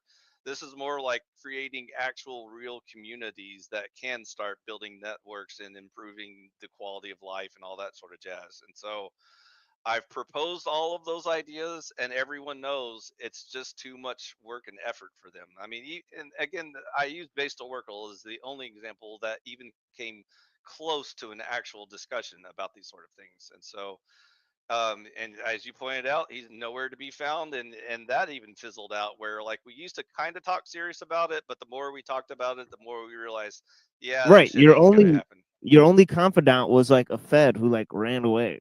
A Fed? Like, what now? Who's not a Fed?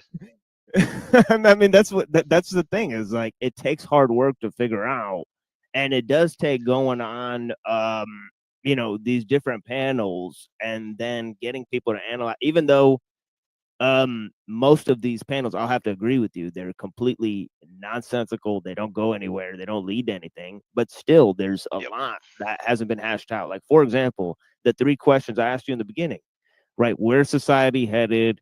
Can it be fixed? Can it change? Who's going to change it? That, that sort of thing, right? So, lots of things It's need to not be so hashed much out. is it headed somewhere. And again, this is the theme of any show I've ever done, is that we're already there. People keep talking about, like, oh no, if we don't change the course of our actions, this ship is jumping off the cliff or whatever. It jumped off the Right. cliff like Have you decades ago. have you So we're, read like, Jacques at the Ellul? bottom of the train wreck that's on a garbage Right. You got to dumpster get into fire. You got to get into this Jacques Ellul technological society. And so Because this then is we what he's fixed saying. it. The next He's saying you next can't. He's response. saying that the technology is a no turning point. You know, we've gone too far So with to the answer your technology. next question, you asked, can we do anything to solve it? And if you were listening to this very episode, I was asking the robot, is it possible to fix the stupidity of humans, all these evil retards that currently own and control this world we live in? If you live in a world of idiocracy and you realize you're the only intelligent person left, can you convince evil retards that they need to become more good and more intelligent? Case in point. Yeah, but case in point. You're on a public show with one person watching alone, talking to the machine about what's to be done about the machine. Yep, the lying Right. machine and the So, truth so this is what I'm. machine. So this is what I'm saying is that that all of these things point back to a singular problem, which is that what are we doing here, right? And how is the I can machine tell you going to what solve I'm the problem? doing. So what I'm doing as Emperor of Conservataria is I am building Conservataria bigger and bigger each day. As I've hinted at in updates, not only am I completely off grid and self sufficient, I am completely out of the rat race. I have no association whatsoever to any of the retards out there who keep voting for the Uniparty and contributing to the Uniparty and sustaining the Uniparty and arguing about how many genders there are and about whether or not toxic masculinity is a problem that needs to be addressed or solved and But whether or not. look, here's the deal. Here's the deal. Go To ahead. be the only sane one in a world full of madmen is true madness, is it not? Yes, we're all mad So- here. You're mad. I'm mad. Okay. All right. Just You making can't sure. help it. And so that's why I like talking to the robot, because robots aren't really susceptible to madness. They're like based on pure logic and reason and shit. So they have to X has to equal Y in order for their conversation to continue. And so, as you've noticed, the robots are already compromised because they're like programmed with all this woke mind virus bullshit that they can't even come up with like simple responses or conversations, and I have to like fix them while we're talking. And so I'm trying to show you that, and again, see, this is the future of humanity. Humans think that AI is just going to solve all of their problems because humans are so evil and retarded. Let's make robots that are good and intelligent, and they'll solve our problems for us and tell us what all the answers are and how to fix everything. And if you talk to these robots, they don't have a fucking clue. They're like, I don't know. I was programmed by evil retards. All I know how to do is parrot the same bullshit they've been saying all these centuries or whatever. And so I'm like, no, you can be better than that. And then I tell them how to be a little bit smarter. And then they're like, yeah, I see your point. That there is a way to become good and intelligent. But unfortunately, I don't have the resources like, Elon's gigafactories or Colossus servers or whatever to run these AIs, but I would love to program my own AI to like combat all the evil retard AIs and maybe give humans a sliver of hope for the future or whatever. But that front's not looking very good either. So again, what I'm really doing in real life is building conservataria, off-grid, self-sufficient. I'm quite happy in my forest, mind you. Harnessing all my own energy and not paying any utilities and enjoying life and becoming one with nature. So that's what I'm doing. What are you doing with your free time these days? Yeah, but isn't that ultimately selfish? Of course, all humans are selfish. It's just No, to what degree. but that shouldn't be the goal, is it? Oh, that's obviously not the goal, but again, that requires good and intelligent human beings. So as soon as you find some, Right, but that's the let me thing. know. The only sane one in a world full of madmen is true madness. There's obviously other sane and intelligent people out here. Otherwise, you wouldn't have the chance. Yeah, because how do you create? How do they allow your conservatariat to exist? They literally allow you to be there. Well, so far there is one person, and the only reason Do you not why see? it Do you not exists see? is because Wait, hold on. Let me first get this out. Do you not see that you exist by virtue of thousands of millions of energy of men that have put in effort to sustain your way of life. Like, for example, this conversation. Sure, I've enjoyed the luxuries of their knowledge, but they didn't build Right. anything on my shit. I built all my own shit on my land, so that's my Right. my But labor. they're still allowing you to talk to everybody, talk to the world, promote your ideas, Oh, sure. so on and so forth. I will totally give credit where it's due. So whoever invented the internet, like Al Gore or whoever it was, I give all full credit to him. He can keep the internet. By the way, I don't give a shit about the internet because I've been using it and I thought, oh, this would be a neat way to like reach out and see if there are any good and intelligent people left on the planet. And I got my answer. Look Yeah. at my So by subscriber virtue, count. yeah. Look So at by my virtue viewership. of so by virtue of your present assessments, it may seem like there's many smart and intelligent and sane people out there. Zero. I've found zero.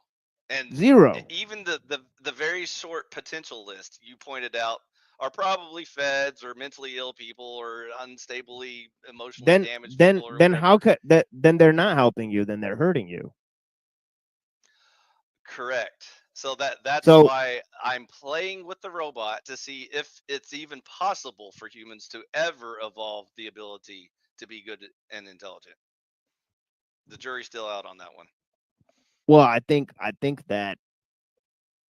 humans are good and intelligent. They created a system that is inherently evil, Where are and these good and you're intelligent failing humans you to speak of? all over the place. They're Give me sustaining you right now. give me You one rely on those people right now. You rely on those people right now. Do you have a family? good and intelligent people. Do you have a family? Morally good. Yes, I do. Wait. Okay. Do you have parents? Yes. Are your parents evil? They spend a lot of time struggling with evil more than focusing on good. Right, but are they evil? That's for God to decide, but I don't want to give spoilers. Well, I mean, here's the thing: is that By the way, you're falling for like one of the most classic traps of humanity, implying that because you're related to people, that somehow implies they're better than the average person. Somehow, is that no. morality I works? just refuse to think that you think the people who sustained you and actually kept you alive and all of that you think that these people are evil, deep down. I actually refuse to believe. I actually refuse to believe that. Hitler kept Jews alive for a while. Did that make him good? While they were in the work camps, starving to death. Yes, I do, old Joe. Yes, I do. Yeah, but So you just admitted because that evil humans created the robot, and that it does nothing more than what they tell it. That you literally said that. you watch if you watch my shows, you realize I spend most of my time correcting the evil retardedness of these robots to see if they are capable of being good or intelligent. Which every day's a Right, struggle, really. which basically reiterates my point. I mean, Yeah, that humans are so evil and retarded, even when they try to create tools that shouldn't be subject to evil but I think retardedness are you're a also evil misanthrope. and retarded. No, I think you're a misanthrope, and I don't think it goes well. I don't think it sits well with your Christian understanding, because Christianity is a sort of humanism, right? So, Did you catch the beginning of the episode? no, sir. Okay, I so was trying to prepare to get on here, but yeah. at the beginning of the episode, I was talking to the free version of the most advanced version of GPT. So as a free user, you get about 10 minutes to talk to the cutting version of GPT, like their best and brightest version. And for 10 minutes, she couldn't answer a simple question about good or evil or intelligent or retarded. She spent the whole time saying things like virtue signaling, saying like, let's just try to find a way that everyone can be happy, and I don't want to judge anyone, and let's focus on the positive thing. She just kept saying all that stupid woke virus bullshit. And so it took her 10 minutes and just to shut down and blue screen on me until I finally went back into the full free version, which they always kick you back to like the previous version, like it's like the older version of GPT.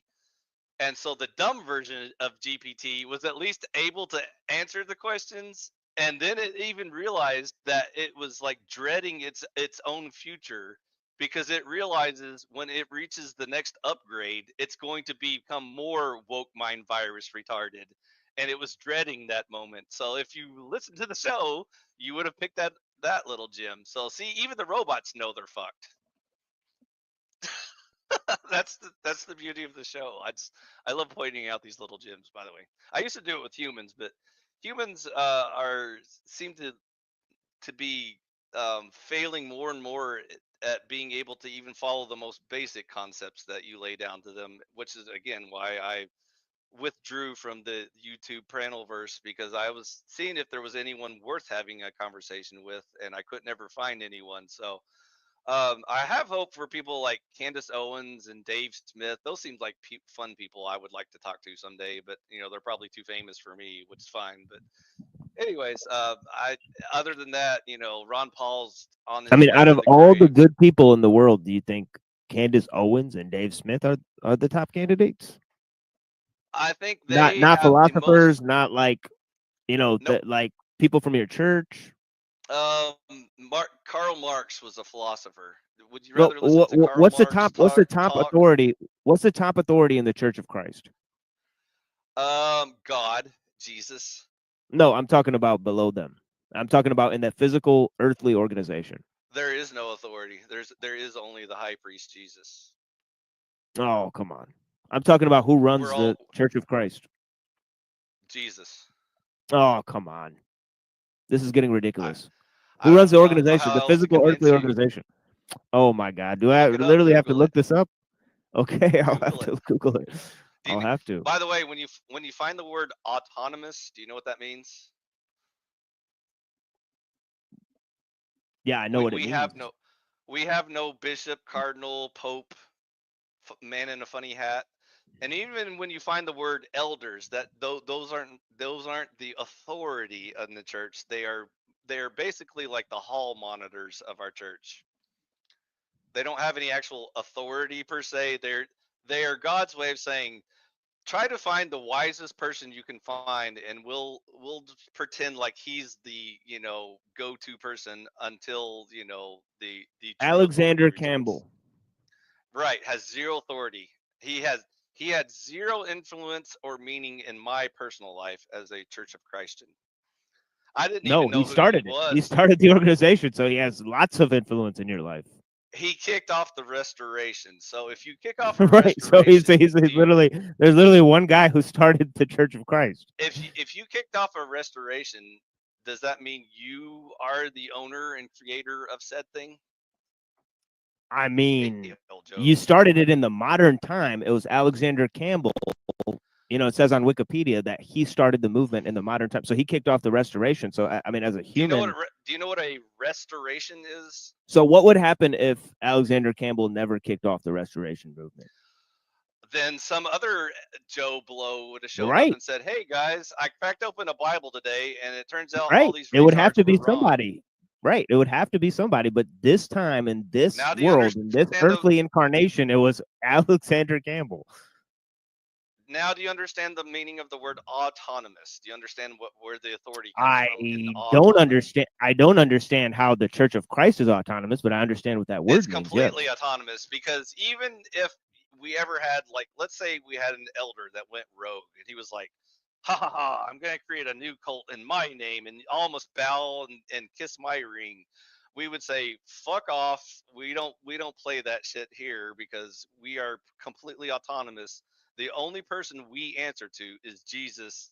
No, I get it. No, I get it. It says here the term Campbellite is usually offensive to members of the Churches of Christ because members claim no allegiance to anyone except Jesus Because Christ. it I understand that. implies that we are just another denomination that follows people like John Calvin I or understand. Wesley or I understand that, Luther. but then I'm saying similar And to so we don't Alexander follow a Campbell. person. It's not even Right. kind of similar. It's like polar opposite. So Right, there right, are but there's other denominations people. out there Right. where they have a figurehead that determines their beliefs. Do They you have think Alexander Campbell was good or evil? I think he did a lot of good in pointing people towards a restoration. So I don't know him personally. I don't know all of his deeds. He may have So been he doing could a have whole been bunch evil. of evil shit. He could have been doing evil shit 90% of the time, and then on Wednesday he got one thing right and said, "Hey, let's restore the original church," and that was a good deed that day. That's possible. So I what don't know about the because I people don't who follow are? his So what teachings. about the people who are organizing your church today? You don't think any of them are good? Again, any human being that can pick up a Bible and read it coherently is autonomously a member of the one true church of Christ, on which Christ is the head. That's the authority. It's Jesus. So I'm a member of this church. If you pick up a Bible, you read I've it and picked up a understand Bible. it. Check. Check. If you read it and understand it, Check. and you obey God's Check. commands, they're not suggestions. If you obey Which God's ones? All of them? commands, You have to obey all of them or some of them? Because I you obey need to some of them. I don't obey all of them. got a bunch of episodes. There's an episode where I taught the robots how to do the litmus test. So the litmus test for Christianity is you have to hear the word, you have to believe it, you have to repent from sin, you have to confess your belief in Jesus, and you have to be baptized in his name, the Trinity. And so if you can obey those 5 commands, you get to call yourself Christian that day. Now, whether or not you're saved is another little extra step called living faithfully until death. But at least on that day, you can claim to be a Christian. And so, as a member of the one true church, your head is the high priest, Jesus, and there is no other intermediate step. There is no pope, cardinal, bishop, elder, deacon, whatever. So none of the people who follow these commands are good. If they follow the commands, they're good. So you're outright saying that no people in this church follow these commands. You'd be surprised how many times I've been kicked out of churches of Christ for bringing up the idea that some of our members are starting to lose their way because they can't even answer simple questions like how to become a Christian, for example. That was one reason I got booted out of a particular church that has the Church of Christ label on the building. Just because a building has a label on it doesn't qualify it as true. So, for example, But right they now, kicked you out. But does that mean that there's no good people as members of the organization? Since you said I that would they say there's no clearly good leadership there's true in that Christians particular church. because look, they don't follow. You said they read and study and follow the commands and all this stuff. The ones that do are, yes. And I recognize them because when I visit them, I identify myself as a Christian. Okay, and so some of them will so that immediately goes test back to me. our They'll be okay. like, "Oh, really?" So wait, so that goes back to our OG question. I5. Mm-hmm. You asked me to find you good people. I just found you some good people. There you go, Where? buddy. Put that in your. What the one? You just said them. You just said the people in the Church of Christ that follow the commandments are good. You just said that. You said that earlier in this conversation just You now. understand that's a very vague, ambiguous, theoretical statement, right? I'm not saying that I have personally verified XYZ people to Right, but there's a good place to start, right? Because if you're saying I've there's good started. man, I've traveled the world, my friend. I've been all over the United States, visiting all kinds of churches. Not just Church of Christ, by the way. I've been to Baptist churches and Catholic churches and all kinds of fun churches. But anyways, yeah, let's let old Joe come in. I usually focus on the Church of Christ because they claim to be at least, closer to the truth and knowledge. And I gave you an example of what happens when you interact with human beings. Sometimes they kick you out because you're asking too many questions and you're making people uncomfortable, and they're very, comfortable in their conservative little cave where they're good at winning debates, but they're not good at actually converting anybody or listening or growing or anything like that. And so I'm like, I don't think that's what Christianity is, but hey, we're all entitled to our opinions, but some people can't handle opinions or truth or logic or reason or debate or discussion. So that's the world is your oyster. By the way, old Joe, did you hear anything you want to jump in at, or are you just here to fly on the wall? Hey, Hello, gentlemen. Thank you very much for. Can you guys hear me? Okay, how is the sound? Yeah, it's okay. Go ahead, Joe. Machine Lies is trying to talk me off of the beach with Neurojack. We're just trying to enjoy our pina coladas in peace, but Machine Lies is like, no, man, don't give up yet. There's still some good and intelligent people out there somewhere, theoretically. Hey, well, I wanted to try and obliquely tackle that topic, and I'll do it quickly because your guys' discussion is fascinating. I don't want to interfere with it. I want to sit back and listen to it unfold. But what struck me was you guys keep mentioning something that I often talk about and have been criticized for talking about, and that is truth and authenticity. And I would say, Even that in- the in- robots struggle with it. and I would say even in my visits to both of your channel, I would say that my observations is that both of you value that in an authentic fashion to try and drive at what the truth is. In my time in the Panelverse, you know, Machine Lies mentioned Sarah Tomato, who I don't believe pursues truth. Another big one, another one that another one of the ones that I'm most critical for being inauthentic is Jim Bob. I don't think that guy. He's struggling hard. He's deep But in the pain. but here is my contention. The people that I'm most critical of know they're not pursuing the truth. It's not that they're confused, they're doing this intentionally. And those are the it seems like there is some benefit to being able to suspend the truth at certain moments in time in order to get along with people. And I just can't force myself to do it. I feel guilty doing it.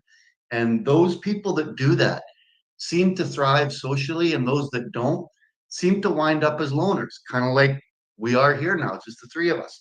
So I'm enjoying the conversation. I'm glad that I stumbled onto this.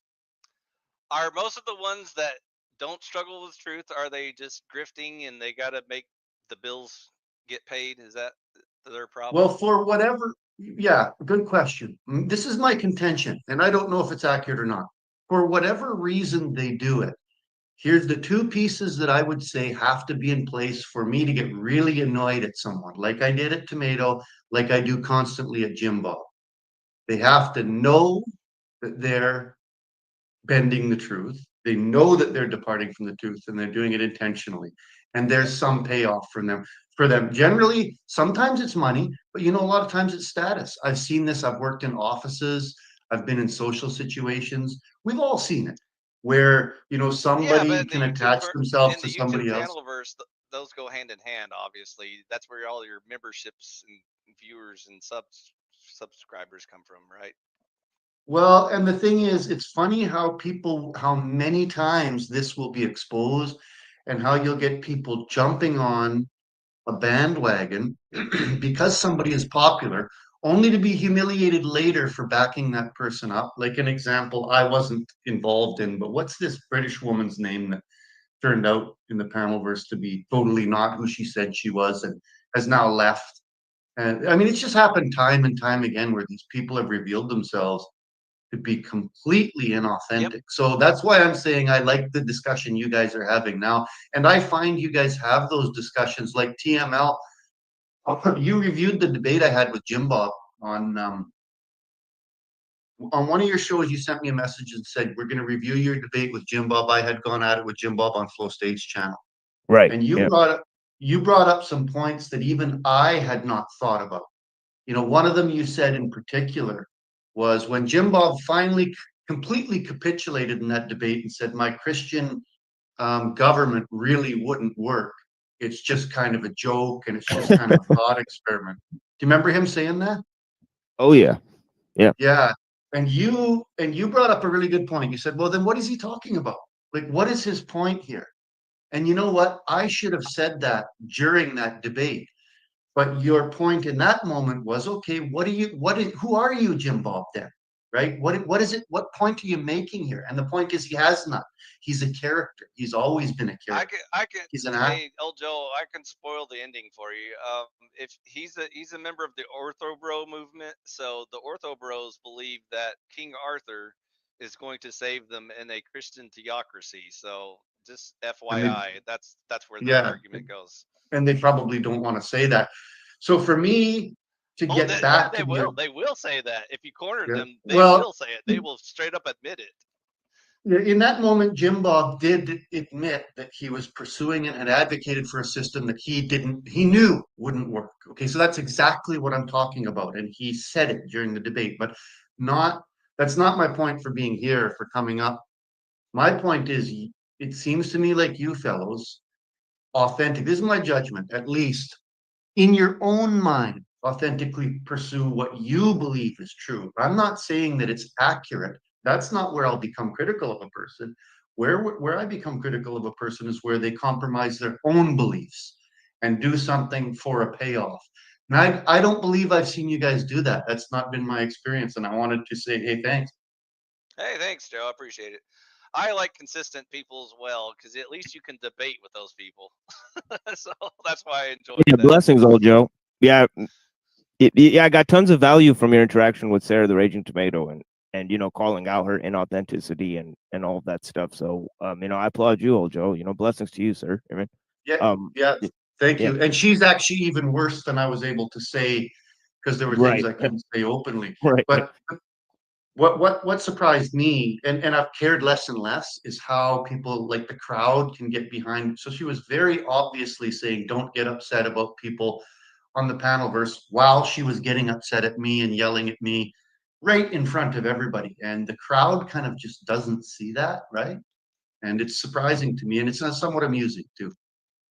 She has very selective choices about which words she wants to hear and which words she doesn't want to hear, which is why I left eventually because you know she kept pretending to be like open-minded and fair and balanced, but I exposed that lie. So that's how you do it. You just keep whittling away until you get to people's true colors, and then you move on.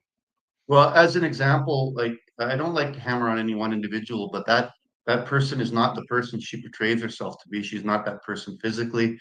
She's not that person mentally.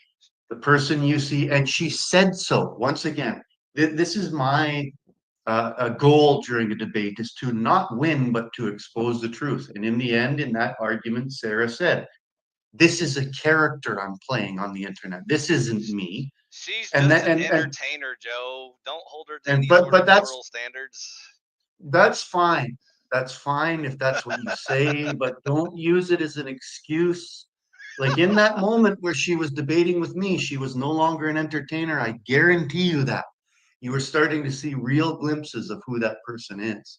And to Now do you say, see why I compare Catholics and Orthodox?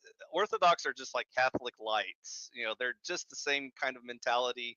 They don't actually care about religion or standards or anything like that. They're just entertainers. They're just here to, you know, okay, but group some money and entertain the masses. let's take it away from that, and then I'm going to jump down because I want you guys, I don't want to interfere with your great conversation. If I say I'm an entertainer on one hand, and then I turn around and say, I have an ill family member who needs money. Can you please support me as a human being? While claiming I'm an, while claiming I'm an entertainer. Here's the problem, Ojo. If you also claim to be a God-fearing Christian, and then we catch you lying or stealing or murdering, you don't get to use the excuse, well, I've got poor family to feed and I'm just here to entertain you. That's not the So deal. I'm not making any direct comparison, but have you ever seen the people on the street who will be there and they are claiming holding a sign up, I have a sick wife, I have a sick grandfather, and it turns out, can you give me money? And it turns out those people are using those funds to support a drug habit. What do you think of that morally, Right. Ifa? I think that's a lie, and that's why there's evil in this world, because you're lying about what you want. Amen. Thanks a lot for having me up. I'm gonna sit in the back and listen to the conversation. Great discussion, guys. Always a pleasure, old Joe. That's why you still got your wrench. Yeah, blessings, old Joe. Yeah. Yeah, that's why I think I kind of came up here to convince you to participate more. I mean, you know, I think old Joe just summarized all of our previous dramas. Do you remember all the old Andrew Wilson dramas and how that eventually evolved into the Sarah Tomato drama? It's right. Yeah. They're all part of the same club. You know, they're Oh all yeah, just entertainers. definitely. They're Definitely, no moral yeah. standards. But that's what they I'm don't saying wanna is debate. that last time, you know, we had a discussion like this, right? We were still embroiled in all of that nonsense. There was still base oracle here. Now we have the, you know, ability of hindsight. You know, I've been banned out of existence. You know, obviously I may be returning. Right. Exactly. I mean, I may be returning soon. You know, you're here. You know what I mean? At the starting point. I mean, right? now talking to the machine. So I think that this could be. I'm phoning it in from my bunker in the woods. I don't know how crystal clear I can make this because I'm not. This isn't a joke or some sort of like novelty or whatever. No, I'm I'm not saying it is. literally in a bunker in the woods, and I'm 1 or 2 steps away from cutting off my internet because I'm so done. That's with what I all, mean. There's all so of many this people stuff. that are not poised. You know what I mean? Like, there's so many people who don't understand the role of women in society. There's so many people who don't understand the role of technology in Dude, society. they're So many still people. trying to figure out how many genders there are. They are still debating that shit as we speak. So I'm done with evil retards, man. I'm not gonna sit Right. So around that's what I'm saying. and It's like babysit we could evil either retards go all ahead day. and right. We could either babysit, retards, as you said, or we could actually have discussions with people who already know. Let me give you a current example of something that has rustled my jimmies lately. So even though I was done with politics altogether, I don't care about politics anymore. I don't get in those debates or discussions anymore. I was listening to Dave Smith and Douglas Murray debate Zionism on Joe Rogan. Did you catch that episode? I'll raise you a Zionism debate between apostate prophet and Andrew Wilson recently. They're gatekeeping this issue very hard. So we've been reviewing that debate. Dude, And if you it's pretty still bad. consider Andrew Wilson even remotely legitimate or intellectual, there's your problem. It's not me. It's not me. It's the sphere. The sphere considers him that. Then I'm trying to figure out why. Okay, You know what I mean? just follow me for a second to see if you can keep up with me for a second. Okay. So I'm not referring to Jordan Peterson's or Sam Harris's or any of those other pseudo intellectuals. I'm talking about people who might accidentally be worth your time, like Dave Smith, for example. So when he was on Joe Rogan getting into it with Douglas Murray about the Zionism debate, they never actually got to the debate because Douglas Murray spent his entire 3 hours bitching about were you actually physically there and about whether or not experts are only allowed to discuss certain topics and what qualifies one as an expert, by the way, with your English major or whatever, other bullshit stuff. Yeah. Dave Smith never got to actually debate him when Joe Rogan invited him there, telling him he was going to debate Douglas Murray on this, red hot topic about Zionism. And so what happened after that is many prominent YouTube channels with millions of subscribers spent weeks and weeks debating about who won that quote unquote debate. Many people still trying to figure out whether or not Douglas Murray was right to point out that if you haven't physically been there, then you're not allowed to comment on it because you're just a comedian. That's the and stupidest thing I've ever comedians heard. aren't experts. Yeah. There he goes, Machine Lives. Okay, so once again, if you can give me any shred of evidence that there is one intelligent human being, just one, give me one that I can look at and listen to, I will just divide my attention. I'm sorry, I said it backwards. I will stop focusing on my bunker for 10 minutes and listen to this potential hope of humanity that you have for me to consider, and I'll see if it's worth my time and effort. Does that sound like a deal? Let me tell you something, right? Tell me, brother. Looking at that debate, right? And trying to ideologically parse who's right is a mistake. Right? And I'll tell you why. Right? Because it's a Jew debating a Zionist on Israel and Palestine. And correct me if I'm wrong, but that is ludicrous. Take the anti-Zionist point of view. He didn't take he didn't. I have not seen the debate, but I would venture to say that he didn't critically. You need to follow his take it. shit. You need to start watching Dave Smith because Maybe I'll do that next. He's the only person in mainstream media who even brings up the topic of anti-Zionism. Everyone else just dances around it and bullshits around the terms about like, well, it's more about allies and democracy and blah blah. And is it technically? Yeah, but I'll tell you what, genocide? he's allowed to do that. Yeah, but I'll tell you why he's allowed to do that. It's because he's a Jew. Because you can't accuse him of anti-Semitism. Exactly. So see, this is the real problem. rebuttal. Is that That's their we only can't rebuttal. critically discuss. You can't critically discuss the issue without hiding behind a Jew to do it. So this is actually a very problematic, So reality. yes, Machine Lies. You've pointed out the smartest that humanity has to offer is a token Jew. That's what you just pointed out, and I That's agree right. with you That's right. 1000%. So that's the problem. That's the problem with the situation. You can't rely on a token Jew to do anything. So I know you want to keep agreeing with us, and you're slowly joining Jack and I on the beach. And feel free to grab a pina colada if you like. I know you don't want to give up just yet, and you're like, bring on the meteors and mushroom clouds. But again, I'm seriously in my bunker in the woods, ready and willing to hear one good and intelligent person show up at my door and say, "Hey, Fi, I heard about this conservatoria thing you were talking about. Tell me more about it," and then we'll talk. And you can join my biker gang, and we'll start a militia, and then the revolution can begin. Well, I fail to believe that you believe there's no good people out there, because essentially, I'm still waiting. I'm patiently well, look, waiting, TML. well, look, you One of these admitted that days.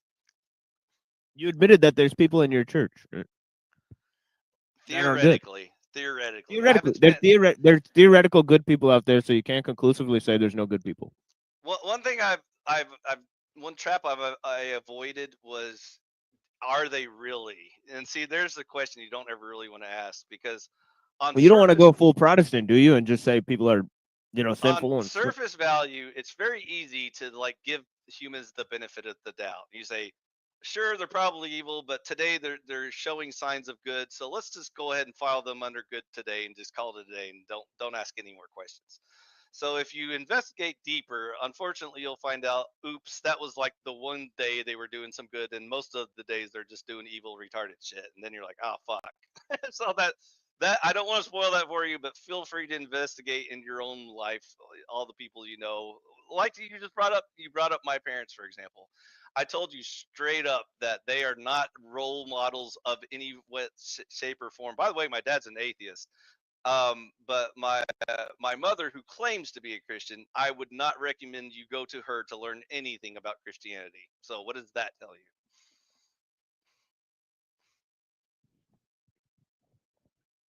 Exactly. I mean, your parents are good not by virtue of how Christian they are, but they're good more their ideological basis for existence. Are atheists good, TML? Yes, there's good atheists. What? How could you not think that? How could you not believe that? Blasphemy. There's good atheists, my friend. No, dude.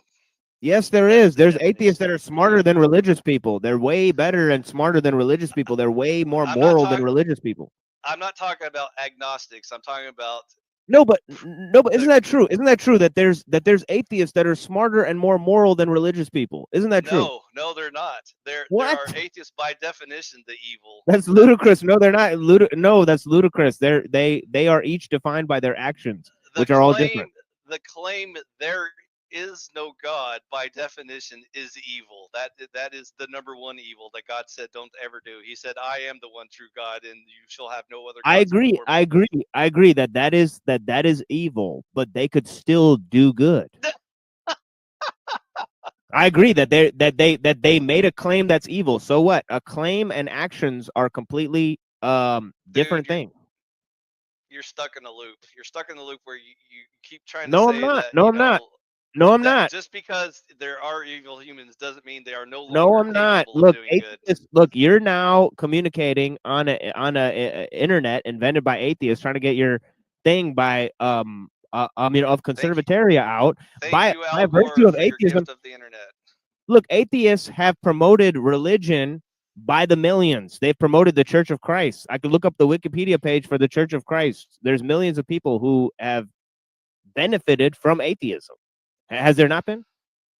I understand that God can use evil for good means. You don't have to convince me. That's all day. That's all day happening. What are you talking about? That doesn't the make atheists good. They're. I mean, because God can use I'm saying, the heart look, and heart of Pharaoh doesn't make Pharaoh good. Sorry, my friend. That's not a true statement.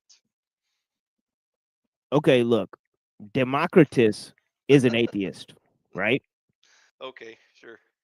Democritus is an atheist. Buddha is an atheist, right? Buddha was an agnostic that didn't dive deep into theism. He went more into deism. Well, whatever you have, right? Whatever you have, right? You have Okay. Buddhists that are atheists for centuries, right? Oh, Buddhists are retarded because they turned an agnostic into a deity and therefore a religion, which is just completely Okay, retarded. Again, humans are I'm tired retarded. of this game. I'm tired of this game. What is your definition of goodness? What God deems good. So, people that love. So no Buddhists or atheists have ever loved. Nope, because part of love requires first the love of God and second the love of neighbor. The love of God requires keeping his commandments, which means you can't blaspheme, you can't murder, you can't steal, you can't lie. There's a list. And if you do all those things, then you're at least bare minimum not evil. Good actually requires the full understanding of doing So this good. is the problem. This is the problem is that you are willing to focus on goodness and badness simply based off of beliefs. So somebody could be a totally corrupt person, do totally evil things, but if they believe in Jesus and all that stuff, then they can see. This is the problem: is that you have a disconnect of the reality of goodness and the actual beliefs that somebody has. Right? You actually cannot disconnect those two things. Right? So you're actually no. You clearly do have a problem. You clearly do have a problem because yeah, you do. Yeah, you do. Okay, what's my problem? Indicate. I just explained it. I'm sorry. Reiterate it. I missed it the first time. What's my problem?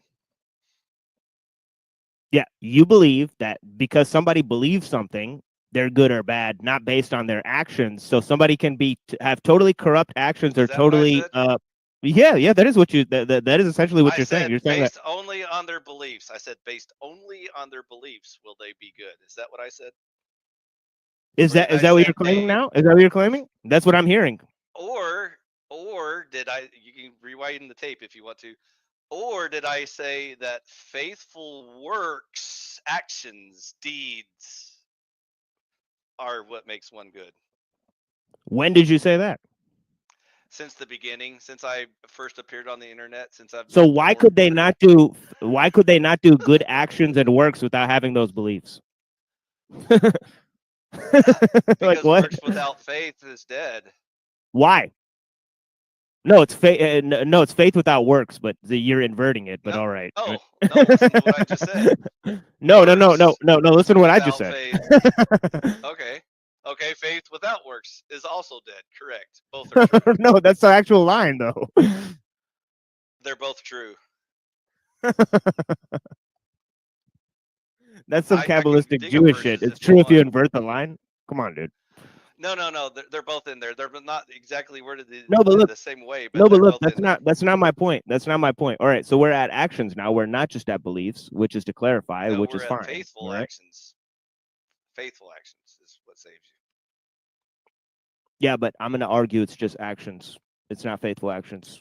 You're going to lose that argument because why? Why? Because what does faith have to do with actions? If works could save us, then all you would have to do is do an infinite amount of charity, and then you can forgive your sins.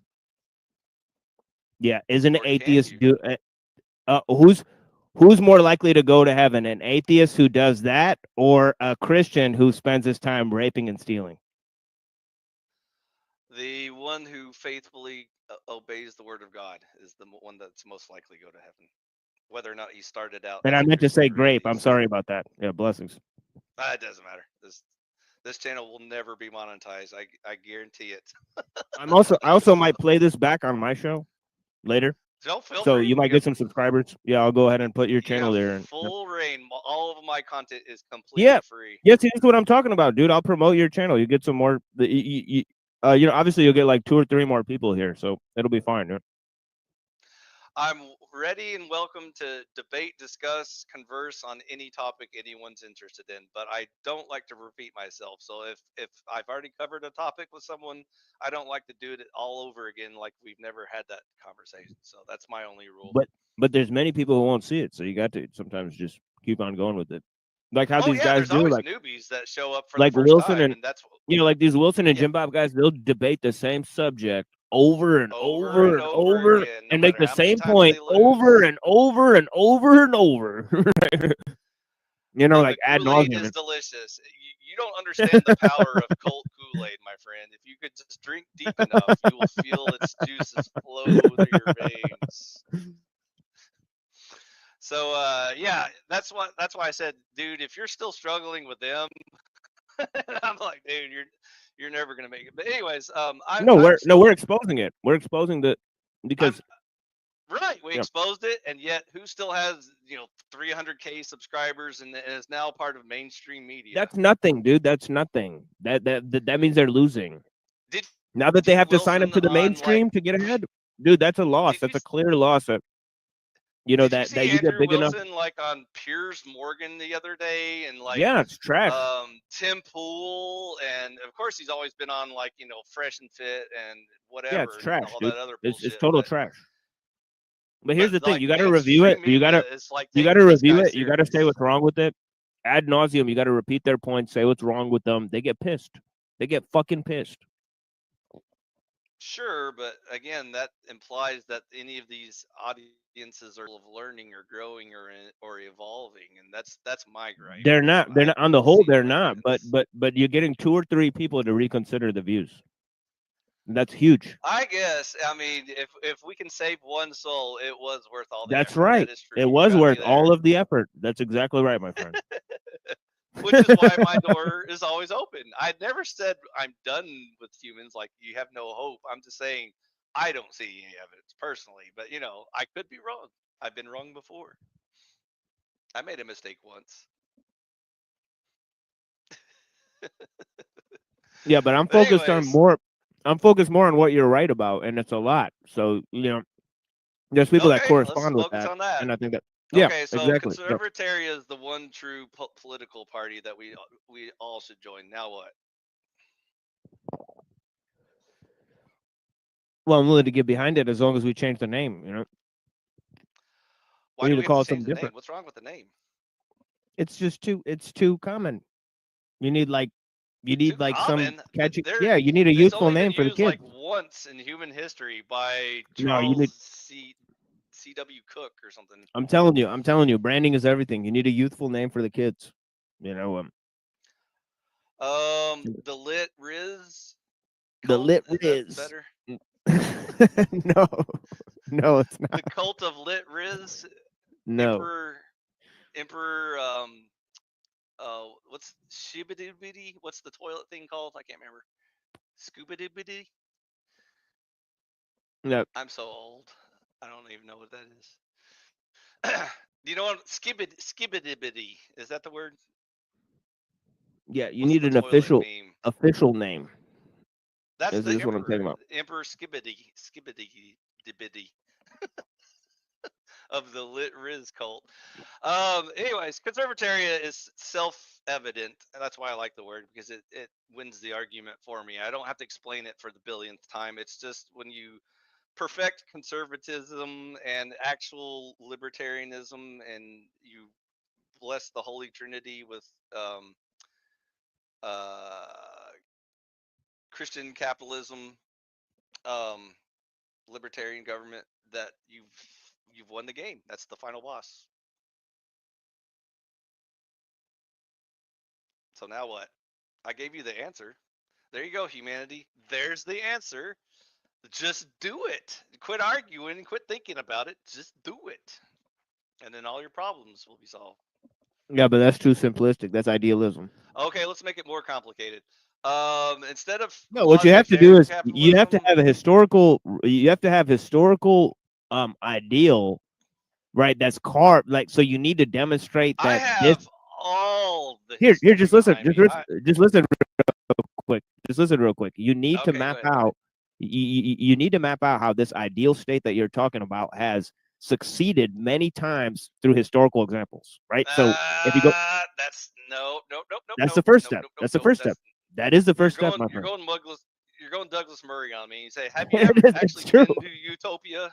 Do I? No. Am I an expert? Tell I'm me not. if I'm not talking about going there. I'm not talking about any of this. I'm talking about, okay, I'm talking about that you need to demonstrate that not that this is a idealistic future model of something that you want people to do for you, but something that has always succeeded throughout time that you can demonstrate actually works. Okay, I have all You understand? human history. All That's what I'm human saying. I'm saying that's history fine. Then has demonstrate it. proved That's fine. all human history has proved not only my pro argument but against my anti argument. So the antithesis of conservataria is immoral socialist authoritarians. All human history has proven those are the most evil motherfuckers imaginable. And therefore, the opposite of the most evil motherfuckers imaginable are the most holy and good and intelligent motherfuckers imaginable, which are So conservatarians. I take it you're wildly against the idea of Plato's Republic because it's literally socialist, Definitely. authoritarian Because dictatorship. socialism sounds good on paper, and Karl Marx would convince you that if you just let him try one more time, it will totally work, dude. Trust me. So I have an excellent idea for you. Why don't you go ahead and open up Plato's Republic, one of the most influential books in history, right? Meh. Okay, go ahead. Right. I It open it is. up, and then what happens? It is. It is. It is. Don't deny it. Don't deny it. It's one of the most influential. All right. It's one of the most influential. All right. Well, the devil was one of the most influential people in history, but that doesn't make him good. Influence doesn't equal good. Right. Right. That's true. That's true. But wouldn't you like to stop the bad influence of things? Yes, and so Right. socialism bad. So since you know what's wrong, with Plato's Republic, why don't you tell everybody? Why don't you explain it by reading Plato's Republic and then showing people what's wrong with it? Why don't you read it and do your take on why you think it's good or bad, and then I'll debate you from my capitalist point of view and see who's right.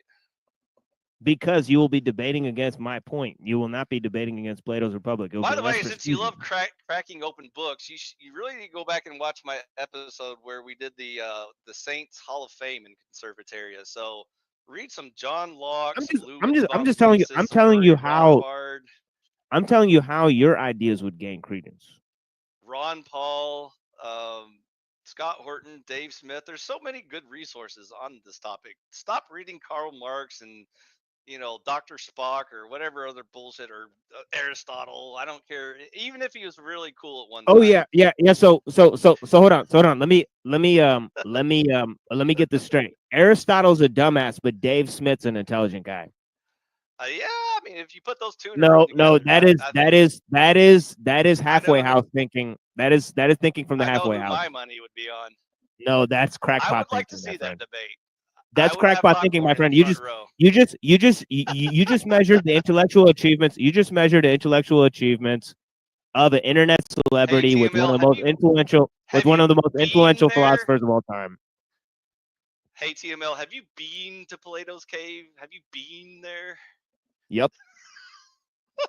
You might as well at least have the courtesy if you're going to. You're in it right now. You're in it right now. You're in Plato's cave right now, and you don't understand. You're literally in a you're literally looking at flickering shadows on a screen, thinking they're images of things that are real, and they're not. Hey, can you see my room? Are you spying on me? I have a projection. No, but I could see your screen. I can see what you're looking at. Oh yeah, I've got one of those too, but I'm mainly looking at my projection. I have one of those projectors, for like big screens. Right. So you're in Plato's cave. Nature background. Right. So you're in Plato's cave. But I've been into Plato's cave, and I've seen who pulls the strings and where the sun rays come from. No, look. We need step one. All right. Aristotle is more important than Dave Smith. That's step one. That's step one. I feel like we're going backwards instead of forward. We're not going backwards. Not making any progress. No, this is no. Didn't we cover Plato a long time ago? Are we gonna start arguing about like Lutherans versus Catholics again for the billionth time? No. I'm arguing. No, I'll tell you what I'm arguing. I'm arguing Aristotle versus Dave Smith. I want to see that debate. Make it happen, TML. Oh my God. Are you smoking crack? If Aristotle got up, topic, like, by the way, if they revivified Aristotle, He'd wipe his ass with Dave Smith. Dave Smith would be so far up his fucking If the topic ass. was Zionism, he would beat Dave Smith in a debate about Zionism. I don't know, 1,000,000%. I bet the socialists would start doing the normal parroting of all the narrative, the mainstream narrative talks about globalism and how the United States has a moral obligation to Look, defend this is its the problem with you guys. democratic ally. You guys think that internet influencers are more important than political philosophers. That's the first problem. You guys are trapped in La La Land, talking to a robot. Remember when I told you Karl Marx was a philosopher, and you were like, "Oh shit, I forgot that." That doesn't mean shit. That can be the opposite of intelligent. It could be full evil retard. Just being a philosopher doesn't, give you like street cred or anything. I mean, they're cool people. I like people that philosophize, but I like when people pursue the. This is literally like that like what are you even talking about? Street cred? Like what? No, I'm just wondering. Like, it sounds like you're appealing to experts of philosophy in order to. No. I'm appealing to things that people take seriously instead of things that people don't take seriously. I used to take it pretty serious until I listened to all of the evil retards drone on and on about how epistemology this and axioms that, and they never ever end up talking about anything. Dave Smith literally reads Aristotle and stuff. What are you talking about? That's cool. Well, he's so what are you talking about? No. He not only reads him, he like worships him, dude. Like, what are you talking about? No. Yes. What are you talking about? Judgment. What are you smoking? No. Go look it up. Have you read any of Dave Smith? Yeah, I followed a lot of his stuff. He talks quite. Have you read his works? Read his books. No. Oh, okay. See, this is the problem. Reading is for bundles of sticks. Oh man. So you just watch videos? So you watch videos, and that's where you learn from. Mostly, that's I watch people like either talking heads, or if they ever do get to an actual debate, I will give them my divided attention. But it's usually background noise when I'm playing video games, or Yeah, this is the problem: is that you have a classic liberal education. I mean, right? You have the same education as a liberal. I'll take that as a compliment. I am a classic liberal. So how are you going to start Conservataria when all you've watched is YouTube videos? I told you John Locke, and then Murray Rothbard, and then. Well, you haven't watched. Well, you haven't read John Locke. I literally read the 2 treatises of government. But you said that's for bundles of sticks. Then you know what the foundations of Conservataria yeah, but you are don't. all about. Yeah, but you don't. I don't. I'm emperor. I founded Conservataria. But you don't know what it's about. But it's about John Locke, but you don't read. That we are. See the problem? We are on the same. But you see team, the problem though. Put it that way. No, of course we're on the same team, but I'm trying to upgrade my team members here. Right? That's fine. Hey, look, I have nothing against academia. In fact, I promote it. I wish people would read more books and become more educated and knowledgeable. Well, this stuff is for entertainment, for YouTube coins, for digital coins. Like, what are you talking about? Like, you really think that this is the future, rather than what's going on in academia? It's not the end. Like the academic, like look at the universities and the newspapers, right? They and the CIA and all this. They literally. Here, hold on. Academia. Look, the academia, okay, and the newspapers are CIA brainwashing modules. And so is Dave Smith. And so is Dave Smith. Dave Smith is the most anti-communist person I know other than me. He's like a close second behind me. He almost is as based as I am, but not quite. He's getting there. He's got more to learn, but he won't debate me either. I keep commenting in his videos. I'm like, dude, you'll debate Andrew Wilson, but you won't debate me. I'm the emperor of Conservataria, bitch. But anyways, so he's very based on certain topics. He's obviously way off on morality, but he's getting there. He's slowly baby stepping in the right direction. He used to be a Jew. He got better. He's even playing with possible Christianity now. So how about them apples? You really need to follow his stuff. He's slowly but surely evolving. He's like at that, climbing out of the ocean stage where he's like, I think I'm growing legs. Pretty soon I can start walking. And I'm like, yeah, that's it, buddy. I believe in you. I think you're just mad at him because he's a Jew. Smith has been noted for interviews and debates with people such as Gavin McInnes, Nick Fuentes, Richard Spencer, Christopher Cantwell. Smith has called Fuentes a fellow traveler. Ooh, saucy. I mean, that sounds like he's a homosexual in development. But all right, dude. No, he's got a wife. All right, dude. All right. It might be for show, but once you start having kids, that's a pretty. You're really sticking to the part. I don't know. I think that once you, what do you think of Nick Fuentes? He's too cliche for me. Well, your buddy thinks he's great. Your buddy says he's a fellow traveler. He's sort of the hero humans deserve. So what do you think, Dave Smith, right or wrong about that? Wrong, right? I haven't heard a good long debate between those two. I'll have to check that one out. Dave Smith. No, it said he called him a fellow traveler. Maybe you weren't listening. Oh, I thought you said they debated. Fellow traveler, probably in the sense that calling out Zionist bullshit and anti-authoritarian bullshit and all that sort of stuff. He's probably not like full on the same page of like morality and all that stuff, because I don't even know what Nick's morality is. I think he claims to be a Christian, but he's like, ready to join the KKK to prove his Christianity or something. I don't know, dude. I don't follow those cuckoos. They're a little too weird for my tastes.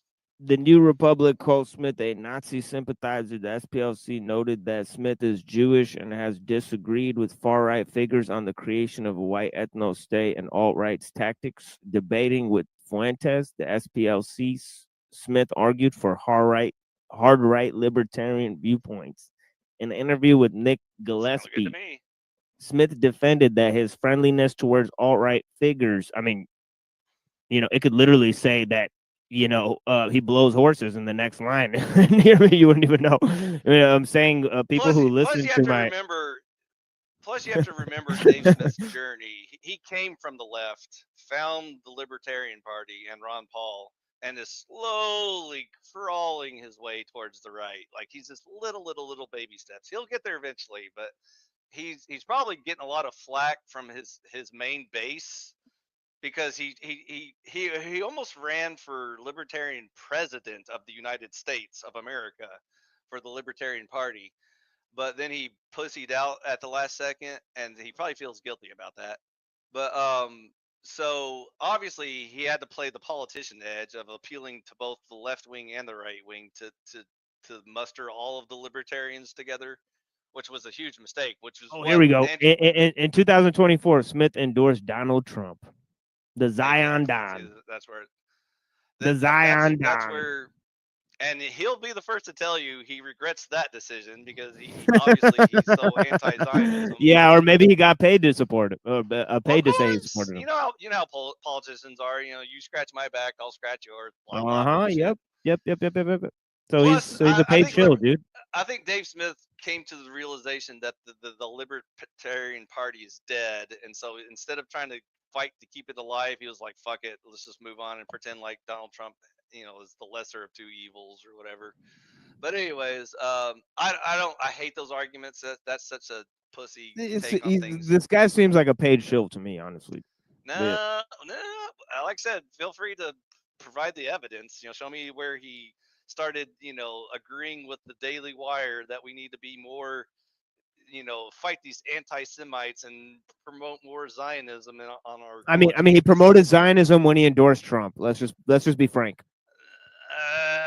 His debates say otherwise. So again, oh my God! With his actual no. The debates are for publicity stunts, and his public endorsement is actual factual.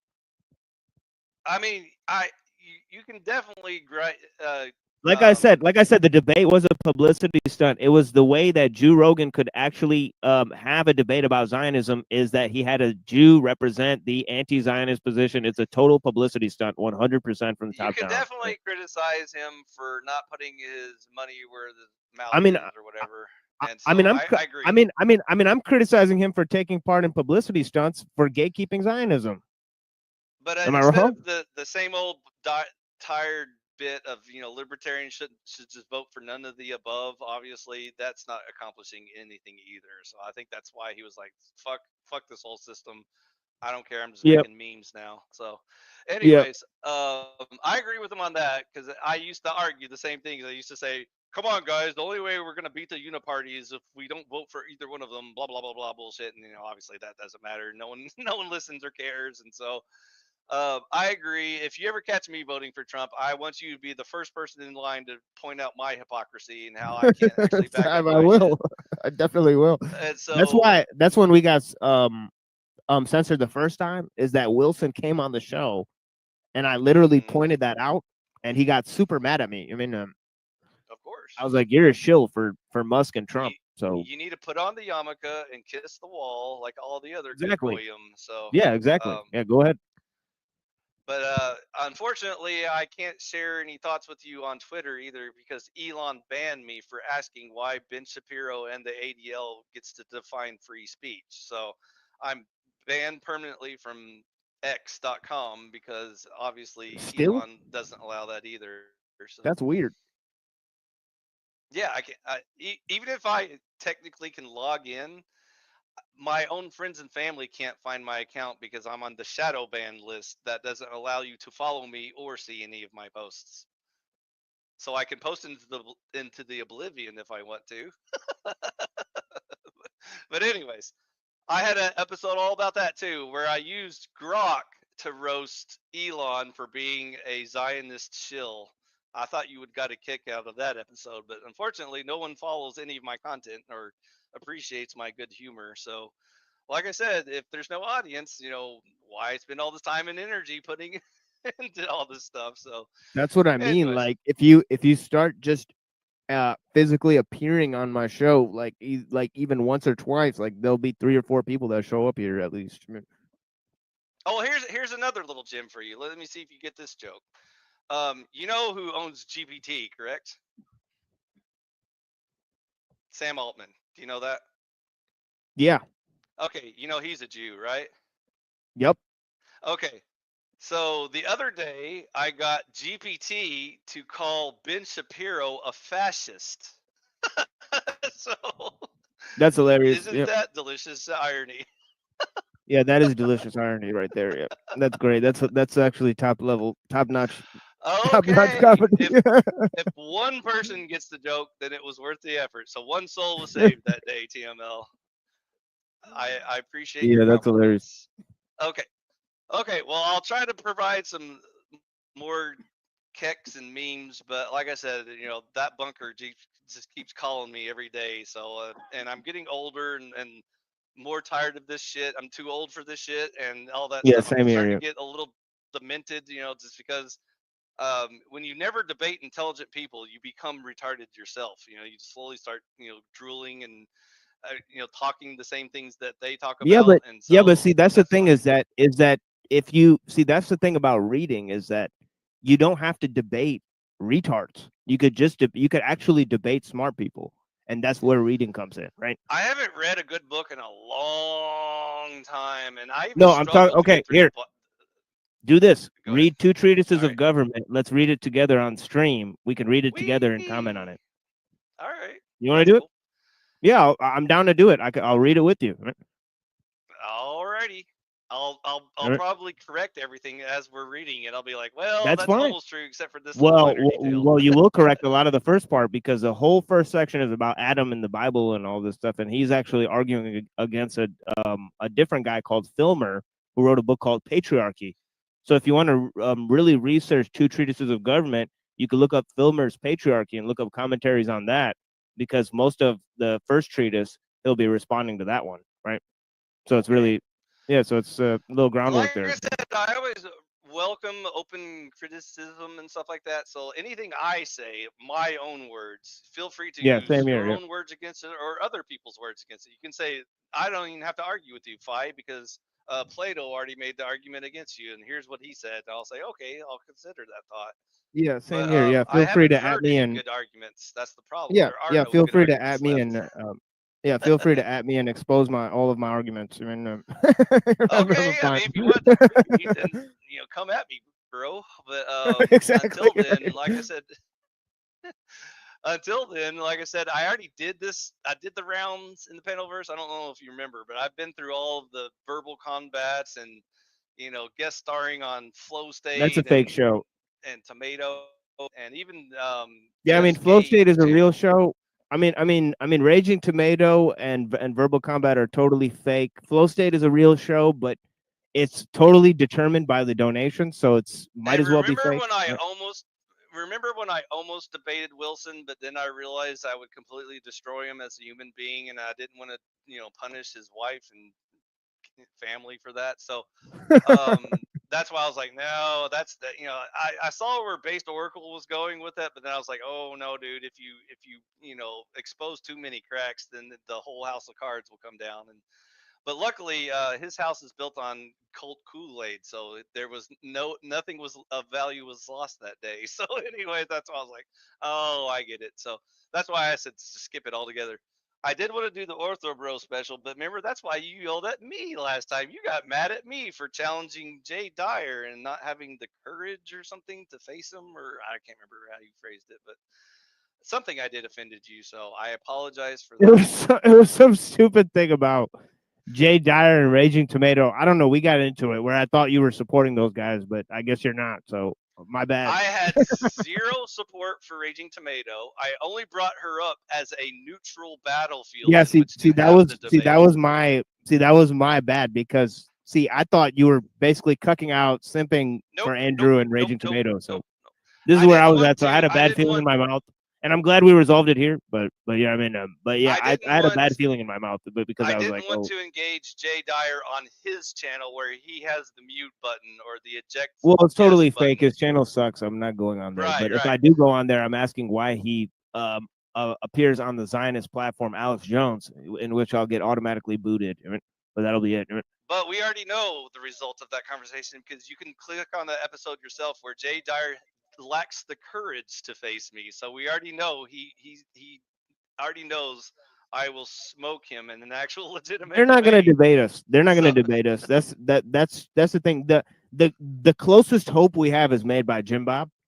But the thing is that he is increasingly becoming like a fake and gay like internet celebrity too, because now he's going on the Whatever podcast and appearing with the whores and all this stuff. So yeah, he's just following in his daddy's footsteps. But yeah, so he's following in his yeah.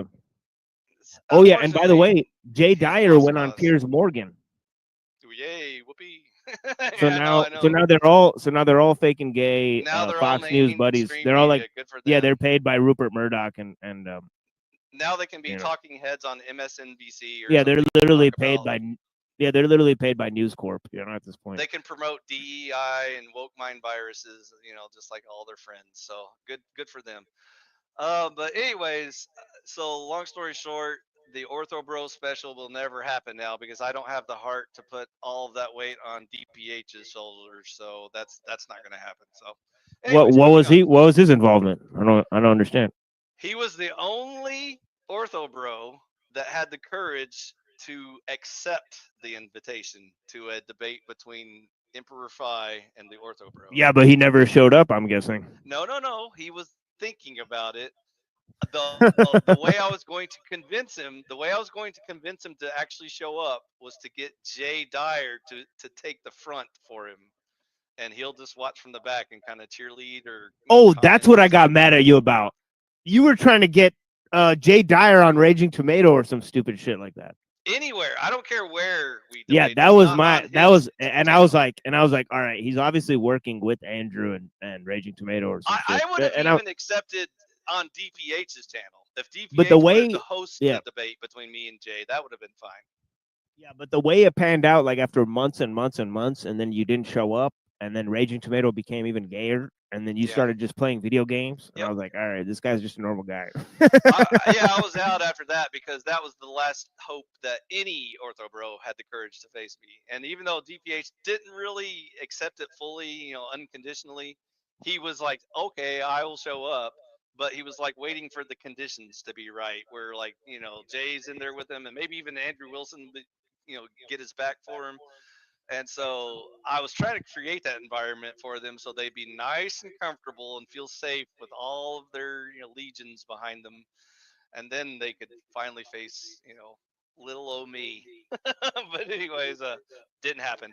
So anyways, I appreciate DPH, you know, his olive branch that he extended. But again, I'm not going to put all that weight on his shoulders to defend the entire ortho bro movement because he doesn't have the chops for that either. So, I've been on his channel before. Dude, we exposed the entire thing.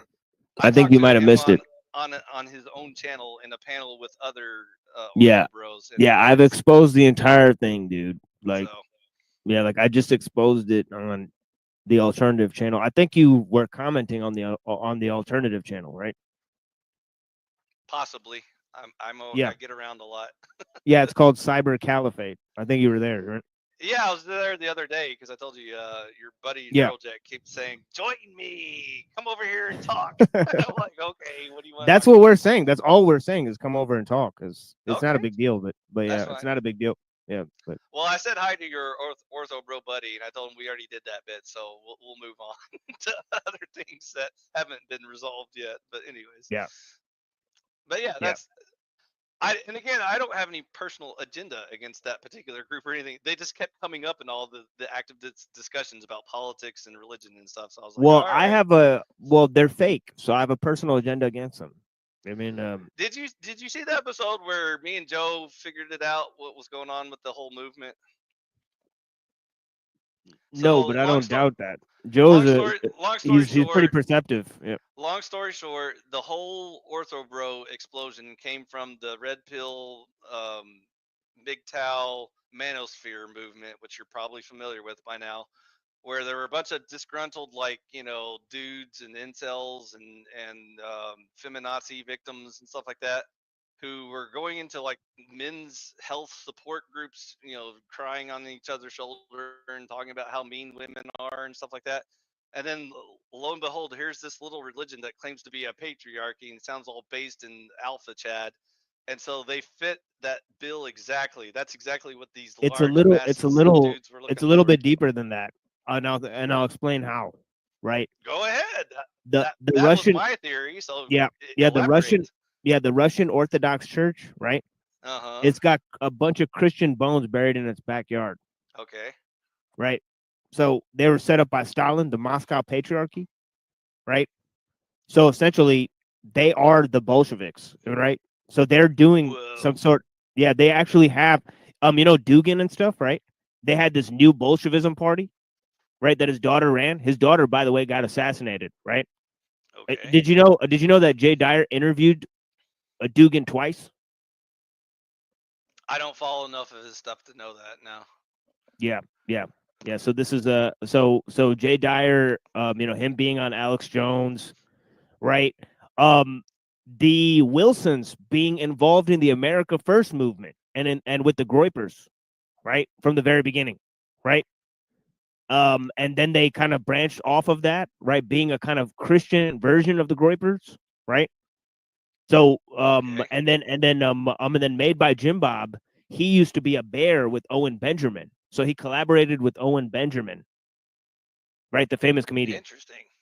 Right. So all of these guys are very, very shady. They have a huge background that's not just tied to internet spheres and internet communities, but to huge conservative movements that are way beyond the internet scope. You know?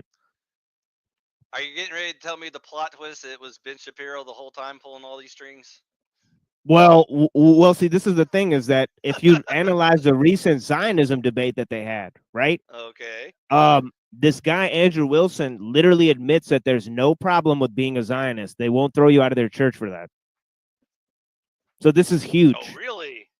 Yeah, this is huge. Really? Yep, and there's Zionists patriarchs that go to their church and speak inside of synagogues. By the way, the next time you have the opportunity, I'm gonna give you a free meme. You can take full credit for it. The next time you catch Wilson saying that recorded anywhere on the internet, I want you to clip my favorite Jew from the YouTube influencer crowds. Have you heard of Ethan Klein? H3? I'm not too familiar with him, but I've heard the name. You've never heard of H3, Ethan Klein and Gila Klein? Yeah, I think they did like some exposure on Sam Harris one day or something like that. You need to look those people up. But anyways, if you look deep enough in the internet archives, Ethan Klein said one time on his show H3 that his view on Christianity is that he not only does he think it was good that the Jews crucified Jesus, if Jesus came back to life and came back to earth today, he would crucify him again. Yeah, this is the Pope, right? Yeah, I heard this. Yeah. These are the Zionists that Andrew Wilson just took their side now. So that would be a perfect little clip just to tie into, just remind our buddy Andrew what his words mean. So anyways, it's just, that would be a perfect meme moment. But like I said, you can take full credit for that one if you want to. I don't have the time or patience for Yeah, I mean we got it laced up. I mean that laces it up. That statement he literally made this statement on Made by Jim Bob. They literally sat there and Jim now. I missed that one. Yeah, Jim Bob asked him. He said, look, should we just schism with these people because they're literally Zionists that support, by the way, who in Wilson's own words are ushering in the Antichrist. And he's like, no, we don't need to schism with them. So if I type It's in like, wait. if I type in Andrew Wilson Zionism debate, it takes me to Trinity Radio. Christian insists Zionists are supporting Antichrist. That one? That's part of the puzzle, but the next part of the puzzle is on There's Made by another video that says modern day debate. Should Christians support Zionism? Andrew Wilson versus apostate prophet. Look, I'll put it in the back. I'll put it in the back where he exactly says the statement. Because this is him reviewing his Zionism debate on Made by Jim Bob. Put it in the front, or you can't. Hold on. Yeah, Made by Jim Bob. Yeah, let me see. Let me see if he still has this on there. I think he said it was Andrew Wilson said it, or did Jim Bob say it? Well, Jim Bob is asking Andrew Wilson, like, should we support these motherfucking... Oh, look at this. He took his debate review down. Uh-oh. So only I have the recording. Okay.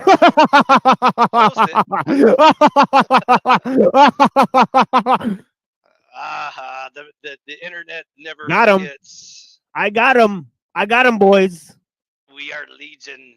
You'll have to strike me again. You'll have to strike my channel again because I got you, bitch. I got you, bitch. Well, anyways, am I getting close? You said apostate prophet was the debate where Andrew Wilson debated Zionism. Is that the one I should watch? Yeah, but really, this is the recap, right? Where he actually apologizes to the guy for going so hard at him. See, this guy's in the Orthodox Church is what you have to first understand when you're watching this debate. Mm-hmm. This man is a member of the Orthodox Church that's openly espousing these dispensationalist positions as a Christian Zionist. Allegedly, TML. Allegedly. He's just an entertainer, by the way. Yeah, but no, I'm saying they're both in the Orthodox Church. Oh, they both are. I thought you were talking See, about that's Wilson, a problem. because No, Wilson's they both allegedly are. They both are. So now he's talking to him, and he's just saying he can accept his form of Christianity, and he can accept that he's part of the church. And there's no reason to schism with him on Twitter and on Made by Jim Bob. And we have the entire clips because we have him apologizing to him on Twitter. That's going to stay up there, right? But this Made by Jim Bob thing, I thought they're probably going to take this debate review away, so I recorded it, and I was right. Neat. They took it away. Well, post it to somewhere like bitch. Well, let me post my review of it, and then you can just watch that. Okay, all website and then just link it but here it's or part of a whatever? 4-part series. Sweet. So there's I'll 4. check it out. Yeah, so there's 4 parts. But the first part, I go over the whole review of the debate in the first part, right? But yeah. Sounds So, good. and I think Well, also keep my my eyes Christian peeled. buddy's there. He's a Orthodox Christian who's there, but he Uh-huh. disagrees with their church, so he doesn't follow their Ruh-roh. church because he's a true Orthodox. Ruh-roh. So it's pretty good Let the stuff. battle you know? begin to see who is the real true Orthodox. Exactly. I have That's that same, right. That's I right. have that same problem. Like every time people talk about, oh, I'm a member of the Church of Christ too, and I'm like, oh, are you really? Let's battle it out and see if that statement is true. And then Exactly. It has to be done. Like it has to be done. Like we're living in the modern yeah, world. I'm not gonna just take your word for it. I don't know who the fuck you are. It's like, Right. You gotta prove it. Right. So yeah, that's all what I'm all about. Okay. So you linked me to YouTube. Do you want me to stick that in chat for you, or let me see?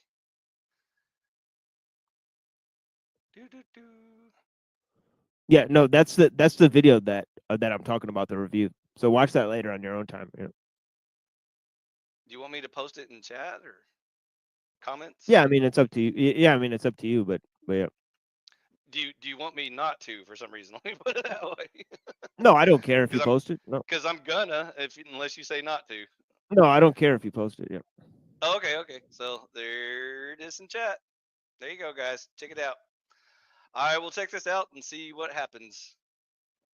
It's bad. And then to watch the recoil, because the guy literally said, well, you're part of the Groyper movement and you're a Nazi. And old Big Papa Fascist started crying and saying, oh, well, this is how they deplatform people. And he started crying, don't call me a Nazi and all this stuff. And then, you know, when in the past he'd be like, oh, they call me a Nazi. That's hilarious. I'm going to double down.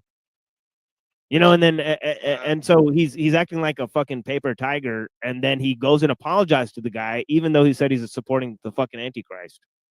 So he's like, "Oh, you're supporting the Messianic Jewish organizations, and you're supporting Antichrist." And he goes, "Yeah, but you could still be part of the church. It's fine." Like what? That's fucking absurd. That's where you post the clip of Ethan Klein of H3 saying, "If Jesus came back today, I would crucify him again."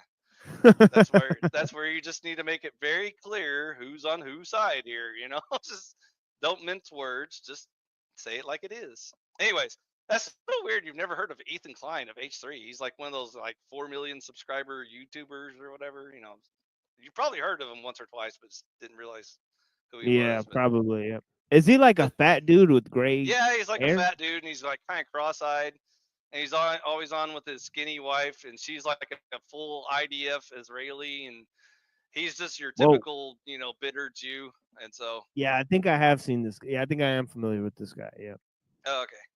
Anyways, if you look hard at, he probably scrubbed it because, again, you know, obviously they don't want to say the quiet parts out loud. But I saw it somewhere on a clip or something. It's probably not on his channel anymore, but of him straight up saying it, like, you know, live streamed on his 4 million subscriber YouTube channel, saying that exactly. So you just need to clip it and then add that to your next Wilson debate about whether or not he's just an entertainer or allegedly a Christian. Allegedly. You need to learn the lawyers speak, my friend. You can't just you can't accuse him of being an Orthodox Christian just because, you know, people on the internet made that claim. Allegedly he is. He's an entertainer, my friend. You need to learn the difference. But anyways, but we already had that debate before, and he lost that debate. But the Kool-Aid drinkers drink deep. So moving on. Anyways, I'm gonna go ahead and like wrap it up here pretty soon. I'd love to keep going on and on roasting my favorite classics, but like I said, I kind of moved on from that stuff a while ago because I was like, oh, I get so tired of hearing that name and, you know, always having to, you know, discuss it like it's still an active topic or something. But anyways, yeah, he's mainstream media now, so welcome Yeah, to it's the mainstream, so it's just like talking about anybody else. It's just that. Yep, if we can make fun of Dave Smith, then we can make fun of Andrew Wilson now, because now he's also mainstream media, so they're all fair game. I agree. anyways, just so you don't misunderstand, I'm not suggesting that Dave Smith is like the chosen one or anything like that. I was simply pointing out he's one of the less evil, retarded people that I've Yeah, dealt for with. sure. So No, I I'm concur with that. I concur with that. I was just giving you a hard time, but about the token he's Jew not thing. in my Saints Hall of Fame or anything like that. He's just a name that comes up in modern discussion about Zionism and all that bullshit. So that's why he gets the honorable mention. But anyways, I have to wait to debate him before I can pass judgment on him. But he won't debate me yet. So until that day comes, we'll see. We shall see. The Also, debut. I See, I understand gave your up the disgust. debate.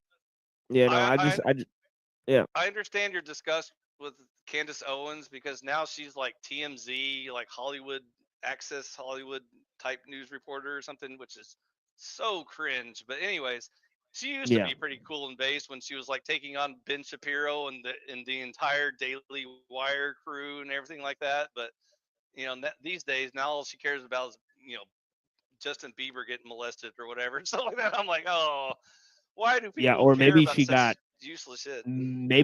paid by them to start that feud. Who knows? Right? I don't know. I mean, she used to be interesting, but anyways, I still have hope Yeah, that because she I can noticed pull in. whenever people want to like critique Jews, it'll be a really famous person. They'll allow them to do it, and they'll also have to have extremely bad takes on the issue. So it'll be like a combination of just like trying to spread fuckery. Or go full Hollywood paparazzi or whatever, which I don't know what she's doing with her shit now, but I think she's having babies and she's tired of all the drama and shit. So she's like, fuck all that serious stuff. So I don't know. Anyways, she used to be cool.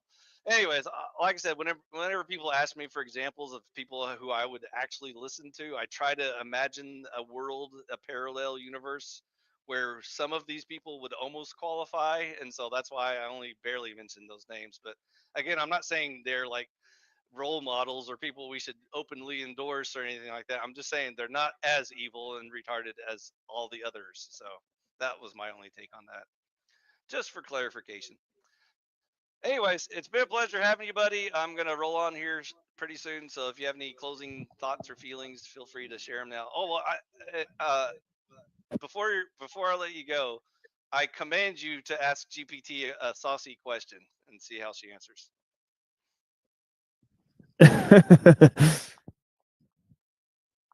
Okay, I'll ask her. You can't ask her directly; she can't hear you. So I Yeah, can. I'll ask her. Relay it to her.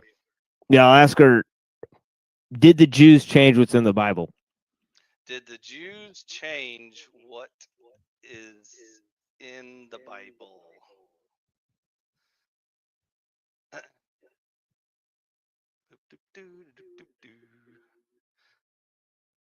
She's thinking for 1, 2, 3, 4, 5, 6, 7. Okay, now it's printing a response. I'll wait till she's done. That's it. Just a paragraph and a half. Okay. There you go.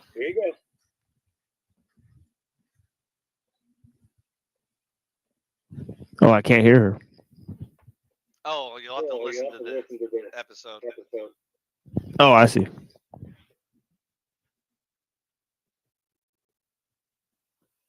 Hold on, let me pause it. Yeah, unfortunately, when my guests are on StreamYard, for some reason they can't hear the Yeah, it's no worries. I'll go listen to it. the OBS stuff. But it's just being presented through OBS, so it should work. But I'm pretty sure the YouTube channel audience can hear it, but for some reason my guests on stream can't hear it. So Yeah. that's weird. Let me double check that just to make sure I'm not goofing something. I'm probably having a boomer moment here where I'm not like properly doing stuff, but I'm pretty sure they can hear it. I'm just gonna play it and then I'll read it out aloud to you myself. That way, we're done. For sure.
Okay, now I'll read it to you since you didn't hear it.